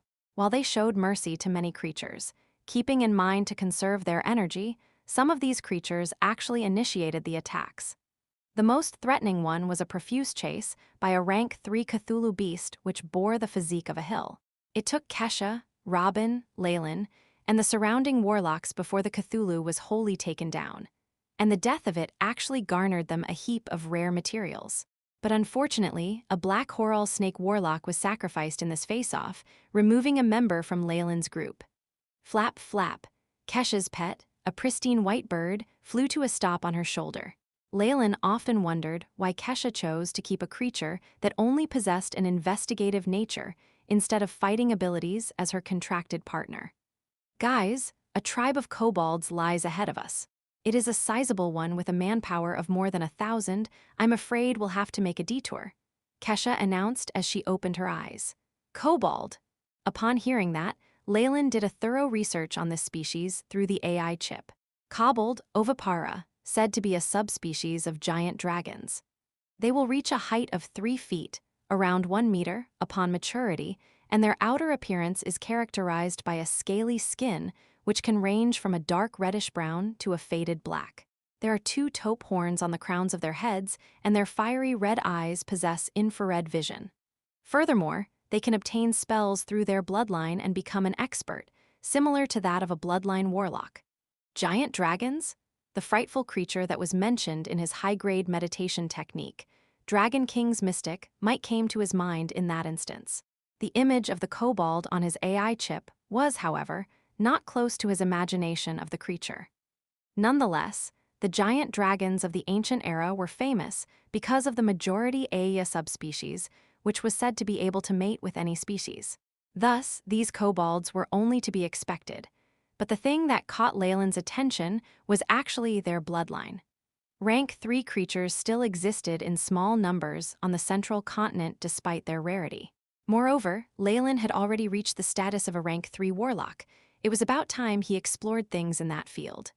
Unlike Leylin, other warlocks did not own an AI chip, nor could they extract ancient bloodlines from the blood of rank 3 creatures. As long as there was an adequate source, Leylin could extract as much of the ancient bloodlines as he wished. The bloodline of ancient giant dragons? Leylin touched his chin, uncertain. We can't be sure if there are any rank 3 kobold warlocks, but it's definitely possible in a large tribe with a population of over 1,000. Kesha spoke after that. I've found several rank 2 kobold warlocks within them, and there are no signs of division in the tribe as of now. They are definitely under the control of a stronger warlock. There must be a rank 3 in there. A rank 3 kobold warlock backed up by numerous kobold warriors and low-grade bloodlines. That is enough of a threat to us. We have to take a detour. Robin did not hesitate in his decision. It was an after-effect of the death of his subordinate, the Black Horal Snake Warlock, earlier. After all, he had spent a painstaking amount of time and effort in nurturing him. Leylin was about to make a comment, but said nothing upon seeing everyone's approval towards Robin's decision. It was clearly impractical for Robin to go against a huge kobold tribe. Besides, the kobolds were known for having diluted bloodlines and were already very distantly related to giant dragons. So it was almost impossible to extract giant dragons' bloodlines from them, even for Morning Star Magi. Wouldn't Leylin be digging his own grave if he persisted in moving ahead? To put things into perspective, Robin and the rest were all bloodline warlocks. They could start suspecting Leylin's intentions in collecting bloodlines. Well, I guess we can only make a mark and return in the future. And Leylin stealthily marked out the place on the map of his AI. Chip, Leylin and his group made it to their destination in spite of the many mishaps on the way. A saffron bonfire danced from below as an alluring aroma of roasted meat filled the air. The meat was dripping golden and glistening grease every now and then. A small stretch of white tents encircled the bonfire. How are things going? Are the sentry and camouflaging spells up? Kesha walked out of her tent, a cloud of steam still surrounded visibly. She had only clothed herself in a loose bathrobe and was still drying her hair. She had obviously just come out of the bath. Nobody knew where she got the water for it, but it was a simple thing for a high-ranking warlock like her, even if a waste of resources. It's all done, we're undetectable. Robin furrowed his brows and replied, and I remember reminding you not to use any spells here. Don't worry, the water was from my spatial item. Kesha was noticeably annoyed and even threw a coquettish glance at Noah, who turned beet red. Robin pulled a long face at that, saying, Kesha, you're old enough to be Noah's granny. On top of that, our families have numerous blood relations. He might as well call you aunt. Rest assured, I have no interest in kids. On the contrary, I actually prefer mature and charming male warlocks. Am I right, Leylin? She shot Leylin a look. I'm gonna go double-check. Leylin quickly excused himself from the circle to check on the spell formations before he got involved in the irrelevant argument. From his vantage point, he was able to see the white haze that engulfed the whole campsite, making the bonfire and tents only faintly discernible. Leylin was aware that it would be beyond unlikely to notice any anomalies in the campsite if viewed from outside. The campsite would look like nothing more than barren land. The whole camouflage was seamless under the setup of Robin's and Kesha's men. It would be challenging even for the AI chip to locate areas that could be improved on. Leylin strolled around aimlessly and shook his head at the indistinct quarrels.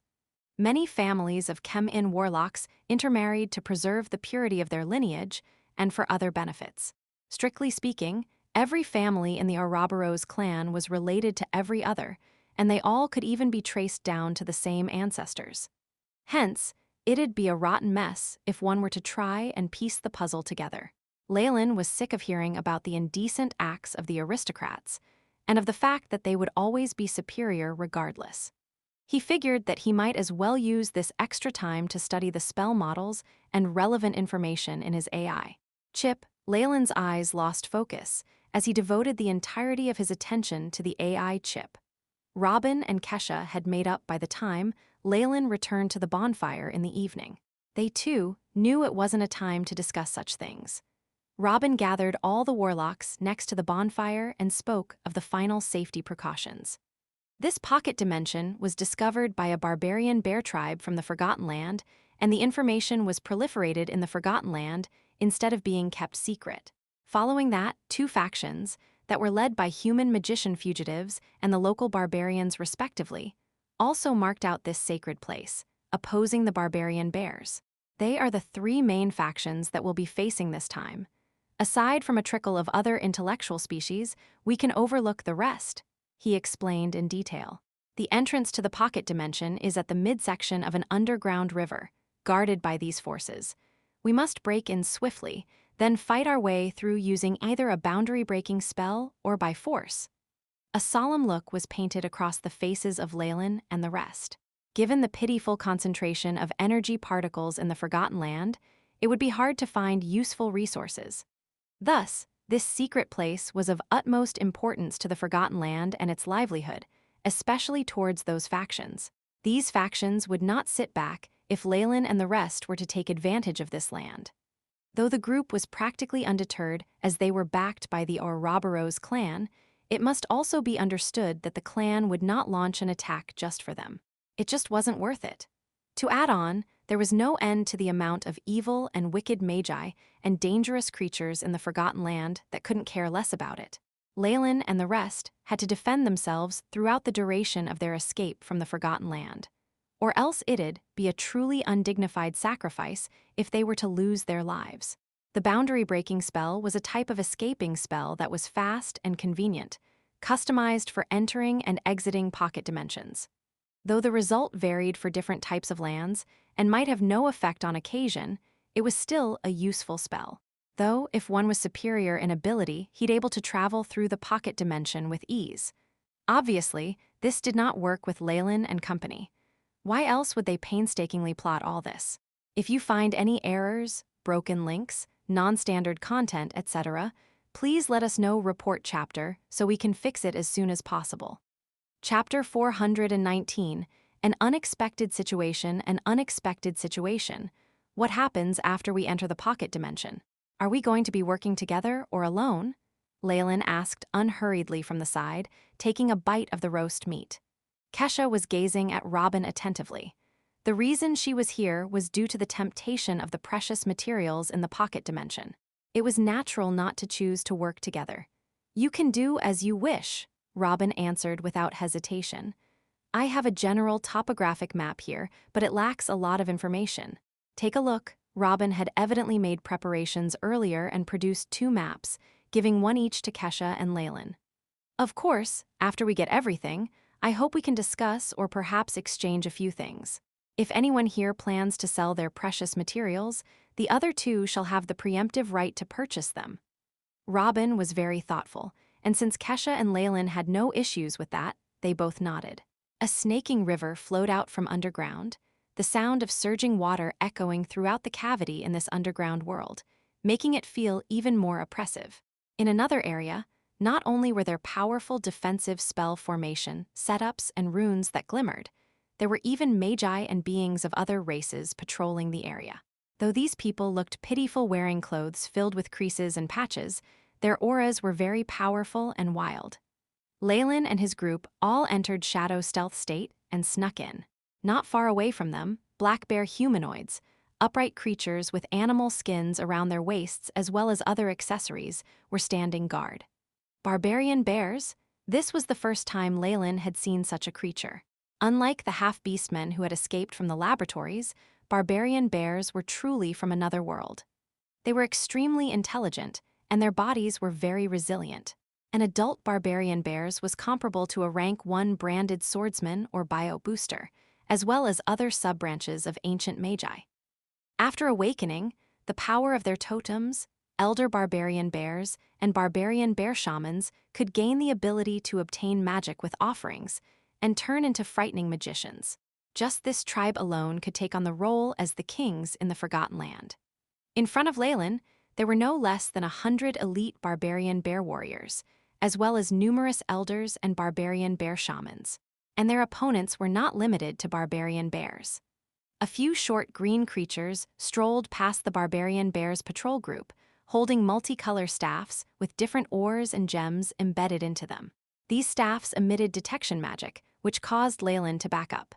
These green creatures were very similar to gnomes, though their larger heads were like watermelons, large and round. Their skin was a wretched green. These were the green-skinned barbarian magi. Favoring the ability to cast spells, they had abandoned the advantage of strength. Their spiritual force and magic power were terrifying.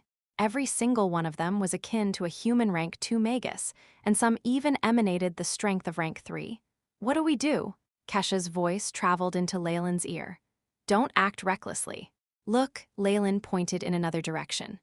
At the side of the river, brown vines crawled all over a brown rock. It looked very normal, but this immediately attracted Robin and Kesha's attention. It's an alarm spell pattern that targets hidden fluctuations in the air. It's concealed very well. If not for Leylin's warning, we'd all have been deceived. Robin gritted his teeth. Let's withdraw first. They exchanged glances and left the underground, while the other Black Horal warlocks followed closely behind. Boom, once they got to another safe area, Robin's expression darkened, and cracks appeared under his feet from his stomps. Those wretched traitors to humanity, they must have set up those alarm spell patterns. If not, it'd be impossible for the barbarian bears and green-skinned barbarians to come up with this technique even if they had 10,000 more years to do so. Robin walked in circles, evidently very annoyed. Within the Forgotten Land, besides the barbarian bears and green-skinned barbarians, there were organizations formed entirely out of fugitive human magi. There had always been three main forces here. In order to protect this common asset of theirs that was the pocket dimension, they had obviously teamed up. Didn't we discuss this matter some time ago? Though this is the worst situation, we have made the required preparations. Relax, your emotional state does not seem too good. Kesha watched Robin, whose eyes were turning red, and quickly warned, damn it. Leylin, Robin's probably going to have another episode. Upon hearing this, Leylin was stunned and turned to look at Robin's bewitching handsome face. It was now distorted, and bloodlust was beginning to converge. This was obviously an effect of the emotional instability caused by his bloodline, resulting in Robin losing his senses. Wake up. Robin, you might need it. A high-grade potion of tranquility appeared in Leylin's hands as he stared at Robin. Besides Noah and Kesha, the few other Black Horal snake warlocks had retreated a distance. It was not out of fear of being hurt by accident, but because of the bloodline, Robin's outburst might even affect their own bloodline and cause them to descend into a state of confusion. No, I've had enough of that potion. Robin's eyes were gradually turning red, dense spiritual particles almost solidifying in front of him. Has your uncle been having these episodes lately? Leylin asked Noah while watching Robin. No, it hasn't been that long since the last episode. With the potion and suppression from the spell formations, it shouldn't be happening again so soon. Noah looked helpless. What should we do? If he really goes crazy, he'll definitely kill us. Kesha stood beside Leylin, now evidently on the same side. What else can be done? Hold him down and force him to calm down. Leylin's eyes turned amber, and a pair of vertical pupils produced a terrifying chill. After a few advancements, Leylin's bloodline was even more concentrated, and the aura of the giant Chem-In serpent had also risen. This feeling was most evident to Robin. He took several steps back, his expression alternating between mania and rationality. Robin, we're helping you. At this moment, Kesha went forward, a powerful aura emanating from her body. The two of them worked together and evidently gave Robin a terrifying amount of pressure. At this moment, while he was breathing heavily, the rational expression stayed on his face longer. You're right. Robin's voice became coarse and thick, completely different from the gentility it held before. He produced a high-grade potion of tranquility from his spatial equipment and gulped it down. A bracelet formed using white crystals was glimmering with tiny white rays, producing a chill that spread in all directions. Ha! Robin let out a long breath, his expression becoming gentle. He took a look around, eyes clear and wise. Many thanks, everyone, I'm better now. That's great.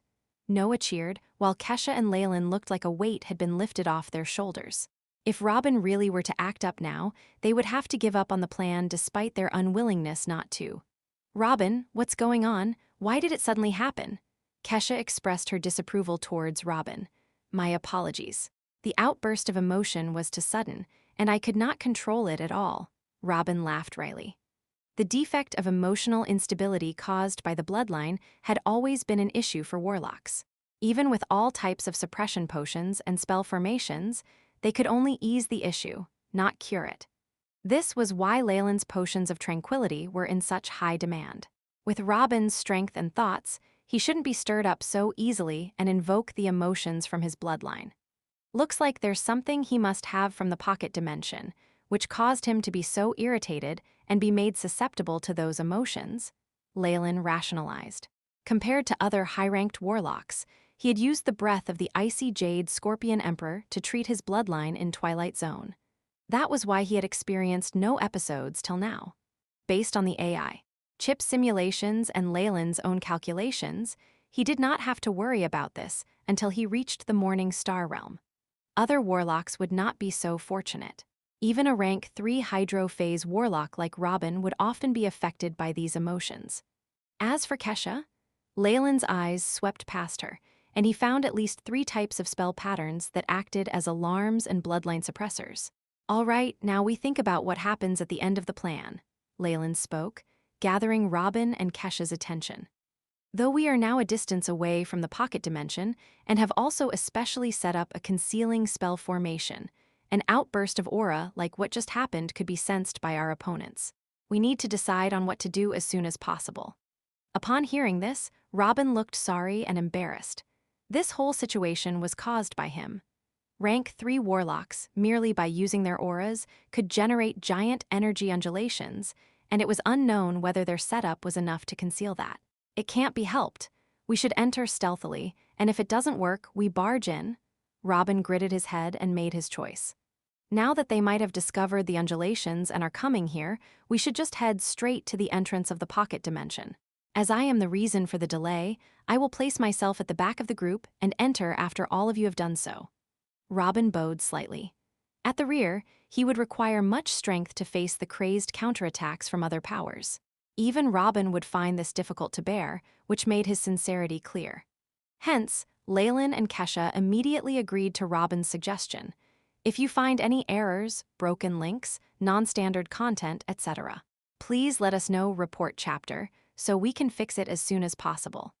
Chapter 420, Being Discovered. Leylin and Kesha were both unemotional, knowing that it was not the time for any disputes.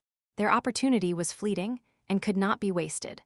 Approximately 10 seconds later, everyone entered Shadow's stealth and left. A huge, formidable energy undulation suddenly broke through the spell and created a violent explosion, just like a prominent bonfire in the darkness of the night. Of course, this was intentionally set up by Leylin and company, and with the continuous transmission of the energy undulations, some brilliant rays shone in their direction. We're here. This is the furthest we can go. Any further and we might alert the alarms that were set up, even in Shadow stealth. The spell has too many defects that can be probed. Robin led everyone into a hiding spot and then stopped his steps. Leylin looked over, and from where he stood, he was able to see to the bottom of the flowing river, in the middle of which was a huge whirlpool. The continuously whirling water sparkled on occasion, and some green barbarian bears and human magi started to emerge from it. The entrance to this pocket dimension is unexpectedly just a whirlpool. Leylin nodded his head. The undulations that were being emitted by the whirlpool did not seem to be fake. He was deciding on a path of approach. Leylin took a closer look at the surroundings of the whirlpool. The AI chip was working at full power, forming a 3D map of the area in his mind. The enemy's defense was naturally strong, with some large structures and a sentry system in place for defense. There were even some rank 3 magi standing guard. Leylin shifted his line of sight to the center and shot a glance at a barbarian bear. It had a thick neck with a weird-looking flag on its back. There was another big-headed, very old-looking green-skinned barbarian. Lastly, there was an unassuming human mage robed in gray. These 3, Leylin's pupils dilated. They're at least at hydro phase. As for the barbarian bear, it might already be at the crystal phase. Leylin and company were nearly equal in power to these magi, and only held a slight edge in power. Once the patrols were counted in, numbering 10 times their own, it would be very difficult to defeat them. I will make use of the secret gem to cover up our tracks. Wait for my signal and move together. My men and I will take care of the back. Robin took out a black ring and spoke in a heavy tone. Leylin and Kesha both nodded their heads and walked in a straight line towards the whirlpool in the dark river. There were some scattered buildings around where they were that looked brand new. It also had a rugged feel to it, most likely made by the barbarian bears. Leylin and company were amongst the shadowy construction area and moved progressively towards the center with the help of the shadows of some patrolmen. "If they come 10 meters closer to us, we will attack," Robin's voice sounded out, the tone oppressive. Rank 3 Magi were very sharp and alert. As soon as they came close, the party would certainly be discovered. In the midst of the crack in the shadows, the outside world seemed like it was covered with a layer of fog, almost like a starch paste. It was very vague and fuzzy. However, Leylin could clearly sense them advancing. 1 meter, 2 meters, 3 meters. Another 7 meters to go, and Leylin and the rest of the Warlocks would have the confidence to breach their defense and wipe them out completely before heading for the pocket dimension. Woo-woo, at this very moment, something unexpected suddenly happened. The decorative flag on the back of the barbarian bear started to flap and shudder. A strange skull symbol on the scarlet-red patch of the flag started to open its mouth, revealing a mouthful of sharp teeth as it wailed loudly. "Intruder!" The barbarian bear stood up and hissed, the sound engulfing the entire area. "Damn, we've been exposed. Charge!" A singular ray of brilliance shone through the hollowness, and Robin appeared to take the lead. "Innate poison!" Immediately, he opened up his poison domain. In a split second, an invisible and terrifying ripple originated from Robin and started to spread. The surrounding patrolmen immediately started to collapse one after the other, with some dying on the spot and their bodies decomposing thereafter. "Toxic bile, you are a warlock from the Ouroboros clan." The average-looking Magus wearing the gray robe clenched his teeth, as if he had some deep-seated hatred with the Ouroboros clan. "Activate the rank 5 poison defense spell formation." He ferociously raised his hands and clapped. A burst of intense brilliance erupted, and a huge spell was cast, rays of green falling on every Magus present. Like a protective armor, the spread of the green rays enveloped the Magi. Although the armor was trembling continuously, it resisted the attack of the toxic bile. As for the rest of the Magi around Robin, they were completely doomed for, even with the assistance of the spell formation. "All of these sinners deserve death. Do not show mercy." Kesha and Leylin entered the scene with her yell as she launched her own attack of poison. The rest of the Magi soon followed suit. In the blink of an eye, the Chem-In serpent poison built up, repeatedly overlapping and growing. The formidable power increased to such an extent that even Leylin raised his eyebrows in awe. Zai. The green rays of brilliance were corroding the armor. The other Magi and tribes who were standing behind could not hide their stunned faces. "Kill!" the huge barbarian bear said coldly after a loud roar. The muscles on its body bulged, and the velvet fur stood on end as its physique immediately widened. As for the big-headed, green-skinned barbarian, it quickly took out multiple bottles of different sizes, as if ready to cast spells. "Leave him to me, you deal with the rest." Robin looked over at the gray-robed Magus with fervor. "I remember now, he is a Magus from Lone Zither, the sole survivor of the massacre." At the mention of this name, the gray-robed Magus' face turned blood-red. "Today, I shall avenge the death of my teachers and classmates." Vroom.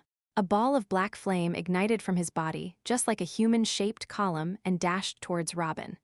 "Seeing how things have developed till now, I can only go all out." Without any other choices, Leylin shrugged his shoulders and, with lightning speed, tossed out multiple test tubes and bottles containing potions. Potion combination spell, Divine Prairie Flame. A large number of fire snakes swirled and engulfed everyone who was desperately trying to defend against the Chem-In poison. Huge billows of smoke rose in the air along with their pitiful cries as a violent and deafening explosion erupted from the blaze. "It costs 10 times as much to cast a spell here as it does outside.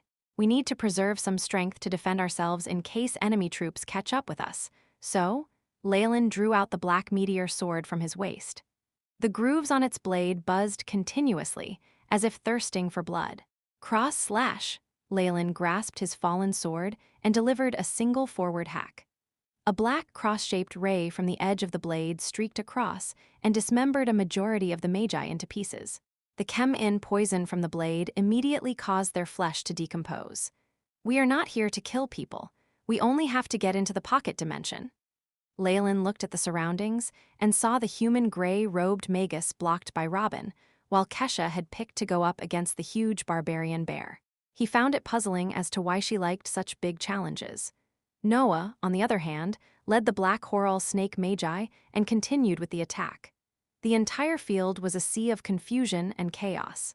An urgent bugle horn sounded, and Leylin could feel the rays of light that chased them making their way back rapidly. Foreign human, do you also long for the Forgotten Land's pocket dimension? With a brain that was twice the size of a regular human and a body covered with endless wrinkles, the green-skinned barbarian was done with its poison concoction and positioned itself in front of Leylin, revealing its few teeth that were stained yellow. I didn't expect you to be a potions master as well. Leylin looked intently at the gray-colored alms bowl the green-skinned barbarian was holding. In it was a bubbling, dense green liquid. Get out of my way! The fallen sword in Leylin's hand created endless blade rays. A huge ray of brilliance swiped across the ground and left a long, deep gush. You shall make a fine addition to my Madras collection, the green-skinned barbarian laughed. With its exceptionally nimble hands and the constant undulations on its body increasing steadily, it seemed as if it was more powerful than Leylin. Swish! Swish! The clever green-skinned barbarian split his body into 3 parts, and in turn, each part grew as a whole. It headed straight for Leylin at full speed. Just this? Leylin smiled callously as swiped his sword repeatedly and pierced through 2 of the phantom images. The green-skinned barbarian's smile showed a confidence in victory as it swiftly started chanting. Beside one of the phantom images, the greenish liquid in the gray alms bowl exploded and manifested itself into a gooey, monstrous hand. The innumerable suction pads on the hand started trembling, seeming like it was attached to a tremendously huge body that was attempting to break free from the alms bowl. Green billows of fog filled the air as if a cage and attempted to trap Leylin within. But suddenly, the green-skinned barbarian's eyes shot open. Leylin showed no signs of panic or fear amidst the fog, and on the contrary, took out a potion of his own from his belt. A layer of pink smoke slowly dispersed, enveloping the alms bowl. The pink smoke neuralized the green gas in moments, and soon droplets of liquid started to form that sprinkled onto the ground. How can it be? The green-skinned barbarian's jaw fell wide open. Are you surprised your summon mixture has 0 effect? Do you think I can't recognize it? Leylin looked at the green-skinned barbarian, his smile showing his satisfaction. With just a potion of clean gem neutralizing potion, the problem can be solved. You should be embarrassed to use such mediocre potions against me. If you find any errors, broken links, non-standard content, etc., please let us know. Report chapter, so we can fix it as soon as possible. Chapter 421. Sudden entry battles between potions masters depended most on their accumulated knowledge and recipes. For instance, had Leylin not recognized the type of potion that the green-skinned barbarian was using, it might have been a hindrance to him. The winner was determined by who managed to see through the other party's setup. When it came to all this information, how could the green-skinned barbarian match up to Leylin, who possessed the AI chip? The opposite green-skinned barbarian's fingers began to shake, evidently in fear. What? Are you planning to use the star-traced amulet and activate the icy frost potion above your waist, or are you going to use the corrosive poison arrow potion at your back? Leylin measured up this green-skinned barbarian, obviously ridiculing it. Oh, no, I think you're doing this as a cover for you to activate your wind spirit's fury under your feet. All sorts of expressions crossed the opposite green-skinned barbarian's face, and it was truly difficult for it to have so many expressions and movements on his creased face. At the end, all this turned into terror. Ah, you're the devil, the green-skinned potion master yelled, and actually abandoned his race and companions, fleeing from the battle area first. It evidently had a very high status here. After seeing it flee, the other green-skinned barbarians were startled, and with some of them shouting at the top of their voices, they rapidly left the area. Good job! Robin, who was not far away, revealed a smile. He was the strongest of the 3 of them, and the opposite gray-robed Magus could only fend for himself. Kesha, who was on the other side, was not so lucky. When she had chosen her opponent, she had had no AI chip and depended on her judgment. She had actually chosen the barbarian bear shaman, which was likely at the crystal phase. This barbarian bear shaman not only had unimaginable strength, but also a tough body. Even Kesha's Eye of Petrification could only hold it for a second and had no other effect. Rank 1 or 2 spells that struck it would char the fur, but there would be no substantial harm. As for rank 3 spells, not only were such models difficult to get a hold of, to use them in the Forgotten Land required that one pay a huge price. Not everyone was a potions grandmaster like Leylin, who could use potions to simulate the effects of a rank 3 spell. Woo-woo. At this moment, the skeleton flag on barbarian bear shaman's back suddenly exploded, sounding like a bugle horn. Ow ow. The surrounding barbarian bears who heard these sounds immediately roared frantically, eyes turning blood red and their offensive abilities increasing by a large amount. Noah and the other warlocks were immediately at a disadvantage. They're entering a frenzied state. Even regular barbarian bears are affected. How about that one? Leylin immediately shifted his attention to the barbarian bear shaman. Along with the sounds of the horn, the barbarian bear abruptly roared towards the skies, slapping its chest. Thick veins that were like old tree roots occupied its hands, chest, and back. Ka-cha! The skull of this barbarian bear cracked open, revealing a muscle similar to a brain that was beginning to glow with warmth. Ow! Under its crazed roar, this barbarian bear shaman's body began to expand. Its body that was about 2 floors high became taller, turning into a gigantic humanoid bear-shaped monster. Energy undulations typically produced by crystal phase, Magi burst out from the body of this giant barbarian bear. Crystal phase? Kesha looked pained. The barbarian bear monster obviously did not care about that. With its paw that could cover the heavens, it swiped at her. Under this terrifying might, the air seemed to solidify and began to attack Kesha. With a boom, Kesha's figure was sent flying, slamming into numerous buildings. Explosive fireball. Countless giant fireballs exploded on the barbarian bear's head, but the groove with what seemed to be a brain was not the least bit damaged. All these attacks successfully incited the fury of the barbarian bear monster and attracted its attention elsewhere. Kesha, how is it? Are you dead yet? Who asks questions like that? Bricks exploded, and Kesha's figure appeared. However, she was not in a very good condition. Her clothes were tattered beyond repair, revealing dense snake scales. Kesha was now in her snake form, and not only did her chem-in scales cover her entire body, even her pupils had elongated and turned vertical. Even with the most powerful defensive form of giant chem-in serpent warlocks, there was a huge wound on her arm, and it was slightly twisted. Even her bones had issues. I used a diversion technique and shifted most of the attack to my left hand. Kesha revealed her mangled left arm and smiled wryly as she explained, I didn't expect that barbarian bear to be so fierce. It's very dangerous today. To be defeated by a creature that used brute force and its physique, it was a huge blow to her. Leylin smiled wryly and quickly pulled Kesha aside, dodging a large black foot. Boom. The building from before was smashed, leaving behind a gigantic footprint. What we need to consider right now is how to get away from them.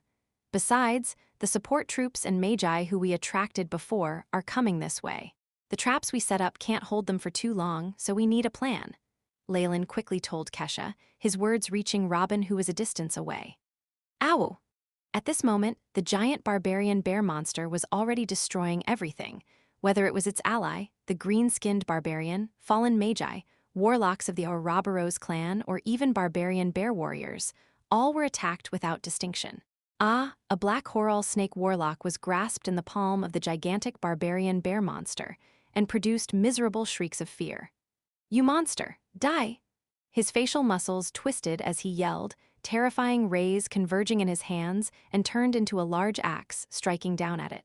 Ka-cha, the axe, which had the terrifying might of a rank 3 spell, made contact with the monster's chest and actually produced sparks. Boom, boom, the barbarian bear monster took 2 steps back, shook its head, and continued roaring.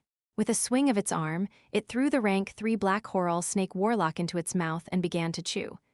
Gachai, gachai, flesh, blood, organs, and bones slid out from its mouth. The might of those jaws, as well as its physique and sharp teeth, turned the barbarian bear monster's mouth into a grinder, turning the warlock into minced meat. Oh no, Alfredo, Noah screamed. It looked like yet another warlock from his family had died, while Robin's expression turned as gloomy as dark waters. When he saw a few rays about to catch up to them, his eyes revealed a steely determination. "Quick, get into the pocket dimension. I'll bring up the rear." He opened up his hand. Illusory terror. Formless thin lines like a large web trapped all the human gray-robed magi within. There were even all sorts of strange laughter being produced in the air.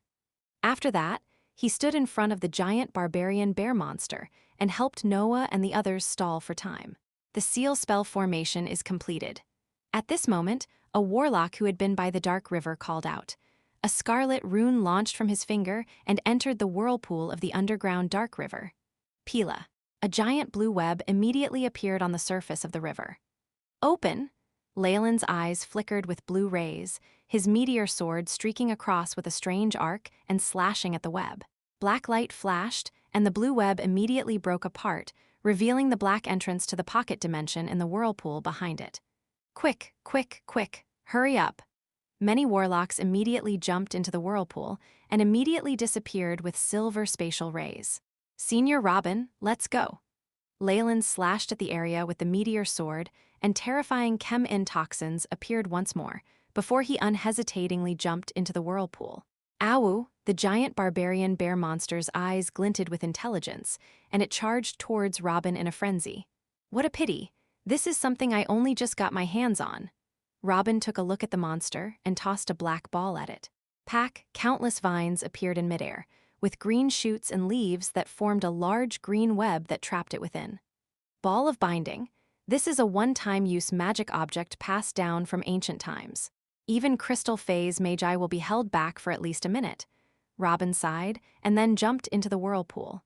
Silver-white rays flashed and he disappeared. At this moment, a few splendid rays charged to the camp and the lights vanished, revealing the forms of a few people who looked terrible. "Douglas, stop, you idiot!" A barbarian bear with golden fur immediately went forward and roared using a unique method. This roaring was at a specific frequency that prevented the monster from moving. "Looks like someone broke into the pocket dimension. I smell the disgusting scent of warlock blood." The green-skinned barbarian leader's nose twitched, and he concluded confidently. "The Ouroboros clan. Even they have to abide by our rules in the Forgotten Land." Together with these two magi was a human magus with a strange brand on his face that seemed like some kind of symbol. If you find any errors, broken links, non-standard content, etc., please let us know. Report chapter so we can fix it as soon as possible. Chapter 422, The Sun's Child, so what now? Do we continue our chase? Upon hearing the howl of the barbarian bear, the huge monster had already returned to its original state and was currently lying on the floor, depressed. Or we could simply destroy this entrance. The golden-furred barbarian bear proposed. "Are you mad? It would be a waste to destroy such a good pocket dimension. Nobody will agree to it." The green-skinned barbarian shook his head and continued. "Besides, those magi can completely escape from other small cracks. This is such a silly plan." The barbarian bear groaned coldly, revealing a big flag on his back. All right, currently we are allies, and we need to discuss as to how we will handle our enemies," said the human magus as he was stuck in between the green-skinned barbarian and the barbarian bear. "What else can we do? If we have no intentions of letting our enemies mindlessly plunder from our pocket dimension, then we must send people in. But you've seen their strength, we'd be sending them to their deaths." The green-skinned barbarian's eyes flashed with a tinge of helplessness. "Then we'll have to deploy hydro and crystal phase magi. In the worst-case scenario, we just abandon our bases. First, we must gather our men here," the human chief replied. "Since you said so," the green-skinned barbarian and barbarian bear chiefs looked at each other. "Then it's settled. We will immediately send out the signal." "Is this the pocket dimension that was established by quicksand in ancient times?" Leylin said while standing on a huge plain that, every now and then, emitted wisps of fog. Leylin looked at the statistics gathered by the AI chip and nodded his head. "From this mapping of energy particles, the concentration here is almost the same as that of the outside world. There isn't any impact to spells anymore." During the battle at the underground river, Leylin and the other magi could not use their entire strength because of the lack of energy particles. But it was different here. Of course, there were always two sides to a coin. With this concentration, Even the crystal phase magi of the other side would have their strengths restored as well and become free of restraints. Robin's silhouette slowly emerged as silver rays of light flashed. He looked at his surroundings, and his expression lit up. Wonderful. These are the purple plains, which are not very far from the Magi buildings in the center. Where do you intend to go? If we have different targets to plunder, we need to separate here. He asked Leylin and Kesha for their opinions. Of course, I want to go to the core of the Magi buildings, Leylin said with a know-it-all look on his face. The Lamia hair was likely to be kept in the core of the pocket dimension. Why would he go to other places? Me too, Kesha followed. Each pocket dimension had its own set of rules, and the resources were most plentiful at its core. Furthermore, the ruins of Magi are there, so there definitely would be storerooms and laboratories inside, making it the most sought-after place. That's good then. We shall go to the ruins of the central continent together, then split and start our mission when we arrive. Robin nodded his head. In any case, the ruins there are expansive, and we can't say for sure we won't run into.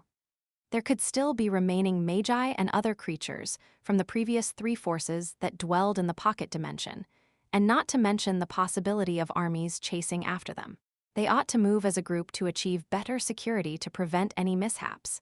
To make full use of time, Robin immediately announced the start of the mission. Although they had lost 2 men in their lineup, the remaining 10 shot out blazing rays of light from their pupils, which transformed into 10 black streaks that pierced through the horizon. Bang! A green-skinned barbarian Magus was thrown to the ground with no light in his eyes. His forehead had a massive and terrifying hole in it, and one could faintly see a portion of his brain. But it was already thoroughly destroyed and looked like a lump of starch paste. This green-skinned barbarian Magus originally had rank 2 strength, but because his brain was damaged and he did not deploy a clone seed beforehand, he was actually doomed to die. As his body twitched, the flames of his life were slowly extinguished. Kesha, who was beside him, took out a gold-trimmed handkerchief and cleaned her hands of the brain remnants. I've already extracted fragments of his memory. He is a sage of the green-skinned barbarians. This time, he came to gather potion materials and resources. According to his memory, we did not deviate far from our original path, and we are almost at the core of the pocket dimension, the quicksand ruins. She told a bunch of magi near her. Their faces flashed with delight upon those words. They had taken about 2 days to get to their current location. All this time, they had not only encountered scattered members of the 3 forces, there were also hydro-phase magi on their tails with orders to kill. That troop, under the lead of a crystal phase Magus, had unhesitantly chased after their group. Luckily, being warlocks whose strength exceeded their levels, Leylin's group had been able to fight them and flee whenever they met, but this had still caused a deviation from their original plans. Go there as quickly as possible, find what we need, and immediately get out. Our traps will not be able to hold them off for long. Robin's expression sank. The small squads at the back could only grit their teeth and carry on with the mission with no time to rest, not to mention any time to find resources. Even if a trap was put in place again, with the add-on of Leylin's spectacular skills, and the difficulty in successfully confining multiple rank 3 magi, the effects would not last very long. Even their whereabouts would be known to their enemies. After entering the pocket dimension, their ultimate goal was to reach the quicksand ruins in the central continent. Leylin and company had never tried to conceal this fact, or rather, they couldn't. The fiery, blazing sun shone in the sky, scorching everything. Although this was merely a projection of the sun of another realm, the terrible heat waves were still rising constantly, clambering up the surrounding temperature. Leylin had draped himself with a white cloak and was standing in a large desert. There was only yellow sand as far as the eye could see. Not even a cactus could be seen, not to mention other plants and animals. It was a scene of death. Although this is a desert, the atmosphere and environment here are out of the norm. Leylin grabbed a handful of sand, and its boiling heat spread to the center of his palm. This kind of temperature is easily beyond 100 degrees. Leave alone animals or plants. Even a group of acolytes or rank 1 magi cannot stand this terrible place for too long. He opened his palm, letting the boiling sand slip through his fingers. Furthermore, this terrain is giving off a peculiar vibe. It seems to be from an ancient life form. Did you notice it too? Robin walked up to Leylin as he asked. Apparently, there are traces of some kind of ancient life form that lived here once, and they have a characteristic of blazing heat. He said with a firm nod of his head. Large-scale environmental changes like these, made subconsciously by the ancient life forms, were scarily similar to those by breaking dawn magi. I've heard a rumor. Among the ancient quicksand organization, there was once the son of a famous bloodline warlock who safely returned to his ancestors and really became the ancient sun's child. Robin looked at the vast desert and could not bear to sigh with sorrow. We can't say for sure, but if that sun's child was here before and cast his power, the ancient sun's child. Leylin's face changed slightly as he scanned through the database of the AI chip. This was not just a simple bloodline creature. Its flames could burn in a vacuum, twisting the concepts of time. Even in some small worlds, the sun seen is not the actual fixed burning star, but in fact a grown sun's child. In the event of a sun child leaving the small world, it would bring great disaster to that place. Relax. Even if the sun's child surpassed breaking dawn magi and entered the unpredictable rank 7, he would have probably died long ago during the ancient war. Robin seemed to have confidence, and Leylin nodded his head in agreement. Although ancient magi were incomparably strong, their enemies, too, knew the rules of survival, and could even wipe out certain magi via these rules. Once somebody falls during the war, there was no possibility for them to survive. Even if they cloned their bodies as a backup, it was no use because it would decay the second the main body dies. Even if the sun's child surpassed the strength of the morning star Magus, it would be dreadful if he was made to enlist and die during battle. Everything takes its own course. Even one as strong as the sun cannot escape the fate of death, Leylin sighed. So it is uncertain if rank 9 magi will be able to reach immortality. This was his highest pursuit and his greatest ambition, a path to eternal life. Even if he attained the position of a rank 9 magus in the highest realm, if he realized that he was unable to be immortal, he would still carry on with his journey, without the slightest hesitation, looking for all hope and opportunities. Leylin's pupils burned with desire, but he quickly concealed it. "We've arrived," shouted Robin, who was at the front. "Chem, let's take a look." Robin and Leylin looked at each other and walked to the front. After kicking a small sand dune over, they spotted a huge, black, ancient castle, peacefully standing on its own amidst the yellow desert. The rising heat waves caused the castle to look like an oasis, a scene from a dream. But they could only see a small portion of it and were able to roughly gauge the size of the ancient castle. "We're here. There are traces of magi here. Quicksand Castle," Robin laughed out loud. And surrounding the ancient castle, there were a few people working on temporary construction. A few barbarian bears, green-skinned barbarians, and human magi forming a harmonious group. At certain times, there were magi setting off alone, changing into flowy rays of light and entering the ancient castle. If you find any errors, broken links, non-standard content, etc., please let us know. Report chapter so we can fix it as soon as possible. Chapter 423, Defeat. A small white bird landed, and Kesha opened her shut eyes. From the energy fluctuations at that end, they have, at most, a hydro-phase Magus overseeing them. What do we do? Even though they have received some information related to us, it isn't too risky to just barge in. We still have to obtain some sort of guide or map of the area to explore it, though. Robin let out a deep sigh. My subordinates only acquired a part of the information about the outermost region. They have no clue as to the internal structure of Quicksand Castle. Even if it's a trap, the opponent's teams have been trapped in the sculptured spell formation. Even if there was a trap set up, they would not have much manpower. Leylin stoked his chin as he stated this assumption. In that case, we have nothing to be afraid of. Robins laughed sardonically. Having been chased after by their opponents for such a long time, almost to the extent of being chased out of the pocket dimension, he held a lot of pent-up anger, a sentiment more or less shared by every other warlock present. Pooh, a scaly hand suddenly extended outwards from emptiness and grabbed the chest of a barbarian bear warrior, gouging out a still-throbbing bright red heart. Drops of fresh blood that had yet to lose their warmth dripped down unceasingly, causing the surrounding magi to be scared stiff. Ah, a beautiful, short death. A black Horal snake warlock robed in black squeezed out of a crack in the shadows, his face revealing a mesmerized expression. Magi could, more or less, be considered mentally ill, and warlocks were no exception. Previously, they had been restricted from acting by the royal bloodlines, but now there was no such thing. Once the orders for an attack were given, the alliance went into complete chaos as 6 black Horal snake warlocks, together with Noah, massacred every magus in sight, regardless of rank. Even acolytes were not spared.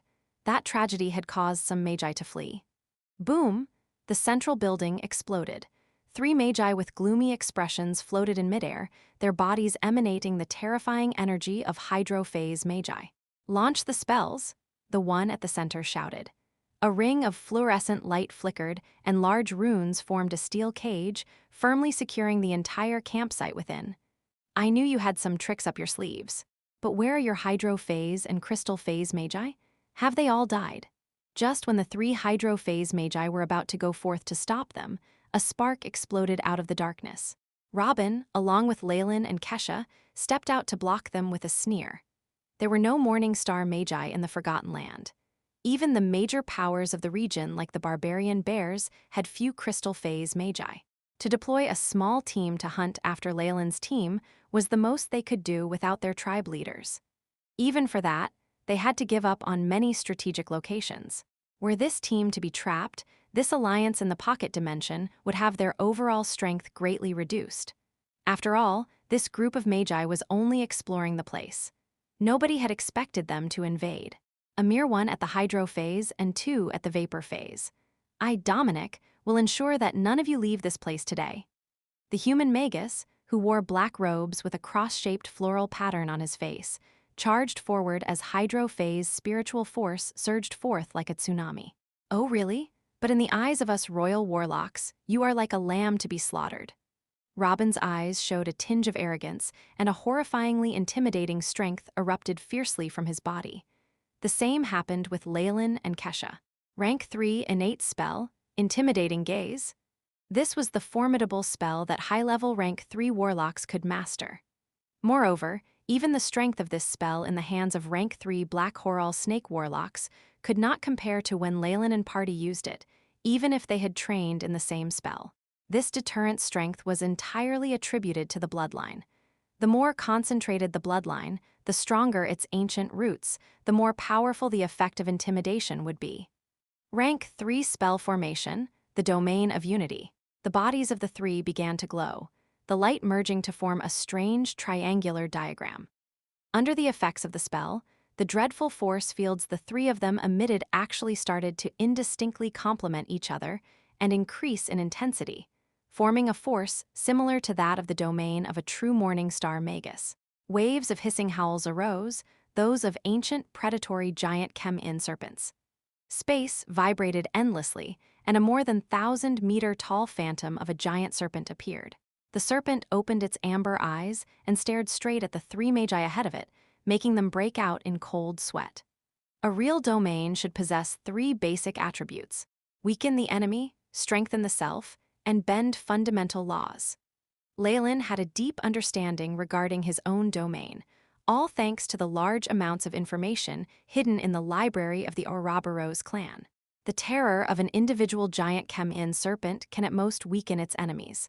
When we cooperate, the terrifying force fields we generate complement and amplify each other. In an instant, he saw the actions of the opposing magi slow down. The acolytes fainted, while rank 1 magi could barely move. Rank 2 and 3 magi could move and even cast spells, but their strength had been greatly reduced. On the contrary, the black Horal snake warlocks had an abrupt increase in their aura, to the extent that they could compare to the vapor phase now. Under Noah's lead, the low-ranked magi unscrupulously massacred the camp. After combination, our powers now both weaken the enemy and strengthen our allies. What a pity that we cannot bend laws, else it would have been a terrifying true domain. Leylin could feel the terrifying force field adding to his powers. An indescribable aura entered his body, exciting his bloodline to a boil and pushing his power to that of the hydro phase. Kesha's situation was similar to his, but what shocked everyone the most was Robin's transformation. As the core of this combination, he had received the greatest amplification of power. His aura increased non-stop and began to terrify even Leylin. Only Lucien had managed to inspire such emotion in him previously. Supplemented by the innate gift of 3 giant chem-in serpent warlocks, Robin had already neared the threshold of the crystal phase. With the addition of his bloodline strength, he had completely stepped into the crystal phase in power. This terrifying force field, you are all giant chem-in serpent warlocks. The human Magus, Dominic, squinted his eyes, his body trembling. The reports had only mentioned that a group of rank 3 warlocks had invaded the pocket dimension. Because Leylin and the other 3 had only used their innate poison spells when they entered, and not this terrifying force field, the Magi had underestimated them. Even if they were rank 3 warlocks, the Black Horal snake bloodline and the giant chem-in serpent bloodline were in completely different leagues. Their strengths were poles apart. Giant chem-in serpent warlocks were very rare and typically never strayed out of the Ouroboros clan headquarters where they were well protected. The human Magus had not expected the presence of so many giant chem-in serpent warlocks in this infiltrating party. He could feel a portion of the spiritual force in his sea of consciousness being locked. His inability to use it caused his expression to change to one of bitterness. A little over 10 minutes later, the massacre on the ground had come to an end. Limbs and flesh were strewn about everywhere. Noah and the 9 remaining Black Horal snake warlocks had not suffered any injuries, but their clothes had been dyed dark red. The battle in the sky, too, had reached its climax. Fidian Na, Robin had grown even more terrifying, having activated his chem-in scales defense. The intricate black scales that covered him were smooth yet elegant, and there were even faint patterns on the surface, forming a complete rune the color of blood. He howled, and numerous streams of black air congealed into a large black phantom snake that swallowed a huge barbarian bear. A cringeworthy sound of gnawing was emitted. Several seconds later, there was no longer a hint there of the existence of a barbarian bear shaman. Shadow Cage. Leylin, meteor sword in hand, combed the area. From time to time, he would cast a few spells which caused the green-skinned barbarian Magus opposite him to retreat slowly. Boom! At that time, a hidden trap burst out from behind the green-skinned barbarian Magus, morphing into a cage of shadows that trapped the barbarian within. Die! Leylin rushed forward, his quick steps containing the elegance of a dancer. His sword slashed across the neck of the green-skinned barbarian. Green blood spurted out as a head flew across the sky. AAH! The human Magus let out a startling cry and distanced himself from Kesha, morphing into a ray of light that streaked into the distance. The cage from before had immediately made an opening for him as he neared. You need my permission to leave. Just as the Magus was going to rush out of the cage, a black palm blocked his path. Robin made his way there with a smile. Leylin and Kesha tailed behind him and blocked his retreat. Upon seeing that scenario, the Magus smiled wryly and put up both his hands in an act of surrender. What now? The surrendered Magus immediately fell to the ground and fainted. Robin looked anxiously at Kesha. Even though the opponent was very cooperative, but it is extremely troublesome to scour through a rank 3 Magus memories. Kesha opened both her eyes, her face revealing an exhausted expression. If you find any errors, broken links, non-standard content, etc., please let us know report chapter so we can fix it as soon as possible. Chapter 424, Quicksand Castle, I have already checked the maps and the symbols thoroughly. The copies he gave were real. It is exactly the same as in his memory. That's good. Leylin glanced at Dominic, who was lying dead on the ground, whose sea of consciousness was still sealed. What do we do with him? Throw the body out. He only cooperated because of the promise to spare his life. Robin spoke indifferently, as if talking about garbage. Every word and action of a rank 3 Magus carried with it a terrifying energy. Hence, the pacts they made, even if mere verbal agreements, would be like binding. Of course, to Robin and Leylin, Dominic was no threat, therefore whether he was killed or spared made little difference to the bigger picture. All right then. Kesha summoned a yellow sand puppet which lifted Dominic from the ground and ran off to a distance. Now, let's take a look at the arrangements in the Quicksand Castle. After occupying the original camp, Leylin and company chose one of the rooms and assembled together. They spread out a map on a big round table. This was what the coward Dominic had handed over. It had been retrieved from memory and tested for authenticity, so it was credible. The structure of the huge castle was laid bare on this yellow parchment, surrounded by plain white barring a few outer areas that were marked with clearer symbols. Amongst those were many areas marked as rank 3 danger zones. This clearly showed that only rank 3 magi with their capabilities could explore this place. Average rank 1 or rank 2 magi would only be courting their own deaths if they attempted to advance there. Leylin and the other magi looked on with intense attention, memorizing the map completely. Based on the accumulated information from ancient times, not only are there plenty of illusions and traps here, the routes and defenses constantly change with the passage of time, rendering any work of mapping the traps useless. Currently, there are 3 routes that are safe for travel. Robin pointed on the map and explained, they are the main door, the first window sill, and the rooftop which contain the flaw of the defensive spell formation. Which one will you choose? After reaching this point, the team was basically going to split. Leylin, just like the rest of them, had his own agenda in mind and hoped not to travel with the rest. This way, he would be able to protect his secrets. I intend to start from the rooftop, which had the weakest entry point. Kesha took the lead and decided, the 3 warlocks from my clan shall follow me. I will take the main door then. Although the rooftop might contain good natural resources, the main door is much safer. Robin chuckled. Noah and the rest of the 3 warlocks said nothing. It seemed like they followed Robin willingly. So Leylin parted his lips and was about to reply. Leylin, why don't you join me? Kesha invited. I know you are looking for Lamia hair. If we find it, you'll get priority. Lamia hair was very precious, so for Kesha to make such a comment showed the great extent of her goodwill for him. Join you? Leylin lowered his head in thoughts.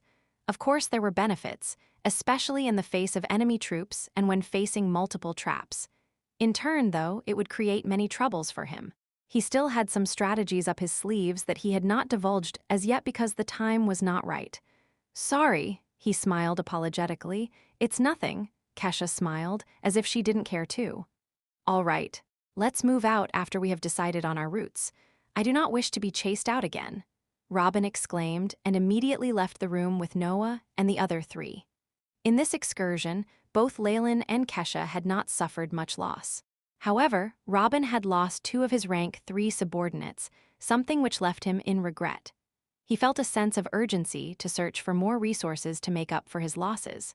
Kesha and Leylin nodded their heads in agreement and quickly left the place. The entire camp was left in a deathly silence. Remaining behind was the blood that had seeped into the ground and the wreckage, remnants of the violence that had taken place. A few hours after Leylin and company had entered the depths of the ancient castle, a few rays of dazzling brilliance shone over from the horizon.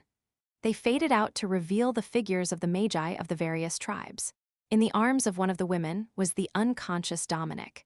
This whole camp is completely abandoned. Kulam and Akamu are most likely dead. Seeing the ruins on the camp, many of the high-ranking magi had to constrain their rage. Kulam is fine, he prepared a clone seed long ago. The regeneration itself will take place in our clan, an old green-skinned barbarian announced. If not for the fact that this cloning process causes huge exhaustion of his spiritual force, it would have been difficult to defeat him. Not true, another barbarian bear shaman who had a dull expression remarked. Within this camp, out of the 3 hydro-phase magi, one was in a coma and the other still had a clone seed. Only the hydro-phase barbarian bear shaman was truly dead. The barbarian bear clans specialized in physical strength. As for the spells and such, they drew support and strength from the totem, so naturally they did not have many methods of keeping their lives safe. They were also rather rigid in thoughts, unwilling to bend over and surrender like the humans. I can feel the power of the crystal phase. Based on Akamu's ability, only with such strength could they have wiped them out in such short order. The barbarian bear shaman roared loudly. What do we do now? The female Magus eyes met the green-skinned barbarian. Give chase. I can smell them. They have intentionally split up. The barbarian bear shaman's eyes grew bloodshot, looking horrifying. Those who dare to murder those of my clan will pay dearly. I will act personally and place their heads at our altar to suffer eternal damnation. It looked exceptionally furious indeed. The female Magus shuddered in cold sweat. She had heard about such curses. It was said that the enemy's head would be chopped off and placed on the altar, and the power of the totem would inflict eternal torture. Some rumors stated that the soul of the Magus would also be imprisoned inside the skull to suffer the eternal cruelty. This was the barbarian bear's most wicked punishment, and it looked like this time it was going to be put to use. For these different tribes to survive in this forgotten land, they have to stay united, hence their troop cohesiveness is very high. The female Magus side. Comparatively, for the human alliance, which was made up mainly by the disloyal and traitorous, their alliance was very strong and solid, but sadly there was no unity. Thus, their combined strength was less than those of the barbarian bears and green-skinned barbarians. Let's split up 3 ways and move forward. The green-skinned barbarian nodded his head in agreement. These 3 powerful individuals had met and formed an alliance for the pocket dimension. Although there was some semblance of unity amongst them, the bond was rather weak. Not too long ago, even they had been at loggerheads for sole ownership of the plane. Thus, to act independently was a wise choice. The Magus whose is pestered by the spirit of Akamu chose the main door. I can feel it. I'm going after him. The barbarian bear shaman hastened his steps and immediately moved forward. I will choose the rooftop, the old green-skinned barbarian added. With a hunched back that looked like it might break any time, he held out crutches made of solid gold and precious gems and flew upwards. You, the female Magus shook her head. She stomped her feet and headed towards the windowsill. At this moment, Leylin was unaware that the enemy troops had caught up with them and were just outside the vicinity. He was looking around the room curiously. It looked like a bedroom. The floor area was very small with only a bed, a table, a chair, and a bookshelf, with nothing else present. The wooden planks inside the house had turned a brownish yellow. Cobwebs and piles of dust covered the corners. On the whole, it seemed like a regular abandoned bedroom. Leylin walked to the bookshelf and started reading the titles on the spines of the books. 57 Ways to Brew Apple Wine, Ways to Capture Molten Bugs, The World A General Discussion. There were many odd genres of books stacked neatly together, something that amazed Leylin. He held himself back and refused to touch any of them. Such ancient Magus castles had already absorbed unquantifiable radiation from the previous residents over the years. There might have been a terrifyingly powerful Magus as well, or the sun's child. The castle had probably undergone terrifying changes. Leave alone the structure and essence, at this point it might even have manifested some bizarre phenomena. Some of those phenomena could not be explained even by the original owner, hence they could prove to be even more deadly. Ancient Magi had been known to make good use of these as defense networks and build a large numbers of traps. Exploring Magi had previously touched these items in the house and were drawn into a deep, mysterious space, completely lost to the world. Even well-known Magi who had great status, too, met the same fate of death. Many Magi were fearful of the terrifying outcome, therefore they would not act blindly without thinking. According to Dominic's report, I have to wait for another 3 minutes before the door can be opened. Leylin stood outside the bedroom door. His eyes stared coldly at the brass handle and his expressionless face looked serious. On the wall, a clock was slowing ticking away. Tick, tock, tick, tock, the needles were moving very slowly. It seemed like the world had moved for 5 seconds and the clock only 1. With so many odd and unexplainable environmental influences, many Magi made the mistake of telling the wrong time. If it weren't for Leylin's AI chip, he might have fallen into the same trap. It is time. Leylin watched attentively at the AI chip's stopwatch. The moment the needle reached 0, he grabbed the handle immediately and opened the door. Boom. Distant echoes could be heard in the corridor. Leylin looked to the ground and saw that the bright red carpet lined on the floor was spotless without traces of dust. Beautiful chandeliers hung from the ceiling, emitting a yellow radiance. Leylin turned his head around. The original room was nowhere to be seen, not even a single trace of it remaining. What was left was just a blank, empty wall. This must be the illusionary corridor, and this also means that I have entered into the second level of the castle. If you find any errors, broken links, non-standard content, etc., please let us know. Report chapter so we can fix it as soon as possible.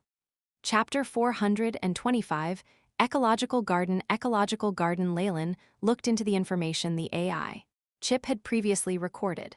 The 3 powers had been hanging around for a long time, and they had definitely obtained a few useful items.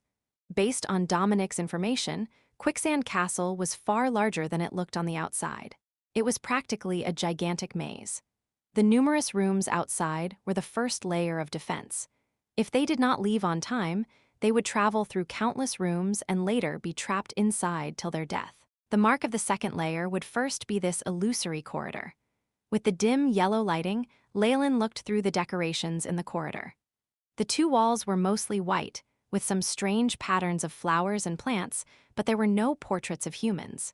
The red carpet on the ground extended until the end of the corridor, with not a speck of dust in sight. This drawing technique, Leylin touched his chin, it has the style of the ancient era. Looks like it is one of Quicksand's experimentation areas. The strength of the current Magi could not compare to that of ancient times. Leylin even suspected that Magi at the Morning Star realm or higher had even participated in the construction of this place. As a mere rank 3 Warlock, a slight misstep could take away his life. Leylin glanced at the oil paintings in the corridor vigilantly. He started advancing in a strange pace. The flower patterns on the two sides began to move in tune to his step. They began to grow, germinate, blossom, and then wilt, creating a cycle. Rumors have it that the illusory corridor can only be entered with a unique walking frequency. It possesses a strange force that can send a person to any place he would like to go to. Leylin remembered this passage, as well as the account at the end. If there are errors in one's footwork, the illusory corridor will turn into a life-threatening trap, trapping both their body and soul. This specific footstep was discovered through the huge sacrifice from the Magi on the outside, which now made things convenient for Leylin's group. What exactly do I want? Leylin strolled along the corridor and constantly asked himself. A unique feature of the corridor was that if one did not have a clear desire, there would be no end. After a specific period of time, the same mechanism would activate. Immortality, strength, and all that would be too vague and exceed the abilities of the illusory corridor. I can only mention a place it can communicate with. Leylin muttered to himself, it's not safe to directly say the location of the Lamia hair. If such a material doesn't exist, the illusory corridor will instantly regard me as an intruder. This was a test for all who entered. The true owner definitely knew what was at the end of the corridor. The teleportation of the corridor would only work within the castle. The moment Leylin mentioned an area that did not match what was inside, not only would there be no teleportation, but defensive spell formations would be activated instead. However, he was unwilling to give up on the Lamia hair. I would like to go to a place that will help my bloodline mature. A moment later, Leylin made up his mind and constantly repeated this line in his thoughts. In that instant, the corridor seemed to shrink and the flowery patterns on the walls sped up. In a few seconds, they completed a cycle of growth. A bit of light appeared at the end of the corridor, constantly expanding. Let's go, Leylin gritted his teeth and calmly headed ahead. Swoosh! The feeling of weightlessness during the teleportation left him feeling dizzy. Shaking his head vigorously, he took stock of his surroundings. Where is this? He was in a large laboratory. He could see plants outside through the glass, as well as many glass vessels and experimental apparatus that were all neatly arranged inside. A lab, huh? My luck is pretty good. There's definitely going to be something here to help mature my bloodline faster. Leylin let out a long breath and immediately recalled the rumors regarding Quicksand. Given that their ranks consisted of warlocks of various bloodlines, they had a vested interest in the field. It would not be difficult to find something that could help his bloodline mature. Leylin arrived at a metal counter and pulled out the first drawer. It was messy, mostly made of thick parchments recording data from experiments. It was all in the Byron language. Leylin opened the other drawers, and the contents were about the same. There was mostly data from experiments, the counter practically filled by these documents. There is so much data, but it's a pity there's no information on the receptors and core data. There's no way to tell the procedure of the experiment at all. Leylin found this regretful, but quickly saved all the information to the database. Even if it was mostly unrelated data, it was still very valuable. Who knows, some of these parchments could even hold the data essential to repeating the experiment.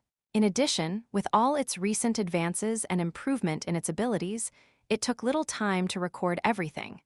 Everything was organized neatly.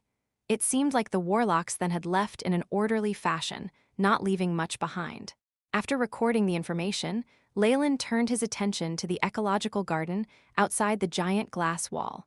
Large leaves that were like palm leaf fans covered the sky. Barely any sunlight shone down on the thick roots of the plants. It looked like a primordial forest. However, Leylin, who had experience from Twilight Zone, immediately realized the difference in this sunlight. This was not sunlight from the natural world, but an artificial recreation of heat and light. Though there was a similar effect, it lacked the harmony of nature. This place has probably been abandoned for thousands of years. To be able to let this ecological garden achieve a balance like this, it truly is a perfect system achieved with astonishing skill. Leylin sighed and touched the glass. Custom-made reinforced glass. Degree of hardness, 3. The AI chip concluded.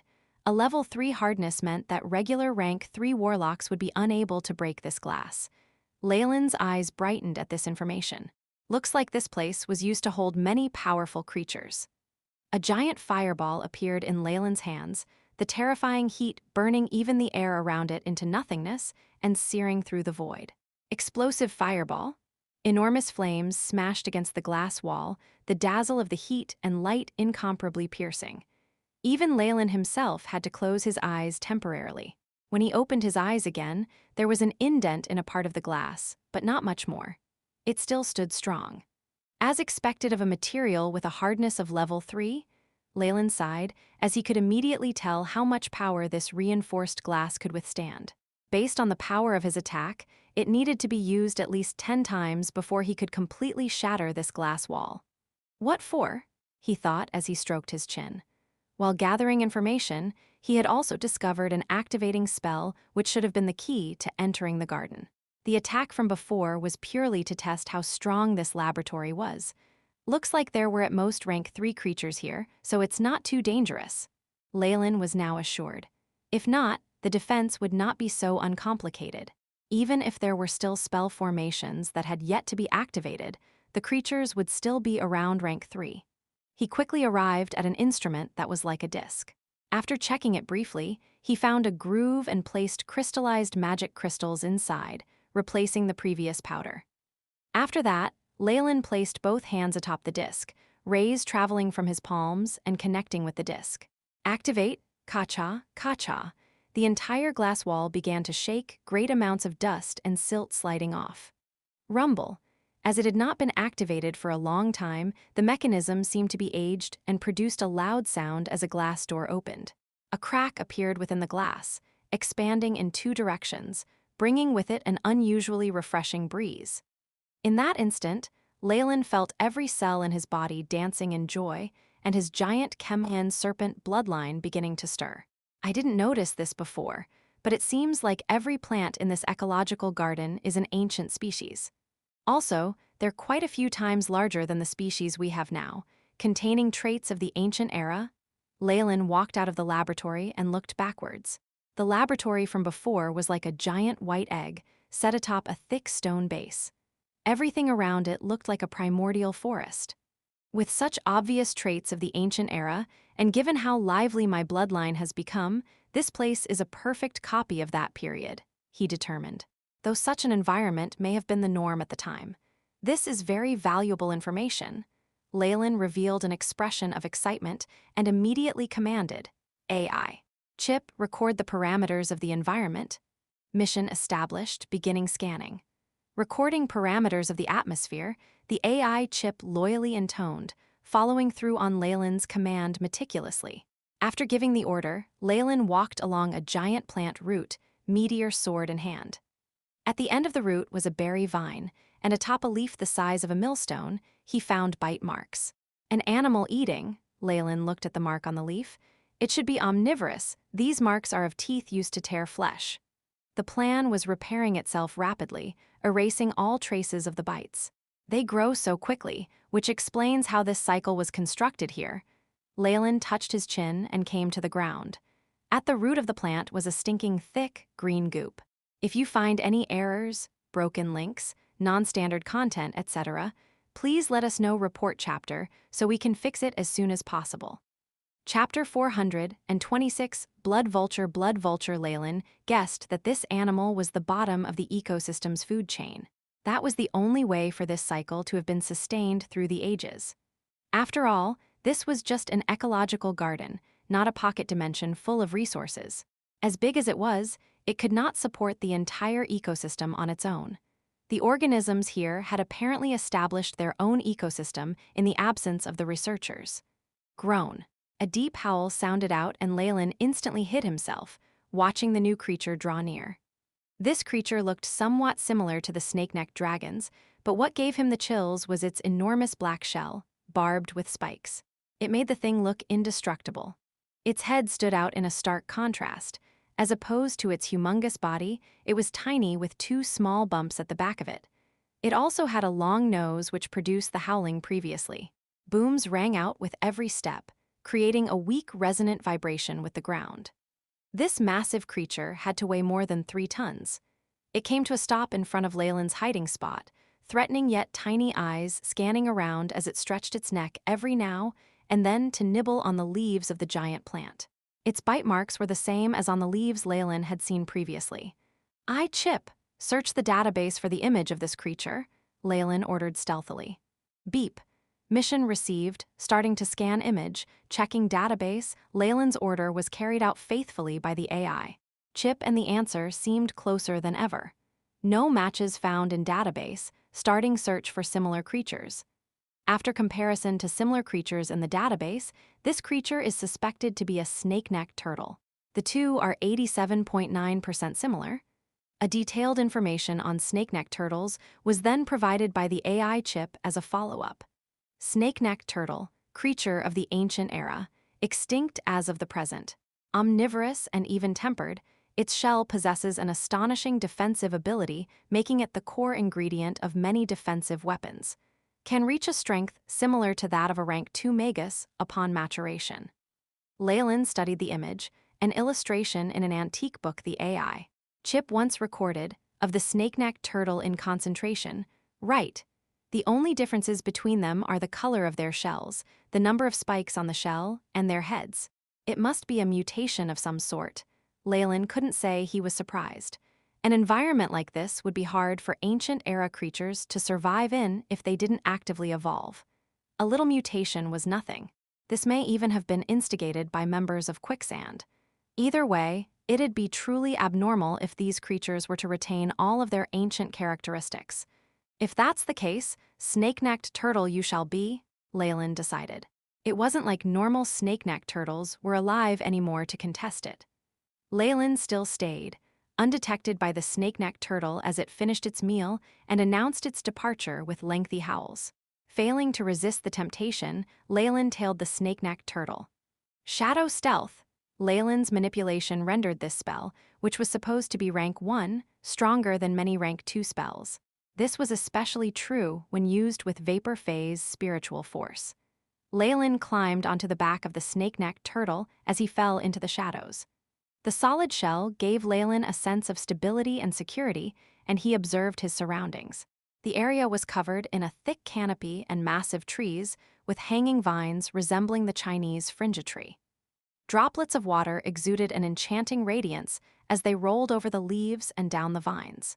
The atmosphere was further amplified by the blooming of bright-colored flowers, larger than humans, and the fragrance they gave off. They were truly roses with thorns. Leylin sniffed hallucinogenic pollen paired with this neuroinducting energy. A level 3 acolyte or even an official magus would be tricked. To Leylin, this place felt like a virgin tropical rainforest from his previous life where different species prospered. It painted an ambience of primitivity. Instead of spotting Leylin, the snake-necked turtle became his form of transportation, advancing continuously. Its steady steps caused no discomfort to Leylin as he rested on its back. Approximately half an hour later, the snake-necked turtle brought Leylin to a lake. Beside the lake was a piece of vacant land. The water came from a river, white as jade, that filled the lake with fresh water bit by bit. Moo! A crowd of snake-necked turtles started gathering around. Many of them swam around without care in the lake, diving in every now and then before raising their heads above the water suddenly, resulting in huge splashes everywhere. Some also shot columns of water from their nostrils that resembled fountains. The snake-necked turtle that Leylin rode was similarly excited and went straight for the lake. There should be about 75 of them here. Leylin's eyes lit up. Snake-necked turtles weren't well known after the ancient era. Not only were they lacking in strength, their bloodlines were weak too. They were of no use to Leylin. However, there was something that stood out about them. They bred like rabbits. The breeding period of a regular snake-necked turtle was very long. They laid almost 100 eggs every other month, and the survival rate of their clutches were high as well. Barring predators, at least half the eggs would hatch successfully. As long as there was sufficient food, they would mature in the next few years and continue the cycle.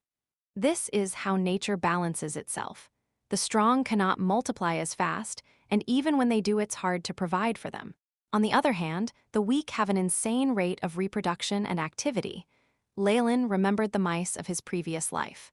There was only one word to describe their adaptability and rate of reproduction: perverse. They had a very high possibility of surviving even nuclear winter. As for the mutated snake-necked turtles here, their inner bodies seem to work even faster. It probably takes them under a year to mature from the ovum. Leylin touched his chin in thought. Evidently, the reproductive capabilities of these mutated snake-necked turtles were intensified to prevent the extinction of their species. Of course, it came as an acquired evolution. It can be seen, then, from these selective evolutions, that the snake-necked turtles definitely did not possess any form of superiority and were actually at the bottom of the food chain, waiting to be preyed on. Hoot! Just as Leylin was preparing to bring back samples of snake-necked turtle blood for further study, he heard a high-spirited, piercing screech. It caused an uproar in the community of snake-necked turtles, and all of them starting speeding towards the lake. Those that were already in the lake dived deep in and never surfaced. The screech got increasingly louder, and Leylin could see a streak of crimson on the horizon due to the several-fold increased senses of his body. The creature was a type of giant hawk-like being. Glossed with the color of blood, its feathers were smooth yet solid, its head accessorized by stalks of golden feathers giving the illusion of a crown.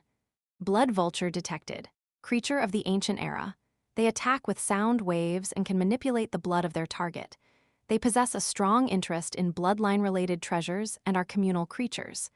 Evaluation: extremely dangerous. The AI chip pushed into his sight. Blood vulture? Leylin's expression quickly grew from shock to joy.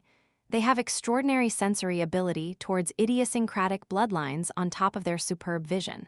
A strand of hair on the ground could be detected easily even from an altitude of 10,000 feet.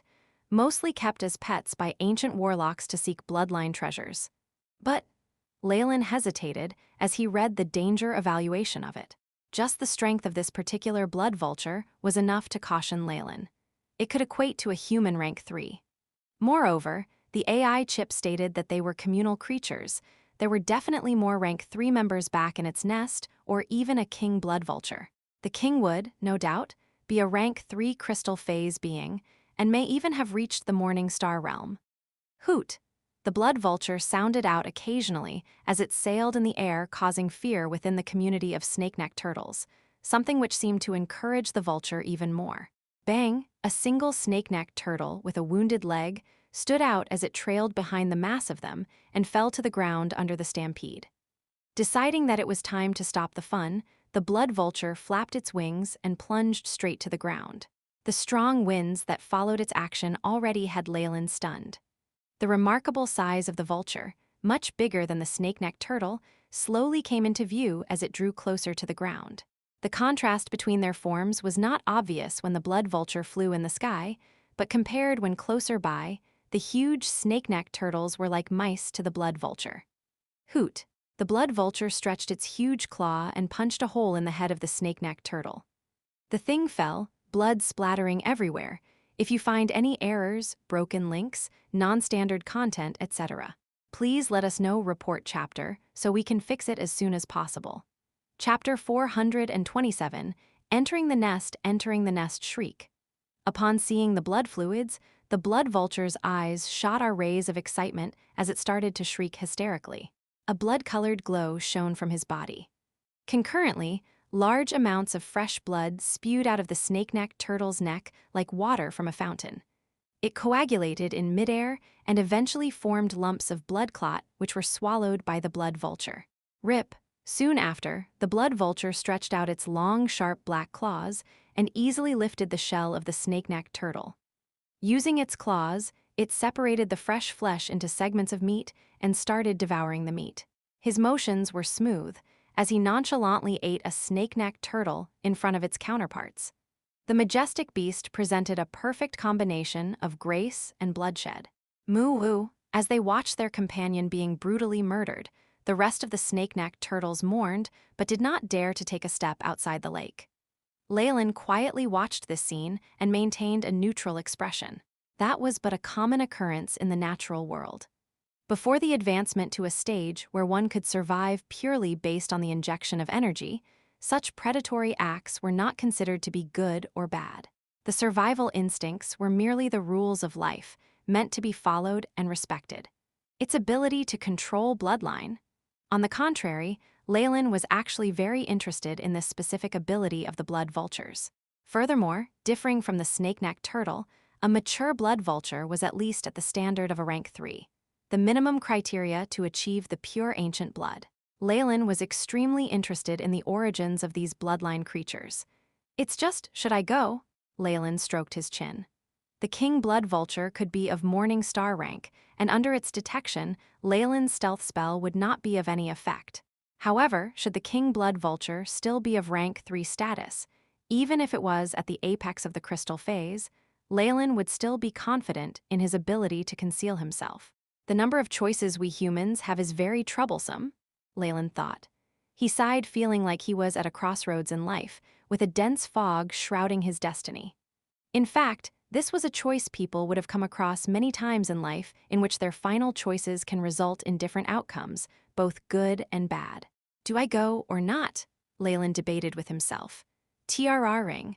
Leylin tossed a dull golden coin and it landed on the back of his hand with the luckbird staring back at him. Even after a long while, the coin was not badly damaged, causing Leylin to heave a sigh of relief. Since the coin of destiny did not crack, this means that the blood vultures don't have a rank 4 in their midst. I can take my chances. Leylin's eyes burned with passion. The coin of destiny was Leylin's biggest accomplishment in Twilight Zone.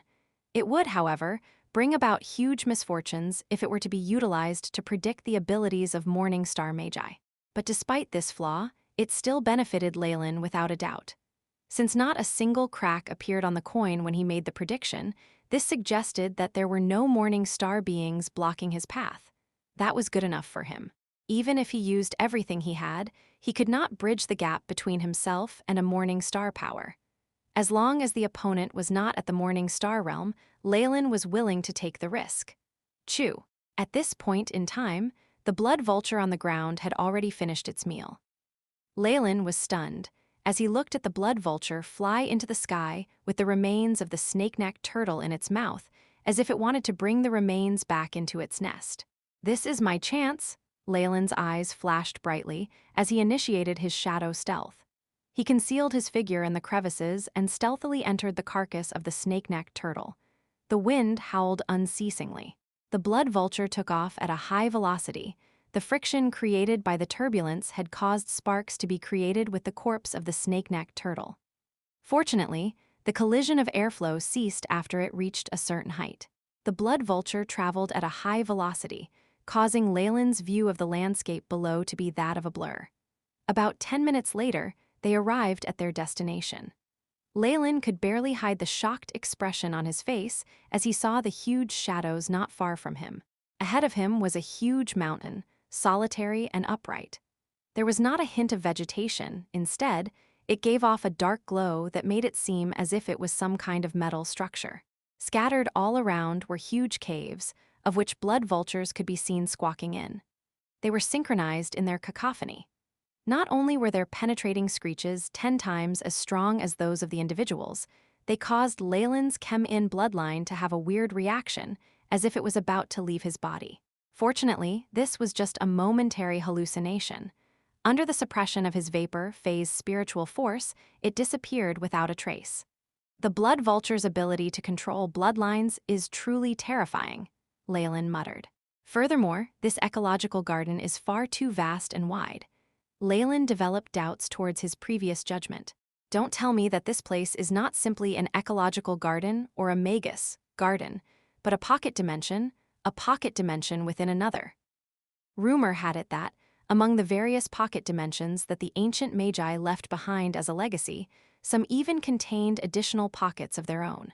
This sort of layering was extremely difficult, as it was impossible to shift a dimension into another. Even though Leylin possessed quite a few spatial items, he was unable to place his storage ring into his storage pouch. But it was very obvious that the ancient Magi had methods to successfully break through this restriction, thus building this pocket dimension within a pocket dimension.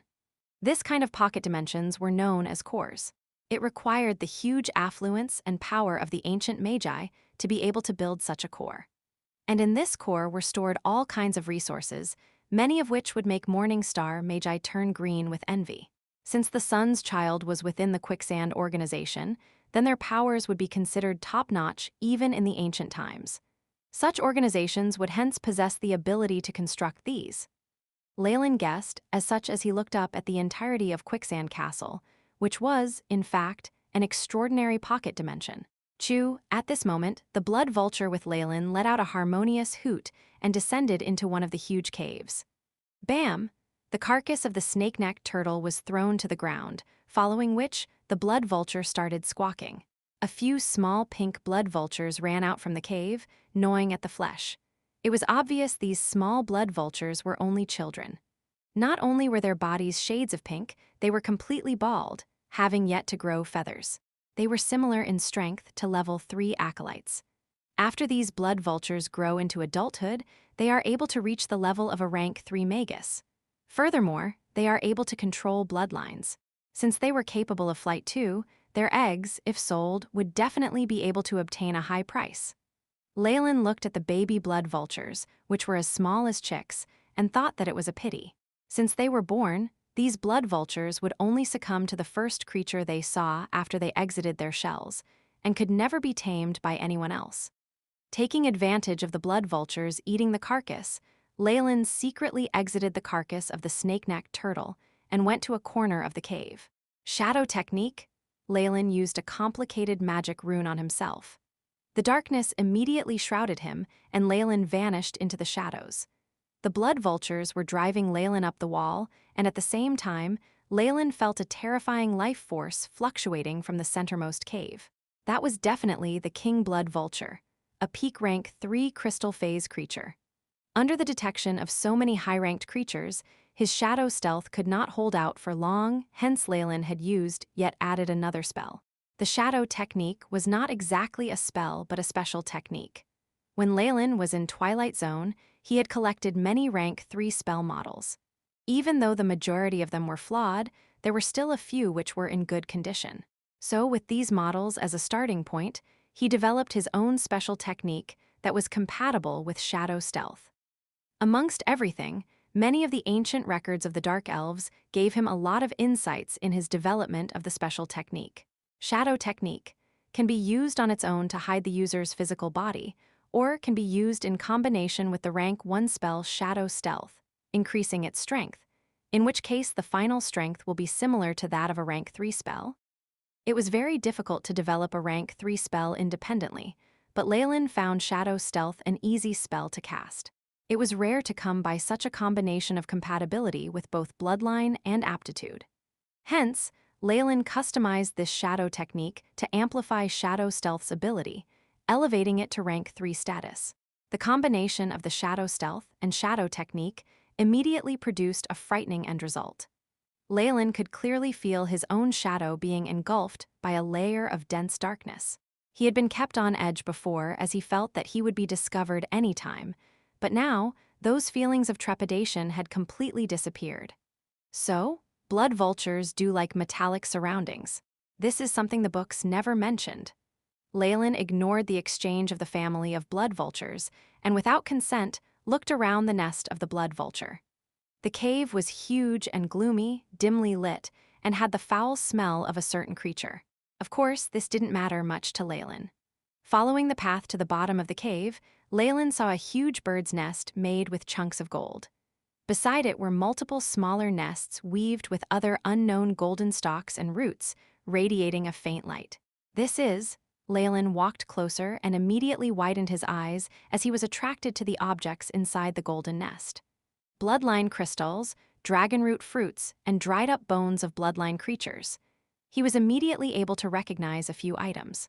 If you find any errors, broken links, non-standard content, etc., please let us know report chapter so we can fix it as soon as possible.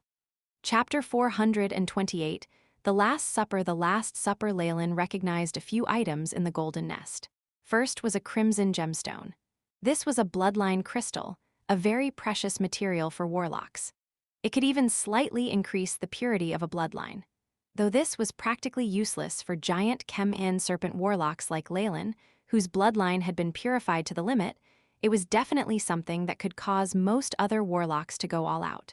As long as news about bloodline crystals was spread, the two female warlocks, Freya and Miranda, would definitely pounce over like lunatics, willing to pay any price in order to obtain it.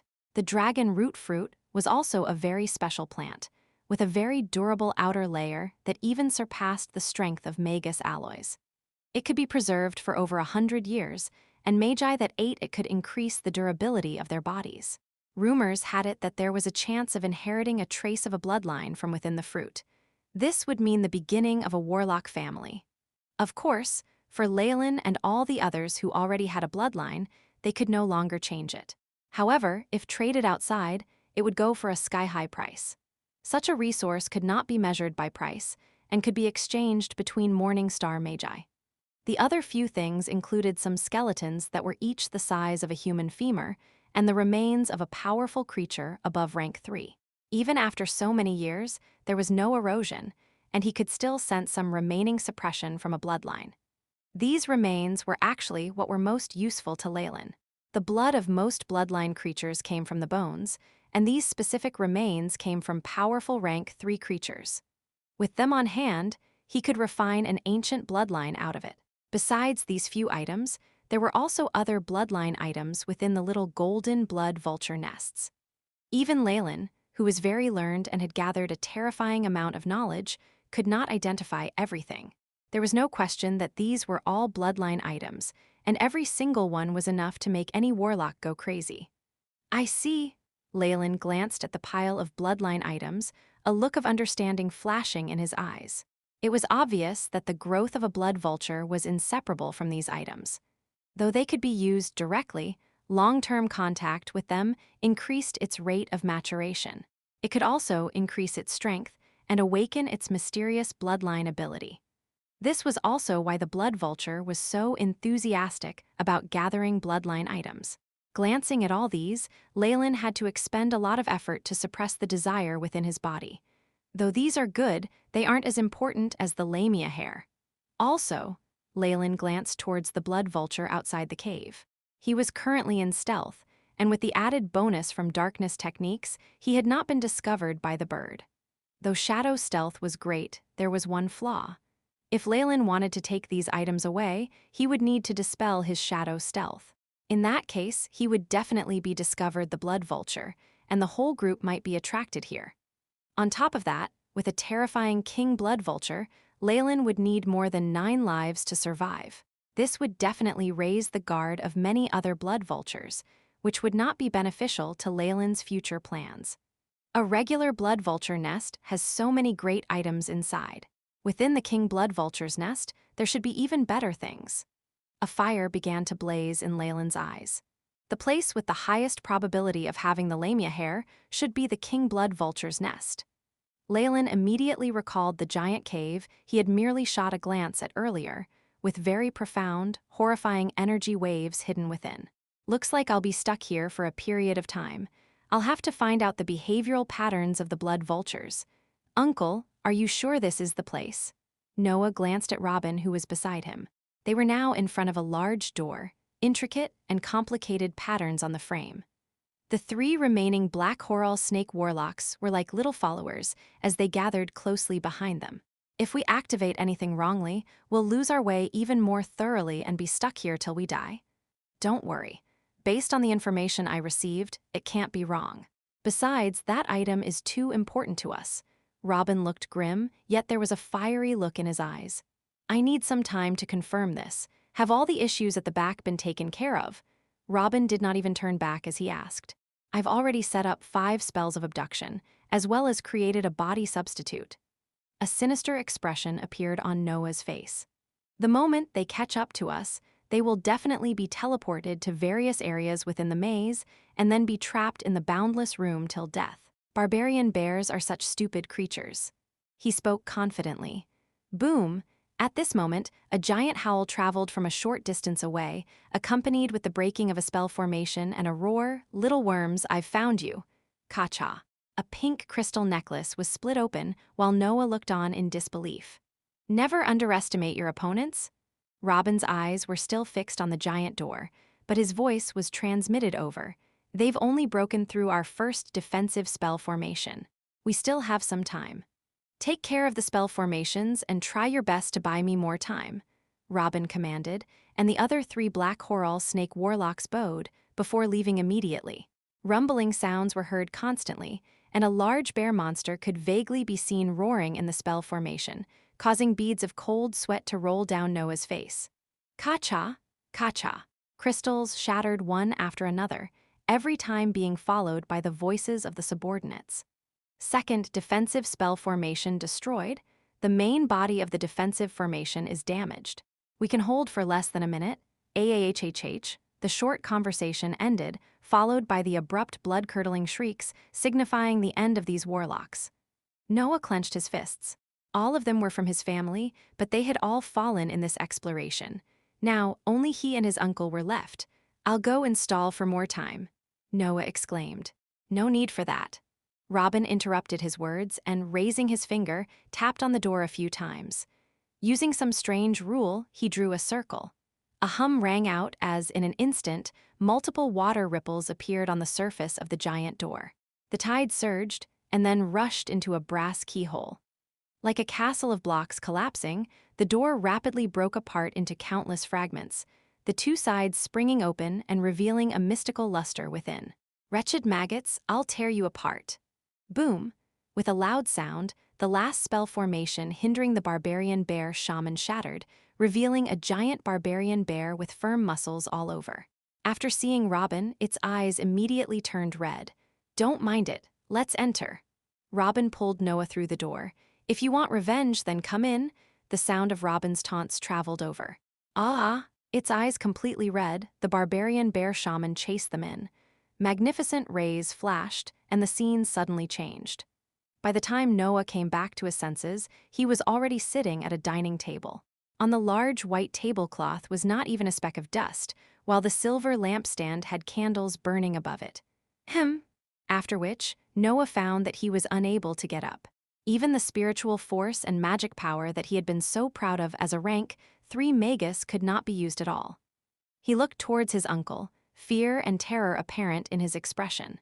At the other end of the table, the barbarian bear Magus was sitting in a daze. Though the muscles that were bulging displayed the fury of its owner, it could not move an inch. This is the Last Supper, which is the most impartial and bloody duel. Between us, only one side can live, while the loser shall lose everything and turn into the meal of the victor. In addition, the victor will even be awarded with the judge's horn.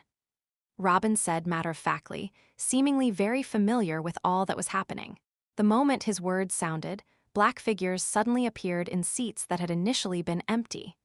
There were no energy undulations from their bodies, their eyes completely red. For some reason, the moment he saw them, Noah felt cold sweat running down his back. He counted carefully. There were 13 seats at this long table, but there was one empty. Now for the first dish. The Bloody Mary Desert? An indescribable voice resounded in Noah's mind, sending a shiver down his spine. What the hell is this? At another area in Quicksand Castle, Kesha was quickly fleeing along a corridor, a green-skinned barbarian with a strange appearance escaping shoulder to shoulder with her. These 2 were originally Hunter and the Hunted, but for some reason, they had formed an alliance and were both looking pale in panic. All offensive spells of the 4 great elements are useless against it. Try special attacks. I'll cover you, The green-skinned barbarian looked to be in pain as he flung a gemstone necklace behind him. Bang! Terrifyingly chilly air exploded, covering the ground with a layer of frost as numerous runic chains appeared. Crack! Crack! What followed was the sound of ice shattering and footsteps drawing closer. A black figure materialized from the icy mist. It was a monster that looked like a middle-aged man wearing a trench coat. He donned a hood, and it was hard to tell what he looked like. The fingers on his two palms had disappeared, and in place of them were many scissors that were glinting with light. The numerous runic chains did not stand a chance against the man's scissors, and were easily snipped at and broken. Eye of Petrification. Many crimson runes appeared on Kesha's body as she bit her finger and drew a strange rune on her forehead. Following that, her eyes turned into a pair of amber vertical pupils. With the amplification from the blood rune, her innate spell had reached a frightful degree of power. A circle of petrification began to spread with Kesha at its center. If you find any errors, broken links, non-standard content, etc., please let us know. Report chapter so we can fix it as soon as possible. Chapter 429, Spirit Body in the face of the Eye of Petrification. The man in the trench coat suddenly froze, and an ash-gray coat of stone formed across the surface of his body. Ka-cha, ka-cha, his entire being turned into a giant statue, and particles of dust fell endlessly from him. Icy blades. Under the manipulation of the green-skinned barbarian, numerous blades formed a tornado, enclosing the statue within as eerie noises rang constantly. Moments later, the blades dispersed, and the statue that once stood there had vanished, leaving behind a bed of fragmented rocks. It's finally over, the green-skinned barbarian heaved a sigh of relief. No, not yet. Kesha laughed bitterly instead. Soon after, to his terror, the green-skinned barbarian saw the fragmented rocks explode, exposing pieces of flesh within.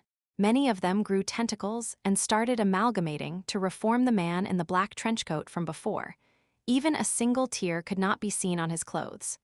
"Got him it," the green-skinned barbarian cursed. "Where in the world did you infuriate this darned thing? Not only is it immune to spells, even physical attacks are useless."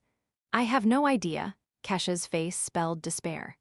After entering Quicksand Castle, she had only charged through a few levels before the man in the black trenchcoat set his sights on her. With her subordinates being lost one by one, the current situation seemed to bode ill. Under the immense threat of death, the last green-skinned barbarian in pursuit was compelled to join forces with Kesha to defeat this creature together. But by the looks of it, they were at their wits' end. Chirp, chirp, a piercing sound sliced through the air. Violent whirls of wind were brought about as the earth was engulfed in darkness and shadows. With a wingspread wide enough to envelop the land in darkness, a blood vulture descended in the heart of an enormous mountain range that bore the appearance of a honeycomb, landing in the highest and largest cave. Somewhere in the mountains, Leylin's eyes sparkled with a blue glint. Left at 4:47 p.m. and returned again after an interval of 23 minutes and 45 seconds. He was currently recording the King Blood Vulture's travel statistics with great detail. Over the past few days of observation, he had managed to reap some returns. This King Blood Vulture had at least the strength of the crystal phase. The bulky physique of the creature and the terrifying spiritual force on it was sufficient to completely destroy Leylin's plans of seizing anything. Besides, the King Blood Vulture had no need to leave its nest to hunt. It received sacrifices from the entire pack of blood vultures. Every day, numerous blood vultures would return with food and deliver them into the cave. Hence, it rarely left the cave throughout the day, unlike the average blood vulture Leylin had seen earlier, which usually spent half its day flying around outside. However, every afternoon, at this particular time of the day, the King Blood Vulture would leave the cave for a period of time, likely to patrol its territory. This was the very chance that Leylin had been waiting for. The Blood Vulture is indeed a creature from the ancient era, gifted with the bizarre ability to sense any bloodline treasures, Leylin exclaimed. Apart from the King Blood Vulture's cave, which he had not dared to pry into, he had explored the lairs of the other average blood vultures and discovered many bloodline treasures which would be useful to Warlocks. The accumulated value of these items were enough to make even Duke Gilbert lose his mind. "Everything will hinge on tomorrow," Leylin watched the cave at the highest point with caution and slipped into the darkness. The next day, in the afternoon, following a cry, the gigantic king blood vulture stepped out of its cave once again, casting a shadow upon the earth. Terrifying vibrations swept the area, intimidating the other formidable creatures that watched over the region. The time is now, Leylin's glance froze. Shadow stealth, darkness technique. In a split second, his physical being vanished and was concealed within the shadows, surrounded by thick fog. With the help of the concealing effects of the spell, Leylin fumbled his way to the cave right into the central cave. The king blood vulture's lair is guarded by 2 blood vultures that are already at the hydro phase. Whenever the king blood vulture is out on patrol, they are responsible for guarding his lair. Leylin crawled onto the protruding top of a black rock and watched the 2 huge blood-red silhouettes in the cave closely. He furrowed his brows. According to my current abilities, I might barely be able to handle a single blood vulture at the hydro phase, but it would definitely cause a ruckus. There's a high possibility that the entire pack might surround and annihilate me, or that the king blood vulture might even return unexpectedly. Leylin took a glance at the silhouettes of the 2 guards, gritted his teeth, and passed through to the other side while hidden. 2 blood vultures at the hydro phase would be too much for him to handle with his current abilities, but the detection abilities of the powerful creatures might not be as acute as that of a human magus. This was his chance. Having already wasted too much time here, Leylin did not dare to continue waiting. Even if it was risky, he wanted to give it a try. In the shadows, everything outside was overcast. It was as if the world had been soaked in thick glue, and every step he took, Leylin had to expend a great amount of energy and magic power, while at the same time taking note of how the 2 blood vulture guards reacted, making it a terribly tiring job for him. Just when Leylin carefully arrived at the entrance and was about to walk past one of the blood vulture guards, chirp chirp. The guard seemed to have discovered something and became alert, glancing around its surroundings with vigilance. Even for a powerful creature, once it has passed rank 3, no matter how dumb it was originally, it would evolve to have the intelligence of a human, Leylin exclaimed. He immediately commanded in his head, AI chip. Begin the plan B? Beep, command received. Starting plan B. The chip responded faithfully. At the halfway mark of the mountain, a miniature model of a spell formation suddenly exploded, revealing a shadow servant within. The shadow servant zoomed into a cave that was guarded by an adolescent blood vulture and grabbed a few pieces of bloodline crystals before escaping swiftly. Chirp, chirp! The blood vultures were left enraged, and numerous blood-red figures flew out too, circling in the sky. Before the shadow servant could run out of the perimeter of the huge mountain, it was torn to pieces by the explosive might of the blood vultures. Although the 2 blood vulture guards did not take action, their attention was obviously taken away by the scene there. Seizing the chance, Leylin immediately took out a black crown. This crown was very small and exquisite, and the design was not too flamboyant, as though it was specially made for females. Dark Elven Crown. This was Leylin's war trophy. After completely defeating the Dark Elves, they who submitted to him offered the crown along with their powerful meditation techniques. This crown was also the first magic equipment that Leylin had obtained and was at a higher rank than his meteor sword. The Dark Elven Crown was a sacred legendary weapon, which possessed the strong ability to mask auras. The then Queen of the Dark Elves, Anya, used it to enter the core of Central Twilight Zone in a single motion. If not for Leylin's secret interference, she might have emerged victorious over the humans and unified the entirety of Twilight Zone. As a piece of magic equipment, the Dark Elven Crown had no doubt a hidden function, but as it had been used once recently, it took decades for it to be available for use again. After getting hold of this magic equipum, Leylin had been constantly analyzing it using the AI chip, and had learnt many useful techniques and spells. What made him especially interested was that the AI chip could forcefully stimulate a portion of the functions of the Dark Elven Crown when charged with a certain amount of magic crystals.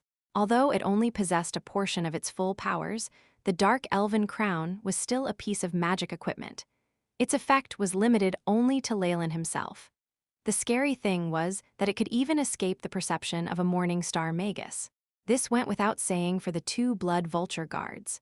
With the shadow servant outside, holding their attention, along with the protection of the crown of the Dark Elves, Leylin successfully infiltrated the lair of the King Blood Vulture. Although the lighting in the cave was poor, it did not pose a problem to Leylin. The floor was covered in dark red blood stains and the remains of other creatures which had varying degrees of decomposition, likely the food that the King Blood Vulture had consumed recently. The entire cave felt eerie to Leylin, as though he was being watched closely by something. Leylin reached out his hand and felt the wall, which was black and studded with metal grains. When his hand came into contact with the black wall, countless tentacles extended from above, but were quickly burnt his black flames. By the looks of it, this pack of blood vultures has been living here for a long time. Even the mountains have been affected by the radiation and have come to life, Leylin exclaimed. Such materials that had been given life were very precious. Not only could they be added to self-defense spells, they could also confer the ability to heal oneself.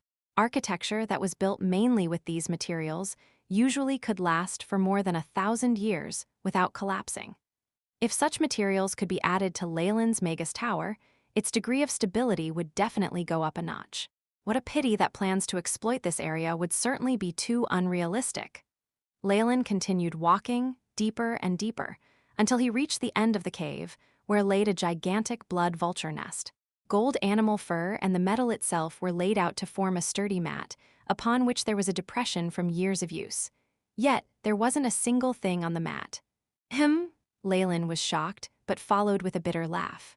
The bloodline items are only effective for the young of the blood vultures. It looks like the King Blood Vulture hasn't laid any eggs, so naturally there would be no need to collect these items.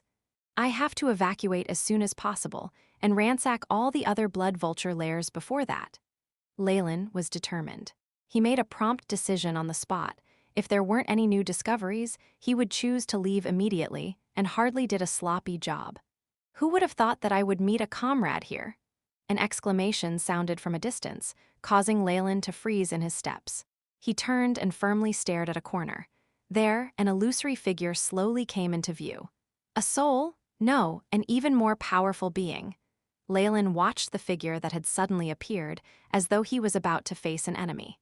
If you find any errors, broken links, non-standard content, etc., please let us know. Report chapter so we can fix it as soon as possible.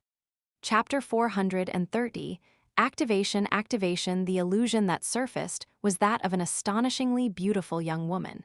Her hair was like a sea of emerald green with light curls, flying in the wind like it had a life of its own. She possessed a pair of mesmerizing eyes, coupled with a delicate yet puzzling charm to her face. To Leylin's surprise, she gave him a baffling sense of familiarity. Especially after the complete materialization of the illusion, Leylin's blood vessels generated a sense of fear, as if he had met a natural enemy. Yet he felt an amiability within her that tempted him to throw himself into the arms of the woman regardless of everything. Lamia? There were agony and bitterness in Leylin's tone. From how called out to him just now, he managed to guess some things. The similarity in temperament and looks between her and the Snake Dowager was especially striking. The Lamia shared the same bloodline as the Snake Dowager. In fact, it had an even more direct line of descent compared to the giant Chem-In serpent. Thus, on the whole, they could be considered siblings with blood relations. My brother. Tell me, why are you here? What are you looking for? The green-haired Lamia asked, her voice strangely charming, compelling him to answer. Warning, warning, instability detected in host bloodline, possibility of an emotional outburst. The AI chip sounded the reminder, snapping Leylin out from the confusion he was in. This made him unwilling to look at the opposity party, particularly at the Lamia's eyes. Rumor has it that the ancient Lamia has the ability to manipulate any kind of snakes she desires. It seems like this is true indeed. It was merely a remnant soul, yet it almost got to Leylin. If the Lamia were to be at the Morning Star realm, Leylin was afraid he might have to bow down to her. Your bloodline, it seems to be extremely pure, and you have a special power enveloping your whole body. The virtual image of the Lamia bit her finger. Who are you, really? Leylin spoke in a deep tone. I was a human once. I had a few names, but I have forgotten them all. The virtual image smiled, as if she was narrating a story unrelated to her. Are you the soul of the ancient Lamia Warlock? Leylin made a guess. According to his intelligence, the ancient quicksand organization once had a Lamia Warlock. And apparently, after her atavism, she became a true Lamia possessing terrifying power that even average radiant moon magi could not match. No, she had perished completely. I am just a phantom image formed by the scattered fragments of memories that have evolved together after a very long period of time. A sense of loneliness could be felt from the green-haired woman's face. Even so, for your soul to take such shape, I am sure there is a source of radiation nearby. Leylin's eyes lit up, and he reached out and grabbed at the fur cushion. Huge black claws appeared, splitting the fur and metal within and revealing what was underneath the surface. It was a layer of white fur. Brush that aside, and immediately a rich and heavy scent of undulating bloodlines spread it out. You can even resist the radiation undulation and the aura of the bloodline. Leylin kept the white feathers in a flash and thereafter eyed the hollow area intensely. It was the broken section of a bone. It must have been a part of some bloodline creature. Although it might have been a long time ago, the horrifying threat and undulations emitting from the bone made Leylin have an impulse to kneel down. You are truly the adult form of a rank 5 bloodline creature. Even though it is a broken section of a bone, it could still radiate even after your death. Moreover, you can induce such a thing. Leylin looked at the green-haired Lamia in amazement. For blood vultures, the remains of a rank 5 bloodline creature was a precious item to that was dearly cherished. No wonder the blood vulture had safeguarded it under so many layers, even going so far as to mask its energy with the feather. "What do you intend to do here, my brother?" she asked again. Leylin muttered under his breath and finally replied, "I want to acquire something that will speed up the maturation of my bloodline, for instance Lamia hair or some such thing. Compared to Lamia hair, this can help you more." The snake woman smiled, and the broken bone was flung out and landed on Leylin's hand. Why are you helping me?"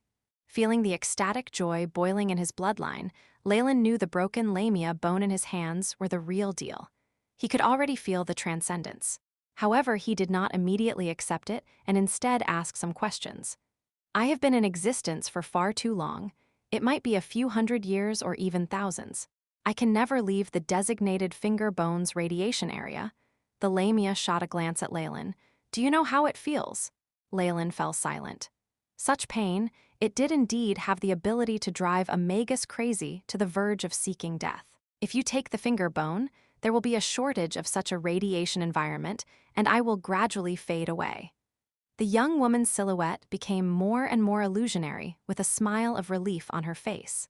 "Wait, how can I resolve the shackles on the giant Kempin serpent Warlock bloodline?" Watching the young woman's illusionary image gradually fading out until the wall behind her could be seen, Leylin quickly blurted out the question. "This problem can only be solved by the Grand Matriarch." Accompanying the fading image, the snake woman's grew softer and softer until she dissipated into thin air. "Grand Matriarch. Snake Dowager?" Leylin stroked the finger bone he was holding in his hands, his face a sea of infinite obscurity. "Regardless of that, I better make a move fast." With lightning speed, Leylin kept the finger bone well, swept his eyes over the surroundings, and launched the dark elven crown. Thick, black darkness enveloped Leylin completely. And coupled with his magic power, he was able to pass through the gate, which was guarded by the 2 blood vultures unharmed. After he reached the foot of the mountain, Leylin looked back at the huge black form of the mountain and its innumerable caves. He looked hesitant. This was practically a warlock's treasure trove, but without a strength at the Morning Star realm, there was no way the entirety of the blood vulture could be subdued. "I have, at most, 5 more minutes before the King Blood Vulture is back from his patrol. When he realizes that the finger bone is gone, I am sure he will definitely launch an investigation into the matter." Leylin stroked his chin. He had been hiding up here for so long, the backup plans had to be more than these. But now, the biggest harvest was already in his hand. Whether to continue or not, he had not yet made up his mind. Since ancient times, it was a common occurrence for an individual to place himself in danger for personal benefits. Leylin did not want to become one of them. "Forget it. Let's go." With some regret, Leylin turned his head and left the place. You are finally out." Not too far away, a temporary underground cave opened up. A female magus in pursuit ran in with a crystal ball in her hand. On the surface of the crystal ball, a blood-red layer appeared, getting brighter and brighter. If you had kept hiding in the nest of the blood vultures, I might not have been able to find you. But what about now? The female magus flashed a smile. She was in pursuit of Leylin all the way, and had even used a spell to use a trace of Leylin's energy to build a tracking item. But after reaching this place, she realized Leylin had hidden in the nest of the blood vultures. The king blood vulture there was at the peak of the crystal phase. Other than that, there was a big group of rank 3 followers. If she chased in after Leylin and a commotion was created, it would definitely alert the many blood vultures to join in for the kill. Therefore, this female magus chose to hibernate and wait. To her, Leylin would come for collection of resources. It was just a matter of time. As long as she waited with patience, regardless of success or failure, he would leave and an opportunity would present itself. All thanks to you, I was able to discover this treasure place. In return, I shall grant you a quick death. The female magus shook her robes and immediately disappeared underground. Beep! Warning, warning. High energy force field undulations detected. Distance 15 kilometers away. Approaching quickly. The AI chip gave out this sudden warning, shocking Leylin. This was the advantage of having the AI chip. Not only did Leylin possess the Magus special abilities of consciousness scanning, he also had the AI chip for exploration, probing, and throwing necessary warnings. Moreover, the range of probing by the AI chip was much wider compared to Leylin's own ability. Begin imaging, Leylin gave the order immediately. Soon after, a red-hued motion picture was sent in front of him. It was an image of a living creature. There were only heat and radiation readings, without any signs of the gender. However, the bright colors were a giveaway. It was a rank 3 magus, one that had attained the crystal phase. Ah, the pursuers are finally here. Leylin had expected this would happen. Hoot! At this moment, from a distance, a high-pitched sound pierced forth, turning Leylin's face pale white. The king blood vulture is back. If I turn back now, all that awaits me is death. As it is, at this point in time, Leylin curled his lips into a smile and commanded his AI chip. AI chip, prepare to activate all programs. Command received. Activated, the AI chip alerted without any emotion. Hoot! Immediately after the king blood vulture had entered its cave in the mountain, a violent cry rang out. 2 hydrophase blood vultures were pinned to the ground by its claw. Feathers and blood were smeared all over the ground. The king blood vulture snarled, creating a whole world of uproar in the blood vulture's mountain.